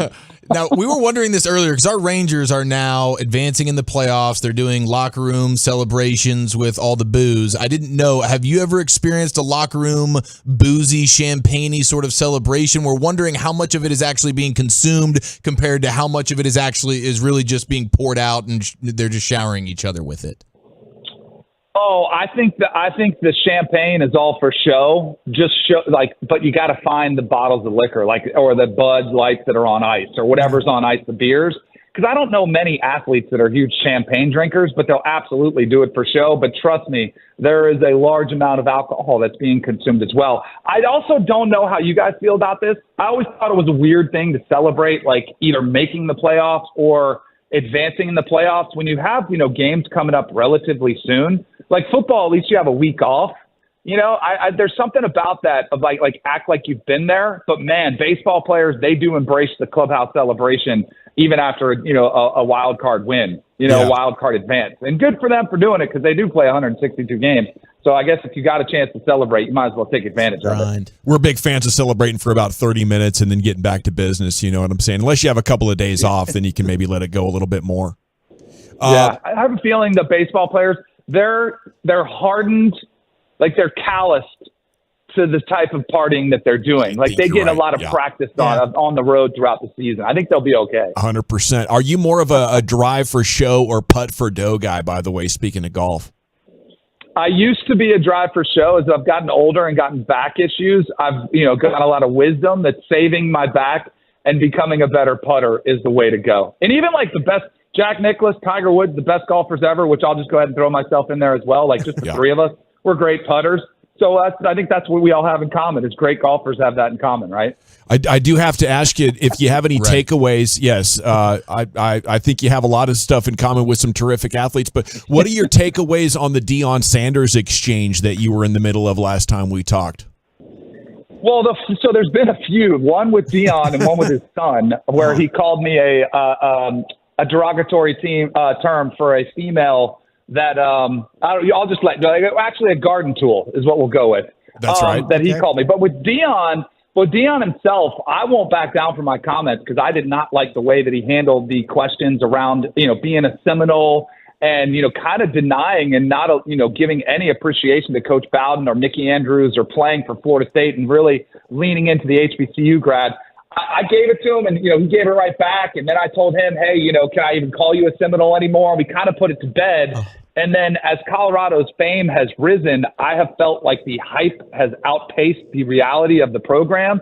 and let that be known. And that's when Deion Sanders Jr. jumped in. So my problem is more with the Colorado bandwagon fans than it is with Deion or anything that he's doing at the program. Looked on social media like there were a lot of them. Yes. Oh my goodness. Like the list of star power, what I'm curious is like when they're 5-6 and they're battling for bowl eligibility in late November, what's the celebrity list going to look like on the sidelines of that game? That's what I'm curious to see. Who are they going to roll out, from wherever under a rock to try to get the celebrity list up? I'm very curious to see that. Don't suppose you'll be there, would you, Danny? I hope not. I don't think so. There he is, Danny I'll be Cannell. covering the teams that are playing for conference championships. That's where I want to be in late November. Sounds good. More shots fired from Danny Cannell. Get him, Danny. Appreciate you, and have a good week and enjoy the games. You guys too. It's always great being on. Enjoy the week. See you. Danny Cannell, brought to you by Bet Online. Go to betonline.net. Okay, where are we going next? I have some Cowboys content for you, how the Cowboys can have success against the vaunted Niners defense. There's an article up on it. We'll pick Brian's thoughts. He's been deep in the film study in this team, and we'll look at Cowboys versus Niners and how to get the points next in the nation. They poke fun out of mutual love and then get into fisticuffs behind the scenes. But that's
Hi, everybody. This is Eric Nadel, inviting you to join Matt Hicks, Jared Sandler, and me, Rangers and the Orioles, at Oriole Park in Camden Yards on 105.3 The Fan. It's Classic Truck Month at Classic Chevrolet. Like you, grit runs deep. They're determined to get you the toughest trucks with the biggest savings. Over 300 new Silverados on the ground right now. Claim yours before it's gone. This is Texas. This is Classic Chevrolet. Relax and enjoy the difference and find new roads. Yes, sir. Welcome back. It is the G-Back Nation here on 105.3 The Fan. One of the greatest voices in rock and roll, the 90s. Here, this dude from Alice in Chains, man. Didn't even have to put on a show right there. How can the Cowboys have success against this? Some man on the box. I think he's in the box, actually. Yeah, in the box. It's a little too much Creed there. Is that what it was? This got a little bit more Axl Rose in the tone. Oh, okay. Yeah. Yeah, I was kind of Creed. Yeah, that's it. Yeah, that's it. Yeah, you got it. No, it's all. I do know exactly what you're talking about, dude. There was a style. It really took off there. Yeah. Okay, Brian Broaddus does Krusty's Corner, and on Wednesdays and Thursdays he previews the film. So he's already been deep into this thing, looking at these 49ers and this defense. Nate Tice, Yahoo, former Wisconsin quarterback Nate Tice, coached and scouted in the NFL before turning to the media. Nate Tice. He must have got fired like me. He's got some things in common with you.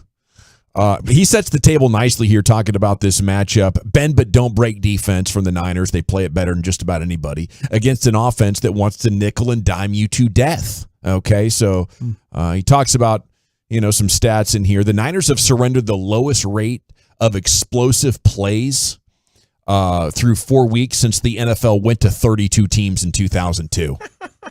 Okay, so they are keeping your explosive plays down, and that's fine because the Cowboys don't want explosive plays, right. I guess. No, they've been saving them for this week, baby. Get ready. They're Get sandbagging. Ready. Prescott's currently averaging the quickest time to throw in his career. He's working underneath more than ever, with his average air yard sitting at a late career Drew Brees-like 5.7. Easily the lowest in the NFL. Air yards, lowest in the NFL. Those Saints teams are pretty good, though. And it is a league-wide trend to throw short and underneath more and more, and it is working for the Cowboys. Their efficiency numbers are great. The Cowboys play complementary football, with their elite defense averaging the most plays and longest time of possession per drive in the entire league. They're hanging on to it for longer, and they're running more plays than anybody, so good for them. They are leaning heavily towards the run, and they're currently ranking 12th in rushing success on first and second down. So that's cool. We've talked about how much are they going to run. A lot of us say, well, it doesn't matter as long as when you do it, you're doing it efficiently. 12th is pretty good. You definitely want to get in the top 10, top 5 in that. Got to move that up maybe as you get Tyler Smith in the game more. And maybe it can improve when you're not in games where the other team, knows you're going to run. You're up 20, 30 points. It's pretty obvious it's going to continue to be a run situation. But, okay, the big key here, we get to how do you do it? How do you score against these 49ers? The truckwreck.com fan text is open, by the way, if you have an idea, at 877-881-1053. Says the Cowboys might want to stay away from the base formations when they're on offense. They have had success with 3 tight ends, so maybe heavy formations are still good. But San Francisco's defense is stout when they trot out their base personnel with 4 defensive backs, allowing an efficient run only 1 out of 5 times when offenses have tried it. That's 6th best in the NFL. Their rate drops to 22nd when they go nickel. So I think you want to get into 11 and then run out of it is what that looks like to me, Brian. What would you think about that idea, though? Well, it's their 11 personnel stuff. I personally feel like that you can, to beat the 4, I think you could throw it on them. And I think what you want to do is, because running against that front, those 4 and then those 2 linebackers, that's not. And you could talk about, protection, the pressure and all that, Bosa and all that. I think that they're better equipped to handle when you look at Bosa, Hargrave, Jackson, those guys, they want to rush the passer. They want to run, they want to rush and all that. But I think to me, when you look at the secondary, that's where that's where I was, if you believe the analytics and stuff, Lenore, who plays on as the left corner, really, really struggles. I mean, you look at the balls that are thrown his direction. I don't think he's extremely quick. I don't think he has any catch-up speed.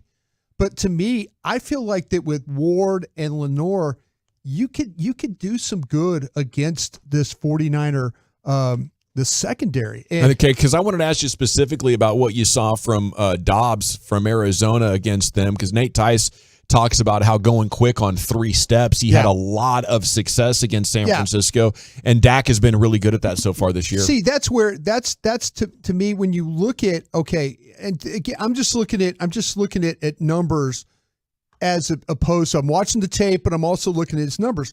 And I'll throw this at you. From the range of 0 to 10 yards, from the line of scrimmage to 10 yards, Lenore, opponents are 21 of 26 for 120 yards, 1 touchdown. A quarterback rating of a 98.72 on Lenore. On Lenore, yeah, he's the weak spot. He is definitely the weak spot right there. And then what happens though when you on the other side, Ward's given up. He's like a 12 of 14 for 88 yards and a 92.86 rating there. So to me, I kind of feel like though that these guys play in the 0 to 10 on Ward's side as well. Yeah. I feel like that to me that you could make some plays on these guys if they're gonna play zone against you, and you could hold up with the pass protection. The one thing that we were worried about the Cowboys when it was against the Jets, pass protection going to be a problem here today. Held up just fine. We're worried about the pass protection with New England. Held up just fine with that. If you get all your guys back, if you have say Tyron Smith playing, Smith and all these guys lined up, well, I'm going to take my chance. I think running the ball, because I don't know how you get the ball, the front line, those tackles. Yeah, the matchups you got. You keep them in nickel is what the numbers say. Their run defense efficiency drops to 22nd when you make them defend the run. Which is why you would want to go to 11 personnel. Well, and the Cowboys are in 11 personnel a heck of a lot more than they even were last year. But the problem is, though, they might have to play 12 because if they say that Steele has problems pass protecting against Bosa. You need the tight end. The 49ers are in the same boat as you. Because if Micah Parsons all of a sudden starts just destroying McKivicks, if he just starts destroying him, they're going to have to keep a tight end or somebody to that side. They're not going to keep McCaffrey in. Do they have to keep Juszczyk in? That would help you. Keeping Kittle in, that would help you, Chief, what do you think about this topic?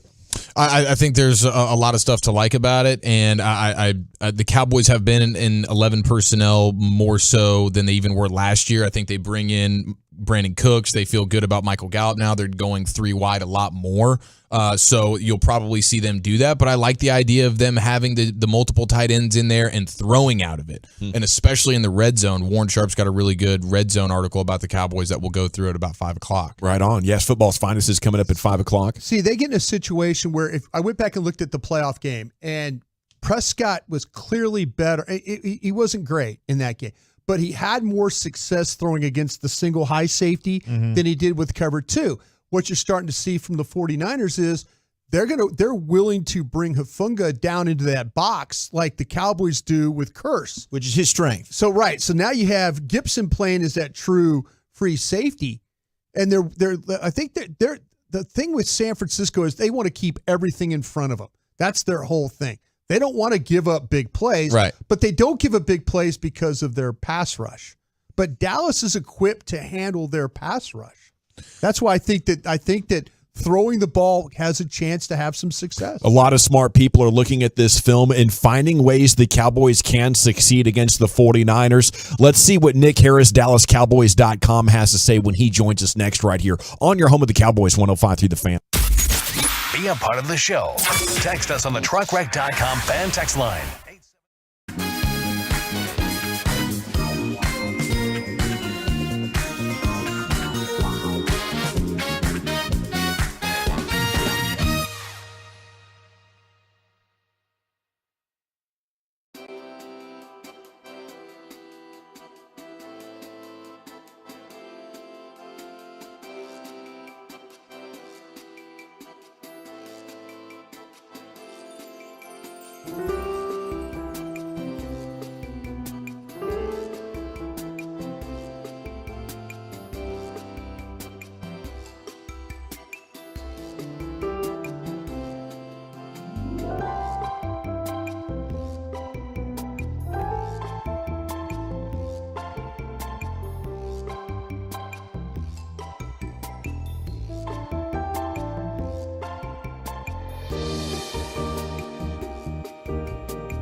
Studio, secured by DFWsecurity.com.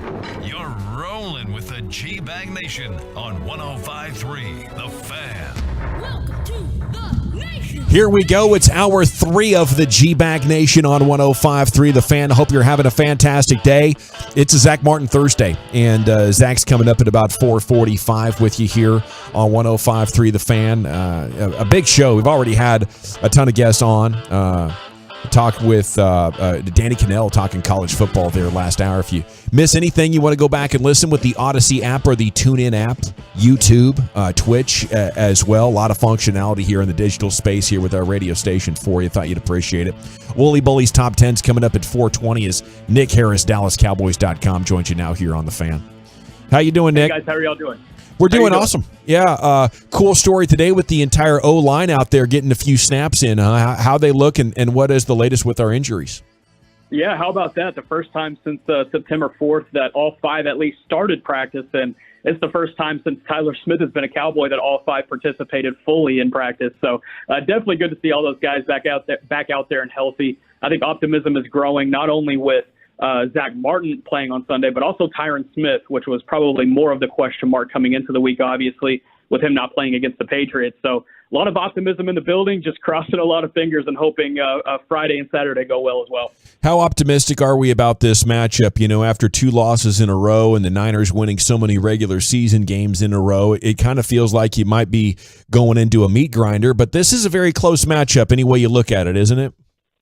Yeah, absolutely. I think pound for pound on both sides of the ball, every unit matches up with their respective opposite units that they'd have to go up against pretty well. I mean, you look in the trenches, if the offensive line is healthy and playing to their full strength, that's going to be a really good matchup for that San Francisco D-line. And then if you look on the other side of the ball, I actually like the Dallas defensive line more than the San Francisco O-line. I think there's going to be opportunities to generate some internal pressure from that interior offensive line for the 49ers. So, looking on even in the skill position areas, they're definitely going to have to stay true in the secondary with all those speed guys that they have and the different type of weapons that they have, not only with Deebo Samuel and even Christian McCaffrey getting out in the slot sometimes, but Brandon Ayuk has had such a great start to the season. They're going to need somebody that can be physical with him out there on the boundary and really throw him off his game. So, it's going to take all 22 showing up on the field on Sunday night for sure.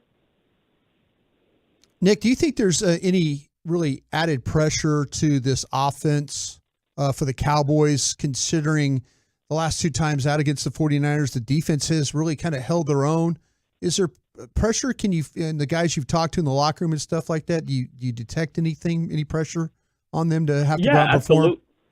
Absolutely. I mean, you look at these last two playoff losses, how they have been constructed. Last year, only scoring 12 points, and then the year before that, only scoring 17. And we talked to Dak Prescott today just about how different this matchup could be for the offensive side of the ball. And he took it upon himself. He's like, we got a lot of changes that have happened this year. And he said, quote, "One is my play. Simple as that. Go back and turn on the tape. I wasn't my best in either of those games, and I wasn't close to it." So you can kind of see that he's taking it upon himself to, get the offense going from his perspective. Not taking care of the ball has been a big key point in each of those playoff losses as well. He's had more interceptions than touchdowns in those two games. So I think this offense is definitely taking it upon themselves to put a little bit better of an effort forward than they have the last two times they've played them. How important do you think this game is for Dak? I mean, look, if you lose, clearly it's not like the season's over. You'll find ways to work around that. But he gets scrutinized more than anybody in the NFL, as you well know. Hasn't played well against this team the last 2 years. I mean, for him to go out and put up a good performance, how much is that for him and his legacy and all the ways that we talk and view and think about Dak? Yeah, I don't think it's more so of a legacy game, just with the case of it being week 5. But let's say he does go out there and has a bad performance similar to how he's done the last 2 years against San Francisco, then it just allows those narratives to continue on. And I know Dak Prescott, he definitely takes those to heart, even though he may not show it on a week-to-week basis. But, he's keeping his ear to the noise, and he understands what's being said out there. But as far as legacy, I think that's going to be more so when it comes playoff time. How does he perform when those bright lights are turned on in January and even into February if they get that lucky? I think that's what's going to speak more to his legacy. But, this game is a big part of this season specifically, I think. Obviously, coming into the year with the narrative around his turnovers, through 4 weeks, only has thrown one pick and one total turnover, and it's kind of allowed that talk to quiet down. And it feels like the national media has picked up on some other guys like Zach Wilson or Daniel Jones, et cetera. But, Dak Prescott, I think with a big performance on Sunday night, I think he can finally start to turn the tides on him just having a really bad year last year. And then if you look at the context of his entire career and how it could possibly play into this season, then maybe it'll play more into that. The way last year ended, you had the Pollard injury. Clearly, it was basically CeeDee Lamb seemed to be the only weapon offensively. You acquire Brandon Cooks. I think everybody's been waiting. When are they going to get him involved through 60 minutes? Is this the week that you see Brandon Cooks make a difference? It's funny you asked that, Zach, because I asked Dak Prescott the exact same question today. I was like, it feels like through 4 weeks, Brandon Cooks may not have been utilized to his fullest effect at just yet. But he said, his time is coming. He's a special player, and his big day is going to come, and maybe this week. So, for me, when I was evaluating the San Francisco defense this week, it's a little bit different than from what the Cowboys have faced through the first 4 weeks, just because with the Cardinals defense, with the Patriots and the Jets, they all throw different disguised coverages at you. They want to confuse you pre-snap. They even want to confuse you post-snap. But with San Francisco, they don't really change a lot of things. They know that they have the personnel up front and in the secondary that can get things done, specifically up front, because it kind of allows a ripple effect throughout all 11 on the field. And when they have that type of personnel, it can really make things difficult. But I think there's an opening in the middle of that defense, and I think there's a really good opportunity for Brandon Cooks to be able to utilize his speed, get across the field, get the ball in some open field, and maybe turn it into some big yards after the catch. So hopefully I'm right, and we'll see that on Sunday night. But I think there is a good opportunity here for Brandon Cooks to finally have his big game. Nick Harris, Cowboys.com, with us here in the G-Bag Nation. Is this going to be the first week we can really see what the McCarthy offense is supposed to look like due to game flow reasons, and then the Cardinals game with the broken offensive line? Is this finally the week you can actually see what the legit plan is here? Yeah, I believe so. I wrote about it in a column earlier this week on Tuesday night, actually. Just the way these first 4 games have gone, 3 of the 4 of them have been blowouts. And Dak Prescott has only thrown 11 passes in those 3 games in the fourth quarter, just under 3 passes a game in the fourth quarter. So he hasn't really been able to tap into his late game action and, what that looks like in this offensive system. And then if you look at the one exception in Arizona, that offense was simplified to its absolute core with 3 of the 5 offensive linemen being out from the very beginning. So in effect, you're going into Game 5 with still a lot in your tank. I had asked offensive coordinator Brian Schottenheimer this week just about, does that play an advantage at all? Do you feel like there's more of an advantage of having this many unscouted looks going into week five? Is there an abnormal amount even? And he said, absolutely, it's an advantage. And it's not often that you get to week 5 and you haven't been able to unlock most of your offense that you had preseason. So I think there's going to be a lot of different things thrown at San Francisco from the very jump. And I think you're going to see that throughout the entirety of the game. It's not that often that you can get even this deep into the season and still have this much left in the tank. Is Brock Purdy a real franchise quarterback, Nick, possibly better than Dak? And do you agree with Mike Florio that his name sounds too much like Turdy? Maybe it does. I haven't really thought about it that way, but talking about, what he could be, I'm not a huge comparison guy when it comes to comparing, especially at quarterback position, just because there's so many different styles. But, I think the game is a little bit similar with Brock Purdy and Dak Prescott if you wanted to look at it, on paper. But, I think he's done really well with what they've asked him to do. Obviously, they had the playmakers in line to be able to help him out and make sure that offense runs smoothly. But that's not to say that he hasn't been a big part of that as well. His cerebral game, his experience, playing 4 years at Iowa State and playing in the Big 12, he took a lot of valuable experience from that, and it's carried over into the NFL. You can see that IQ on display. He makes smart decisions. He doesn't put the ball in areas to be turned over. He takes care of the football. He does just about everything you want him to do and everything you want out of a young quarterback, especially with these type of offensive weapons that they have. I think when you ask Kyle Shanahan maybe 2-3 years ago of the quarterback that he thinks would be best in that system, he would probably describe somebody that is playing like Brock Purdy right now. Well, Dan Quinn, they're playing a lot of man, and they're blitzing at a higher rate than what I was expecting. They're 9th in blitz rate. They're playing some man here. Is that something you can do versus this Niners team? Yeah, I believe so. I think if this pass rush can get home, then that allows that secondary to stay playing on man and allows them to be more aggressive, more physical in coverage. It's going to come down to that defensive front playing like they had been playing through the first 4 weeks and being able to get home to Brock Purdy and make that ball get out quicker. I think if they could do that, then that'll force takeaways. That'll force things that we maybe have seen through the first 4 weeks. But I think the big difference, obviously, with San Francisco is their speed, and that's definitely going to have to be accounted for. But this will be the first of many speed opportunities that this Dallas defense will have to go up against this year. How much of having Trey Lance in the building, a lot was made about that last week with the signals with Will Grier being with New England. You got Trey Lance here to help the Cowboys. How much of that is that a role and play into this week? Yeah, that was most of the talking points here today. We had even asked Dak Prescott about it. He said he's been very helpful just in the way their defense can move and certain calls that they might want to make if they get put in certain positions. He spent a lot of time with Dak Prescott this week and with the defensive staff as well, the defensive unit. DeMarcus Lawrence even talked about it today a little bit, but they haven't obviously given too much on what Trey Lance has said. But he's been a valuable asset this week. Hopefully he's a more valuable asset than Will Grier was last week, though, right?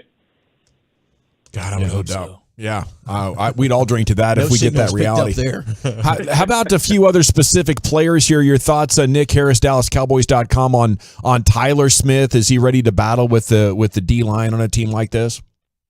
Yeah, I believe so. Just with the start that he's had to this season, I think the opportunity he'll have against Javon Hargrave whenever they get lined up across from each other, that'll definitely be a fun matchup. And I think this offensive line as a whole, it's gonna be a really fun matchup. Being able to keep Hargrave, Nick Bosa, Eric Armstead, all of these guys in check up front, it's going to be a big challenge. But I think this offensive line is ready for it. And specifically Tyler Smith.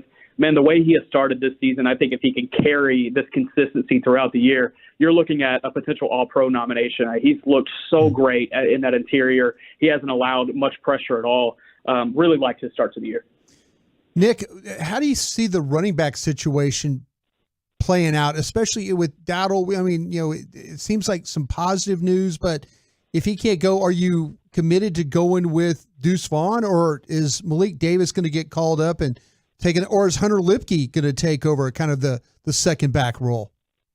Yeah, that running back carousel behind Tony Pollard definitely gets interesting once you throw an injury into the mix. But Rico Dowdle was a full participant at practice today. There's a lot of optimism starting today. There's been a lot of optimism going into the week about his availability for Sunday. But let's say Malik Davis gets elevated, whether Dowdle is healthy or not. I think that just provides an extra layer of speed, an extra layer of burst.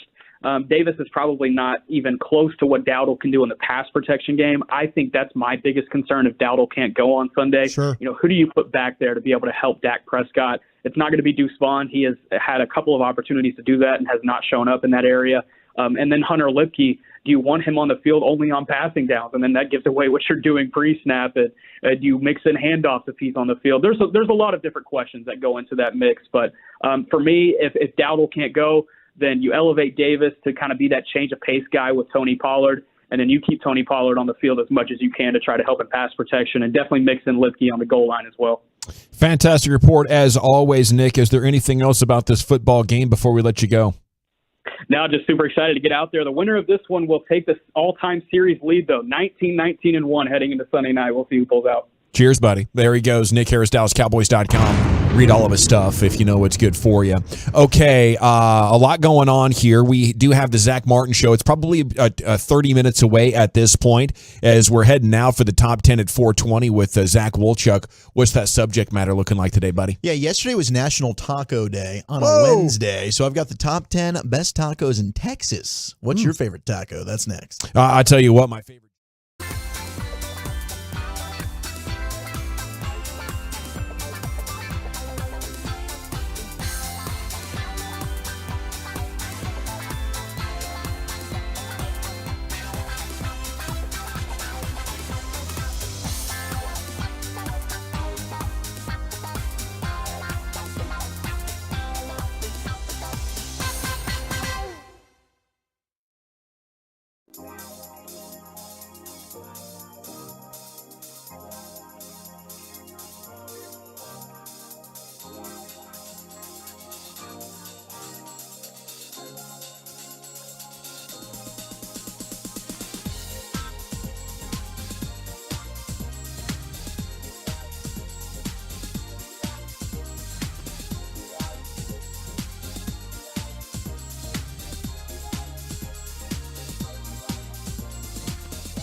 Welcome back, G-Bag Nation. It's time for Zach Wolchuk's Top 10 at 420. This segment of the G-Bag Nation is brought to you by Soda. That is state of the art. The Zach Martin Show is it's in the air. It's coming up here before too long. We never know when their meetings are going to conclude on a Thursday afternoon, somewhere between 4:30, 4:45, somewhere in there. We're going to be talking with the future Hall of Famer. Now, here he is with that Top 10, Zach with an H. Thank you very much, General. Where is your favorite taco? 877-881-1053. I got the top 10 tacos in the state of Texas. Yesterday, we celebrated National Taco Day, which was not on a Taco Tuesday. It was on a Taco Wednesday. I don't think there's ever a bad day for tacos. They're always welcome. You say, hey, do you want a taco? I say, yes, please. Mm-hmm. I would love one. Absolutely. Maybe 5. Yep. That's where I'm at with it. Now, I did see this just a moment ago from Buster Olney. He said Max Scherzer is going to throw live batting practice tomorrow. Of course he is. As the Rangers work to determine if or when he can be part of their postseason staff. Do you think they'll let me stand at the plate and get hit? I think we should all go. We should fly to Baltimore, and we should just get eyes on Mad Max. Fellas, if you advance past the ALDS, I don't know. I don't know if the Rangers are going to put him on this roster for the ALDS. But if you get to the ALCS, that dude's pitching. Oh, that's a lock. That's a guaranteed lock, Wolchuk. I love the authority you said that with. It's just a question of, are you going to put him on the DS roster? Right. And I think the answer to that, for me, is a no doubt about it, yes. Now, they do have science that gets involved here, and they know the timeline of how much they have to develop, and probably only they know how far along he is on like a spring training type of schedule for getting stretched out. But, you know, if it's doable, then you want him to be a reliever. You need a late inning guy right now. Yeah. After Chapman with 2 days rest, you have nobody that doesn't give you high anxiety. Leclerc blew more saves than he finished this season. So yeah, you got to be thinking about Scherzer for the DS if it's at all possible. I was thinking about him, Gavin, to be honest with you, if it turns into where it's a clinching game. I'd keep him on under wraps until it turns into maybe this thing is. You couldn't get him enough work though. You could not get him enough work to trust him in that situation of going out there, because you got to build him 20, 40, 60 pitches. You need multiple outings. I would look at him and like, okay, your first time is going to be as a reliever late innings. Then we will try you as an opener or a guy to piggyback with Dane Dunning. And then maybe like your third or fourth postseason appearance, we could get you started. I know they did that with Evaldi, but to me, if my season was on the line, I'd put him out there. You would just start him and see how long he can go. That's injury suicide. He you know what? He's a guy that seems like he knows his body That's really what I'm well. saying. Though. If he didn't feel like that he couldn't come back and pitch, I don't think he would push it. That's what I'm saying. He's fighting to get back in this thing. I understand what you're stretching him out and all. I'm sure Mike Bassick's driving around right now listening, going, "Oh no, Broadus, you got to think it." But if he's telling me like I could pitch, guys, yeah, for some sick reason, I'm trusting him that he's going to go out there and pitch. Right on cue, Mike has texted to say Max would be an opener if he does come back. Okay, so you're looking at maybe an inning or two, unless he's able to first one go ahead and. Hey, I'm just cruising along here. You know, we're seven. No, you don't do an that. Opener or reliever. You don't do that to his arm. You got next year to think about. If Mike says opener, I absolutely trust Mike. But what helps you more? Maybe it is as a reliever, because to your point, I mean, we're having the conversations of, are you going to pitch Chapman back-to-back days? And we're all saying no. We've seen how that goes, but you're also thinking this is the postseason. How many guys do I rely on? Can I rely on as much as I have confidence in in Chapman or Aroldis Chapman? You don't. Well, so maybe Scherzer gives you that where, hey, if he's going and pitching the 8th, I feel better about that. Maybe your situation where the day, instead of using Chapman or even thinking about back-to-back, that's Scherzer going. Okay, it's Chapman. Yes, okay, Chapman exactly. one game, and then the next day you don't even have to worry about it. Right. They just trade off. Mm-hmm. They trade off as that 8th inning or 7th inning guy. Either way, this is an amazing conversation that I didn't think we'd be having. Sound really baseball ignorant right now. Well, Kirchen was saying on the broadcast, because they were talking about Scherzer, and he was saying, and I assume he's sourced this as he was, in the building and around the team for the last few days of he doesn't expect to see Scherzer until they made it to the World Series. Yeah, I think as a broadcaster, that's what you do. You're cautiously optimistic, but you're not going to be throwing anything out there, especially a Tim Kirchen, and say, yeah, he's going to pitch in the CS, or in the next round. He's going to probably just be like, yeah, maybe at best in the World Series, and then that way, if he comes back sooner, hey, I didn't say anything negative. I wasn't trying to push this guy along, but Mad Max is trying here, and it's exciting. It's exciting that there's even a possibility that it could happen. Hopefully the Rangers don't even need him, and it's not a big deal, but I think this dude is coming back in the postseason, assuming the Rangers can keep winning. The way he's working at it, he's trying to get back, right? Yeah, well, yes. That's... Yeah. I'm all for it. Yeah, let's go. I'm for it, too. Yeah. All right, let's get into the top 10. Top 10 best tacos in the great state of Texas. This is from Texas Monthly. 877-881-1053. Where is your favorite taco? We got some love on the text for Taco Imas in Dallas. Velvet Taco has a chicken and waffle taco. It's off the charts from the 469.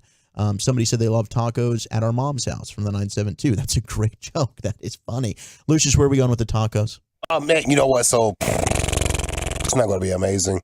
I like homemade tacos. There's nothing wrong with Old that. El Paso, McCormick season and stuff like that. I might hit up Taco Casa. I like the cheese, man. And you've talked about that. I'm sorry. So when people get to talking about this is where I learn. Well, okay, so I'm glad that you brought this up because I've got two lists. One is the top 10 best tacos in all of Texas, and then Texas Monthly also broke down into 3 different categories: best breakfast tacos, soft tacos, and their hard tacos. But they did it fast food variety, which is kind of my style as well, like you, Lucius, where I'm just going to go through and rock a Taco Casa. Hard tacos, they're going with Taco Bueno at 3. You got Taco Casa at 2. But the Jack in the Box tacos is number 1. I was about to say, I was fearful of throwing my opinion out there. No, you should never be. This is a safe space. Don't play scared. To me, and Lucius is right. If you can make homemade tacos, it's still the best way to go. Yeah, without question. Absolutely, you make them. Old El Paso, all that stuff is tremendous. However you want to put them, the shredded ground beef, whatever you want to do. But I could go through, and I thought about it today driving back from the Star, stopping off across the street at Jack in the Box and grabbing that greasy brown bag full of tacos. They're good. Yeah, you got to bring a towel in your car and lay it over your seat so you can beach towel. Put the greasy bag on. Those things, there's nothing to them but greatness. This was surprising to me. I discovered this week Taco Bell. Yeah. It looks like for the first time they're going to be adding breakfast tacos to the menu. It starts on October 12th. Wow, that is surprising. I guess they've done all sorts of different breakfast things, but they've never just done a classic breakfast taco. And now for $1.49, starting on October 12th, you can get the eggs, cheese, and then you could have bacon, sausage, or potato. And they're trying to roll out a little Taco Bell breakfast taco situation. Yeah. I was like, am I being butt cracked on this right now? No, I think you're right. I think they tried that waffle taco. Yeah, they've done some but interesting breakfast items, but I had it, it was probably 2 years ago. It's the only time that I've done the Taco Bell breakfast, but I was pleasantly surprised. That breakfast crunch wrap they have is pretty damn good. Mm-hmm. Yes. The breakfast crunch wrap. That thing's good. Right. So the soft tacos, Texas Monthly went Taco Bueno at 3. Rosa's, which is getting a lot of love. Rosa's is really good. Rosa's is fantastic, and their Taco Tuesday deal is delectable. It is. That's at 2. Their taco salads are good, too. Taco Palenque from Laredo comes in at number 1. So if you go to Laredo, okay, you got to go there. And I probably butchered that, and I apologize. The top 3 for your breakfast tacos. Number 3, Carl's Jr. Jeez, this is what? This is crazy. This is a crazy list of tacos. This is just for the fast food joints. Okay. Yeah. I'll get to the more specific, the top 10 here, just in all the great state. Number 2 is Rudy's. Rudy's is really Rudy's good. breakfast tacos are delicious. Good breakfast and a good taco. pancake. Yeah. Number 1 best breakfast taco, though, Taco Cabana. Yeah, they do it right. I haven't had them. They do it right. I've had them. Yeah, you can order the nice little platter. You get it's like a pizza box. And it's just, you open it, and it's just a bunch of breakfast tacos. That's fun. I've done that. Yeah, that's nice. There's something about the pizza box. I think isn't KFC trying to do that with their chicken nuggets and stuff? Yes. They're doing a whole big chicken box, and there's something fun, eye-pleasing about it. It's a good vibe. Yeah, no doubt. All right, here's the top 10 best tacos in the great state. Del Norte Tacos which is Of the North. Chef owner Chris Garcia. It was an old 1920s gas station that they've transformed into a taco. I would say that's a better chance than Chris Smits ordering being the taco king. Yeah, the best tacos being like gas stations and a taqueria on the inside type of vibe. Yeah, that's where it's really at. Had a Chevron. Yeah, exactly. Yes. Exactly. That's what they do. Yeah. All you hear That's where it's at. El Pariente. That's how El it was, Pariente, man. That was the home run spot convenience store right there in Denton, not so far good. from the beer barn. But they changed ownership and they lost the authentic nature that was their incredible tacos. That's a bummer. What happened to the beer barn, by the way? Just like in general, Yeah. the we beer should barn. go out there. Are Yeah. they? The one in Denton's still there. Oh, yeah. Really? Yeah. They're not. They some of them seem like the one on 377, near like Haltom City. I think it's looks more run down than it used to. But man, that was always a fun experience. It is. Yeah. It's That unique. was. I enjoyed that. Yeah, I think we all Got did, man. kegs. I mean, Got kegs from the beer kegs and barns. scenic Yeah. views. Yeah. Yeah. Oh, yeah. I did the one on Military Parkway, and these gals would be like in their bikinis, Yeah. working for tips. There you go. Good deal. El Tejavan is number 9. They're in Amarillo. We got La Calle in Houston. Are we just Calle. butchering these names? Calle. Well, look, I'm not. I know you're doing I'm your not a best you Hispanic can. man. I'm Brian. glad I'm trying. you're, I'm trying here, I'm buddy. glad you're doing it. But I really am. I know you are. Number 7 is Taqueria Data Point in San Antonio. And I have had some street tacos in San Antonio. Those things are absolutely delectable. Number 6 is Urban Taco here in Dallas. Urban. Number 5 is Valentina's Tex-Mex Barbecue in Austin. Number 4, have you been there? No, You but I'm should- thinking like the Tex-Mex barbecue tacos Sounds delicious. these days are really starting to pop. Number 4 is Los Gallos Taco House in New Braunfels. Number 3, we got Little Taco Factory, also in San Antonio, and I believe that is the one that I went to, Little Taco Factory. That and Mi Tierra. Mi Tierra's got some really good barbacoa tacos. See, and I like the authentic nature of this list, but like from like a craft taco standpoint, I think that like you mentioned the velvet tacos, the Torchies. Yep, Torchies is outstanding. Good taco spot. Big time. Yeah. Number 2, shout out to Fort Worth, Joe T. Garcia's comes in as the number 2 best taco spot. Bring your cash. Oh, they only Yeah, do it is that? cash Only only. cash Yeah, only. Yeah. Really? If you listen to us from out of town and you go to Joe T's, make sure you have your cash. the food is mid. Ooh. It's more of a vibe, Okay, though. I've heard about it's that. More of a vibe. It's all about like the music and the Yeah. party Like atmosphere. the food is good. Don't get me wrong, Yeah. but just It's a for small standing out there in menu that though, line too, like right? you do, you get there, you're like, oh, okay, Yeah. yeah. But it's really the vibe out there. That's okay. And I have not gone to Joe T's, and it's on my bucket list. Like I need to go there. I hear nothing. I'm glad but great there's somebody things. honest on this team. Come on, baby. Number 1 though, I take your bullet. with Yeah. locations in Austin, Houston, Dallas, around the great state. They got 102 locations now in 11 states. They keep growing, but their home is Austin. It is Torchy's Tacos. Congrats to Torchies. Yeah. I would like to throw out Hurtado, obviously, in their Yeah, birria that is tacos. Those are fantastic. outstanding. Yeah, And then there's this spot called in Mesquite and then in East Dallas called Taqueria Taxco. And those guys are my neighbors, and they're doing it right. There you go. They do some great tacos. Keep rolling. There's some good taco work out there. You guys on the food truck taco bit? Hell Oh my yes. gosh. Yeah. Yes. Let me Oh, tell you what. definitely. I would Best rather, food truck item. I'd rather hit the food truck taco stand than sometimes these restaurants. Yes. Well, Yes. That's the best part of being in like an up in like one of the first houses in a neighborhood where there's new houses coming along and the construction. Oh, the construction, and yes. they're just rolling through all the time. Yes. Oh, You ever dude. pull up on them? Dude, have you Yeah, ever sure. just followed one? Yeah, no. You catch it, you're like, okay, I'm just going to tail going, you I'm going. until you get Yeah. to the neighborhood, bro. Yeah. I followed one at Turtle Creek right here on the way to work one day. That's awesome. He pulled I'll over, wait so for did it. I. Yeah. Yep. There's so many in California. Like when we go out there for Cowboys training camp, they're all over. Love the food trucks, man. okay, we got Love it. more Rangers content coming up at 5 o'clock in the Sports Hodgepodge. We're standing by for Zach Martin, and we'll get to all that and more coming up next here. But I want to talk Twin Peaks, your ultimate sports launch with a menu to match. Pair any of their made-from-scratch menu items with a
It's Classic Truck Month at Classic Chevrolet. Like you, grit runs deep.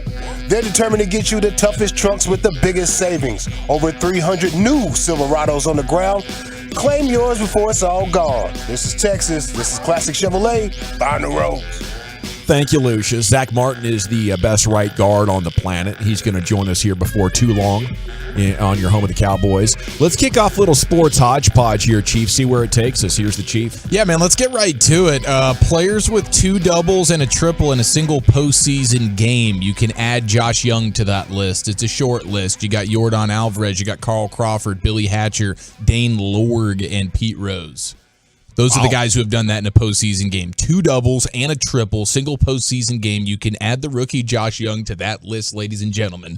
Yesterday was freaking fantastic. And this upcoming week is going to be awesome. We got word on the scheduling situation. So you'll get, of course, Saturday, noon game, Sunday in Baltimore, 3 o'clock here locally. And then Tuesday, we'll be doing G-Bag Nation live from Globe Life Field. Party rocking, being the pregame party going into a 7:05 first pitch. Let's go at Globe Life Field for Game 3. So it's going to be absolutely next level baseball, fantastic. And I don't know, are the Rangers going to be doing something similar that the Braves are doing at their ballpark, where they're introducing new postseason food items? I have not seen that. And festivities. I wasn't sure. We're all about them if you bring them by. We've proven that absolutely. in our pregame coverage at the AT&T, right, Eric? When people want to bring food by to us. Yes, no question. We will always try it out. We will always try it out. We will shout it out, and we will show it all the love because I saw at least one of the items the Braves are going to be busting out for their new ballpark food items for the postseason is pretty special, boys. What do we got? And I would recommend to Google. It's called Chicken Ain't Nothing But a Bird Blue. Okay, there's a lot going on there. It really should just be called Triple Donut Fried Chicken Heart Attack Situation. Yeah. Double stack fried wet lemon pepper chicken breasts sandwiched between 3 glazed donuts and southern angry green tomatoes finished with peach bourbon coulis and powdered sugar. Sign me up. Sounds pretty damn good. I don't even know what I'm looking at. It's like a Big Mac, but instead of regular buns, it's donuts. The top bun donut is covered in powdered sugar, and there's not 1 but 2 giant wet lemon pepper chicken breasts fried in the middle of that thing. You know, I really like these ideas, and you know, you're coming up with the donuts for buns, but I keep thinking in my head, who's obsessed with sweets and desserts, it's just a waste of a good donut. You know, all respect to this item. By the way, I did Google it, and we got nothing. We got nothing coming up new. Well, I mean, they're only guaranteed 1 game, which will be game 3. So they're probably just holding out like, man, maybe if we get some more for sure, then we'll bust I mean, the Braves are so good. They can plan on these things. And plus, the Braves have a history of not getting their fans to the ballpark during the playoffs. So this might be like a preemptive strike of trying to get some interest to come on down here to the yard. Okay. Playoff baseball doesn't do it for Atlanta people, apparently. They don't get excited until the World Series. Yeah. Gosh. Until you say lemon pepper wet, and they're like, wait a minute, hold on, what's going on down there? Yeah. Honey? Magic City? Get your coat. What's going on? It's like your dad taking you to Reunion Arena for dinner. You hungry? Yeah. I just like where they're going. They're taking the Big Mac and the donut burger, and they're taking it to the next level, making it a chicken sandwich, and they're Big Mac styling it to where now there's 3 levels of donut within it. You know, that is appreciated. I like so that's 3 donuts. If we're scoring at home, 3 donuts and 2 chicken patties. That's correct, sir. Okay. That's correct. There's a lot going on there. Wow. But I think that's worth going. You know, if you're not a baseball guy in Atlanta, you're like, let's freak around and try this thing. You know, like I would love to get a Broadus food review of that. I think it'd be worth it for us to fly you out to Atlanta just for that, Broadus, to be quite honest. I honestly might try. Now the thing, coulis is what you said. It's can you spell that for me? Coulis. Coulis. Yes, sir. I was looking up what that was because I thought you were going to save me on that one. I was going to try. What I'm going to try and do is I might try and make this if we can. They've got a lot of really good items here, though. That they're. I don't know. Really? Okay, here's the rest. Sounds like something Pitbull might holler in the middle of a song. Coulis. Sorry. Damn, that thing is huge. Yeah, it's special. Okay, speaking of special, let's go into the clubhouse. The post-game celebration yesterday. Emily Jones hanging out with our guy Josh Spores, who was a top, if he wasn't one, he was number 2 probably for the Rangers Player Show in the G-Bag Nation this year. Electric personality, Sporzy. Yeah. He's been, there's been some really high highs with Sporzy. There's been some really low lows. And heading into the postseason, there were some extremely low lows. But he was nails yesterday. And so here he was celebrating. Emily Jones asking him about how things have been going. And I just loved this relief. How good do you feel personally to be back to yourself? Good. It sucked for 2 or 3 weeks just getting absolutely crushed every single day, but I mean, that's what those guys feel, man. When they're in a slump, they're banged up, they haven't been pitching well, and every day just feels like you're being crushed from all angles. And so congratulations to our guy Sporzy for getting it done yesterday and making himself feel a whole heck of a lot better. Not an excuse maker either. Not a finger pointer. No, he was looking right back at that man in the mirror. Absolutely, he was. Absolutely, he was. We also have. By the way, I can make this. Okay, good. I can make this Thank for God. us. You're feeling good about it? I feel like I can make this. I can recreate. I'll take mine with no tomatoes. Well, the thing about it, the coolest. Now, what kind of coolest? It's Cooley. Apparently, it's called Cooley. All the text is blowing up. It's Cooley. It's Cooley. Okay, what's the vegetable in it? If I wasn't sold, I am now. I'm sorry. I'm obsessed. It's Southern Angry Green Tomatoes finished with peach bourbon coulis. Peach bourbon. I got it now. Bourbon. Yeah, we got this. Ooh. We got this. Yeah. Oh, because it's in Georgia. Yep. There you go. Oh, that makes sense. Yep. Yeah. Dude, that's going to be outstanding. I could do this. I look forward to that. Just let me know the day. Challenge accepted, it sounds like. Yep. I got it. Did the Twins sort of poke the bear that is the Astros? They're at least their fan base, because they were just all chanting, "We want Houston, we want Houston," as they were beating up on the Blue Jays. Yeah, they probably did. Do you think their players? Do you think their players were like, "Hey guys, quiet down a little bit"? I think Minnesota. I don't want to deal with Minnesota. Me personally. I saw 6 games. I watched all 6 of those games.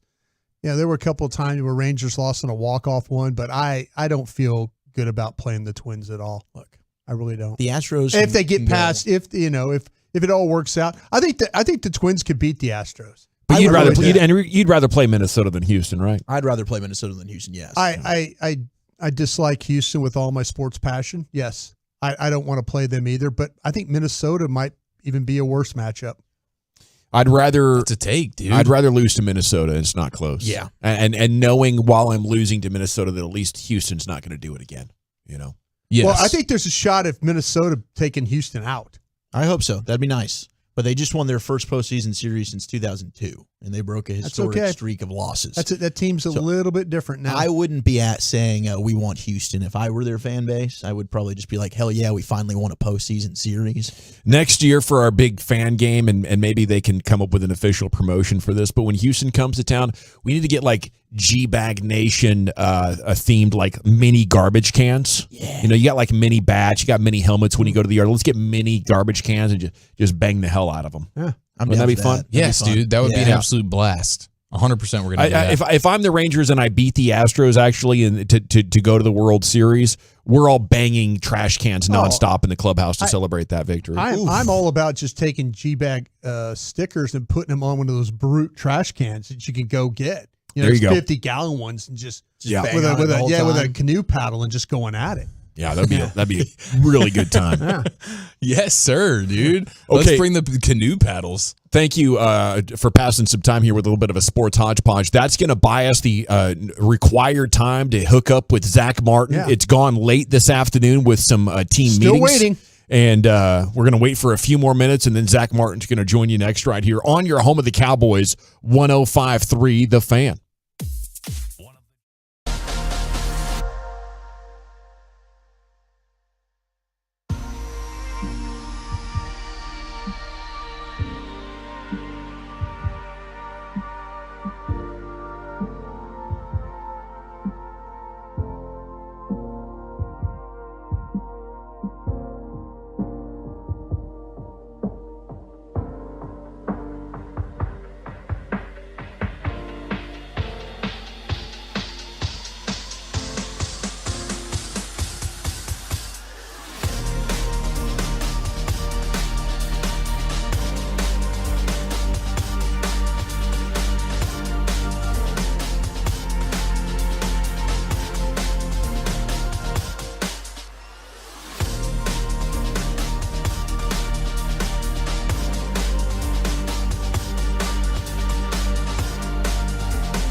From our fan studios, secured by DFWsecurity.com, you're rolling with the G-Bang Nation on 105.3 The Fan. Here we go. It's hour 4 of the G-Bag Nation on 105.3 The Fan. Hope you're having a great day. As we're in a sports paradise right here with you.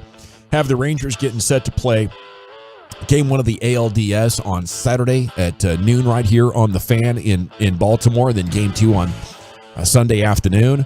And, of course, after that, you're going to have the Cowboys and 49ers pregame and then kickoff Sunday Night Football right here on your home of the Cowboys and Rangers. Just an enchanted week of sports that we're sitting in here right now. General at your service. We're standing by for Zach Martin. There's Brian Broaddus to my right, the former NFL and Cowboys scout, Super Bowl champion, executive, and Emmy Award winner. You have Lucius Alexander in the Pimp Cup over there at Master Control here at 75 and Fitzhugh, keeping the Gators down best he can. Woolchuck and Chiafalo, your nosebleed brothers. And, of course, Carter Freeman is coordinating your video. You can watch us at 105thethefan.com, Twitch, and on YouTube. And Zach Martin joins us now.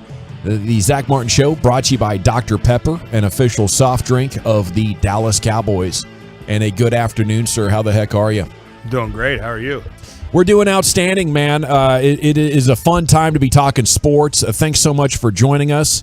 And I wanted to get your thoughts as the first time since the 2021, the entire starting 5 on the practice field together in the regular season.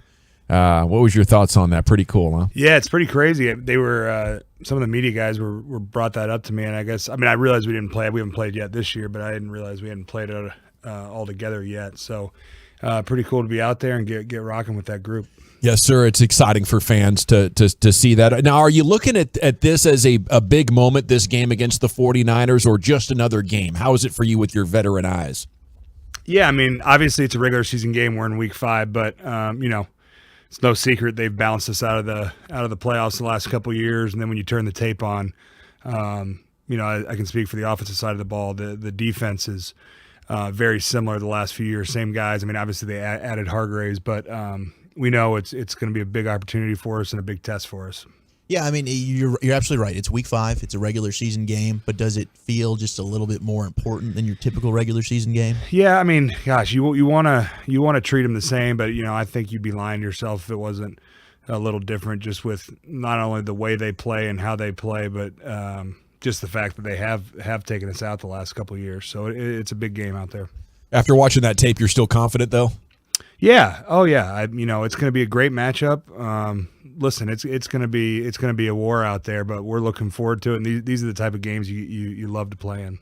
Zach, is there any similarity to what you faced with the Jets with the way they play, like the wide 9? I know it's different personnel, but does it give you a little idea of, okay, we had some success doing this against them or against the Jets that maybe you could carry over into this matchup? Yeah, a lot of like you kind of hit the points there. They're a lot of the same structure, and then when you look at their defensive line, they play very similar. I mean, obviously, personnel is a little different there in San Fran, but they're trying to do the same thing. They're jetting up the field. They're pass rushing. They're stopping the run on the way to the quarterback. They're trying to get to the quarterback, and then on the way they're trying to jack up the blocking schemes and stop the run.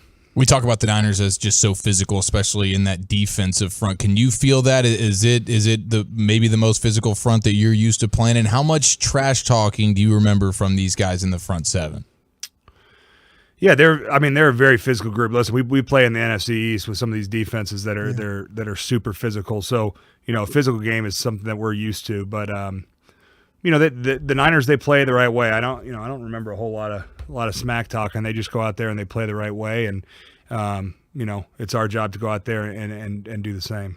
So Javon Hargrave, as you know, coming over from Philly, you've gotten to play against him. What are the challenges that he presents from a defensive tackle?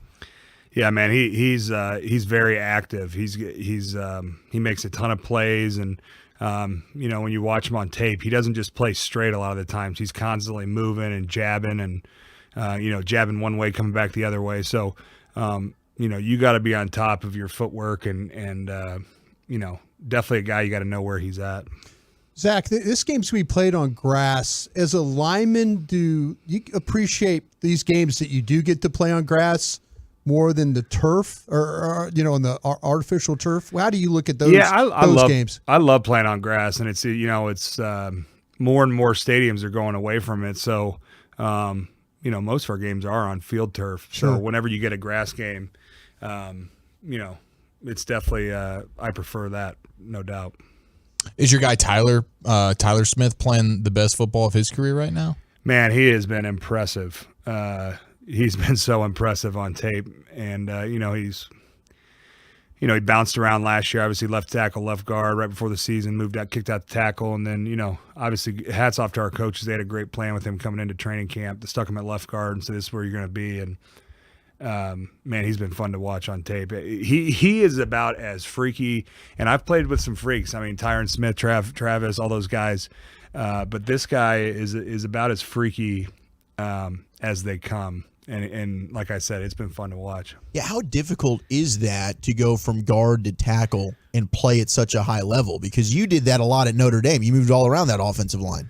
Yeah, I mean, the big thing is the space, right? So a tackle, you got a lot more space, and when you come inside there, they're on top of you right now, and it's just a little timing thing. But he's excelled at it, and gosh, when he gets his hands on you, he's tough to move. He's just got that, he doesn't have a huge frame. You wouldn't look at him and be like, oh man, I bet he's so strong. But when he gets his hands on people, he is not moving. It is the Zach Martin Show here on 105 through the Fan, brought to you by Dr. Pepper. Okay, speaking of Notre Dame, they're at 5-0 Louisville this weekend. How you feeling about that, Zach? I feel good. The great one last week made me a little nervous, but Hartman and the boys went 98 yards to close it out. Great ACC road win there, and then going in. I think is it at Louisville? It's at Louisville. Yeah, it's at Louisville. Yeah, so that'll be another good test, and definitely not looking ahead to SC, but got to take care of business there in Kentucky this weekend. Zach, how much of those games do you get to watch though when like that? I mean, when you're at home, I guess it's a different story with the meetings and stuff and all that. You kind of just walk out of a meeting and all of a sudden say, oh, look, the Irish won today, and you have to kind of go back and look at those, especially those night games? Yeah, I would say home when we play at home, definitely get to catch them more. On the road, it can kind of be a crapshoot on when we're leaving, and it's funny when you have people that there, you're definitely more tuned in. Not to say that I'm not tuned in, but sure. The further I get away, the less people I know on staff on the team. So I'm definitely tuning in, but when I first got in the league, it was mandatory. I was watching those games. Yeah.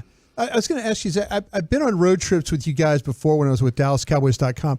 I was wondering, do you sit with the same guys when you fly on the road? Do you always sit with the same group, or do you on the plane? On the plane, yeah. Yeah. We got assigned seats on the plane, so yeah, I was trying to think about that. If you were sitting with the same guys. Yeah, we sit on the same by the same guys, and then the older guys veteran guys get to sit up front. Up front, yeah. No, big change over the last couple of years. It's been nice. That makes a lot of difference flying home then, right? When you get that little bit more room up front. Oh right? man, and these long flights like we're going to San Fran, that's 3+ hour flight. That's big time. Was there not always the assigned seating?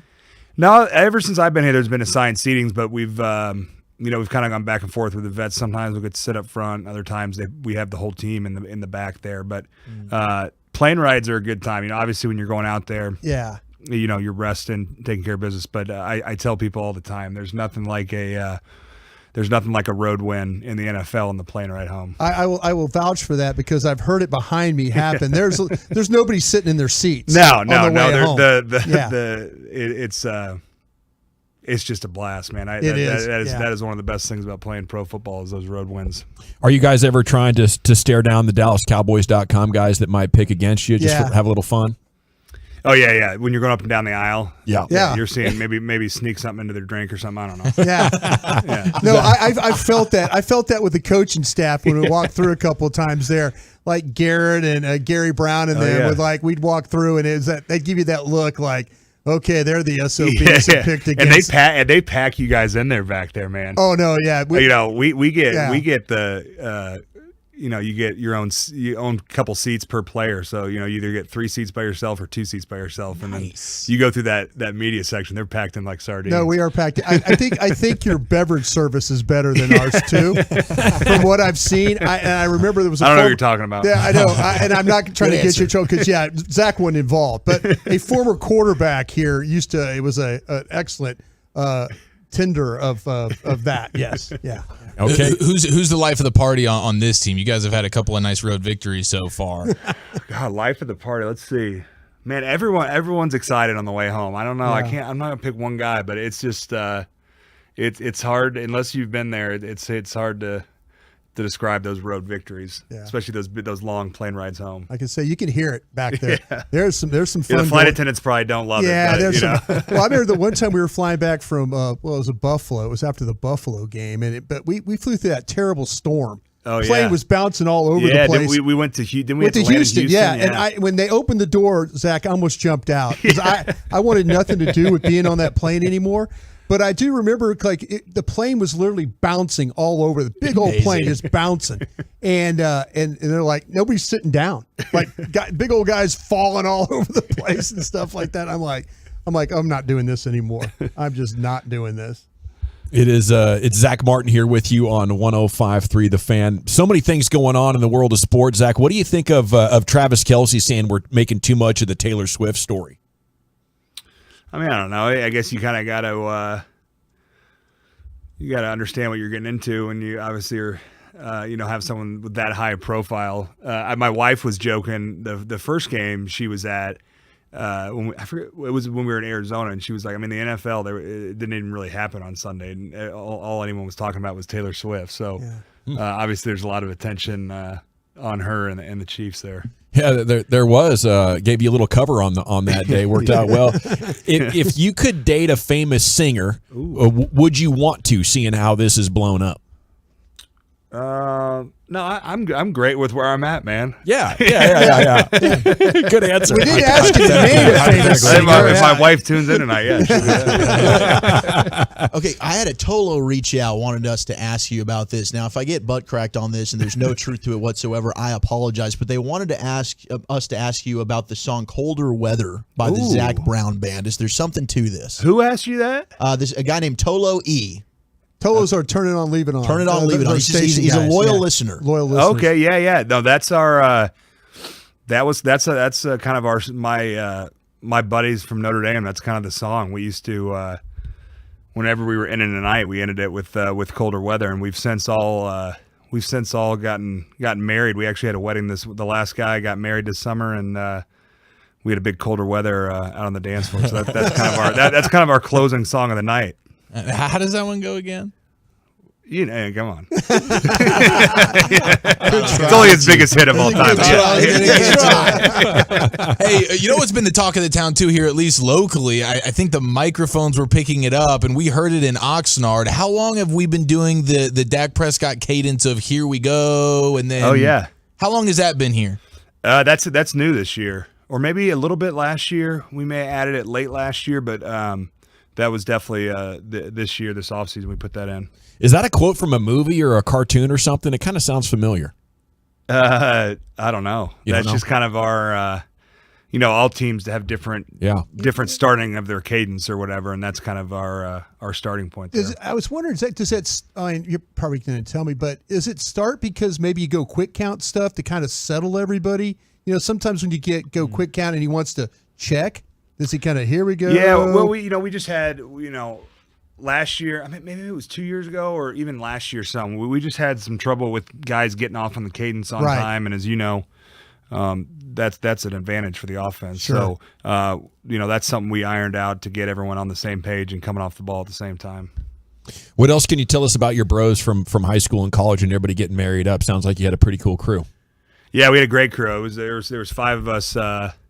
We lived together at Notre Dame for 4 years there. All 5 of us every year. So, a couple football players, a couple coaches. I think we have we had two NFL O linemen, a NFL tight end, and then our other buddy Tommy Reese, the OC down at Alabama. Yeah. So we had a good crew, man. Yeah, sounds like it. Now, are you going to want to be a coach when you're done playing, or are you just going to go chill in the Hall of Fame? Yeah, maybe some high school coaching. Brian could tell you these coaches, man, their schedules. Yeah, they're in here all day, every day, putting in the work, and man, it's just a lot. Yeah. Now, Zach, go just get on that gator. Yeah, just go take the I'm gonna take enjoy the my gator. time a Your little bit. wife's your wife's a great lady. Just go take the gator and enjoy it. Yeah. Yeah, no doubt. So, which pop star would it be, though? That's a good question there, Gavin. I like the follow-up. You sure you don't want to try singing that song one more time, too? Who, me? Yeah. Well, the main thing, the big part is at the end, when you're stuck in colder weather. There you go. You got some pipes, man. Did that sound good? Was that Zach Brown? Yes, it did. Don't tell my wife. I just tell her I got like a sneaky voice or whatever, and she just laughs at me. Just sing. Yeah, you can go and join Mark Colombo's band over there. Make some beautiful. That's a little music. heavy. That's a little heavy for me. It is heavy metal. So Brock Purdy, there's a story out that he's still doing the roommate thing. I mean, he was Mr. Irrelevant, so he's not cashing in on the first round checks. But if you had to pick one Cowboys roommate, you're stuck with one. Who would it be? For the whole season? Just for the whole season. That's your guy. On the road? Yep. Ooh. One Cowboys roommate on the road. I'm going to go with Biotic. Biotic has got all of the, not only because I play next to him, but Biotic has got all the rehab equipment. He's got all the equipment, all the fun gadgets for rehab. So he brings them on the road, and I get first dibs on them. Nice, you're prepped. You're ready to rock. The funnest ones seem like the ones where you put your legs in it, and I don't know if they pump up with air. Oh, yeah, the Normatec boots. Dude, those things look like a good time. Yeah, they're solid. I'm looking at it for stock buy right now, Normatec. I don't know if you've talked about this with Biotic, but we had him on the show last year. He grew up on a farm, I believe, in Wisconsin, and he confirmed to us that you actually can milk anything with nipples. I'm sure you guys have talked about that. He grew up on like a cucumber farm, right? Yeah. And he was milking the hell out of those. Hello. Well, have a great trip up there. One request from Cowboys Nation. Let's go up there and kick their ass, Zach. Let's what do you say? man. Thank you, sir. Have a great appreciate weekend. You. There he goes. The Zach Martin Show here on 105 through the Fan, brought to you by Dr. Pepper. It's time now to hit the expressway. We'll have Texas and OU for you on our sister station, 1080 KRLD Saturday. We'll take a look at that game and other massive college football matchups on this weekend slate. Then we'll get to LA Live coming up next right here, the G-Bag Nation on 105 through the Fan. I want to chat Diamonds.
time now to hit the expressway where we give you 35 minutes of uninterrupted sports content.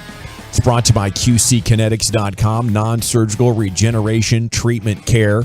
LA Live with Lucius Alexander is coming up in about 15 minutes right here. Every night, 5:40, Lucius gets you LA Live, replays the G-Bag of the day for you, and much more. And we're going to get to college football matchups here in about 5 minutes. We'll take a look at some of the big games and get picks from the guys. We got to check in on these Texas Rangers, though, as they have 2 days off before they visit the O's on Saturday afternoon. The pregame at 11:30, first pitch at noon right here on your home of the Rangers, 105.3 The Fan. Are you guys thinking that this team can make a run? I mean, it is it's going to be tough to avoid the bullpen as well as they did in those two games and have Chapman rested, and I just feel like it is a very difficult sort of needle to thread to find the kind of sequence of games that you'd feel great about this team winning. Like the 2 in a row was great, but if it's a 5-game series, you haven't done anything yet, and I'd still be worried about how the bullpen could fall apart in close games. We haven't seen the offense dry up either. So I guess I still have PTSD from the last couple of months, and I'm excited about them moving on. But now as we start to look forward to that Baltimore series, I don't know where my head is at when it comes to expectations. I feel like this offense, though, is clicking, and the offense is now so loaded they could go to Baltimore and just blow their doors off in 2 games. And that's the key. And they're still they're leaving runs out there. Yeah, they've still left runs left on the table, no question. With the amount of guys they've left stranded and everything, they really easily could have run the numbers up in a huge way. And you had one of these games in game 1, right? It was Marcus Semien who really didn't do much, and you still find a way to win. So I think there's a high optimism that, hey, even without, like, you're hitting pretty well, but in terms of finishing those guys on base and turning them into runs, you didn't even do that very well, and you were still able to put up a fair amount of runs. So I'm excited about that, but I think it's totally fair to be nervous about the bullpen. Yeah, Kevin Sherrington wrote today, after dominating the Rays, anything is possible for these mysterious Rangers. And I love the word mystery to put on them, Wolchuk. And I agree. It's just a matter of what percentages would you assign each thing if you were doing probabilities. And right now, I do think it's about a 50-50 shot they beat the Baltimore Orioles in this series. And I think that's how you got to look at it. I mean, when Bruce Bochy, who has lived more baseball than most people will ever know, is saying he can't really put a finger on this team and the ebbs and flows and the way this season's gone, he's not sure what to expect from them. I don't think the fans can. The good thing is you look at the pitching matchups, Baltimore doesn't exactly have a leg up on you in any of this. Like, Kyle Bradish has been very good. He's got the 3rd best ERA in all of the American League, but you're going to be countering with a guy in Dane Dunning who's going to be on full rest and has been pitching really well. Then we just saw what Montgomery and Evaldi were able to do. Grayson Rodriguez is a guy who got hit around by the Rangers once earlier this year. So yeah, I don't think when you talk about the starting pitching, there's a massive edge at all for the Orioles. I think offensively both lineups are very good, but the Rangers now are hot, and the Orioles have kind of been taking the last few days. They've been off. Maybe there's a little bit of a rush factor there with the O's as well. I like that. I was listening to Mike talk about the pitching matchups, and he said one of the cool things that can happen here for the wild card team as you get through is the other team is waiting for you with 1, 2, 3.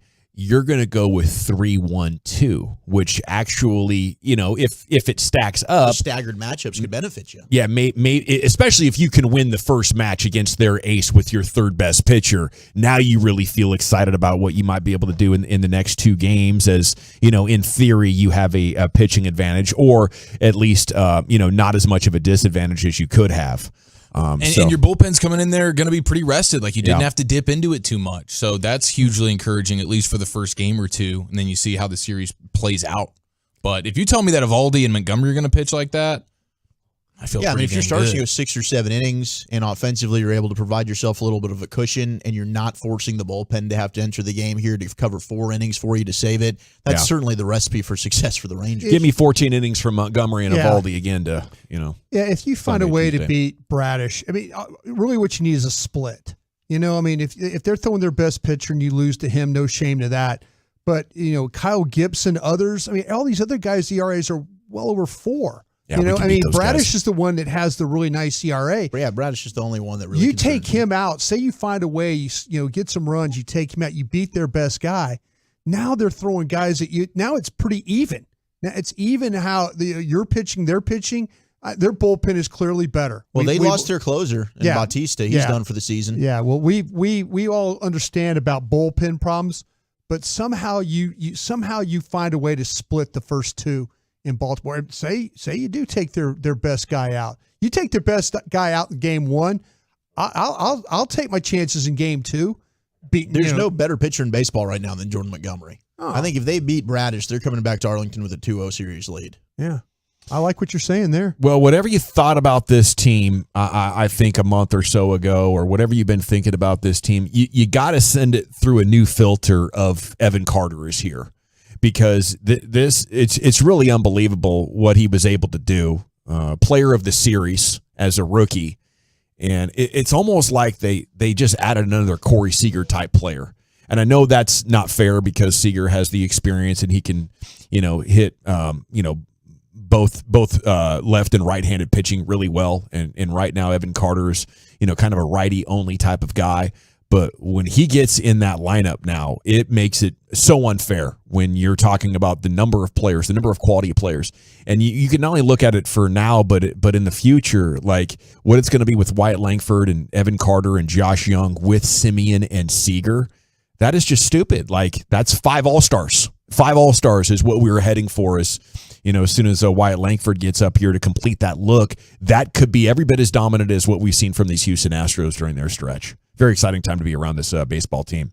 Okay, let's talk some college football. Massive weekend coming up. We talk with Danny Cannell back in the 3 o'clock hour. If you want to go back and listen to any segment you missed with the Odyssey app, you can.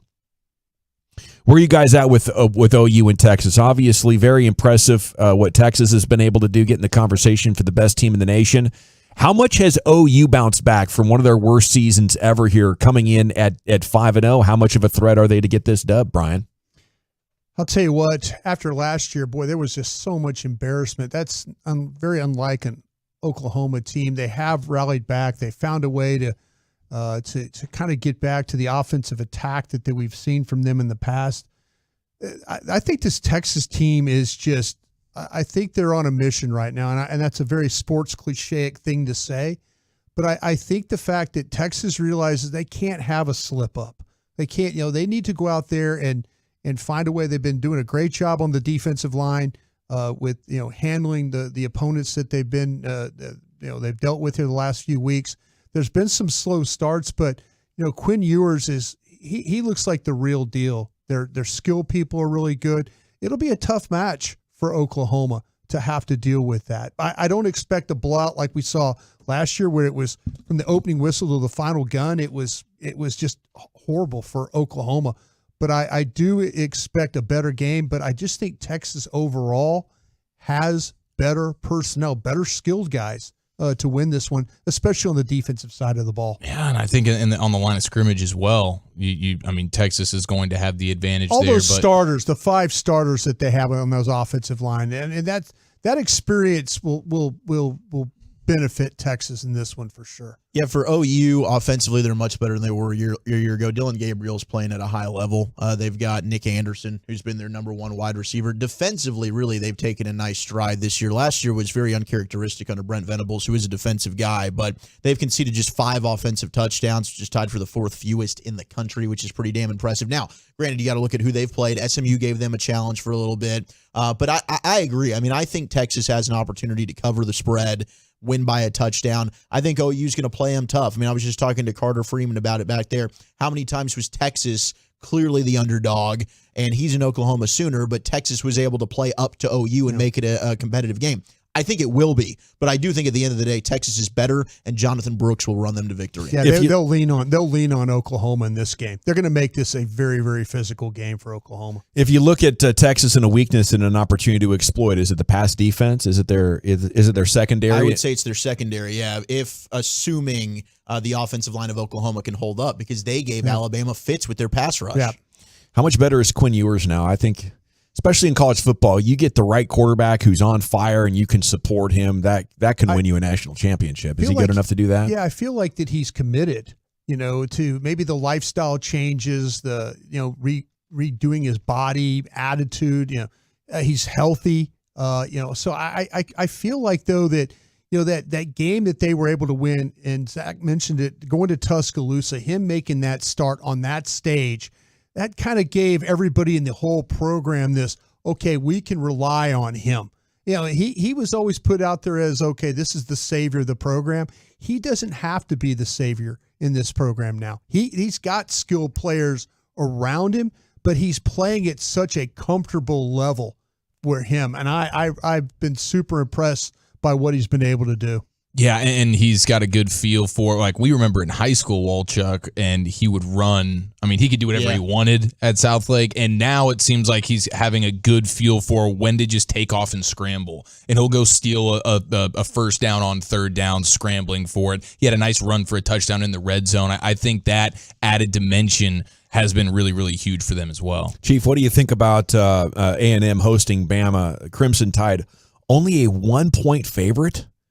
Dude. Is Bama just are they in a weird spot here? Is this a transitional year? Are we seeing signs that maybe this is the end for Nick Saban as it was for Pete Carroll? At some point, it's like you've dominated for 10, 12, 15 years. There's an end of the line.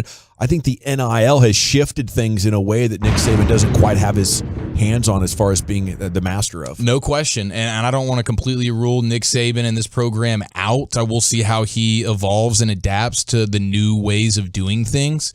But it's certainly going to be challenging moving forward, and he's not going to be able to have the depth and all the 5 stars. Like, a lot of his advantages have been taken away from him, and so it's up to him to adapt and change. But right now, I mean, you don't have a quarterback. You start there. He used to be able to get away with that a little bit, but now you absolutely can't. I wonder how much he and they are kicking themselves for in the transfer portal era, not just like, how could you not identify we don't have a quarterback? Yeah. And, I mean, a guy like Sam Hartman is going from Wake Forest to Notre Dame. And Notre Dame's quarterback ends up transferring to Bama, and he's not any good. And he couldn't play at Notre Dame. That's a huge problem. But this is going to be a close game. This is going to be a tight game. Yeah. And the Aggies up front defensively, they're living in backfields, man. It's going to be a challenge for The Bama. talent's pretty even across the board there between both these teams. I think the skill players are certainly more talented for A&M with guys like Evan Stewart and company at wide receiver. Yeah, Max Johnson's going to have a lot on his plate in this football game. And when you look at where he came from LSU, he was a quarterback that held the ball way too much. And he transferred, moved on. Texas, he's looked like a much more confident quarterback the last 2 weeks when he had to step in. He's been really, really good throwing the ball on time. He's a big guy when he has to run. That's the thing. When the pocket breaks down, is he going to be able to make some of those runs? That's how you beat Alabama. You got to keep the sticks moving. You got to find a way to, when you get down in their red zone, we talk about kicking field goals. No, go get the touchdowns and try and stay ahead of the game that way. Alabama, if you get them into a game where they have to throw the ball every snap, that's death to them. I don't think A&M's not capable of that. Well, the Bama defense is legit. We'll see if Max can. I say, because at LSU, he was a shattered quarterback not on a bad team. That was a bad football team he was playing for at LSU. A&M,